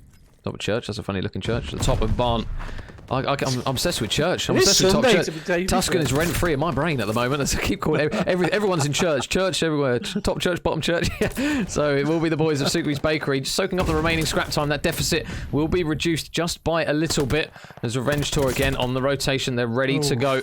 And Denza, I don't think he spotted number 5 Sukri out the back. Currently the best performer. Nice shots though to rip Watson's head clean off on that occasion. Out the back he goes. He is going to call a streak in. He should get dropped. So Sukri probably going to look to try and land it on the head of the man who's dropped him. He's going to try and land it in towards that bottom granny side. Nobody currently on the hill though at the moment, Pabs. The boys of Sukri's Bakery just looking to try and slay around it before committing anyone to it. Yeah, absolutely. And you know, the normal kind of play from Sukri's Bakery is to get super around to the hill early days, just to use that AR kind of like control and dominance to be able to get the picks. Well, he got dealt with by Wardy fairly early on, and that really threw the cat among the pigeons for Sukri's Bakery. And then we saw that performance from Sukri over towards the back where we can see number 2 Watson right now. And this is just allowing Watson's performance over here is allowing the boys from Revenge Tour to just steal time that they shouldn't be able to get from this position. Huge plays right here. Watson absolutely got going off. He's, you know, causing so many problems, finally dealt with. But they've managed to take a huge chunk of change from this and maintain a 30-second lead. And Suki's Bakery, again, one thing you would suggest, Major, they just haven't got the rhythm in this game whatsoever. And as I say that, Eric Boom drops a nade straight onto his leader's head. Oh man, that's not what you want to see if you're a Suki Bakery fan. That was a little bit of a misplay there, Wardy. Oh, he's not going to spot Yakko just laying down by the boat here. He is now going to look to try and... He was just laying down there. He doesn't spot him, so Yakko didn't spot him either. So they're just going to kind of go about their business and go their separate ways, it looks as though. So Mythics over towards the top of Barn. Nobody currently on the hill for either of the teams as they try and again battle out towards the back. But Mythics, he's going to try and wrap around the back of all these players that are out here. You can see those blue arrows. There's one onto Super. Flies in towards the bottom. He's going to look to try and fly in, but he's just going to run in towards a hell lot of bullets. But Denza is there to help out his teammate in the meantime. And while all this madness is going on, Pablo, nobody's still currently on the hill as we come to expect from a P1. Yeah, absolutely. It's the same usual madness we expect from Pockage P1 as it all comes down to this fight and this jockeying for position over towards P2. It does look like, again, Suki's Bakery have managed to do it, but last time they just got bodied off the hill last time. And this is one of the things they feel very fragile at the minute. Not the kind of dominant performance we saw in those first two rounds. And this is the kind of performance that's haunted them in the past, where they suddenly had to take their foot off the gas. The two players that they've been relying on so heavily to get kills suddenly go off the boil. And we're seeing Super get bodied by Denza as he gets punched to death with the butt of that rifle. Yakko previously looked like he actually tried to go for a mental reset over towards boat when he lay down and just kind of give himself a breather. Right now, it still would say is it an advantage Revenge Thought as they just push from the front. No one on the hill to get time again for Suki's Bakery. So, regain is going to be the message here for Suki's Bakery, and they still trail by 30, so this is important time, and they managed to take down the man in Super and Yakko as well. Wolfall Eric's going to drop as well. So some big time going in the favour of Revenge Tour. And this is arguably the biggest lead they will have had pretty much since the start. Denza out the back. Did he spot Suki around the corner? He did, and himself and Watson combined to take down one. And Denza grabs yet another one as well. Eric going to be there for the trade. So it will be Revenge Tour with number one Wardy up in the top of Granny's here. The trades come through though for the boys in blue. Suki's Bakery look to try and restore a bit more on towards this more difficult hill. We've seen how messy this hill can be. Some teams, it's really odd this hill, isn't it, Pab? Some teams really hold it very, very well and look to try and pin teams back, obviously, towards those back spawns. It looks as though Yakko is going to try and do the same here. And some teams, sometimes they just really make it incredibly messy and somehow do a really good job on it. So it's a really difficult hill to call sometimes, regardless of where players are.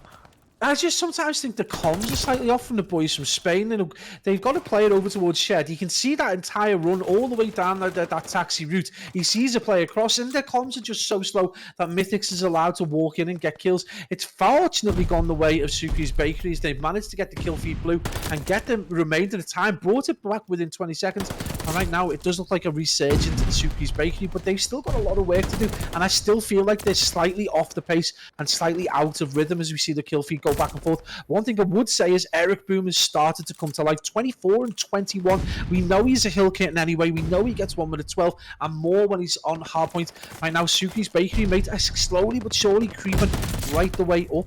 Yeah, and at the moment, if Watson really starts to get some big momentum in terms of kills, this could completely shift here, because at the moment he's really, really struggling, and Eric Boom is just entering a completely different form at the moment. And he's now looking for more. 7 in a row now for Eric Boom. Fully streaked out. Will spot Watson out the back. Isn't going to be able to grab that kill. And arguably, that could be Watson's biggest kill so far in this one, as he manages to take down Eric Boom. Eric will still have streaks to work with, but they will now get control of this Barn Hill. Yakko out the back, though. Do they know he's here? He's going to fly around the corner. Should manage to grab one, and he will do. There's still another man lurking nearby in number 3 in Mythics, in towards that middle portion of the map. He should get traded out. There's another one for him as the boys in red look to try and still punch their way in towards a hill, and there is nothing separating these two teams, Pablo. You can see why they are fighting for every single second of scrap time. Yeah, absolutely. You can see this kind of war of attrition, these two giant bulls head to head right now, and it's all about the reset, and it's all about the regain from either side right now. Revenge Tour with a slightly behind, only 4 to 5 seconds about to potentially take that. We might expect to see some streaks.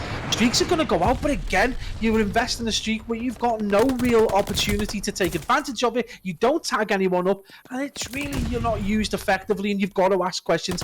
You know, what has that achieved right now? And Suki goes a nade to Eric Boom. So huge plays for Revenge Tour right now, and a good opportunity for them to get back on the hill. Number 5 is going to be their Suki to try and take these players down. But again, man, what a bizarre use of your glide bomb when it comes at such a high expense. Yeah, I think Revenge Tour just witnessed a revenge nade, because I think it was Eric Boom that actually naded Sukri. Sukri's just going to return the favour onto him. Out the back, though, are going to be the boys in blue. Again, already, look at the bodies that they have just committed over towards the backside of P2, over towards this long part of the map, and Super holding strong.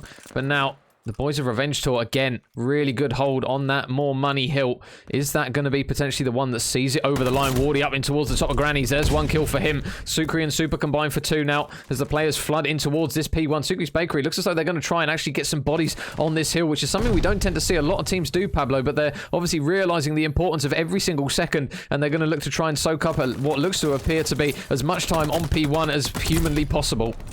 Yeah, absolutely. But unfortunately, you know, you can't afford to throw caution to the wind. Realistically, they probably just needed to get set up and force the boys from Revenge Tour to not be able to get any time at all, rather than try and get themselves back into it. They probably should have looked to try and do a better job over towards P2. It can't be one on P1. I think they realised that. But again, just maybe a strategic choice not going their way, and probably not the best choice at the end of the day. Right now, you've got players like Wardy and Denza who are post 30 in the kills. Denza on a 5 streak, and if he gets ordnance as we hit into the end of this and finally gets dealt with, that could be a monumental kill as Yako drops Denza just prior to getting that strafing run. But right now, this is huge time going the way of the boys from Revenge Tour, and Suki's Bakery Major have not held this P2 at all in any of the rotations. Oh, Wardy, he could be huge here. Able to grab 1 kill as his teammates just seem to drop everyone around them. Super, though, doing his best to stay alive, will get traded out, and now this is looking incredibly dangerous for Sukri's Bakery. They need to get over towards that hill, and they need to get there quick. Sukri with 1 kill. Eric's investing streaks. They realise the importance of this one. They will look to try and get number 8 in Eric on towards the hill as he looks to soak up even more time. He's had an incredible amount of engagements, Eric, currently now at 69 gigabyte. There's one, and it looks as though Wardy, there's one. Mythic still alive on the hill. They take him down, so they actually managed to stay alive, but another big kill comes through from Wardy, and now with only 16 seconds left, and Wardy, what a kill! It's going to be his teammate's nade as we see another one. This time on the side of Revenge Tour is going to be what takes him down, but 18 seconds left on the clock. This is getting incredibly dangerous for Sukri's Bakery. They need to at least hold the time themselves. They can't afford to contest anymore. 17 seconds on the clock. Wardy's looking to try and get the final dagger in this one, and this map could be potentially over very, very shortly. Over towards the rotation. They're just going to take the man out the hill. Eric with 1, Sukri with 1. Can they touch the hill? 9 seconds remaining. Oh my goodness, Pablo, what is going on?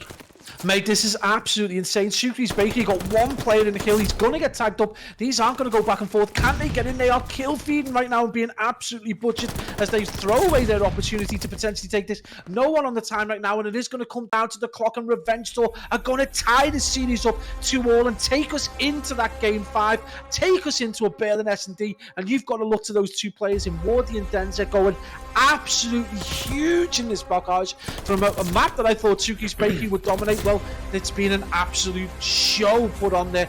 Between them, 52 non-traded kills, and Wardy nearly dropping a 50 bomb. Mate, I'll tell you what. Wardy, what a performance that was right when they needed him to come through with the goods. I'd take it off. yeah. I wouldn't, otherwise it will show my enormous forehead. But the boys of Sukri's Bakery, what a moment from those boys. Unfortunately, though, for Revenge Tour, Game 5 now. Runny Bum is going to be the scene for both of these teams now. Pablo, Sukri's Bakery, really, really good job up to that point on map 3. But Revenge Tour now, they do what they need to. They force that Game 5, and this is what we've asked for. Yeah, 100%. You know, we want as much Call of Duty as possible. I don't care if it goes into the early hours. Right now, this has been a monumental performance from either side, battling back and forth in what has been one of the most exciting grand finals we've seen in a while. And it's just great to see, you know, although Revenge Tour have been in the previous one, to have just these new players, you know, making their way to the end of a 2K has been great. Sukri's Bakery, you would suggest, over the last few weeks have earned the right to be, rated among the top end of the echelon of players that we constantly cast over. Eric Boom and Yako going off on these SMGs, but it's great to see, you know, great performances from Supia and from Suki, who we cast over quite a lot, yes, last year in Mavericks with Vikel and with Eric Boom, but they could be highly inconsistent. So it's great to see them at this kind of latter stages of these cups. And I mean, what a game, and what a game we're about to head into. A Berlin S&D with one of the most aggressive S&D sides against potentially one of the most tactical S&D sides. And it's going to shape up to be amazing, amazing games. If Sucres take it, we're going to be seeing another best of 5 of Revenge Tour take it. We're going to crown them for the second time in one of these weekend cups. So we either get cup number 2 under the belt of Revenge Tour, or we get Sucres Bakery forcing that second best of 5. So Revenge Tour at the moment, they are going to be feeling confident. I mean, if we get a reverse sweep here from Revenge Tour, that is going to be an incredible, incredible moment from those lads against Sucres Bakery. They are no pushovers by any means, but into the Berlin Search and Destroy we will go, Pablo. And we've seen Sucres Bakery clutch up a lot on this map. Obviously, the sniper presence as well that we tend to see from them can come through in Berlin, but they have done a very good job recently when we've cast them on Berlin Search and Destroy of just getting those 1 pieces, 2 pieces. Super, we've seen him do it time after time. Yakko as well. Memory springs to mind of him getting a couple of 2 pieces in and around that B bomb site where arguably he should be dead to rights. So it's one where, I mean, as those Sucres Bakery, they've let it slip up to this stage. You don't write them off by any means. Yeah, absolutely. I mean, you literally expect to see Sucres Bakery work that kind of bomb site defense and look to get information down. More than that on the defense, try and get aggressive plays over towards that mailroom side and obviously towards middle. And again, on the attack, you know, they can do either. Really expect to see Super again with that sniper, but more than anything else, expect to see Yakko go big. This is probably one of the maps where we would expect Eric Boom to not do so well. It's not been one of his favoured maps, so probably riding the coattails of the other 3 players, but they've been able to do that time and time again. On the other hand, we haven't really got to see a great deal of Revenge Tour over towards Berlin S&D, and that's not because they haven't played it, it's just because we haven't had an opportunity to cast over them for those games. But yeah, they're still going to be an extremely capable S&D side, and they're going to be desperate to do this. They don't want to play any more games against this Spanish side because they know how capable they are, and potentially going into a second round of vetoes, if they do get that Tuscan control, that could still go the way of Sucres Bakery. Yeah, so guys, we are just lobbying up and waiting for the guys to pick their respective sides. And a quick shout out there to the Cabman as well for the follow, and Dark Wolf. Thank you very much, guys. And just chuck a couple of those. I think my voice, Pablo, I think it might be going. Not gonna lie. Not gonna lie. You're gonna give us one of them 1 to 10s? Oh, absolutely not. I need to. Do you know what? I might go and grab some water before we actually get underway, because I can start to feel my mouth. My tongue's swelling up inside my mouth. Yeah, so when we start having to pronounce things that are more complicated than 2 syllables, it's just out the window. Well, I mean, the way the games of Call of Duty have gone today, it doesn't surprise me that my voice is holding on by the tightest of margins at the moment. As we will go in towards what is going to be potentially the last map. If the boys of Sucres Bakery don't force that second best of 5, it'll be interesting to see as Pablo is going to go and hydrate. Reminder to you guys, don't forget to hydrate. So yeah, for any of you guys who don't know what the bracket has currently gone under, this is how it has evolved throughout the day. So obviously Sucres Bakery, they have worked their way all the way through that losers bracket, and they've managed to pretty much win every single series 3-1, apart from that Sucres Bakery versus the Originals. I'm not quite sure what the score was on that one. We didn't hear it. But at the moment, the boys of Sucres Bakery, they are working their way to pretty much, arguably, the most impossible route they could have taken, all the way through the losers bracket and 2 best of 5. So we are just waiting for the guys to lobby up in towards our final map, which, as you guys will see, is now going to be a Berlin Search and Destroy. Maps 1, 2, and 4, really, really close margins, as Mr. Heats wants a C as well. So there is plenty to play for between these two as we go in towards Game 5. Remember, guys, if Revenge Tour win this, they will be crowned your Challengers Cup number 6 champions. There you go. He's back and he's hydrated, ready to go. So, good man. Love to see it. But the boys of Revenge Tour, they only need one more map, Pablo, and they cause the reverse sweep here. So, I mean, momentum shift, arguably, that is all in their court at the moment from what we've seen. Yeah, absolutely. Again, we can argue the twos and fros. We can argue the whys and wherefores in terms of which team's going to win. Ultimately, it's going to come down to the team that holds the nerve and plays exactly the kind of Call of Duty that you would expect them to play. It's going to be punishing mistakes and taking advantage of opportunities. We know both teams have done that to the opposition and all the way through this cup, and now they've got to do it to each other. And it's just going to be interesting to see who comes out and who dominates. We know this is, regardless of it being S&D, this is a map of ARs. We have got to look to the potential of the likes of Mythics and the likes of Super to potentially dominate this game. And Super maybe being the X-Actor with, that very capable sniper rifle. Yeah, so no sniper rifle out from him at the moment. And that first blood, all important. And Super's actually going to be able to get it with a stun onto Mythic. So in towards that B bomb site, they will go. So Yakko is going to stick this, and he does have a lot of teammates around by him. There are a couple of players on the side of Revenge Tour, just huddled up over towards this ticket side of the map. And it's going to be difficult now for them to try and retake this one. Eric, big kill, takes down one. Revenge Tour already now currently stuck in a 2 versus 4. Make it a 1 versus 4. And wow, what a round there from the boys of Sukri's Bakery right off the rip. Yeah, absolutely. And we saw this kind of performance from them going out of the Barkage S&D, where they were dominant in the first handful of rounds, but then they took the foot off the gas, and obviously a very, very good bomb site retake. They get that first blood, and they immediately get bombed down. It's one thing I do like about Sukri's Bakery is there isn't any messing around. They either get that bomb defused or they get bombed down. So big plays. They've got kills across the board for Super and Eric Boom, still Yakko and Sukri to get into the game. Right now, Revenge Tour with a good opportunity to slap back. And again, this is looking like it's going to be a battle of the ARs. So Revenge Tour over towards the A site. Looks as though that is going to be the call. Yakko is going to be here, just laying prone as a few players are ready to enter. Are they going to spot him through there? He's laying down prone. The shots aren't going to collide with him, but Denza's will as Yakko falls and first blood goes in their favour. Mythics is able to grab one as well. Bomb will be planted, so all of a sudden Super and Eric Boom are now stuck in a really, really difficult position. They need to try and get their way in towards the site. It is not going to be easy though, doing it from this preferred side, and all of a sudden now Revenge Tour looks as though they're replying with an immaculate round of their own. 4 kills on each respective sides in round 1 and 2. Not a single life dropped for the teams that won the round, and we back tied up again, Pabs. Yeah, superb attack and play. You know, if you're a young player watching this, you potentially, sadly, you're going to have that mini-map block, so you're not going to see the strategy. But just in terms of the ability and the gun skill, you've got to be in awe of the capabilities. And it's Mythics and Denza who team up. And Mythics, that player we highlighted time and time again as being that difference maker across both Respawn and S&D. Well, right now he's on a 3 streak, probably not thinking about those streaks at the minute. But if he starts to get picks and kills, you might see a different change in play. 1-1 right now, and you can see how aggressive Mythics has got.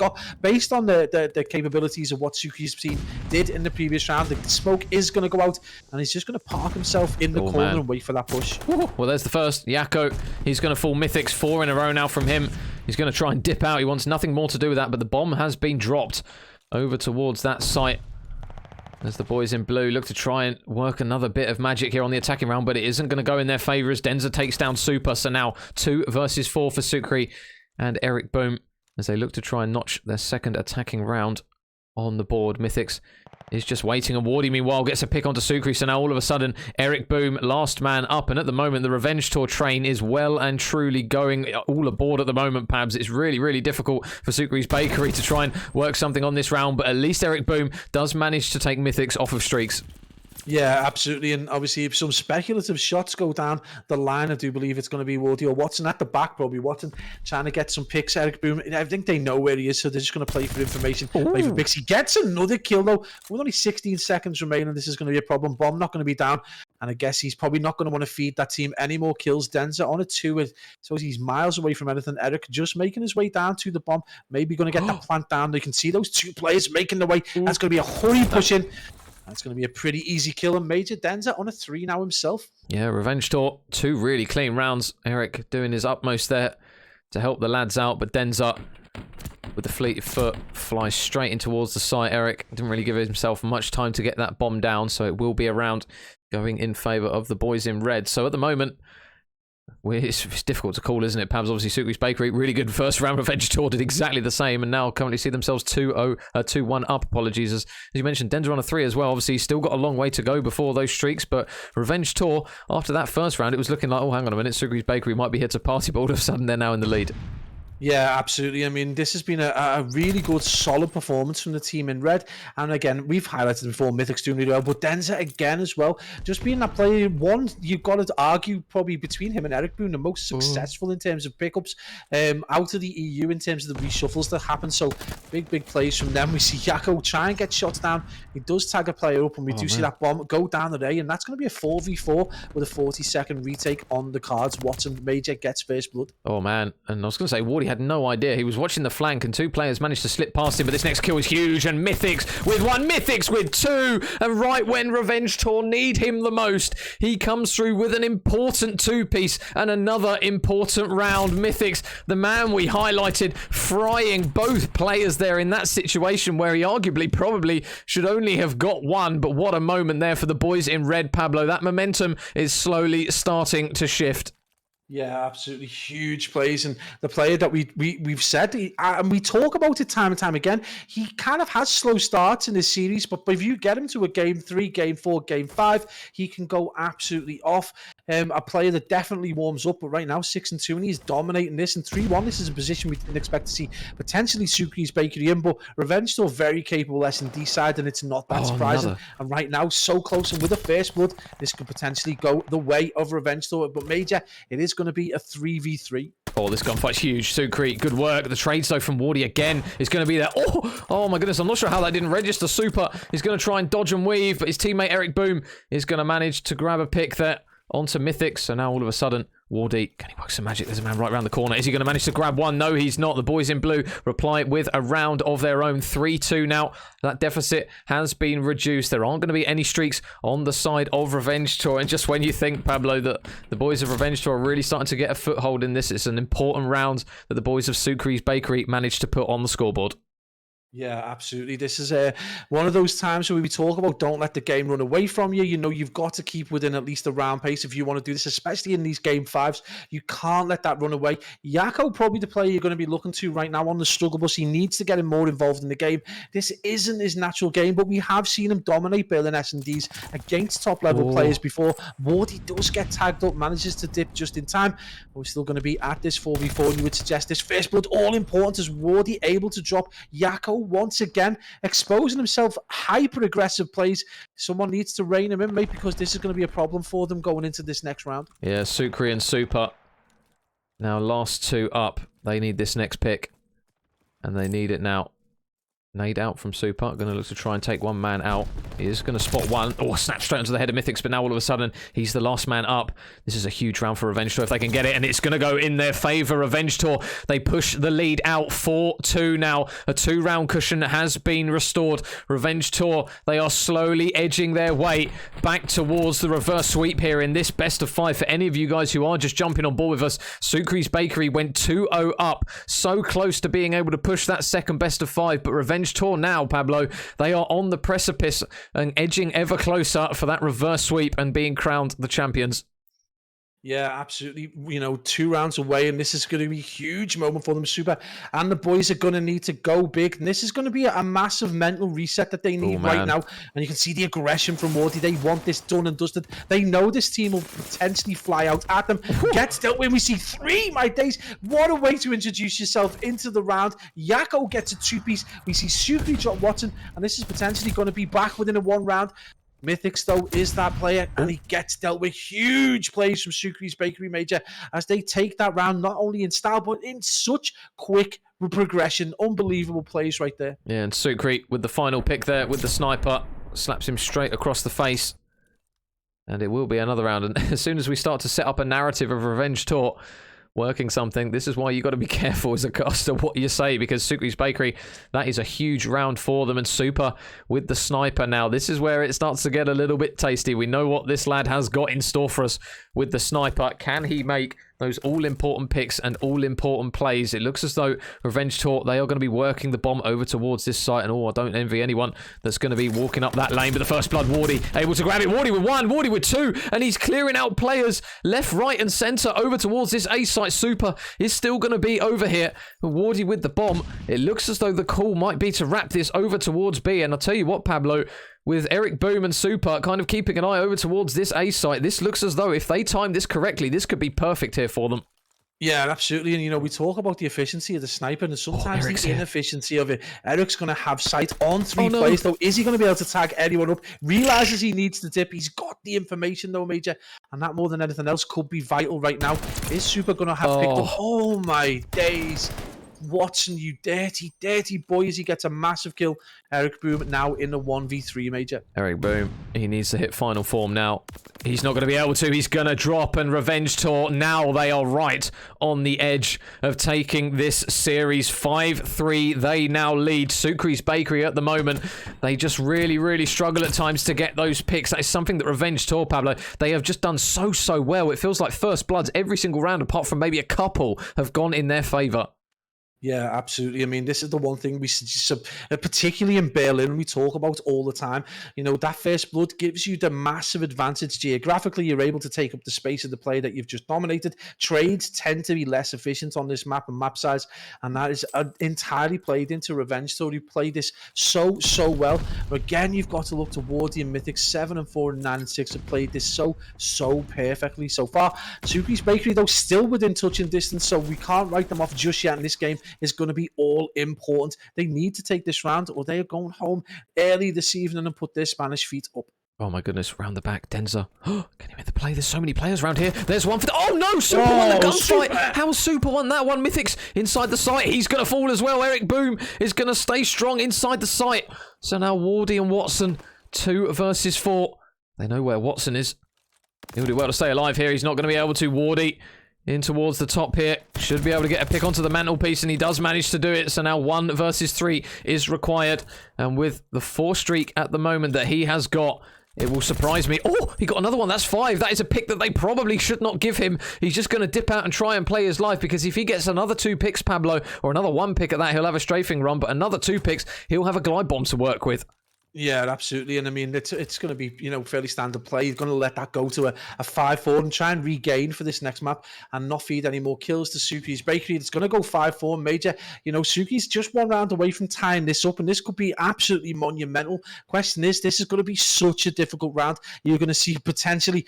Question is, are they going to go super aggressive? Are they going to decide to go and push out and be more cautious? What is the response going to be from Sukri's Bakery right now? It's all onto them to get this huge defensive round, and they're going to need to do it. And Super, potentially, are they going to go A? Are they going to B? Is it going to be aggressive? So many questions. Super already down, already looks to try and get the potential for problems over towards that battle side. So there's going to be an aggressive push.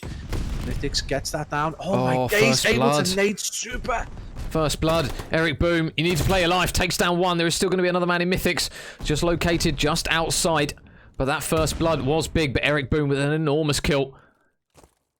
And you guys can't see it, but on the flank is Wardy. Again, can he make the pick? Mythics is able to take down 1. Sukri, this next kill has to be blue. He takes down 1, makes it a 2 versus 2 now. But both players on both sides. Watson's going to reposition. Can he win the gunfight? No, he can't. Sukri somehow comes through with the win. Now it's a 1 versus 2. Wardy, can he clutch up here? He's still on this 5 streak. It feels like he's been on it for an absolute eternity. But if he takes down both respective players here...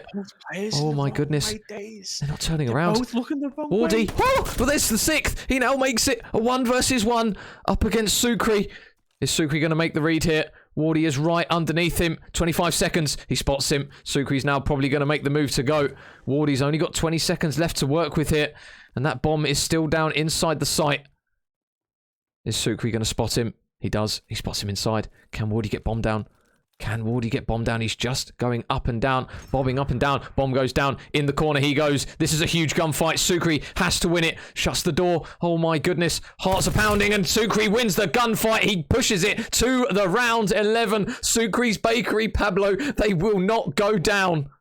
This is unbelievable plays from Sukri. He absolutely needs to clutch up in this 1v1. And guys on the Revenge Tour doing everything they can to play this as perfectly as possible. And at no point did we get a whiff of a round 11. We absolutely thought Revenge Tour were potentially going to see this out. But man, oh man, Revenge Tour have got that air ordnance in the back pocket. Question is, how effective is it going to be? And how difficult is this attacking round going to be for Sukri's Bakery? Are they going to be forced to play towards that more closeted, more closed area and bomb site? This could be huge, Major. Oh my goodness. You would anticipate they're going to take this 8. Yako in charge of bomb. It looks as though the boys of Revenge Tour, they are going to be playing this incredibly passive. They've given Sukri's Bakery quite a lot of headway. Oh my god, what's happened there? Mythics has killed himself with his own nade. I don't know what on earth has happened there, but first blood goes in their favour. And Sukri's Bakery now, this next kill has to be red if you're Revenge Tour and you want this done in this map. They can't afford to drop another man. Oh, Sukri, he knows there's a man up here. Can they get the next pick? They are still toying with the idea of getting this bomb down. And the bomb will now go down. Yako's going to plant it.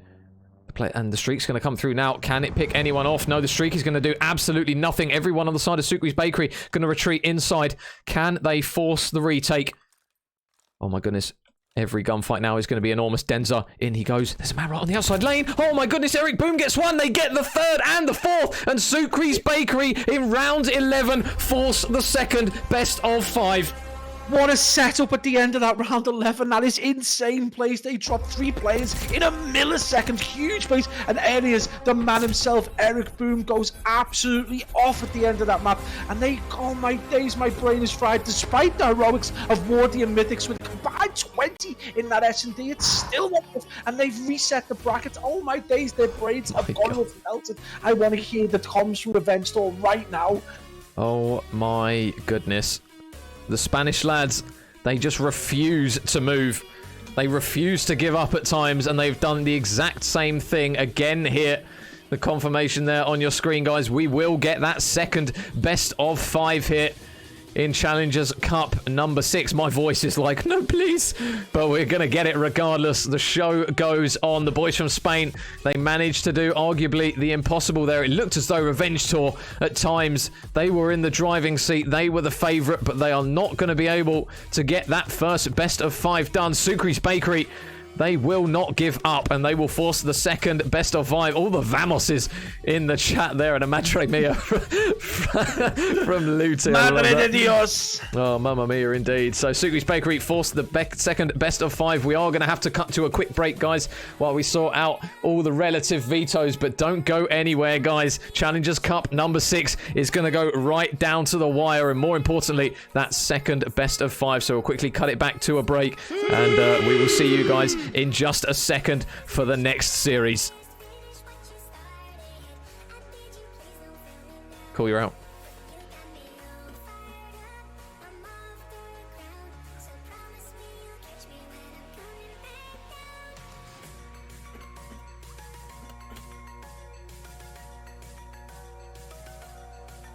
He's fuming, why?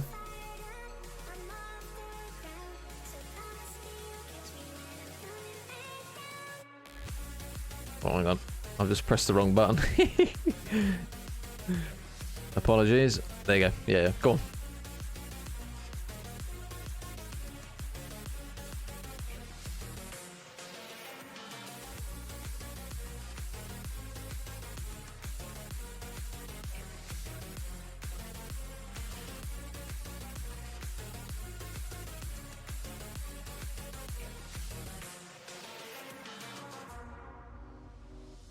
When you're lost trying to find your way in a world that you don't understand, you get tired of being pushed away, left there without a plan. Keep me close when the part of you breaks and you can't fix what's on your mind. Keep me close when the darkness finds you faster than the speed of light. I wanna sing it at the top of my lungs. I know we can make it through. I'm gonna scream it from the top of my lungs. Yeah, together we can make it through. We'll make it through.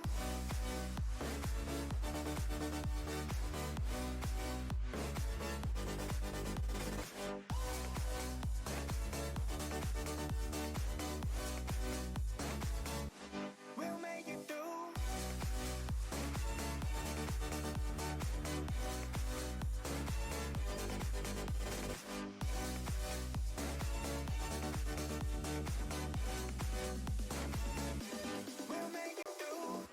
We'll make it through.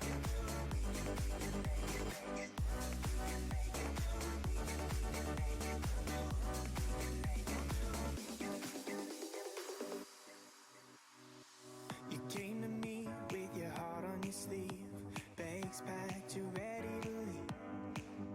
There's hope in your eyes, I can finally see. You were lost, but now you're free. Keep me close when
and faded, but you're the one that made me fly. I know you said this thing was over.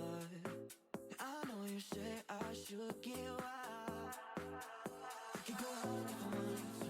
I could get high in my own zone. Nothing got me tripping. Nothing got me tripping. Like you got the shit I like. You from the Molly, you told me right. No, nothing got me tripping. Nothing got me tripping. Like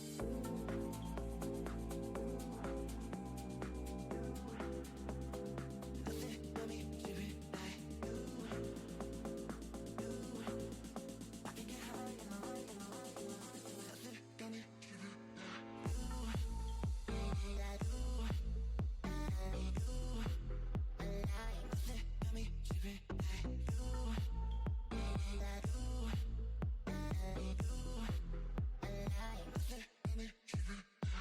I don't really wanna fake it.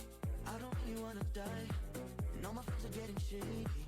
But you're the one that made me fly. I know you said this thing was over. I know you said I should get wild. I could go hard if I wanted to. I could get high in my own zone. Nothing got me tripping. Nothing got me tripping. Like you got the shit I like. Even the Molly, you told me right. No, nothing got me tripping. Nothing got me tripping. Like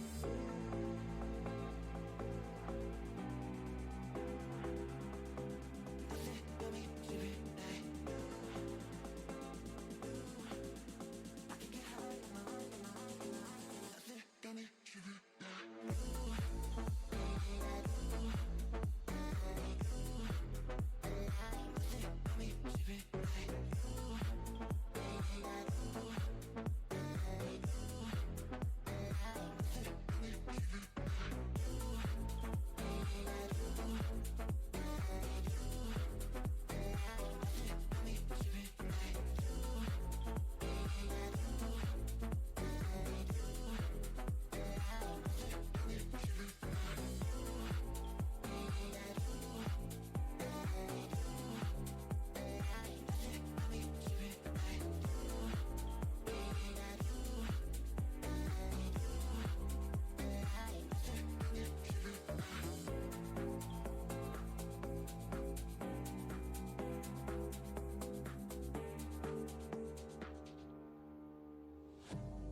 If I could hold you just for a minute, what would you say?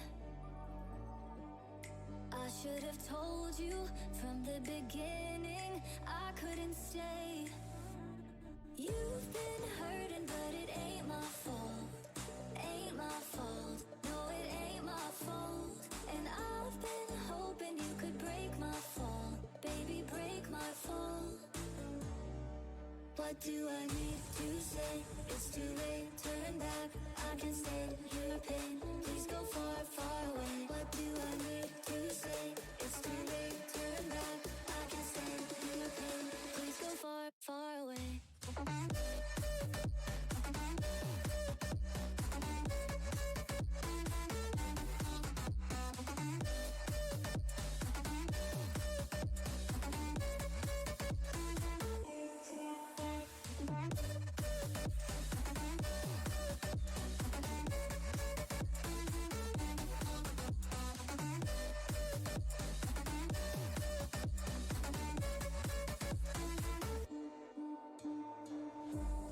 If I could fix it just for a minute, baby, what would you do?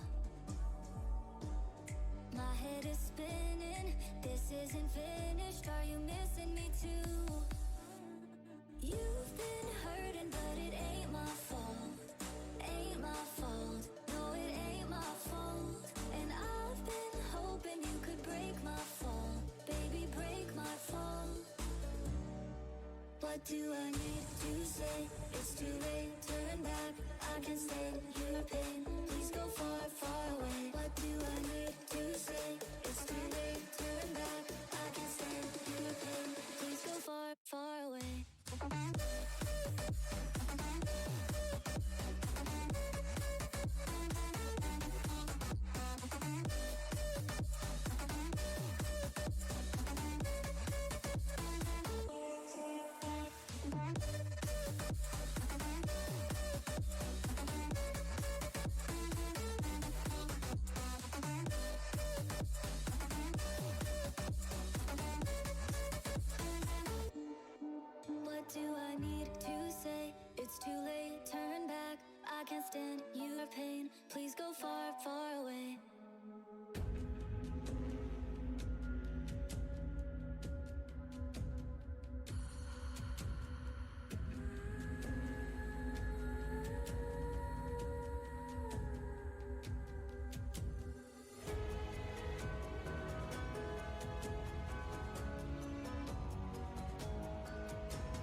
the shelter and love that covers me from my head down to my feet.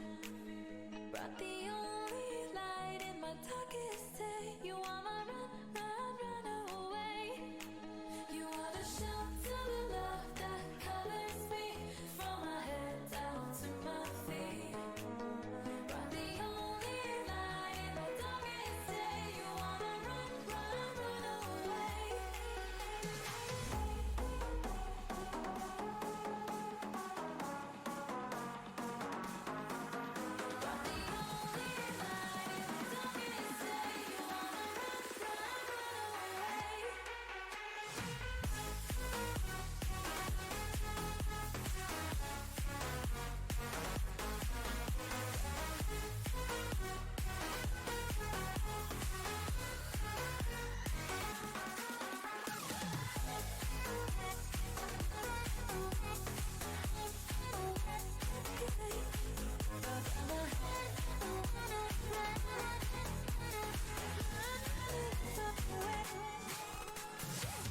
Everything about you, about you, about you.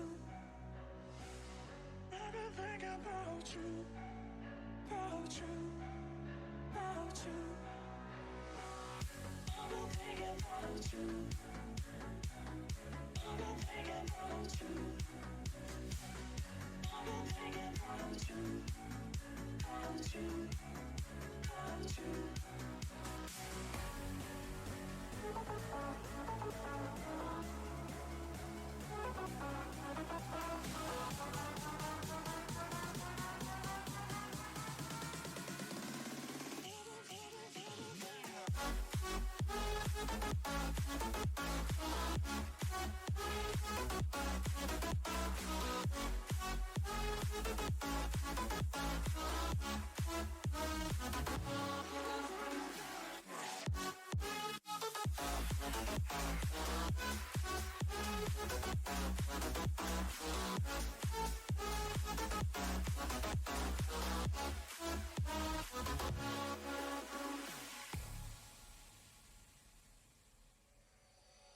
Everything about you, about you, about you. Everything about you, about you, about you. Everything about you, everything about you, everything about you, about you, about you.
exactly what I want.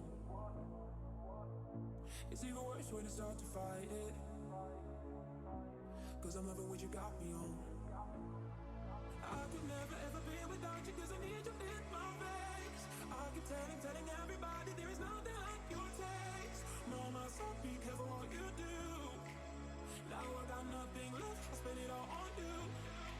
But I will lose it all again, just to feel you on my skin. Even if another minute, not a second is all I'm on again. I will lose it all again.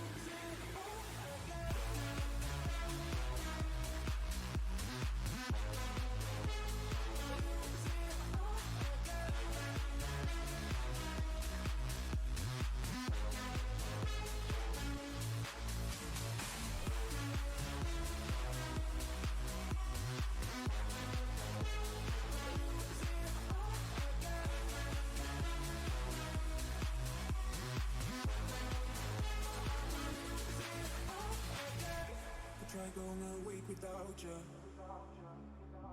but what's the use in that? If I can't even make it a day, no wishing you'll be in my place. Oh, I just need you and I need you back. I could never ever be without you, 'cause I need you in my face. I keep telling everybody there is nothing like your taste. Mama, so be careful what you do. Now I got nothing left, I spend it all on you. But I will lose it all again, just to feel you on my skin. Even if another minute, not a second is all I'm gone again. I will lose it all again. I will lose it all again. I will lose it all again.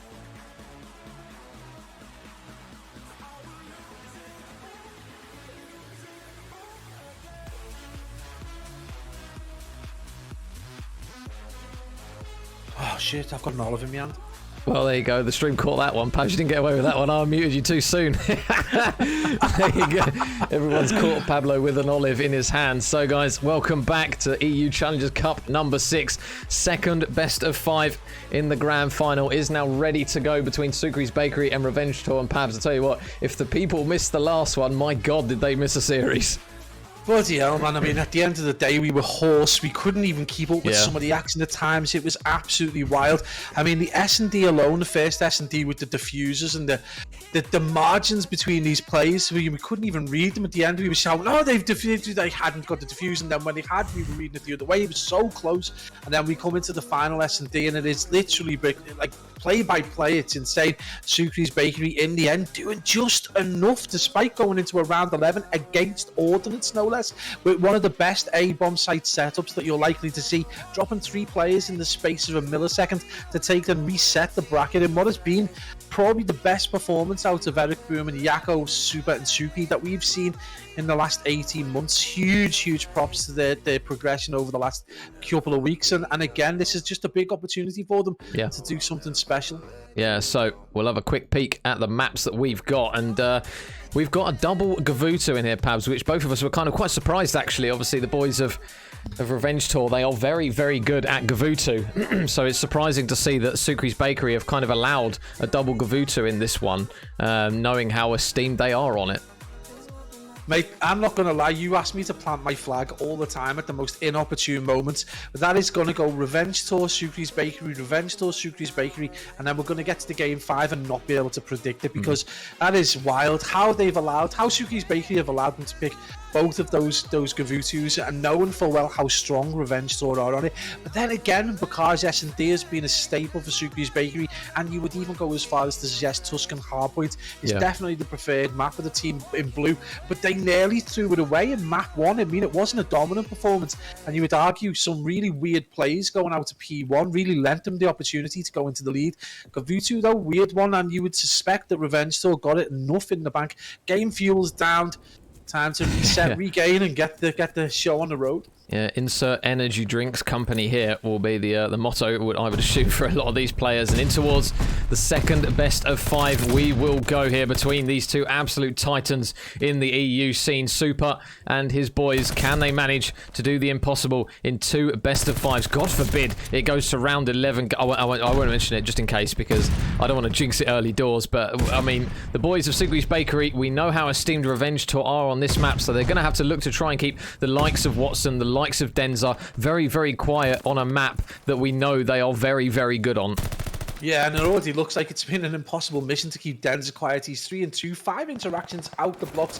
One of the speedier players you're going to see him right now. We classic P1 issues, but it is going to be Sugri's Bakery coming out on top. And, you know, previously when we've seen them on this Gavutu, it has been Revenge Tour who've come out the blocks fine.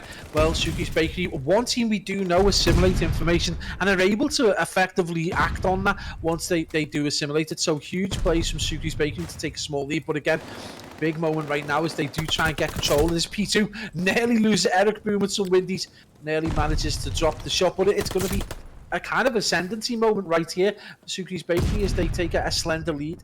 So Sugri's Bakery, really strong start here. Well, we flagged up Revenge Tour for being a very, very solid Gavutu hardpoint team. And at the moment, Sugri's Bakery, they have not put a foot wrong at the moment. Still 30 seconds remaining on this P2. And already you can see the boys of Revenge Tour just currently contemplating whether or not to still go for this. It's a big 1-on-1 inside the hill, but Super, another big engagement coming through for him. Sugri as well, leading from the front once again, as we come to expect from him in so many occasions. So the remaining scrap time is going to have Mythics on the hill as they look to try and soak this up. And Revenge Tour at the moment going to be on the back foot a little bit for the rotation towards the next one. And unsurprisingly, Pablo with that kill streak currently sat at 6 and 7.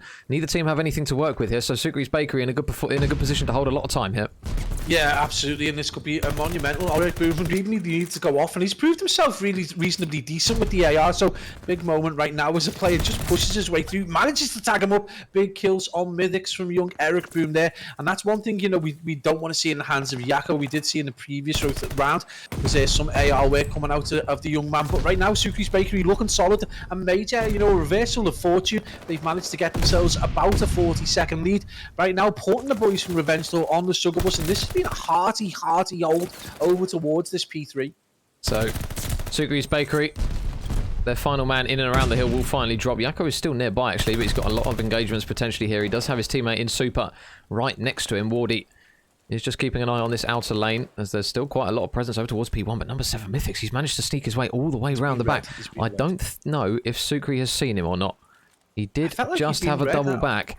Sugri, oh, he knows he's there now. He's going to fly around the corner, but Mythic stays alive. The trade, though, is going to be there from Eric Boom, who is just going to be watching the back. You can see the presence of red arrows out towards those back spawns, but they've got to be careful because Super here might be able to work an absolutely monumental pinch. There's 1 for him. There's 2 for him. Going to look to snap onto the 3rd, but Denza holding strong, but the trades of Eric Boom are going to be there nearby close enough, and the boys of Sugri's Bakery break in. Yeah, and it's going to require some big plays right now from number 3. Super's going to need to employ that really solid AR as he does take down 1 player, and it's really good work from Sugri's Bakery. Oh my. You can break the 100-point barrier. The kill feed goes entirely blue, and Sugri and Sophia, the 2 old heads, teaming up to drop an absolutely monumental amount of kills. They're on about 22 between them, and right now it's 112 to 61. They've got a full rotations lead. Goodness. Huge plays major from this team right now. Super has gone absolutely off. 15 and 6, brother. Now, this is why we say do not call anything on Vanguard, because 9 times out of 10 you will probably get it wrong, and we have got it wrong monumentally here at the moment. Sugri's Bakery are just a different beast at the moment. They have come flying out in map number 1. They will still have to try and push their way in towards the hill. Wardy's going to be there, but again, Sugri is there to soak up the time as he gets on towards the hill. Yako, big gunfight out the back, able to win it, and it is just all blue at the moment. The boys of Revenge Tour are really struggling. More importantly as well, Pablo, a man that we flag up time after time, Mythics is having a really difficult game. It's only currently Denza, well, not anymore, I was going to say, who's broken even, but everyone on the side of Revenge Tour currently negative, and Sugri's Bakery are blowing them out of the water. Yeah, absolutely. Mythics again. You know, I would understand if this was the start of a round, but now that we're in this kind of like 6th game, 4 and 14 is definitely not good enough for the young man who's absolutely fell off in terms of performance. And with that, he's allowing his teammates to get untraded debts. And 12 and 13 for Denza, we see some stuff. And again, Super with the handgun. You do not need to see Super feeling that confident that he's taking players down with that handgun. Huge plays. And finally, we start to see the kill feed go red. So a little bit of a moment for Revenge Tour. Tour to reset the game. But right now, mate, it's 122nd or more advantage. Oh my goodness. Wow, Revenge Tour, you've given yourself a mountain to climb now here in map number 1, so let's see if they can manage to ascend it. Eric Boom on towards P1. Nice shots to take down one. Eric can't quite grab the next one.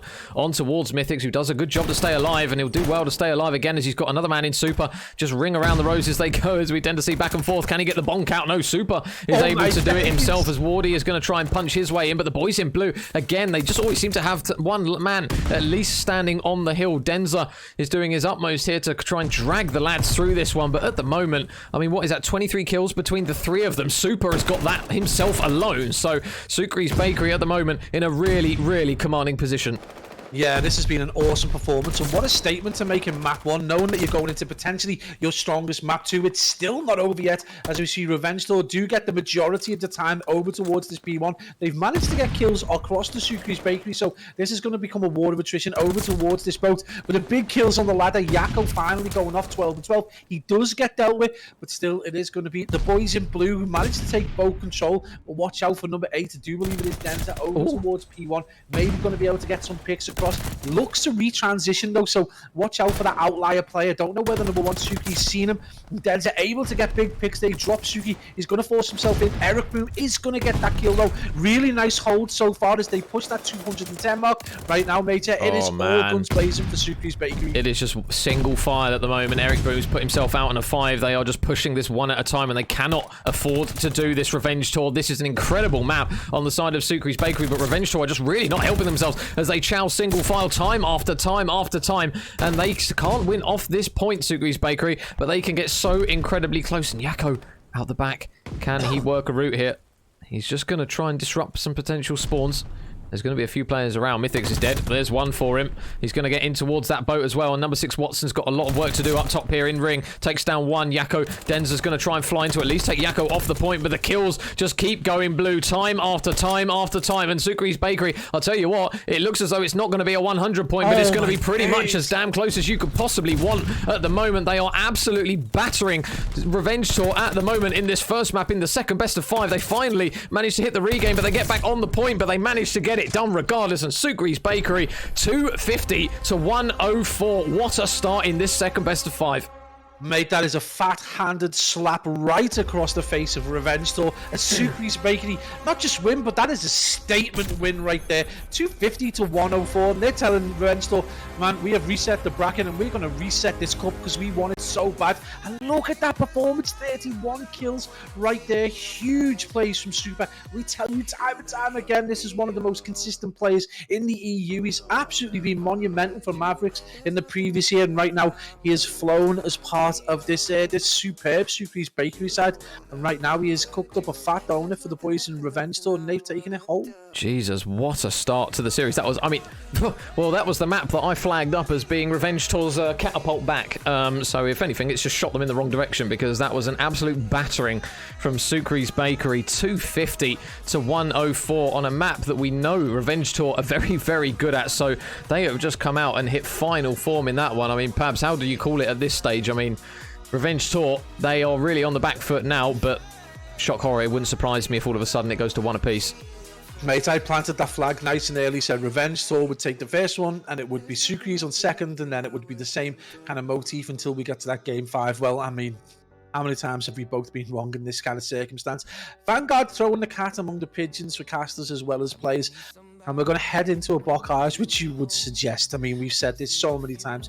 Is a Sukri's Bakery map? Well, I'm not saying nothing. I wouldn't be amazed right now if Revenge Tour win this 6-0 and we see a complete reversal of fortune. But, you know, we've got to play with the histories that we've dealt with right now. You know, ROKKR's S&D has lent itself well to the Spaniards. They've broken the serve, you would suggest, on a map favoured by Revenge Tour. And this is a great opportunity for them, potentially, to put them back themselves into contention to say we're the #1 Spanish team. Again, a long way to go before you could say that. You know, plenty of cups they're going to need to get under the belt, 4 in particular, and an elite quals. So, yeah, there's a long way to go, but this is definitely a step in the right direction. Yeah, and it's just going to be, it feels like we talk about kind of getting that first notch on the board in search and destroy games, but if you can get your first cup over the line, Sukri's Bakery, they've been in a position before where they've got so close to winning one, that now they're in a position where it's like, right, okay, please let us get this one done, because I feel like if they get this one over the line, finally they can almost like reimburse themselves to say, right, okay, yeah, we're definitely meant to be at the top level of Call of Duty, and deservedly so with a cup win. So it's one where Sukri's Bakery, they have got a lot to play for. Obviously, Revenge Tour themselves, they are going to be looking for that second cup, but you could argue as well, Pabs, it's one, obviously, that first cup that they got really was kind of the fire under their belly, especially for Denza. So Sukri's Bakery now, after taking that first series, you could argue they've got a bigger point to prove here. Yeah, I think you've got to think that Revenge Tour by now have put the ghosts aside. I mean, obviously, in terms of Watson, Mythics, and Wardy, even though Wardy is the newest player, you know, they didn't really have a point to prove. They just wanted to play as well as possible. Denza, the man with the point to prove. And I can't even make a comment because they play so damn quick, and Revenge Tour straight back with a slap right across the bows of Sukri's Bakery. But yeah, this is a huge moment, really. I think Denza's put those ghosts to bed, perfectly honestly, yeah. And now this is about proving that they are, you know, that T2, T3 kind of side. Yeah, so first round. Wow, that was a quick one. We have learned to see quite slow rounds on Bokkr, but by normal standards that we're used to, that was incredibly fast from the boys of Revenge Tour. So they get their first round on the board in the opening series here. And now let's see if they can manage to get a second one. Denza going to be the man in charge of bomb. It looks as though he's just toying with the idea of maybe working this over towards the B site. Sukri is watching down this left-hand lane. Also, Yako, well, Denza spots literally the top of his head. It doesn't miss a bullet on it, so first blood going to go in favour of them. The trade, so can they come out quickly enough? Wardy's going to be there to trade out Eric Boom, who arguably was in a bit of an awkward position there, Pabs. Pushed up necessarily a little bit too high for you.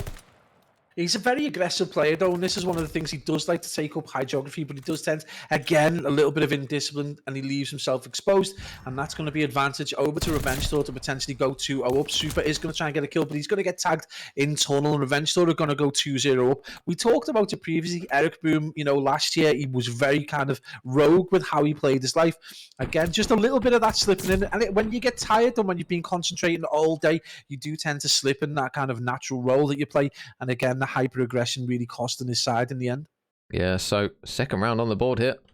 Sukri's Bakery. Still waiting for Sukri and Eric to grab their first kills here, so good work from Wardy. As him and Denza really starting off well here in this search and destroy. So next round on the offense here. And I'll tell you what, Sukri's Bakery, they are sending a lot of people down over towards this A site. It's obviously difficult for you guys to see it, but they are literally sending the whole platoon down this side. And Watson is going to see a lot of players here. Eric's going to manage to push his way up towards this tunnel area as they try and nade the players out the back. They've still got Watson all the way in the back.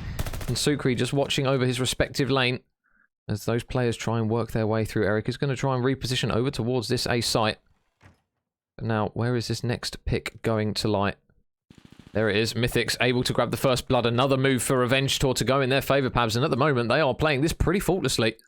Yeah, absolutely. I mean, they've got good ideas where the rest of the team are. Yako kind of new. Nice trade for Wardy, though, which is something we like to see. Not too many plays like that. Huge kill there. Wardy takes Yako and Super out of the equation, leaving Suki in this 1v2 now. This is going to be huge, and I think they've got the information, they know where he is, and this is going to be a pretty easy read. And Sukri's going to get dealt with. And Revenge Tour again making us eat our words, Major, as they go 3-0 up in a map that we've long eulogized as Sukri's Bakery's preferred S&D map. Yeah, I mean, well, the last time these guys played, Sukri's Bakery won it 6-4 in that first best of 5, if you did miss it, guys. So at the moment, Revenge Tour, this is the perfect start for them at the moment. They are absolutely frying. Eric is still really struggling. Currently waiting his first kill. Mythics at the moment is just chilling with his feet up. And, ooh, hello. I'm pretty sure we just saw a glimpse of what Sukri's Bakery sometimes works for them. It's going to be the sniper. Can Sukri get the first blood? There is going to be a man ready and waiting out towards the back. Meanwhile, Revenge Tour, though, they are sending bodies over towards the A site. So Sukri's Bakery sending a lot of players over towards that B site. Means that they have allowed Wardy to actually get over towards this tunnel side. And if he plays this smart, they might actually completely be able to bamboozle the players. Because obviously you guys can't see it, but he is going to push his way out towards the back. And Wardy gets the first blood. So now the B control, is it going to be in their favour for long enough to be able to plant the bomb? They do have a lot of players out towards the back here. Watson is going to be lurking over towards L. And at the moment, nice shots though from Watson to absolutely beam Yako. And another position now, Pablo, where Eric is the last man up and Revenge Tour, wow, they are clapping back and a half. Yeah, absolutely. This has been, absolutely disgusting at times. They have been fearless, and at times they have been indomitable. And 4-0 up is a hell of a scoreline to clap back when you were down 6-4 in the previous S&D. This is a huge response. And, we talk about teams that are able to take on board strategies very quickly, re-assimilate them, and kind of regurgitate them to their advantage. Well, right now, Revenge still doing not just that, but they've got Wardy on an 8-2. So you talk about pickups and effective pickups. The bracket may have reset, but they've still got an opportunity to win. And Wardy is doing everything he can to drag Revenge Store into that 1-all in this second best of 5. So huge plays from him. Still a long way to go, and we have seen 4 drop before, but Mythic's Major getting that first blood. Again, Revenge Tour, first blood goes in their favour. Bomb is going to go down pretty quickly, though, on this occasion, as Eric gets himself in towards Tools. There's a few players out there. And Yakko just runs straight in towards a grenade, so that's not going to help their position, as it's now going to be another 2 versus 4. This time Sukri and Eric Boom, and Denzer is just going to stick the defuse here. This is what we talk about all the time. He's just going to sit there and be like, lads, just keep me under cover. Gets the defuse, and Revenge Tour 5-0 up at the moment, pal. This is why we say, doesn't matter what the score of map 1 is, you do not call it, because it's just completely flipped. Yeah, absolutely. I mean, statistics, history means nothing in Vanguard. It is literally the Wild West out here in Call of Duty world. And you've got to look, Wardy goes off in this game. And you look on the other side, Eric Boom, who was effervescent, who was incredible in the first series. Well, he has completely gone off the boil 1-4. And so is the rest of the team. They've got 7 kills between them. Wardy's got 8 kills on his own. And that tells you the measure of a performance right there. Revenge Store doing everything they can now to be able to put the pressure back on them. This isn't just a statement game. This is pressure being applied psychologically to your opposition. Oh, finally, it looks as though, for a second then I thought Wardy was going to win that, but he doesn't. So Denzer is now last man up, 1 versus 4. Finally, the boys of Sukri's Bakery look as though they are going to get around on the board. Oh, Denzer spots the head there. Oh, and I'll tell you what, Sukri did so well just to dip out of that one. Denzer all the way in the back here. Just going to try and play his life. You can see those blue arrows. They look to try and pin him back. They spot him in the back. His beams aren't going to be crisp enough on that occasion. And Sukri's Bakery, they breathe a sigh of relief, Pablo. At least it's damage limitation, because they finally get what feels like they're literally their only moment to put around on the board, but they do take it.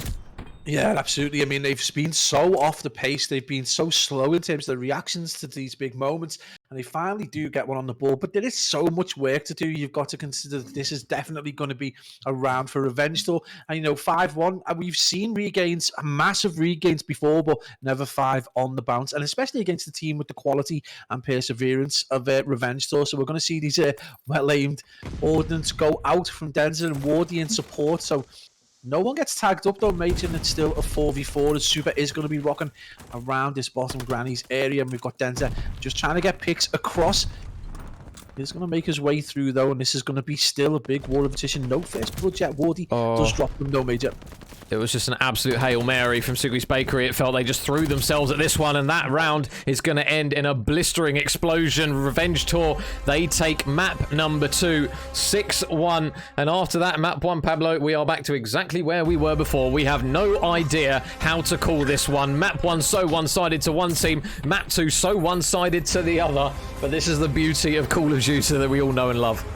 Man, non-traded kills 6 for Wardy there, 10-3, a huge performance, practically dragging his team into that. But again, 6-1 though, that is a statement game right there, and a complete, I mean, I don't even know where to begin with that compared to the first block S&D in the first part of the bracket. But we go into Gavutu Control, which again we've talked about as being one team's particular favourite.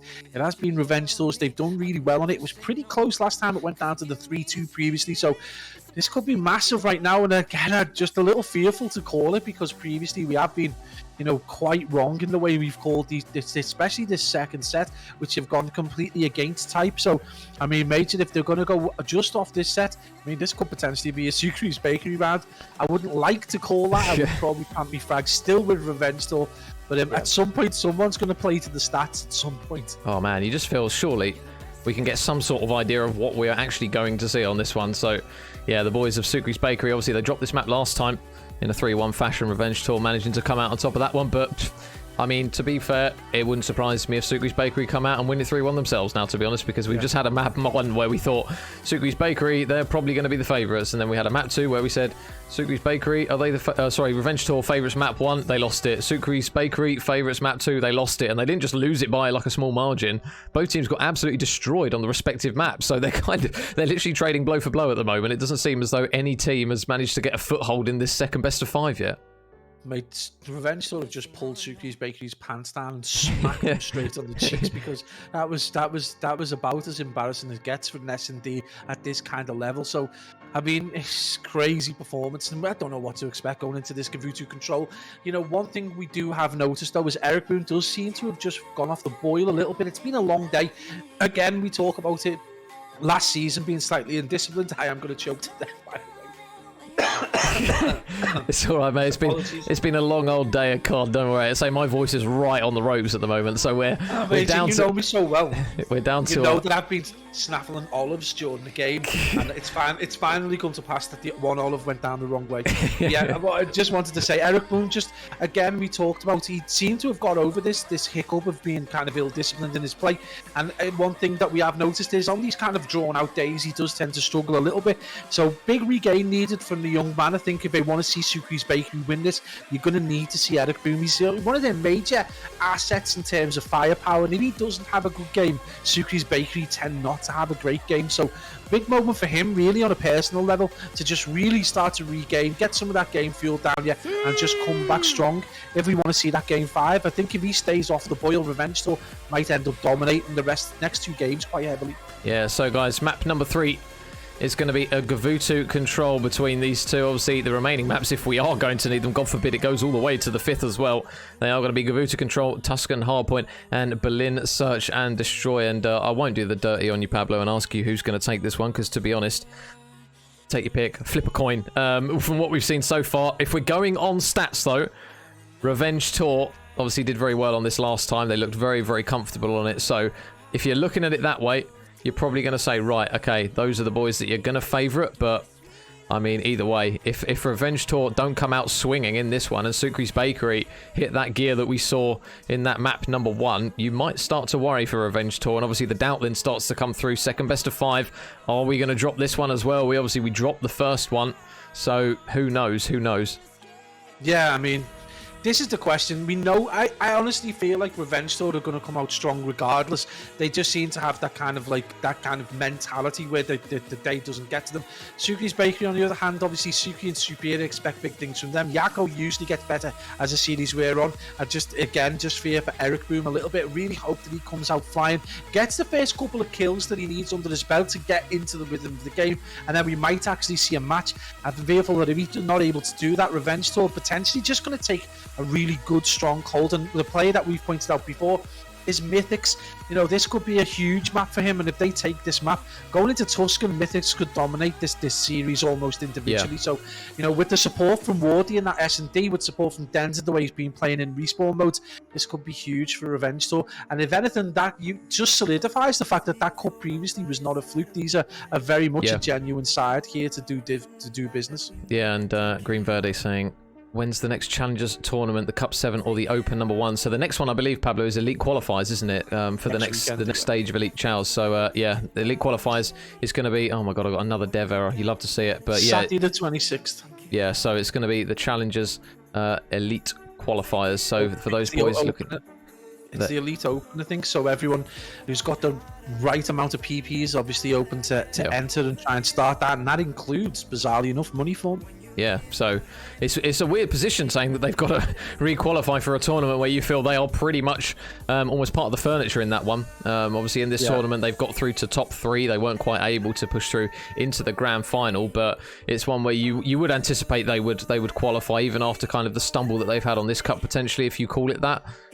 With the addition of Furious, you'd still take that team and say, right, they should be in elites.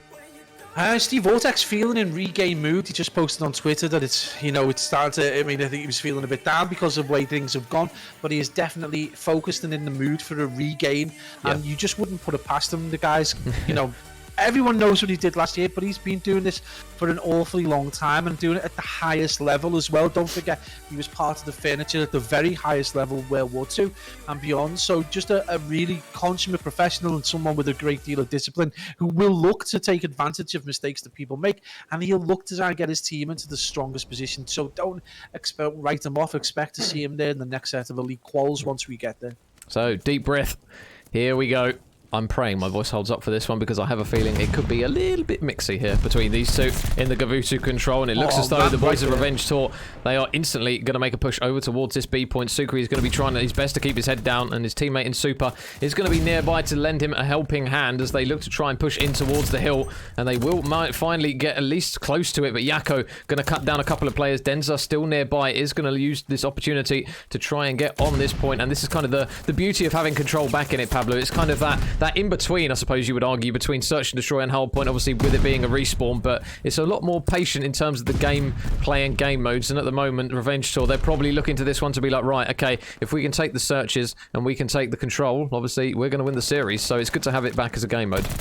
Yeah, an absolute breath of fresh air, regardless of what people's opinions about the maps are. It really is nice to have it back. And again, with there's those kind of like micro features in terms of like how the glides work, in terms of how many you can get and how it's changed, and also just how, you know, people prioritize which deal to get. But right now, you are seeing Revenge Tour with the slender 2-life advantage, managed to get on one player onto that, so he's potentially going to be able to get a tick down right now. Denza just going off. He does finally get dealt with as Eric Boone manages to get a kill, and that one player we talked about, the one that we needed to go off, Eric Boone on a 4-0, supported by Yako on a 4 and 5, only Sukri potentially on the struggle bus. So it is really a good opportunity now for Eric Boone and co to really put one on the board, and with 18 seconds remaining, Yako is going to get control of P1 Ring and Major. This is potentially looking good for an early start for the boys from Sukri's Bakery. Yeah, so Revenge Tour, they've got to be careful here because they've only given themselves 15 seconds really to try and keep a man alive on the hill. The A progression is slowly coming through, but look at the blue arrows. They really want to try and clear these last remaining players out and get this round done. So 10 seconds on the clock here for the boys of Revenge Tour to at least try and get someone on the hill. There will finally be someone on towards it. Yako, is he going to check the right corner? Surely going to spot Denza over the top. Super's going to take him down regardless, and number 1 Wardy will do very well to stay alive in that position. He's not going to be able to. Mythics was one though. Can he grab the second? Mythics with the second comes to life right when they need him to, but it's not going to be enough, and Sukri's Bakery with a strong opening hold. Yeah, not just a hold, they get the win, but they've got that 4-life advantage, which is something we don't often see on the defensive side. So, really big statement from Sukri's Bakery. And again, Major, you know that good feeling we had about Revenge Tour being strong? Well, it's just looking like we're going to eat our words one more time. But the question is, can Sukri's Bakery, have they got the firepower realistically to try and break the serve and take an attacking round? I very much doubt it this game. Control both on Tuscan and Gavutu is just a little biased towards that defense. So, big opportunity for Sukri's Bakery to really make a statement game in return from that S&D, but Revenge Tour potentially got enough, and we've seen already Mythics and Watson starting to put big numbers up. Yeah, this is exactly what you want from these boys. Saying that though, Mythics is going to get cut down literally straight off the rip there. Super though, just watching over the top of boat, is just going to be commanding any players that try and get in and around the high ground. So the progression now coming through for Sukri's Bakery on towards the A point. Revenge Tour, how are they going to try and approach to push this one? Because at the moment they have got so much control. Even in hardpoint, we know how difficult it can be to try and work your way over towards this boat hill, especially with somebody over towards this high ground. Super is going to be the man on the high ground. The FMJ though is just tagging him up. 8 HP he's going to manage to crawl away with just for the time being, but Watson has managed to push himself up into an advanced position. Sukri's Bakery, however, they are going to do exactly what Revenge Tour couldn't. They take the A point pretty much right off the rip, but now it's the battle, Pablo. It's the battle for the B point. We know how difficult this point can be to obtain, and Sukri's Bakery going to have to work a little bit of magic here for this one. Yeah, absolutely. And you know, that look at that stack from Revenge Tour, it's perfectly aligned right the way across beach. They get the first 2 picks, so it's going to remain Sukri's Bakery having those 2 players reasonably stagnant over towards that dockside, and they're going to have to wait for that pinch. And number 2 is going to be waiting in Watson to potentially tag these players up. They're going to be looking for a little bait. He manages to get taken down. Really good play by Sukri there, and that's going to allow Yako to push forward. And right now, it is going to be a really good opportunity if they're able to get these picks over towards Ring to potentially push onto that B. But again, a little bit of support coming through from Wardy, so expect some interesting kills. And again, Major, this just shows how difficult it is from an attacking perspective to try and get over to that B site. Yeah, and lives. That's all I'm thinking now for both of these teams. Lives, because the way these 2 rounds have been going, it wouldn't surprise me if it does go all the way to that 5th and final round. Revenge Tour, especially Denza, looking to try and get some momentum going here in the later stages of this second round. Nice shots there. Wardy is going to help him get that kill over the line. And he's going to spot Yakko and potentially Eric Boom all the way out the back as the nades and tacticals get launched up towards P1. But there's one for Denza. Looking for the second. He knows that Eric Boom is roughly around there as the comms will have come through that they've spotted him. But with 1 minute remaining on the clock at the moment, those red arrows are doing exactly what they need to, Pabs. They're just pinning them back. And Sukri's Bakery, they are really struggling to even progress up towards the middle portion of the map. Yeah, with a 1 man potentially on lives going into for that potential 5th round, this is huge right now, and a great performance out of the boys in red. We do see finally kills going the way of Suki's Bakey, but they're traded out so effectively. And Eric Boom trying his best there. He is on the 12 and 9, but he's dealt with by Wardy with great ease. And already we've got that player over towards the back, and it's going to be really difficult for him to play his life. Yakko doing everything he can, and again they get dealt with. Major with 27 seconds. This game right now is playing 2-type. But no one really able to break that attacking round. Eric Boom is trying his hardest. Major, it looks like it's going to get tied. Yeah, they need a really, really impressive push here. Eric's able to grab yet another pick. Sukri just waiting to try and get on towards the point. Mythics is just going to peek the corner, but nice shots there from Sukri, able to make him pay. 5 seconds remaining.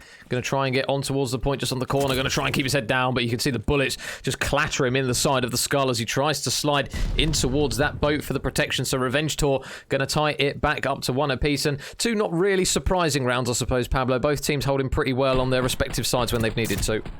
Yeah, exactly. I mean, this is a classic of U2 Control, almost playing to type. And again, you would argue the same as Tuscan. Not much imagination going down, a pretty standard push towards A. They give themselves the maximum amount of time, though, with 2 minutes 20 to try and get B. But again, it just provides so much difficulty. And some of the interesting strategies we've seen out of teams of that split push, try and get a tick over to B, potentially then wrap back and get the A. And then if you can get any ordnance, again, you know, it just shows how vital the changes in terms of that glide bomb now being worth 7, and just makes it all about strategy. Good solid control over middle though for Revenge Tour, and potentially they're going to get a nice bit of geography and they're going to be able to push that down, but with only 1 player on that A, it is going to take some kind of time to do it. Yeah, Super takes down 1. Oh, he's going to tag up Watson, who's incredibly weak. It's going to look as though his teammate may try and push him out here. Eric has managed to get top boat control. Oh, he's going to tag up Mythics there and just be forced to back out temporarily. He does have his teammate in Super nearby as well to try and help make some plays. But the boys of Revenge Tour still opting to go for this A point. Watson going to fly up the top here and oh no, the reload. Okay, Super manages to get that kill over the line just about.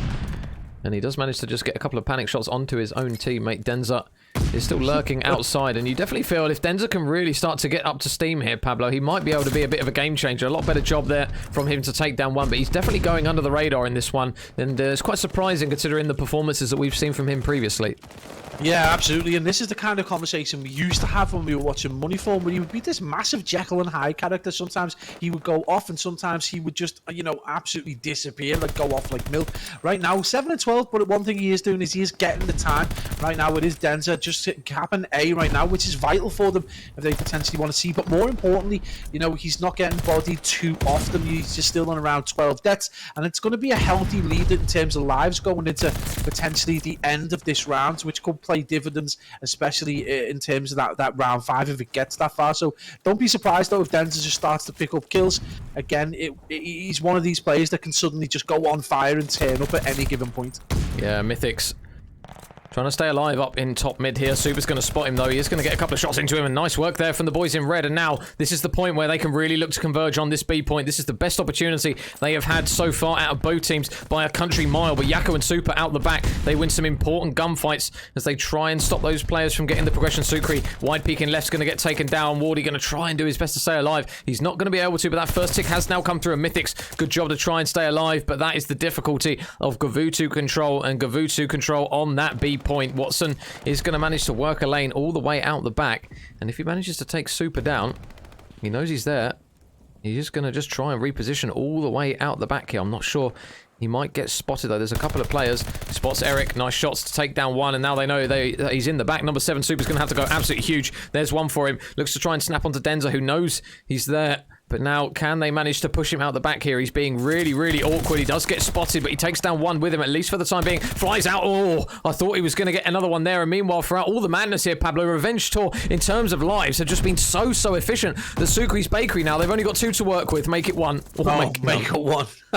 You can't even get to the end of the game. Revenge Tour doing absolute madness, and they take that attacking round. It's one we talk about all the time. They break that serve, and that's going to put them in a really strong position. But more than that else, we expected them to play this well. I did feel like they had an attacking round in them, but they do it in TDM style. Sucre's Bakery in the past been able to hold strong with even a few players over towards the back, but they just allowed them players to get into the back jungle area, and there was just one too many to deal with. And then when they got that player onto the zone at the end, it just became too much for them, and we see players drop over towards ring and over towards back jungle, and that's a big performance. Revenge Tour putting himself in the driving seat to go into the lead, not just in this game, but in this series.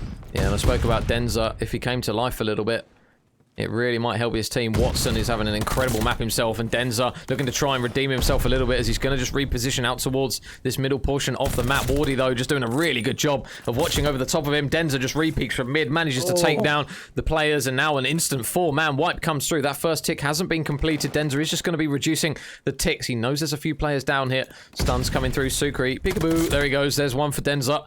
Able to grab another pick as there's still some more players around him. He's doing a really good job, though, of just slithering away from the point, and if he can just manage to keep this momentum going and keep these players off the point, the timer is really going to start ticking away for Sucre's Bakery.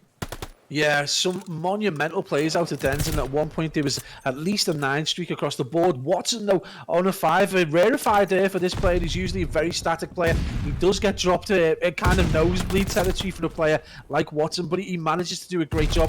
And not only that, we just see the kill feed finally going the way of Sucre's Bakery, but is it too little, too late at this point? They have got a slender 3-life advantage, and they've got one player in the form of Eric Boom causing absolute problems over the back. Finally going to be dealt with. Again, one of these players who's not the best to play in his life. He does get dealt with rather easily, leaves himself exposed when he probably needed to play that a little bit longer in order to get his teammates to come over and provide some support. And now you're going to see the push out come for Revenge Tour, who are going to spread across reach and potentially cause some problems for the boys in blue. But right now there's a 2-life differential, and Major, you would suggest a slight advantage in this attacking round for Sucre's Bakery. Yeah, so can Sucre's Bakery manage to work the attacking round? Well, there you go. Now it's back to evens. Watson and Denza just clean out both Sucre and Eric Boom. They still have 2 players lurking over towards the spawn of Revenge Tour, Yakko and Super. Can they get these picks? They are going to be oh so important here for the boys of Sucre's Bakery. Oh, Wardy's been spotted. Yakko going to look to try and tag him up. Isn't going to be enough on that occasion to grab the kill. Watson is still just playing his life here. Will he spot Yakko out the back? Eric's going to grab a kill onto Denza, and it looks as though that is going to be the green light for the players to flood in, but I don't think it's going to be at the right time as Super takes down one. Wardy will reply with a kill of his own, so that wave of players has now gone, and I don't know how many more they've got of this, Pablo, because with only 1 minute remaining, they really need to make this next one go, but oh my goodness, Mythics with some really nice shots. Watson is going to take down another wave has now been thwarted, and Sucre's Bakery now, they are really running out of time. Yeah, and they're not only that, they're not going to be really in a good position to get set up. If they don't deal with number 1 Wardy right now, which they eventually do, they're not going to be in a position to get that pick across all 4 players, which they need to do. And right now, they are making a really good storm across, but if they lose more and more players, they leave themselves in a position where they're not going to be able to get onto the hill. They're going to get dealt with, and this is going to be a big opportunity for Revenge Tour to seal this game and take the lead into that 2-1 right now. To 11 lives plays 10. This is still advantage Revenge Tour. Huge kills though as he bounces down and gets on. They've stacked the hill, Major. Oh my goodness, they're stacking 2 players on this. This progression is really going to come through. 3 stack. Oh my goodness, Sucre's Bakery have just pulled this out of absolutely nowhere. They are not going down without a fight. They're desperately trying to get someone on the hill here. Mythics flies around the corner. Mythics with 1. The trades go back and forth, but it's going to be the boys in blue that remain standing. And oh my goodness, that is why you do not count Sucre's Bakery out in a position where it looked so one-sided for Revenge Tour to take it. Now all of a sudden, see Sucre's Bakery force the round 5. What an awesome piece of patience right there from Sucre's Bakery. Not only do they, get the kills required 1 at a time as they push around beach and over artillery gun, but then they stack the hill, and we've had a call again from casters, analysts, and anyone who's got a mouth to say, stack the hill when you've got the chance, and look how quickly you can get it down. Huge plays by Sucre's Bakery. They had no right to get that to 2-all, and this is a big game right now. We do see Revenge Tour again with that life count managed to get that defensive side, Major. Oh man, well that's the important thing thing that Revenge Tour will be worried about. Obviously, Sukri's Bakery managed to do it in the previous. Can they do it 2 rounds running? It is a huge ask for the boys of Sukri's Bakery to take this attacking round again. It's difficult enough to do it once, but twice, geez, you've really got to be on the top of your game here. So Sukri's Bakery on towards the A point they will go. Mythics is going to look to try and get involved in some action, but Yakko is just going to cut him down as he tries to transition over towards the point. They don't currently have anyone on the point as of yet, but the kill feed lights up incredibly blue. That's going to be the green light they need, and Sukri's Bakery, if they get this A point done pretty much sharpishly, Pablo, with a little bit of a life advantage, you can't really ask for much more. Yeah, absolutely. I mean, they've left it to Eric Boone to just get that time over as they look to try and get some progression over and some geography control more than anything else. They are going to need this artillery gun control, but we're going to see a big fight go down, and it's going to go the way of Mythics, who manages to body both Suki and Super. That's going to be monumental as we do head into A is not being taken, and that has been a really good retake, and they're going to drain that back potentially just to the 2 ticks. That is absolutely lethal for Sukri's Bakery right there, and Den's the player you highlighted before going absolutely off. He's 21 and 23, but Mythics Major 31 and 28 with a monumental amount of interactions in this game. But right now they are back on the kill. The nade goes down and deals Yakko another blow. Major, this is not looking good for Sukri's Bakery right now. They're being pinned back. They really need this next couple of picks. They've done it a couple of times, but number 4, Denza, looking to try and clean out the remaining players that are lurking near him. Yakko is going to do enough to get over towards the point, but now they cut down a few players, and there you go.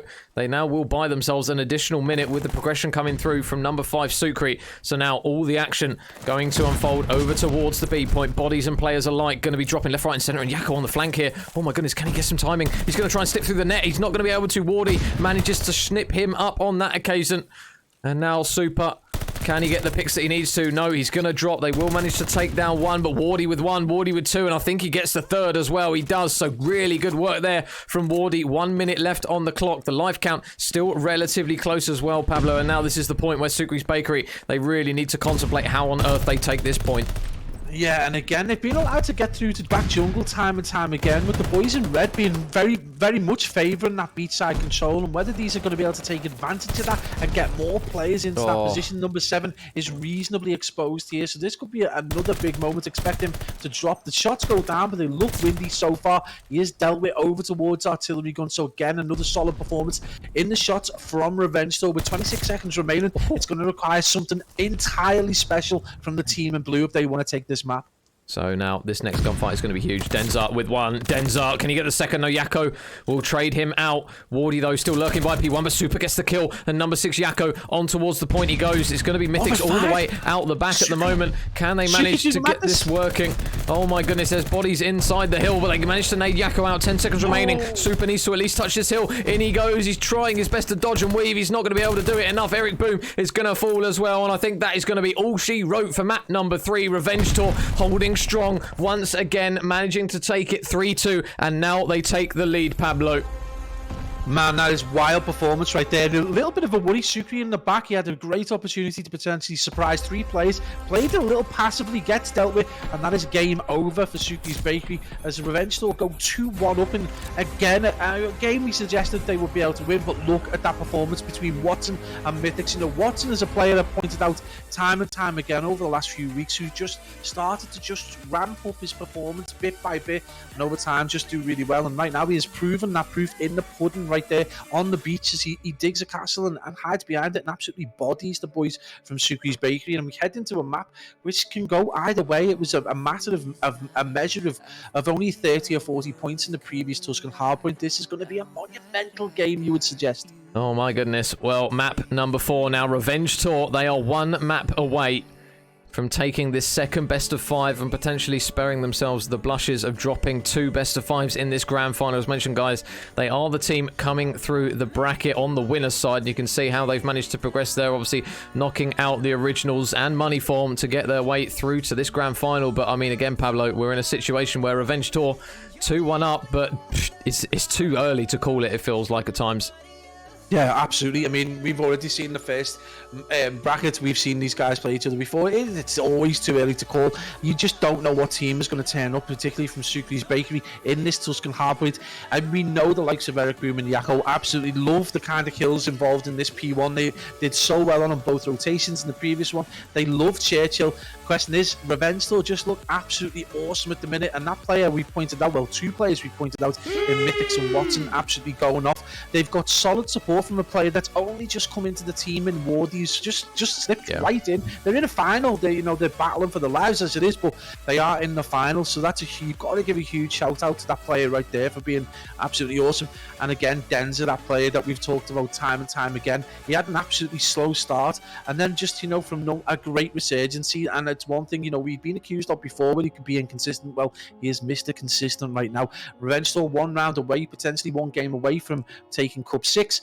But it is down to Sucre's Bakery now. What can they do in response to that Voodoo control? Yeah, so we are going to be loading in towards Tuscan Hardpoint, and if one thing is telling me, Pablo, I know Sucre's Bakery very, very well. You and I both have cast them over this map quite a lot. They are very, very good at it. Obviously, the last time these guys played, Sucre's Bakery in that first best of 5 took it 250 to 234. So it would not shock me at all if we have yet another Tuscan, Pablo, which comes right down to the wire. And I mean, it's an opportunity now for Revenge Tour to get this done before that game 5. Obviously, we saw them manage to win that one. Sorry, not the game 5. We saw the boys of Sucre's Bakery manage to win the game 5, but now it's an opportunity for Revenge Tour to really try and get this one done in 4. Mate, the one thing for me, let's just see how Revenge Tour come out, because in the previous Tuscan Hardpoint, it was such a weird start for them. They were very passive. They waited quite a way back. They allowed Sucre's Bakery to take an enormous amount of time. You can see how many grenades have been invested as we see trades go back and forth. But again, this is a lot more kind of aggressive push from the team in red. And it's a nice bit of play from Sucre's Bakery as they're going to take a very good chunk of the first 30 seconds. Again, it is going to be a huge fight down to mid, and we can see number 2 in Yako looking to try and get some picks over towards Church, and Super again just absolutely playing that back AR role to a T right now. And Sucre's Bakery looking very strong, 23-0, and they're looking to get set up already, Major, for P2. Yeah, Mythics is going to try and do his best to steady the ship just for now. But Sucre's Bakery, really, really strong start from the boys in blue, as we come to expect on a Tuscan Hardpoint. And shots coming through from Super up in towards that top fire area. Isn't going to collide with anyone. But number 4, Sucre, still waiting for the right time to push here. Straight through you. Has he got some good timing? I think he's made some beautiful timing for himself. Spots 1, manages to take down Watson. There's still going to be a few more players lurking, one of which is going to be Wardy, who I believe is now on the hunt for him out the back. Sucre is just going to completely do a 180, and Wardy might be able to get some good timing himself here. If he checks his left corner, he's not going to be able to. So Sucre with another one, 5 in a row. And look at the kill feed at the moment, Pablo. Look at the combined streak as well. It is all blue. 65-0. They have not let Revenge Tour on any hill right now as we enter the halfway point of P2. But that is massive. Mythics goes off, gets a 2-piece Wardy in support. That is massive for them to get some points on the board. And right now the kill feed looking very much popular for the team in red. But you've got to say, huge performance right there. Was Suki able to get any streaks though? I think he got dropped on the 5. 9-3 right now. This has been a massive performance out of the team in blue. And they look, Yako is on the hunt. Checking every corner. Does he get killed? Yes, he's able to drop Watson. That is a monumental kill from a player who doesn't normally play that role. We do expect to see Super usually on the hunt. It is going to be Suki coming around the back of field, and we're going to see potentially a big 1v1. Number 8 in Denzer looking very isolated right now. Yeah, Denzer's just done it. Going to try and play his life here. All the stun comes through. They know he's in and out. They're going to try and trade him out. They're going to try and at least... Oh, never mind. Oh my god, Denzer! Oh, I thought for a second he broke both players' ankles there. He somehow managed to slip away, and just by staying alive for just a split second, it allows his team the time to get set into position and trade out those remaining players. So really big moments there from Denzer. Although he only got 1 kill, his teammates have now been able to push out their respective lanes. They've got control of the hill, and this has been a really, really strong hold from Revenge Tour on this hill. Yeah, and more importantly, that was huge plays from Denzer, but not just that, his team can get set up, but because they catch the team at Suki's Bakery in transition, those players are not set up to get kills on the push-in, and that's been almost a double wipe from Revenge Tour, who are going to be able to swallow an enormous amount of time on a hill that is normally contested, and look at them, they are already set up and waiting for those players over towards Churchill. This is going to be a monumental battle going over in a place that you've almost become accustomed to on every map, Major. Yeah, here we go. Gunfights left, right, and center. Yakko takes down one. Denza and Super are going to do the same for their respective sides. And the boys in blue, they punch straight in towards the bottom of Church. The trades again from these Spanish lads are just so efficient. Sukri out the back is going to grab one. And there's still going to be some players spawning over towards that P1 side as they try and just leg it down long to at least get in towards the hill. Denza's going to fly in. There's one for Super. But the trades again this time coming through for the boys in red. And Watson is going to do well to stay alive here. He is weak and forced to back out. But again, can they manage to make the pinch? This time Wardy from side door takes down one. There's going to be another man still near him. Can he stay alive long enough to maybe help his teammate in Denza make the pinch? Denza, never mind, doesn't need a huge amount of help. He takes down two himself and now going to fly round the corner. Wardy, and Super with a huge moment there and a huge amount of scrap time. Although it's not enormous in terms of numbers, Pablo, that scrap time, the way these two played this map last time, that could be huge. Yeah, and absolutely, we've got two players set up bottom P5, and they're able to get, well, they both get dealt with by Denza. Denza goes absolutely huge, and not only that, he's allowed his team to get tile side, and that's massive for Revenge Store, who are potentially going to be able to utilize this P5 to be able to get themselves back into the game. But who's there? Eric Boom is absolutely doing bits right now, supported by Super, who's on a 5 streak. This is huge. If Super can get another kill, Super is going to get tagged up and not be able to get any ordnance right now. And 115 plays 75. This game is still all to play for right now. But Sukri's Bakery, what you would consider a slender lead as Revenge Store make their way back in. Mythics trying to do everything they can, but dealt with one more and major. The trades are back and forth in what is, normally not as frenzy a tale as this. Finally, it comes under some control. Revenge Store able to going to get that little bit of scrap time, and it's going to put them within around about 20 seconds of Sukri's Bakery. Yeah, but Sukri's Bakery, here they are on P1. We talk about the importance of the transition from P5 to P1, and Sukri's Bakery, they are ready to go for it. Mythic's out the back will do really well to stay alive here, as a few players know his rough whereabouts.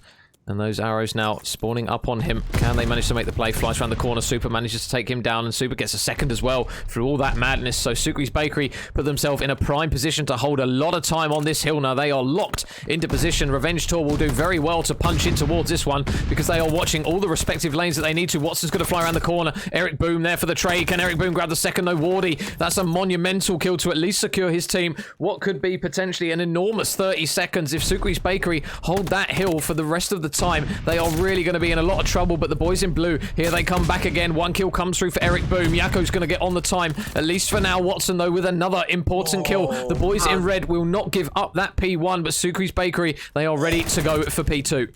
Oh, Watson was absolutely flying through the side of Church there, but he gets dealt with. It's going to be Yakko with a huge kill. If Watson gets through there and is able to get his team spawns, that is Sukri's Bakery right under pressure, but they're able to maintain around and about a 30-second lead. But their big kills is Denza, that player we pointed out before.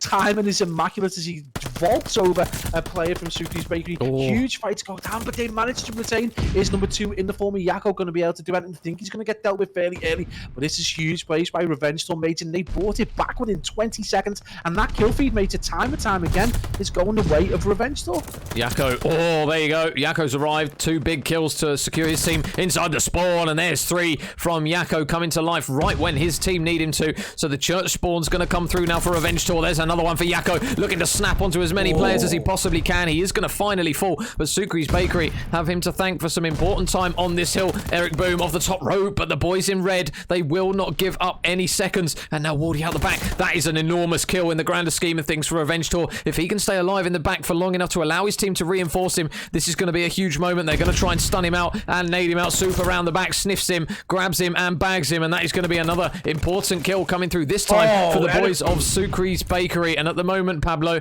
they are looking to try and push this lead out even further.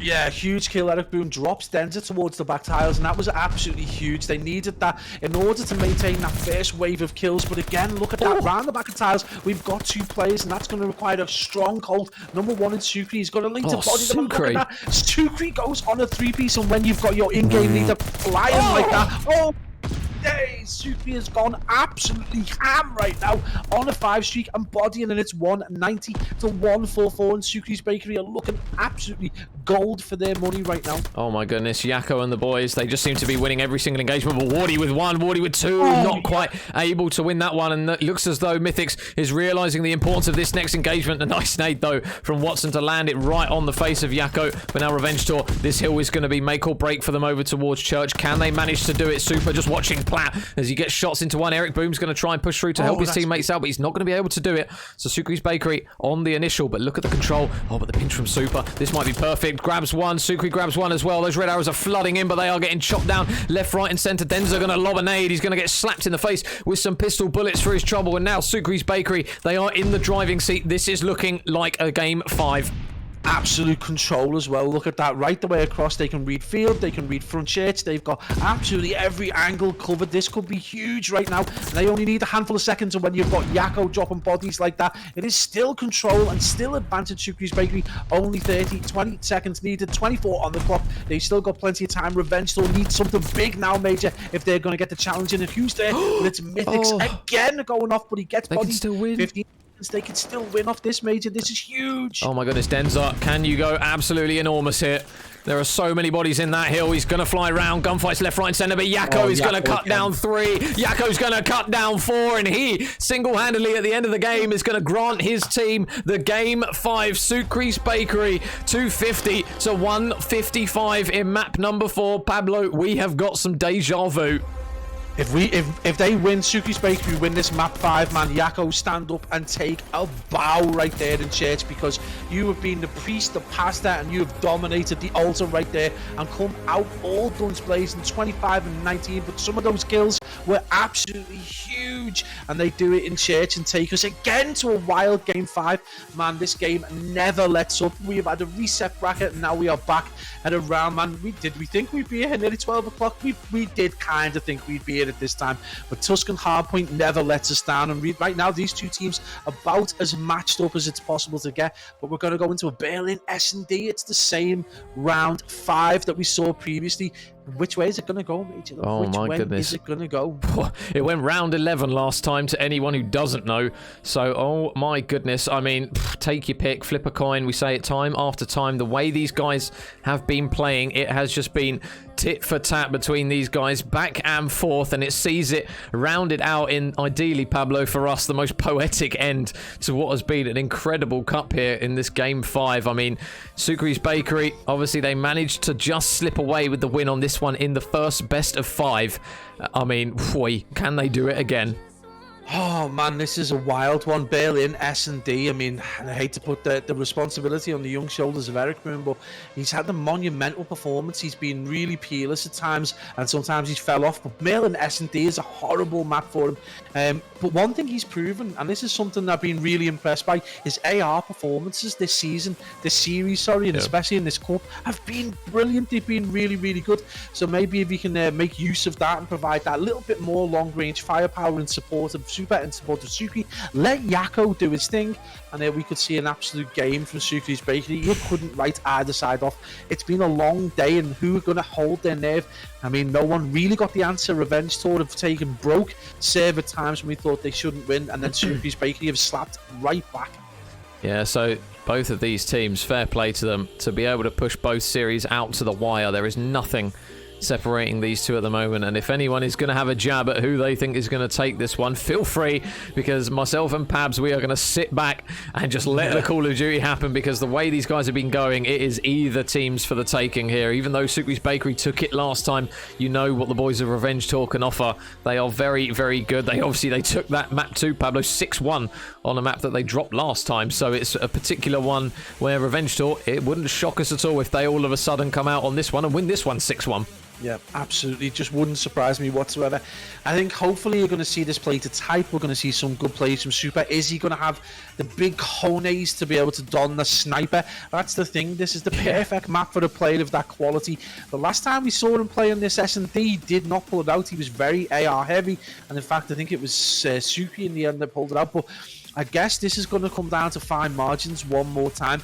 And this has been a long day for these players. Concentration needs to be at a maximum. Big regain, stand up, stretch your legs, get those hands nice and dry, get your shots on point, get yourself set up for what is going to be the most important game of Call of Duty in Europe this week by a country mile. Yeah, so, oh my goodness, one map is going to separate these two absolute titans, regardless of who comes out on top of this one. Both teams have fought tooth and nail for this Challengers Cup number 6, and whoever comes out on top, you could argue, is rightly deserved of it. So we are just waiting for the guys to get on their respective sides for the Berlin Search and Destroy.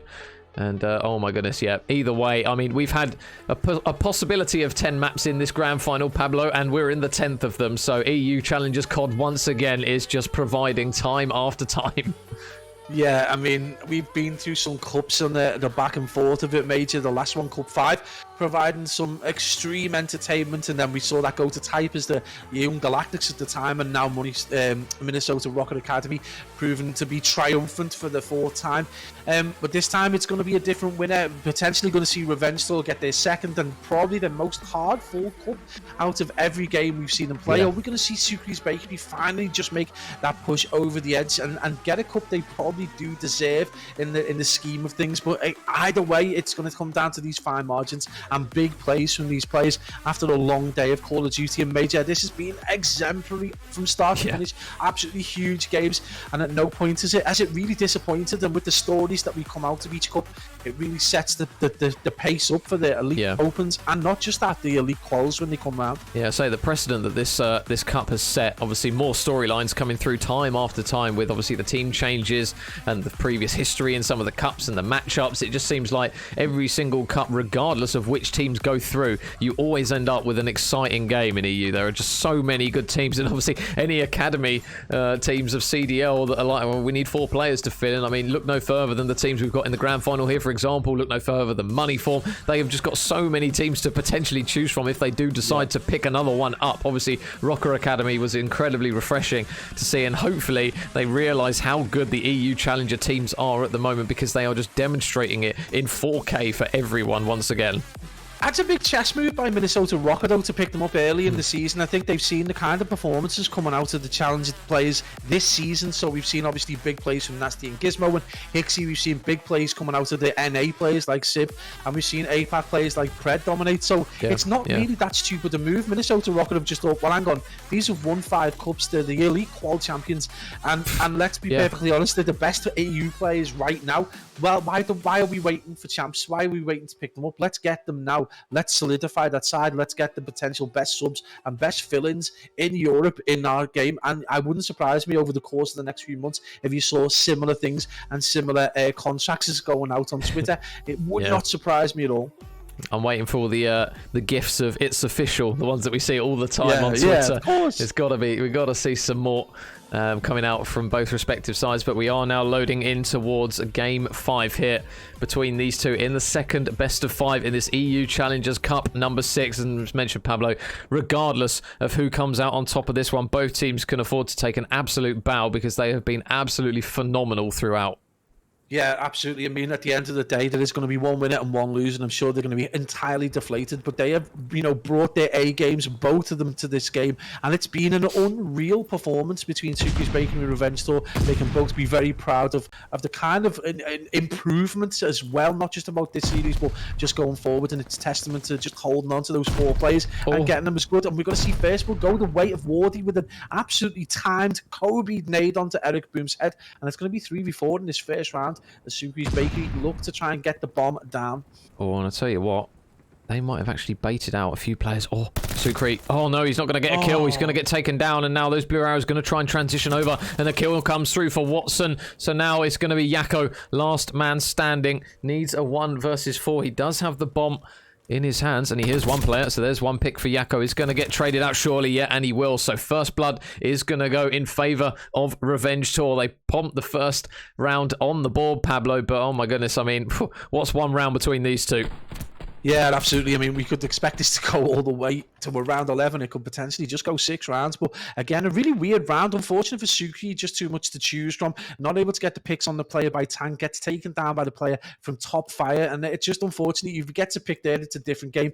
Yakko, again, unfortunate. One player just appears from nowhere, gets the pick, and he gets shot in the back. So again, Revenge Tour with a pretty easy round, but not one that gets going to type. Expect bigger and better things from Sucre's Bakery. Hopefully they're going to get off the line. Tagged up though, Eric Boom, they're going to realise that he has pushed up quite strong. A very aggressive play from the young player. Mythic's going to be watching over, and it's going to be 4v4, Major, as we hit the 1:10 mark. Yeah, and Eric does manage to get in towards the side. Oh, I tell you what, if Wardy turns around, there's literally a man right behind him.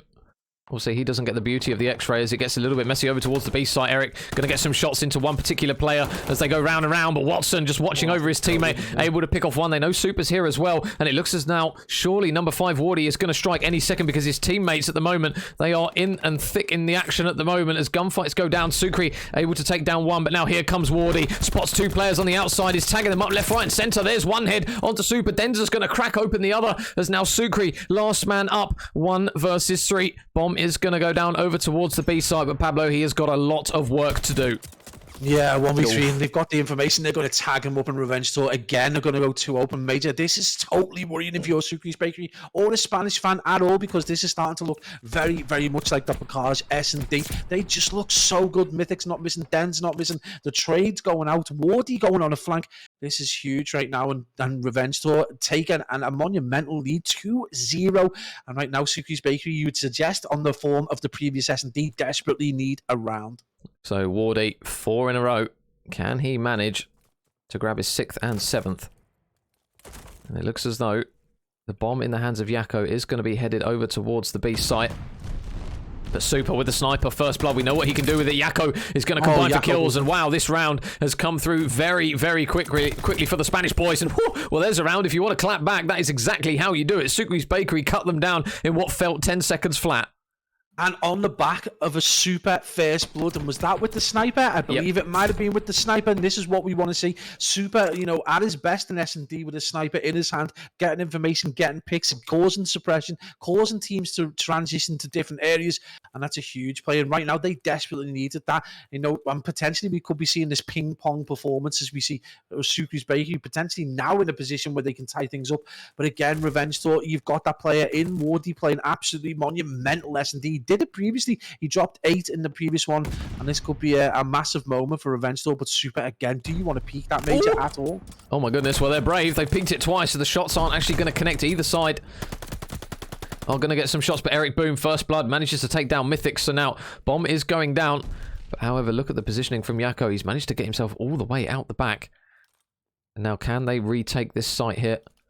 Sucre in middle. There is going to be a man above him. Wardy is ready and waiting. Is he going to get some god timing onto a few players here? Because there's going to be one right underneath him. They are all around Wardy at the moment. He's going to be the X factor here in this round. If they take this one, there's one for Wardy. Manages to grab one. Meanwhile, on towards the side, Denza manages to get another important kill. And now Sucre and Yakko, they are the last 2 up. The bomb is down. Yakko, can he make the play? Sucre grabs one. Yakko grabs one as well. So now it's a 1 versus 1. He's going to stick the defuse. Wardy, surely you're going to check this bomb any second. He's going to go so quickly. Oh, he gets the kill. And Revenge Tour managed to take another round.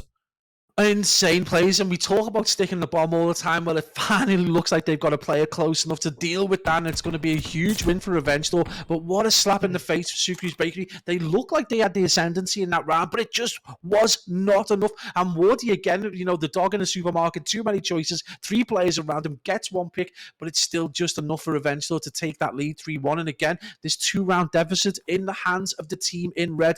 And Wardy, round 4, already won off his S&D maximum in the previous round. Yeah, really good start to the search from Wardy. If he can keep this going, Revenge Tour are going to be in the driving seat here in this one. Watson's going to dip out, so they will grant the boys of Sucre's Bakery a lot of control over towards this site. Yakko is just toying with the option of potentially getting this bomb down, and Wardy is actually in towards middle map. Obviously, you guys can't see it at the moment, but he's actually working on a flank all the way around the back, and if he manages to get this right... Oh, never mind. Spot the glimp. Off your head comes. Sucre manages to take him down, so now bomb will go down. Can Watson get the shots in quickly and clean enough? No, he can't. Eric Boom is able to reply with a pick onto him, and now Denza and Mythics 2 versus 4. The bomb is down. They've got a lot of work on their hands now. Yeah, you do not want to see that glint because you know it is the end of your life. And Mythics, again, is going to be left inside. He's going to get tagged up and that play is going to be top. Eric Boom is in that really awkward position. He looks to bait out. They've got that information. Can he get the sniper? He gets the tag, but he doesn't drop him. Huge plays. Denza potentially going to get dealt with. He's so right, but is that play going to be behind him? He has got the sniper. He's going to get dealt with. And that is a huge round on the board for Sucre's Bakery, who desperately needed to stay within 1 round parity of the boys in a Revenge Tour. Huge plays right there. But again, mate, a lovely to see the sniper in action. Oh my goodness. Yakko with the final kill is going to reduce that deficit, and every single lead that seems to be pushed out just seems to get snatched away. Denzo is just going to snip off of the sniper. and the team that came through the losers in Sukri's Bakery. They're looking to try and work some more magic here. Over towards the B site, it looks as though the call is to take this bomb, but there is going to be a lot of players from Sukri's Bakery over here as well. There are 3 players lurking around this building. And oh my goodness, Eric's going to manage to get in towards that P2 site. So now they've got the issue of trying to clear him out before they even try and work the bomb over towards that side of the map. You can see that, again, another smoke is going to come through. Yakko and the boys of Sukri's Bakery, can they manage to take a back-to-back round and tie it back up? Yakko, can he get the pick? Takes down one. He's going to get out with his life as well. Really smart move there from a man who we flagged that was being so aggressive. Is going to do the exact perfect play. But now, will they make the play in return? Wardy replies with a pick onto Yakko. Now 3 versus 3. He's getting tagged up himself. Will need to stay alive here. Sukri's Bakery, they're condensing on him at the moment. And there's another one for Super. Another important pick now leaves Watson and Denza in the 2 versus 3. Yeah, absolutely. Nice play by Watson, though, with a big kill. He's going to dip. They got that information. This is potentially going to be a big trade right there. And Super gets a huge kill on Watson. Leaves Denza in a 1v2. They're going to get an easy kill there. It's going to be the 1v1.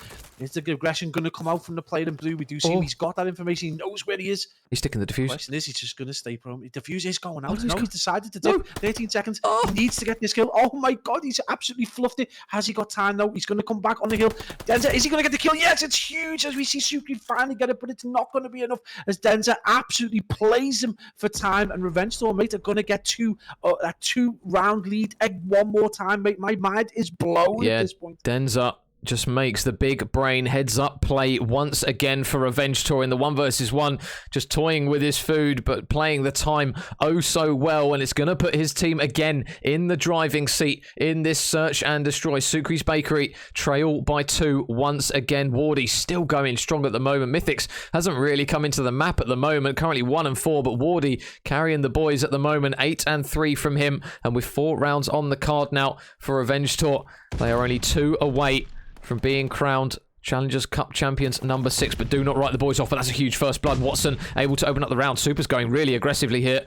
He's got to be careful. And the boys of Sukri's Bakery, we saw them do this on the Bocage, Pablo. As soon as things started to run away from them, they just started getting incredibly aggressive. And Revenge Tour, they are playing right into their hands.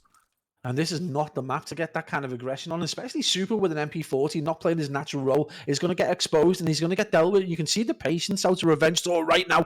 They are literally stacked and waiting for the pushes. That's going to be a big kill. Yakko with the reaction kill.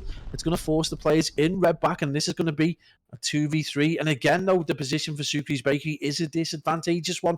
Revenge Tour, Watson, Denza, and Mythics. And you feel if Mythics starts to get into this game, which he can do at the flip of a coin, this could be a completely, one-sided show in this this final game in this best of 5 double elim. Oh, you could see Sukri, if he holds this angle, is he going to get spotted? He's going to fly around the corner and manages to bag Watson. So now 2 versus 2. Yakko and Sukri. Can the duo manage to make something work? Denza replies with another enormous kill. Denza coming through with a huge moment once again. But now Sukri, can he hold his trigger finger? It's not going to matter. Revenge Tour, they are going to manage to work the defuse. And again, Pablo, they are now in the driving seat. 1 round away from being Challengers Cup number 6 champions. But do not call this yet. Oh man, my mind is absolutely flowing right now. Revenge Tour have given themselves absolute power. They have 3 rounds advantage right now to take this match, to take this cup in the kind of style, you would expect them to have done this in the first reset. They look so dominant coming into this grand final, but Sukri's Bakery have put them under so much pressure. Yeah. It's been absolutely insane plays from the start, but do not write Sukri's Bakery off. They are a team that can suddenly, chain a couple of rounds together, and this game will be turned on its head. And don't be surprised if we end up at around 11, but really it is advantage Revenge Tour. But it is going to get mixy in towards middle map. Sukri's Bakery have got 3 players lurking in mid. And Mythic's first blood again is able to pick off one as Revenge Tour look to try and push in and get this one done. Super's going to reply with 1 pick, but Yakko around the back. There's going to be 1 dead to rights, takes down Watson. So now the bomb in the hands of Denza is actually going to be able to go over towards this A site. There isn't currently anyone from Sukri's Bakery over towards this part of the map. And out the back, Wardy is going to exchange a couple of bullets there with, I believe, Super.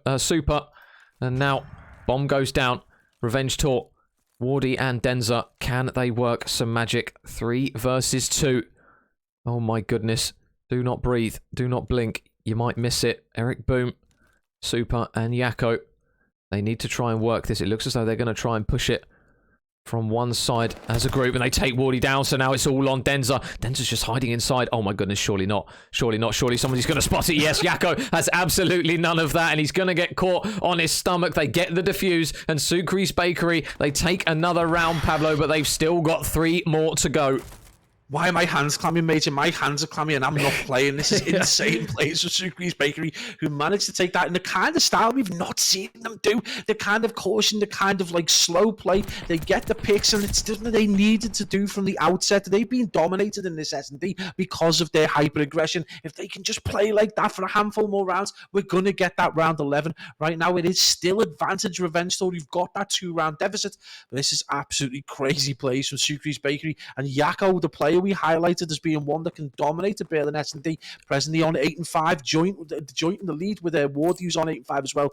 And first ball going to be vital here, Major. This is going to be a huge round. Again, all these rounds matter so much. Yeah, Mythics is going to get slapped right in the face with a grenade off the rip. And Yakko, oh man, Yakko, you got to be careful, mate. In the first blood, Mythics is able to get it again. They overchow Super, though. He's going to have a few players ready to push him. Denza being one of them. Can he manage to get the kill? In he flies. Super's going to drop as well. And now this is a prime position. Yakko's got to go absolutely huge. Takes down one, spins onto the second. He can't manage to do it. So now it's all on Sucre. Can he manage to work some magic here? Sucre over towards this B site. He has got to go. They're not sticking the defuse just yet, though. Revenge Tour just hesitating. They're trying to make the play. They spot him. Can they get the kill? Denza, the man who the team is named after, gets the final kill. Revenge Tour, they managed to finally get it done in the second best of 5. They are going to be your EU Challengers Cup champions, number 6. And Pablo, what a moment for those boys. Fully deserved. Man, they have put to bed the ghosts of revenge. They put to get the ghosts of money form for Denza. Wardy has stepped in as a recent pickup and absolutely blown S&D apart for these boys with massive, both times dropping 8.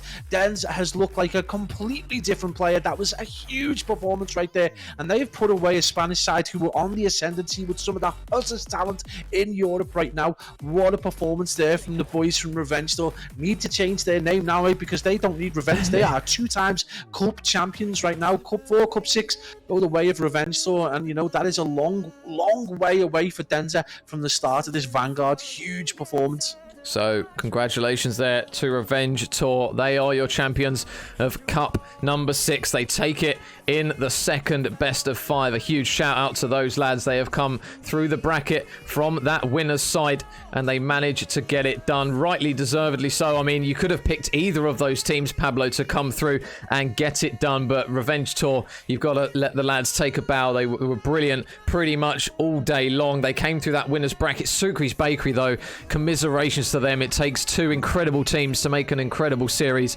I'm sure they will be feeling that one, but the boys of Revenge Tour, GG's to both teams there, but Revenge Tour on top of Europe. Yeah, by far the easily the best kind of double limb bracket that we've cast over. An absolute performance from Revenge Store, who were monumental throughout the whole series. But Sucre's Bakery, so many positives to take away from that. Great performances across the board. You know, only getting punished by the minimalist of margins and slight mistakes, and that's what counts in the end. And it's going to be a really good performance over the Berlin S&D, which, you know, previously the guys from Revenge Store just looked kind of all at sea on, but now with Wardy in tow, they look like a completely different beast, and potentially could be the team for the Minnesota ROKKR Academy to have one eye over their shoulder when it matters. Yeah, so, whoa, what a day, as Harvey Price would say. I just realised as soon as I said that, what a moment there for the boys. And as you guys mentioned in the chat, say a long old day. Are we going to raid anyone? Yeah, we're going to raid Snake Cod, obviously another man who is currently in the EU scene.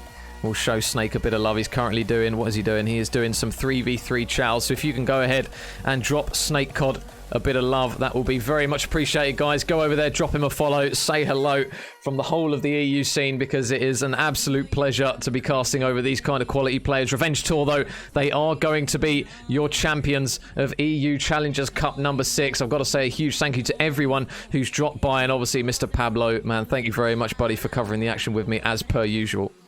Mate, it's always a pleasure. The best play-by-play caster in Europe in Major Chafin again, holding the EU challenges on his shoulders. The programming done all day by this man, so huge caps need to be doffed towards what has been an absolutely awesome program. And we've been able to cast over again some of the best Call of Duty, and where others fail, we managed to pick it up, and it's been absolutely awesome.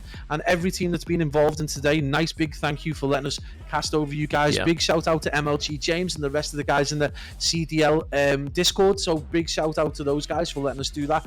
And again, big shout out to Shift for giving us the opportunity and experience that we needed to pull something like this off. Yeah, so a huge shout out, and Elida wants the C. So Challengers Cup number 6 is now complete. So hop on the raid to Snake Cod, guys. Thank you very much again for all the new and returning legends in the chat. That is going to be it from myself and Pabs this evening. But thank you very much, guys. We will catch you down the road for some more Call of Duty action.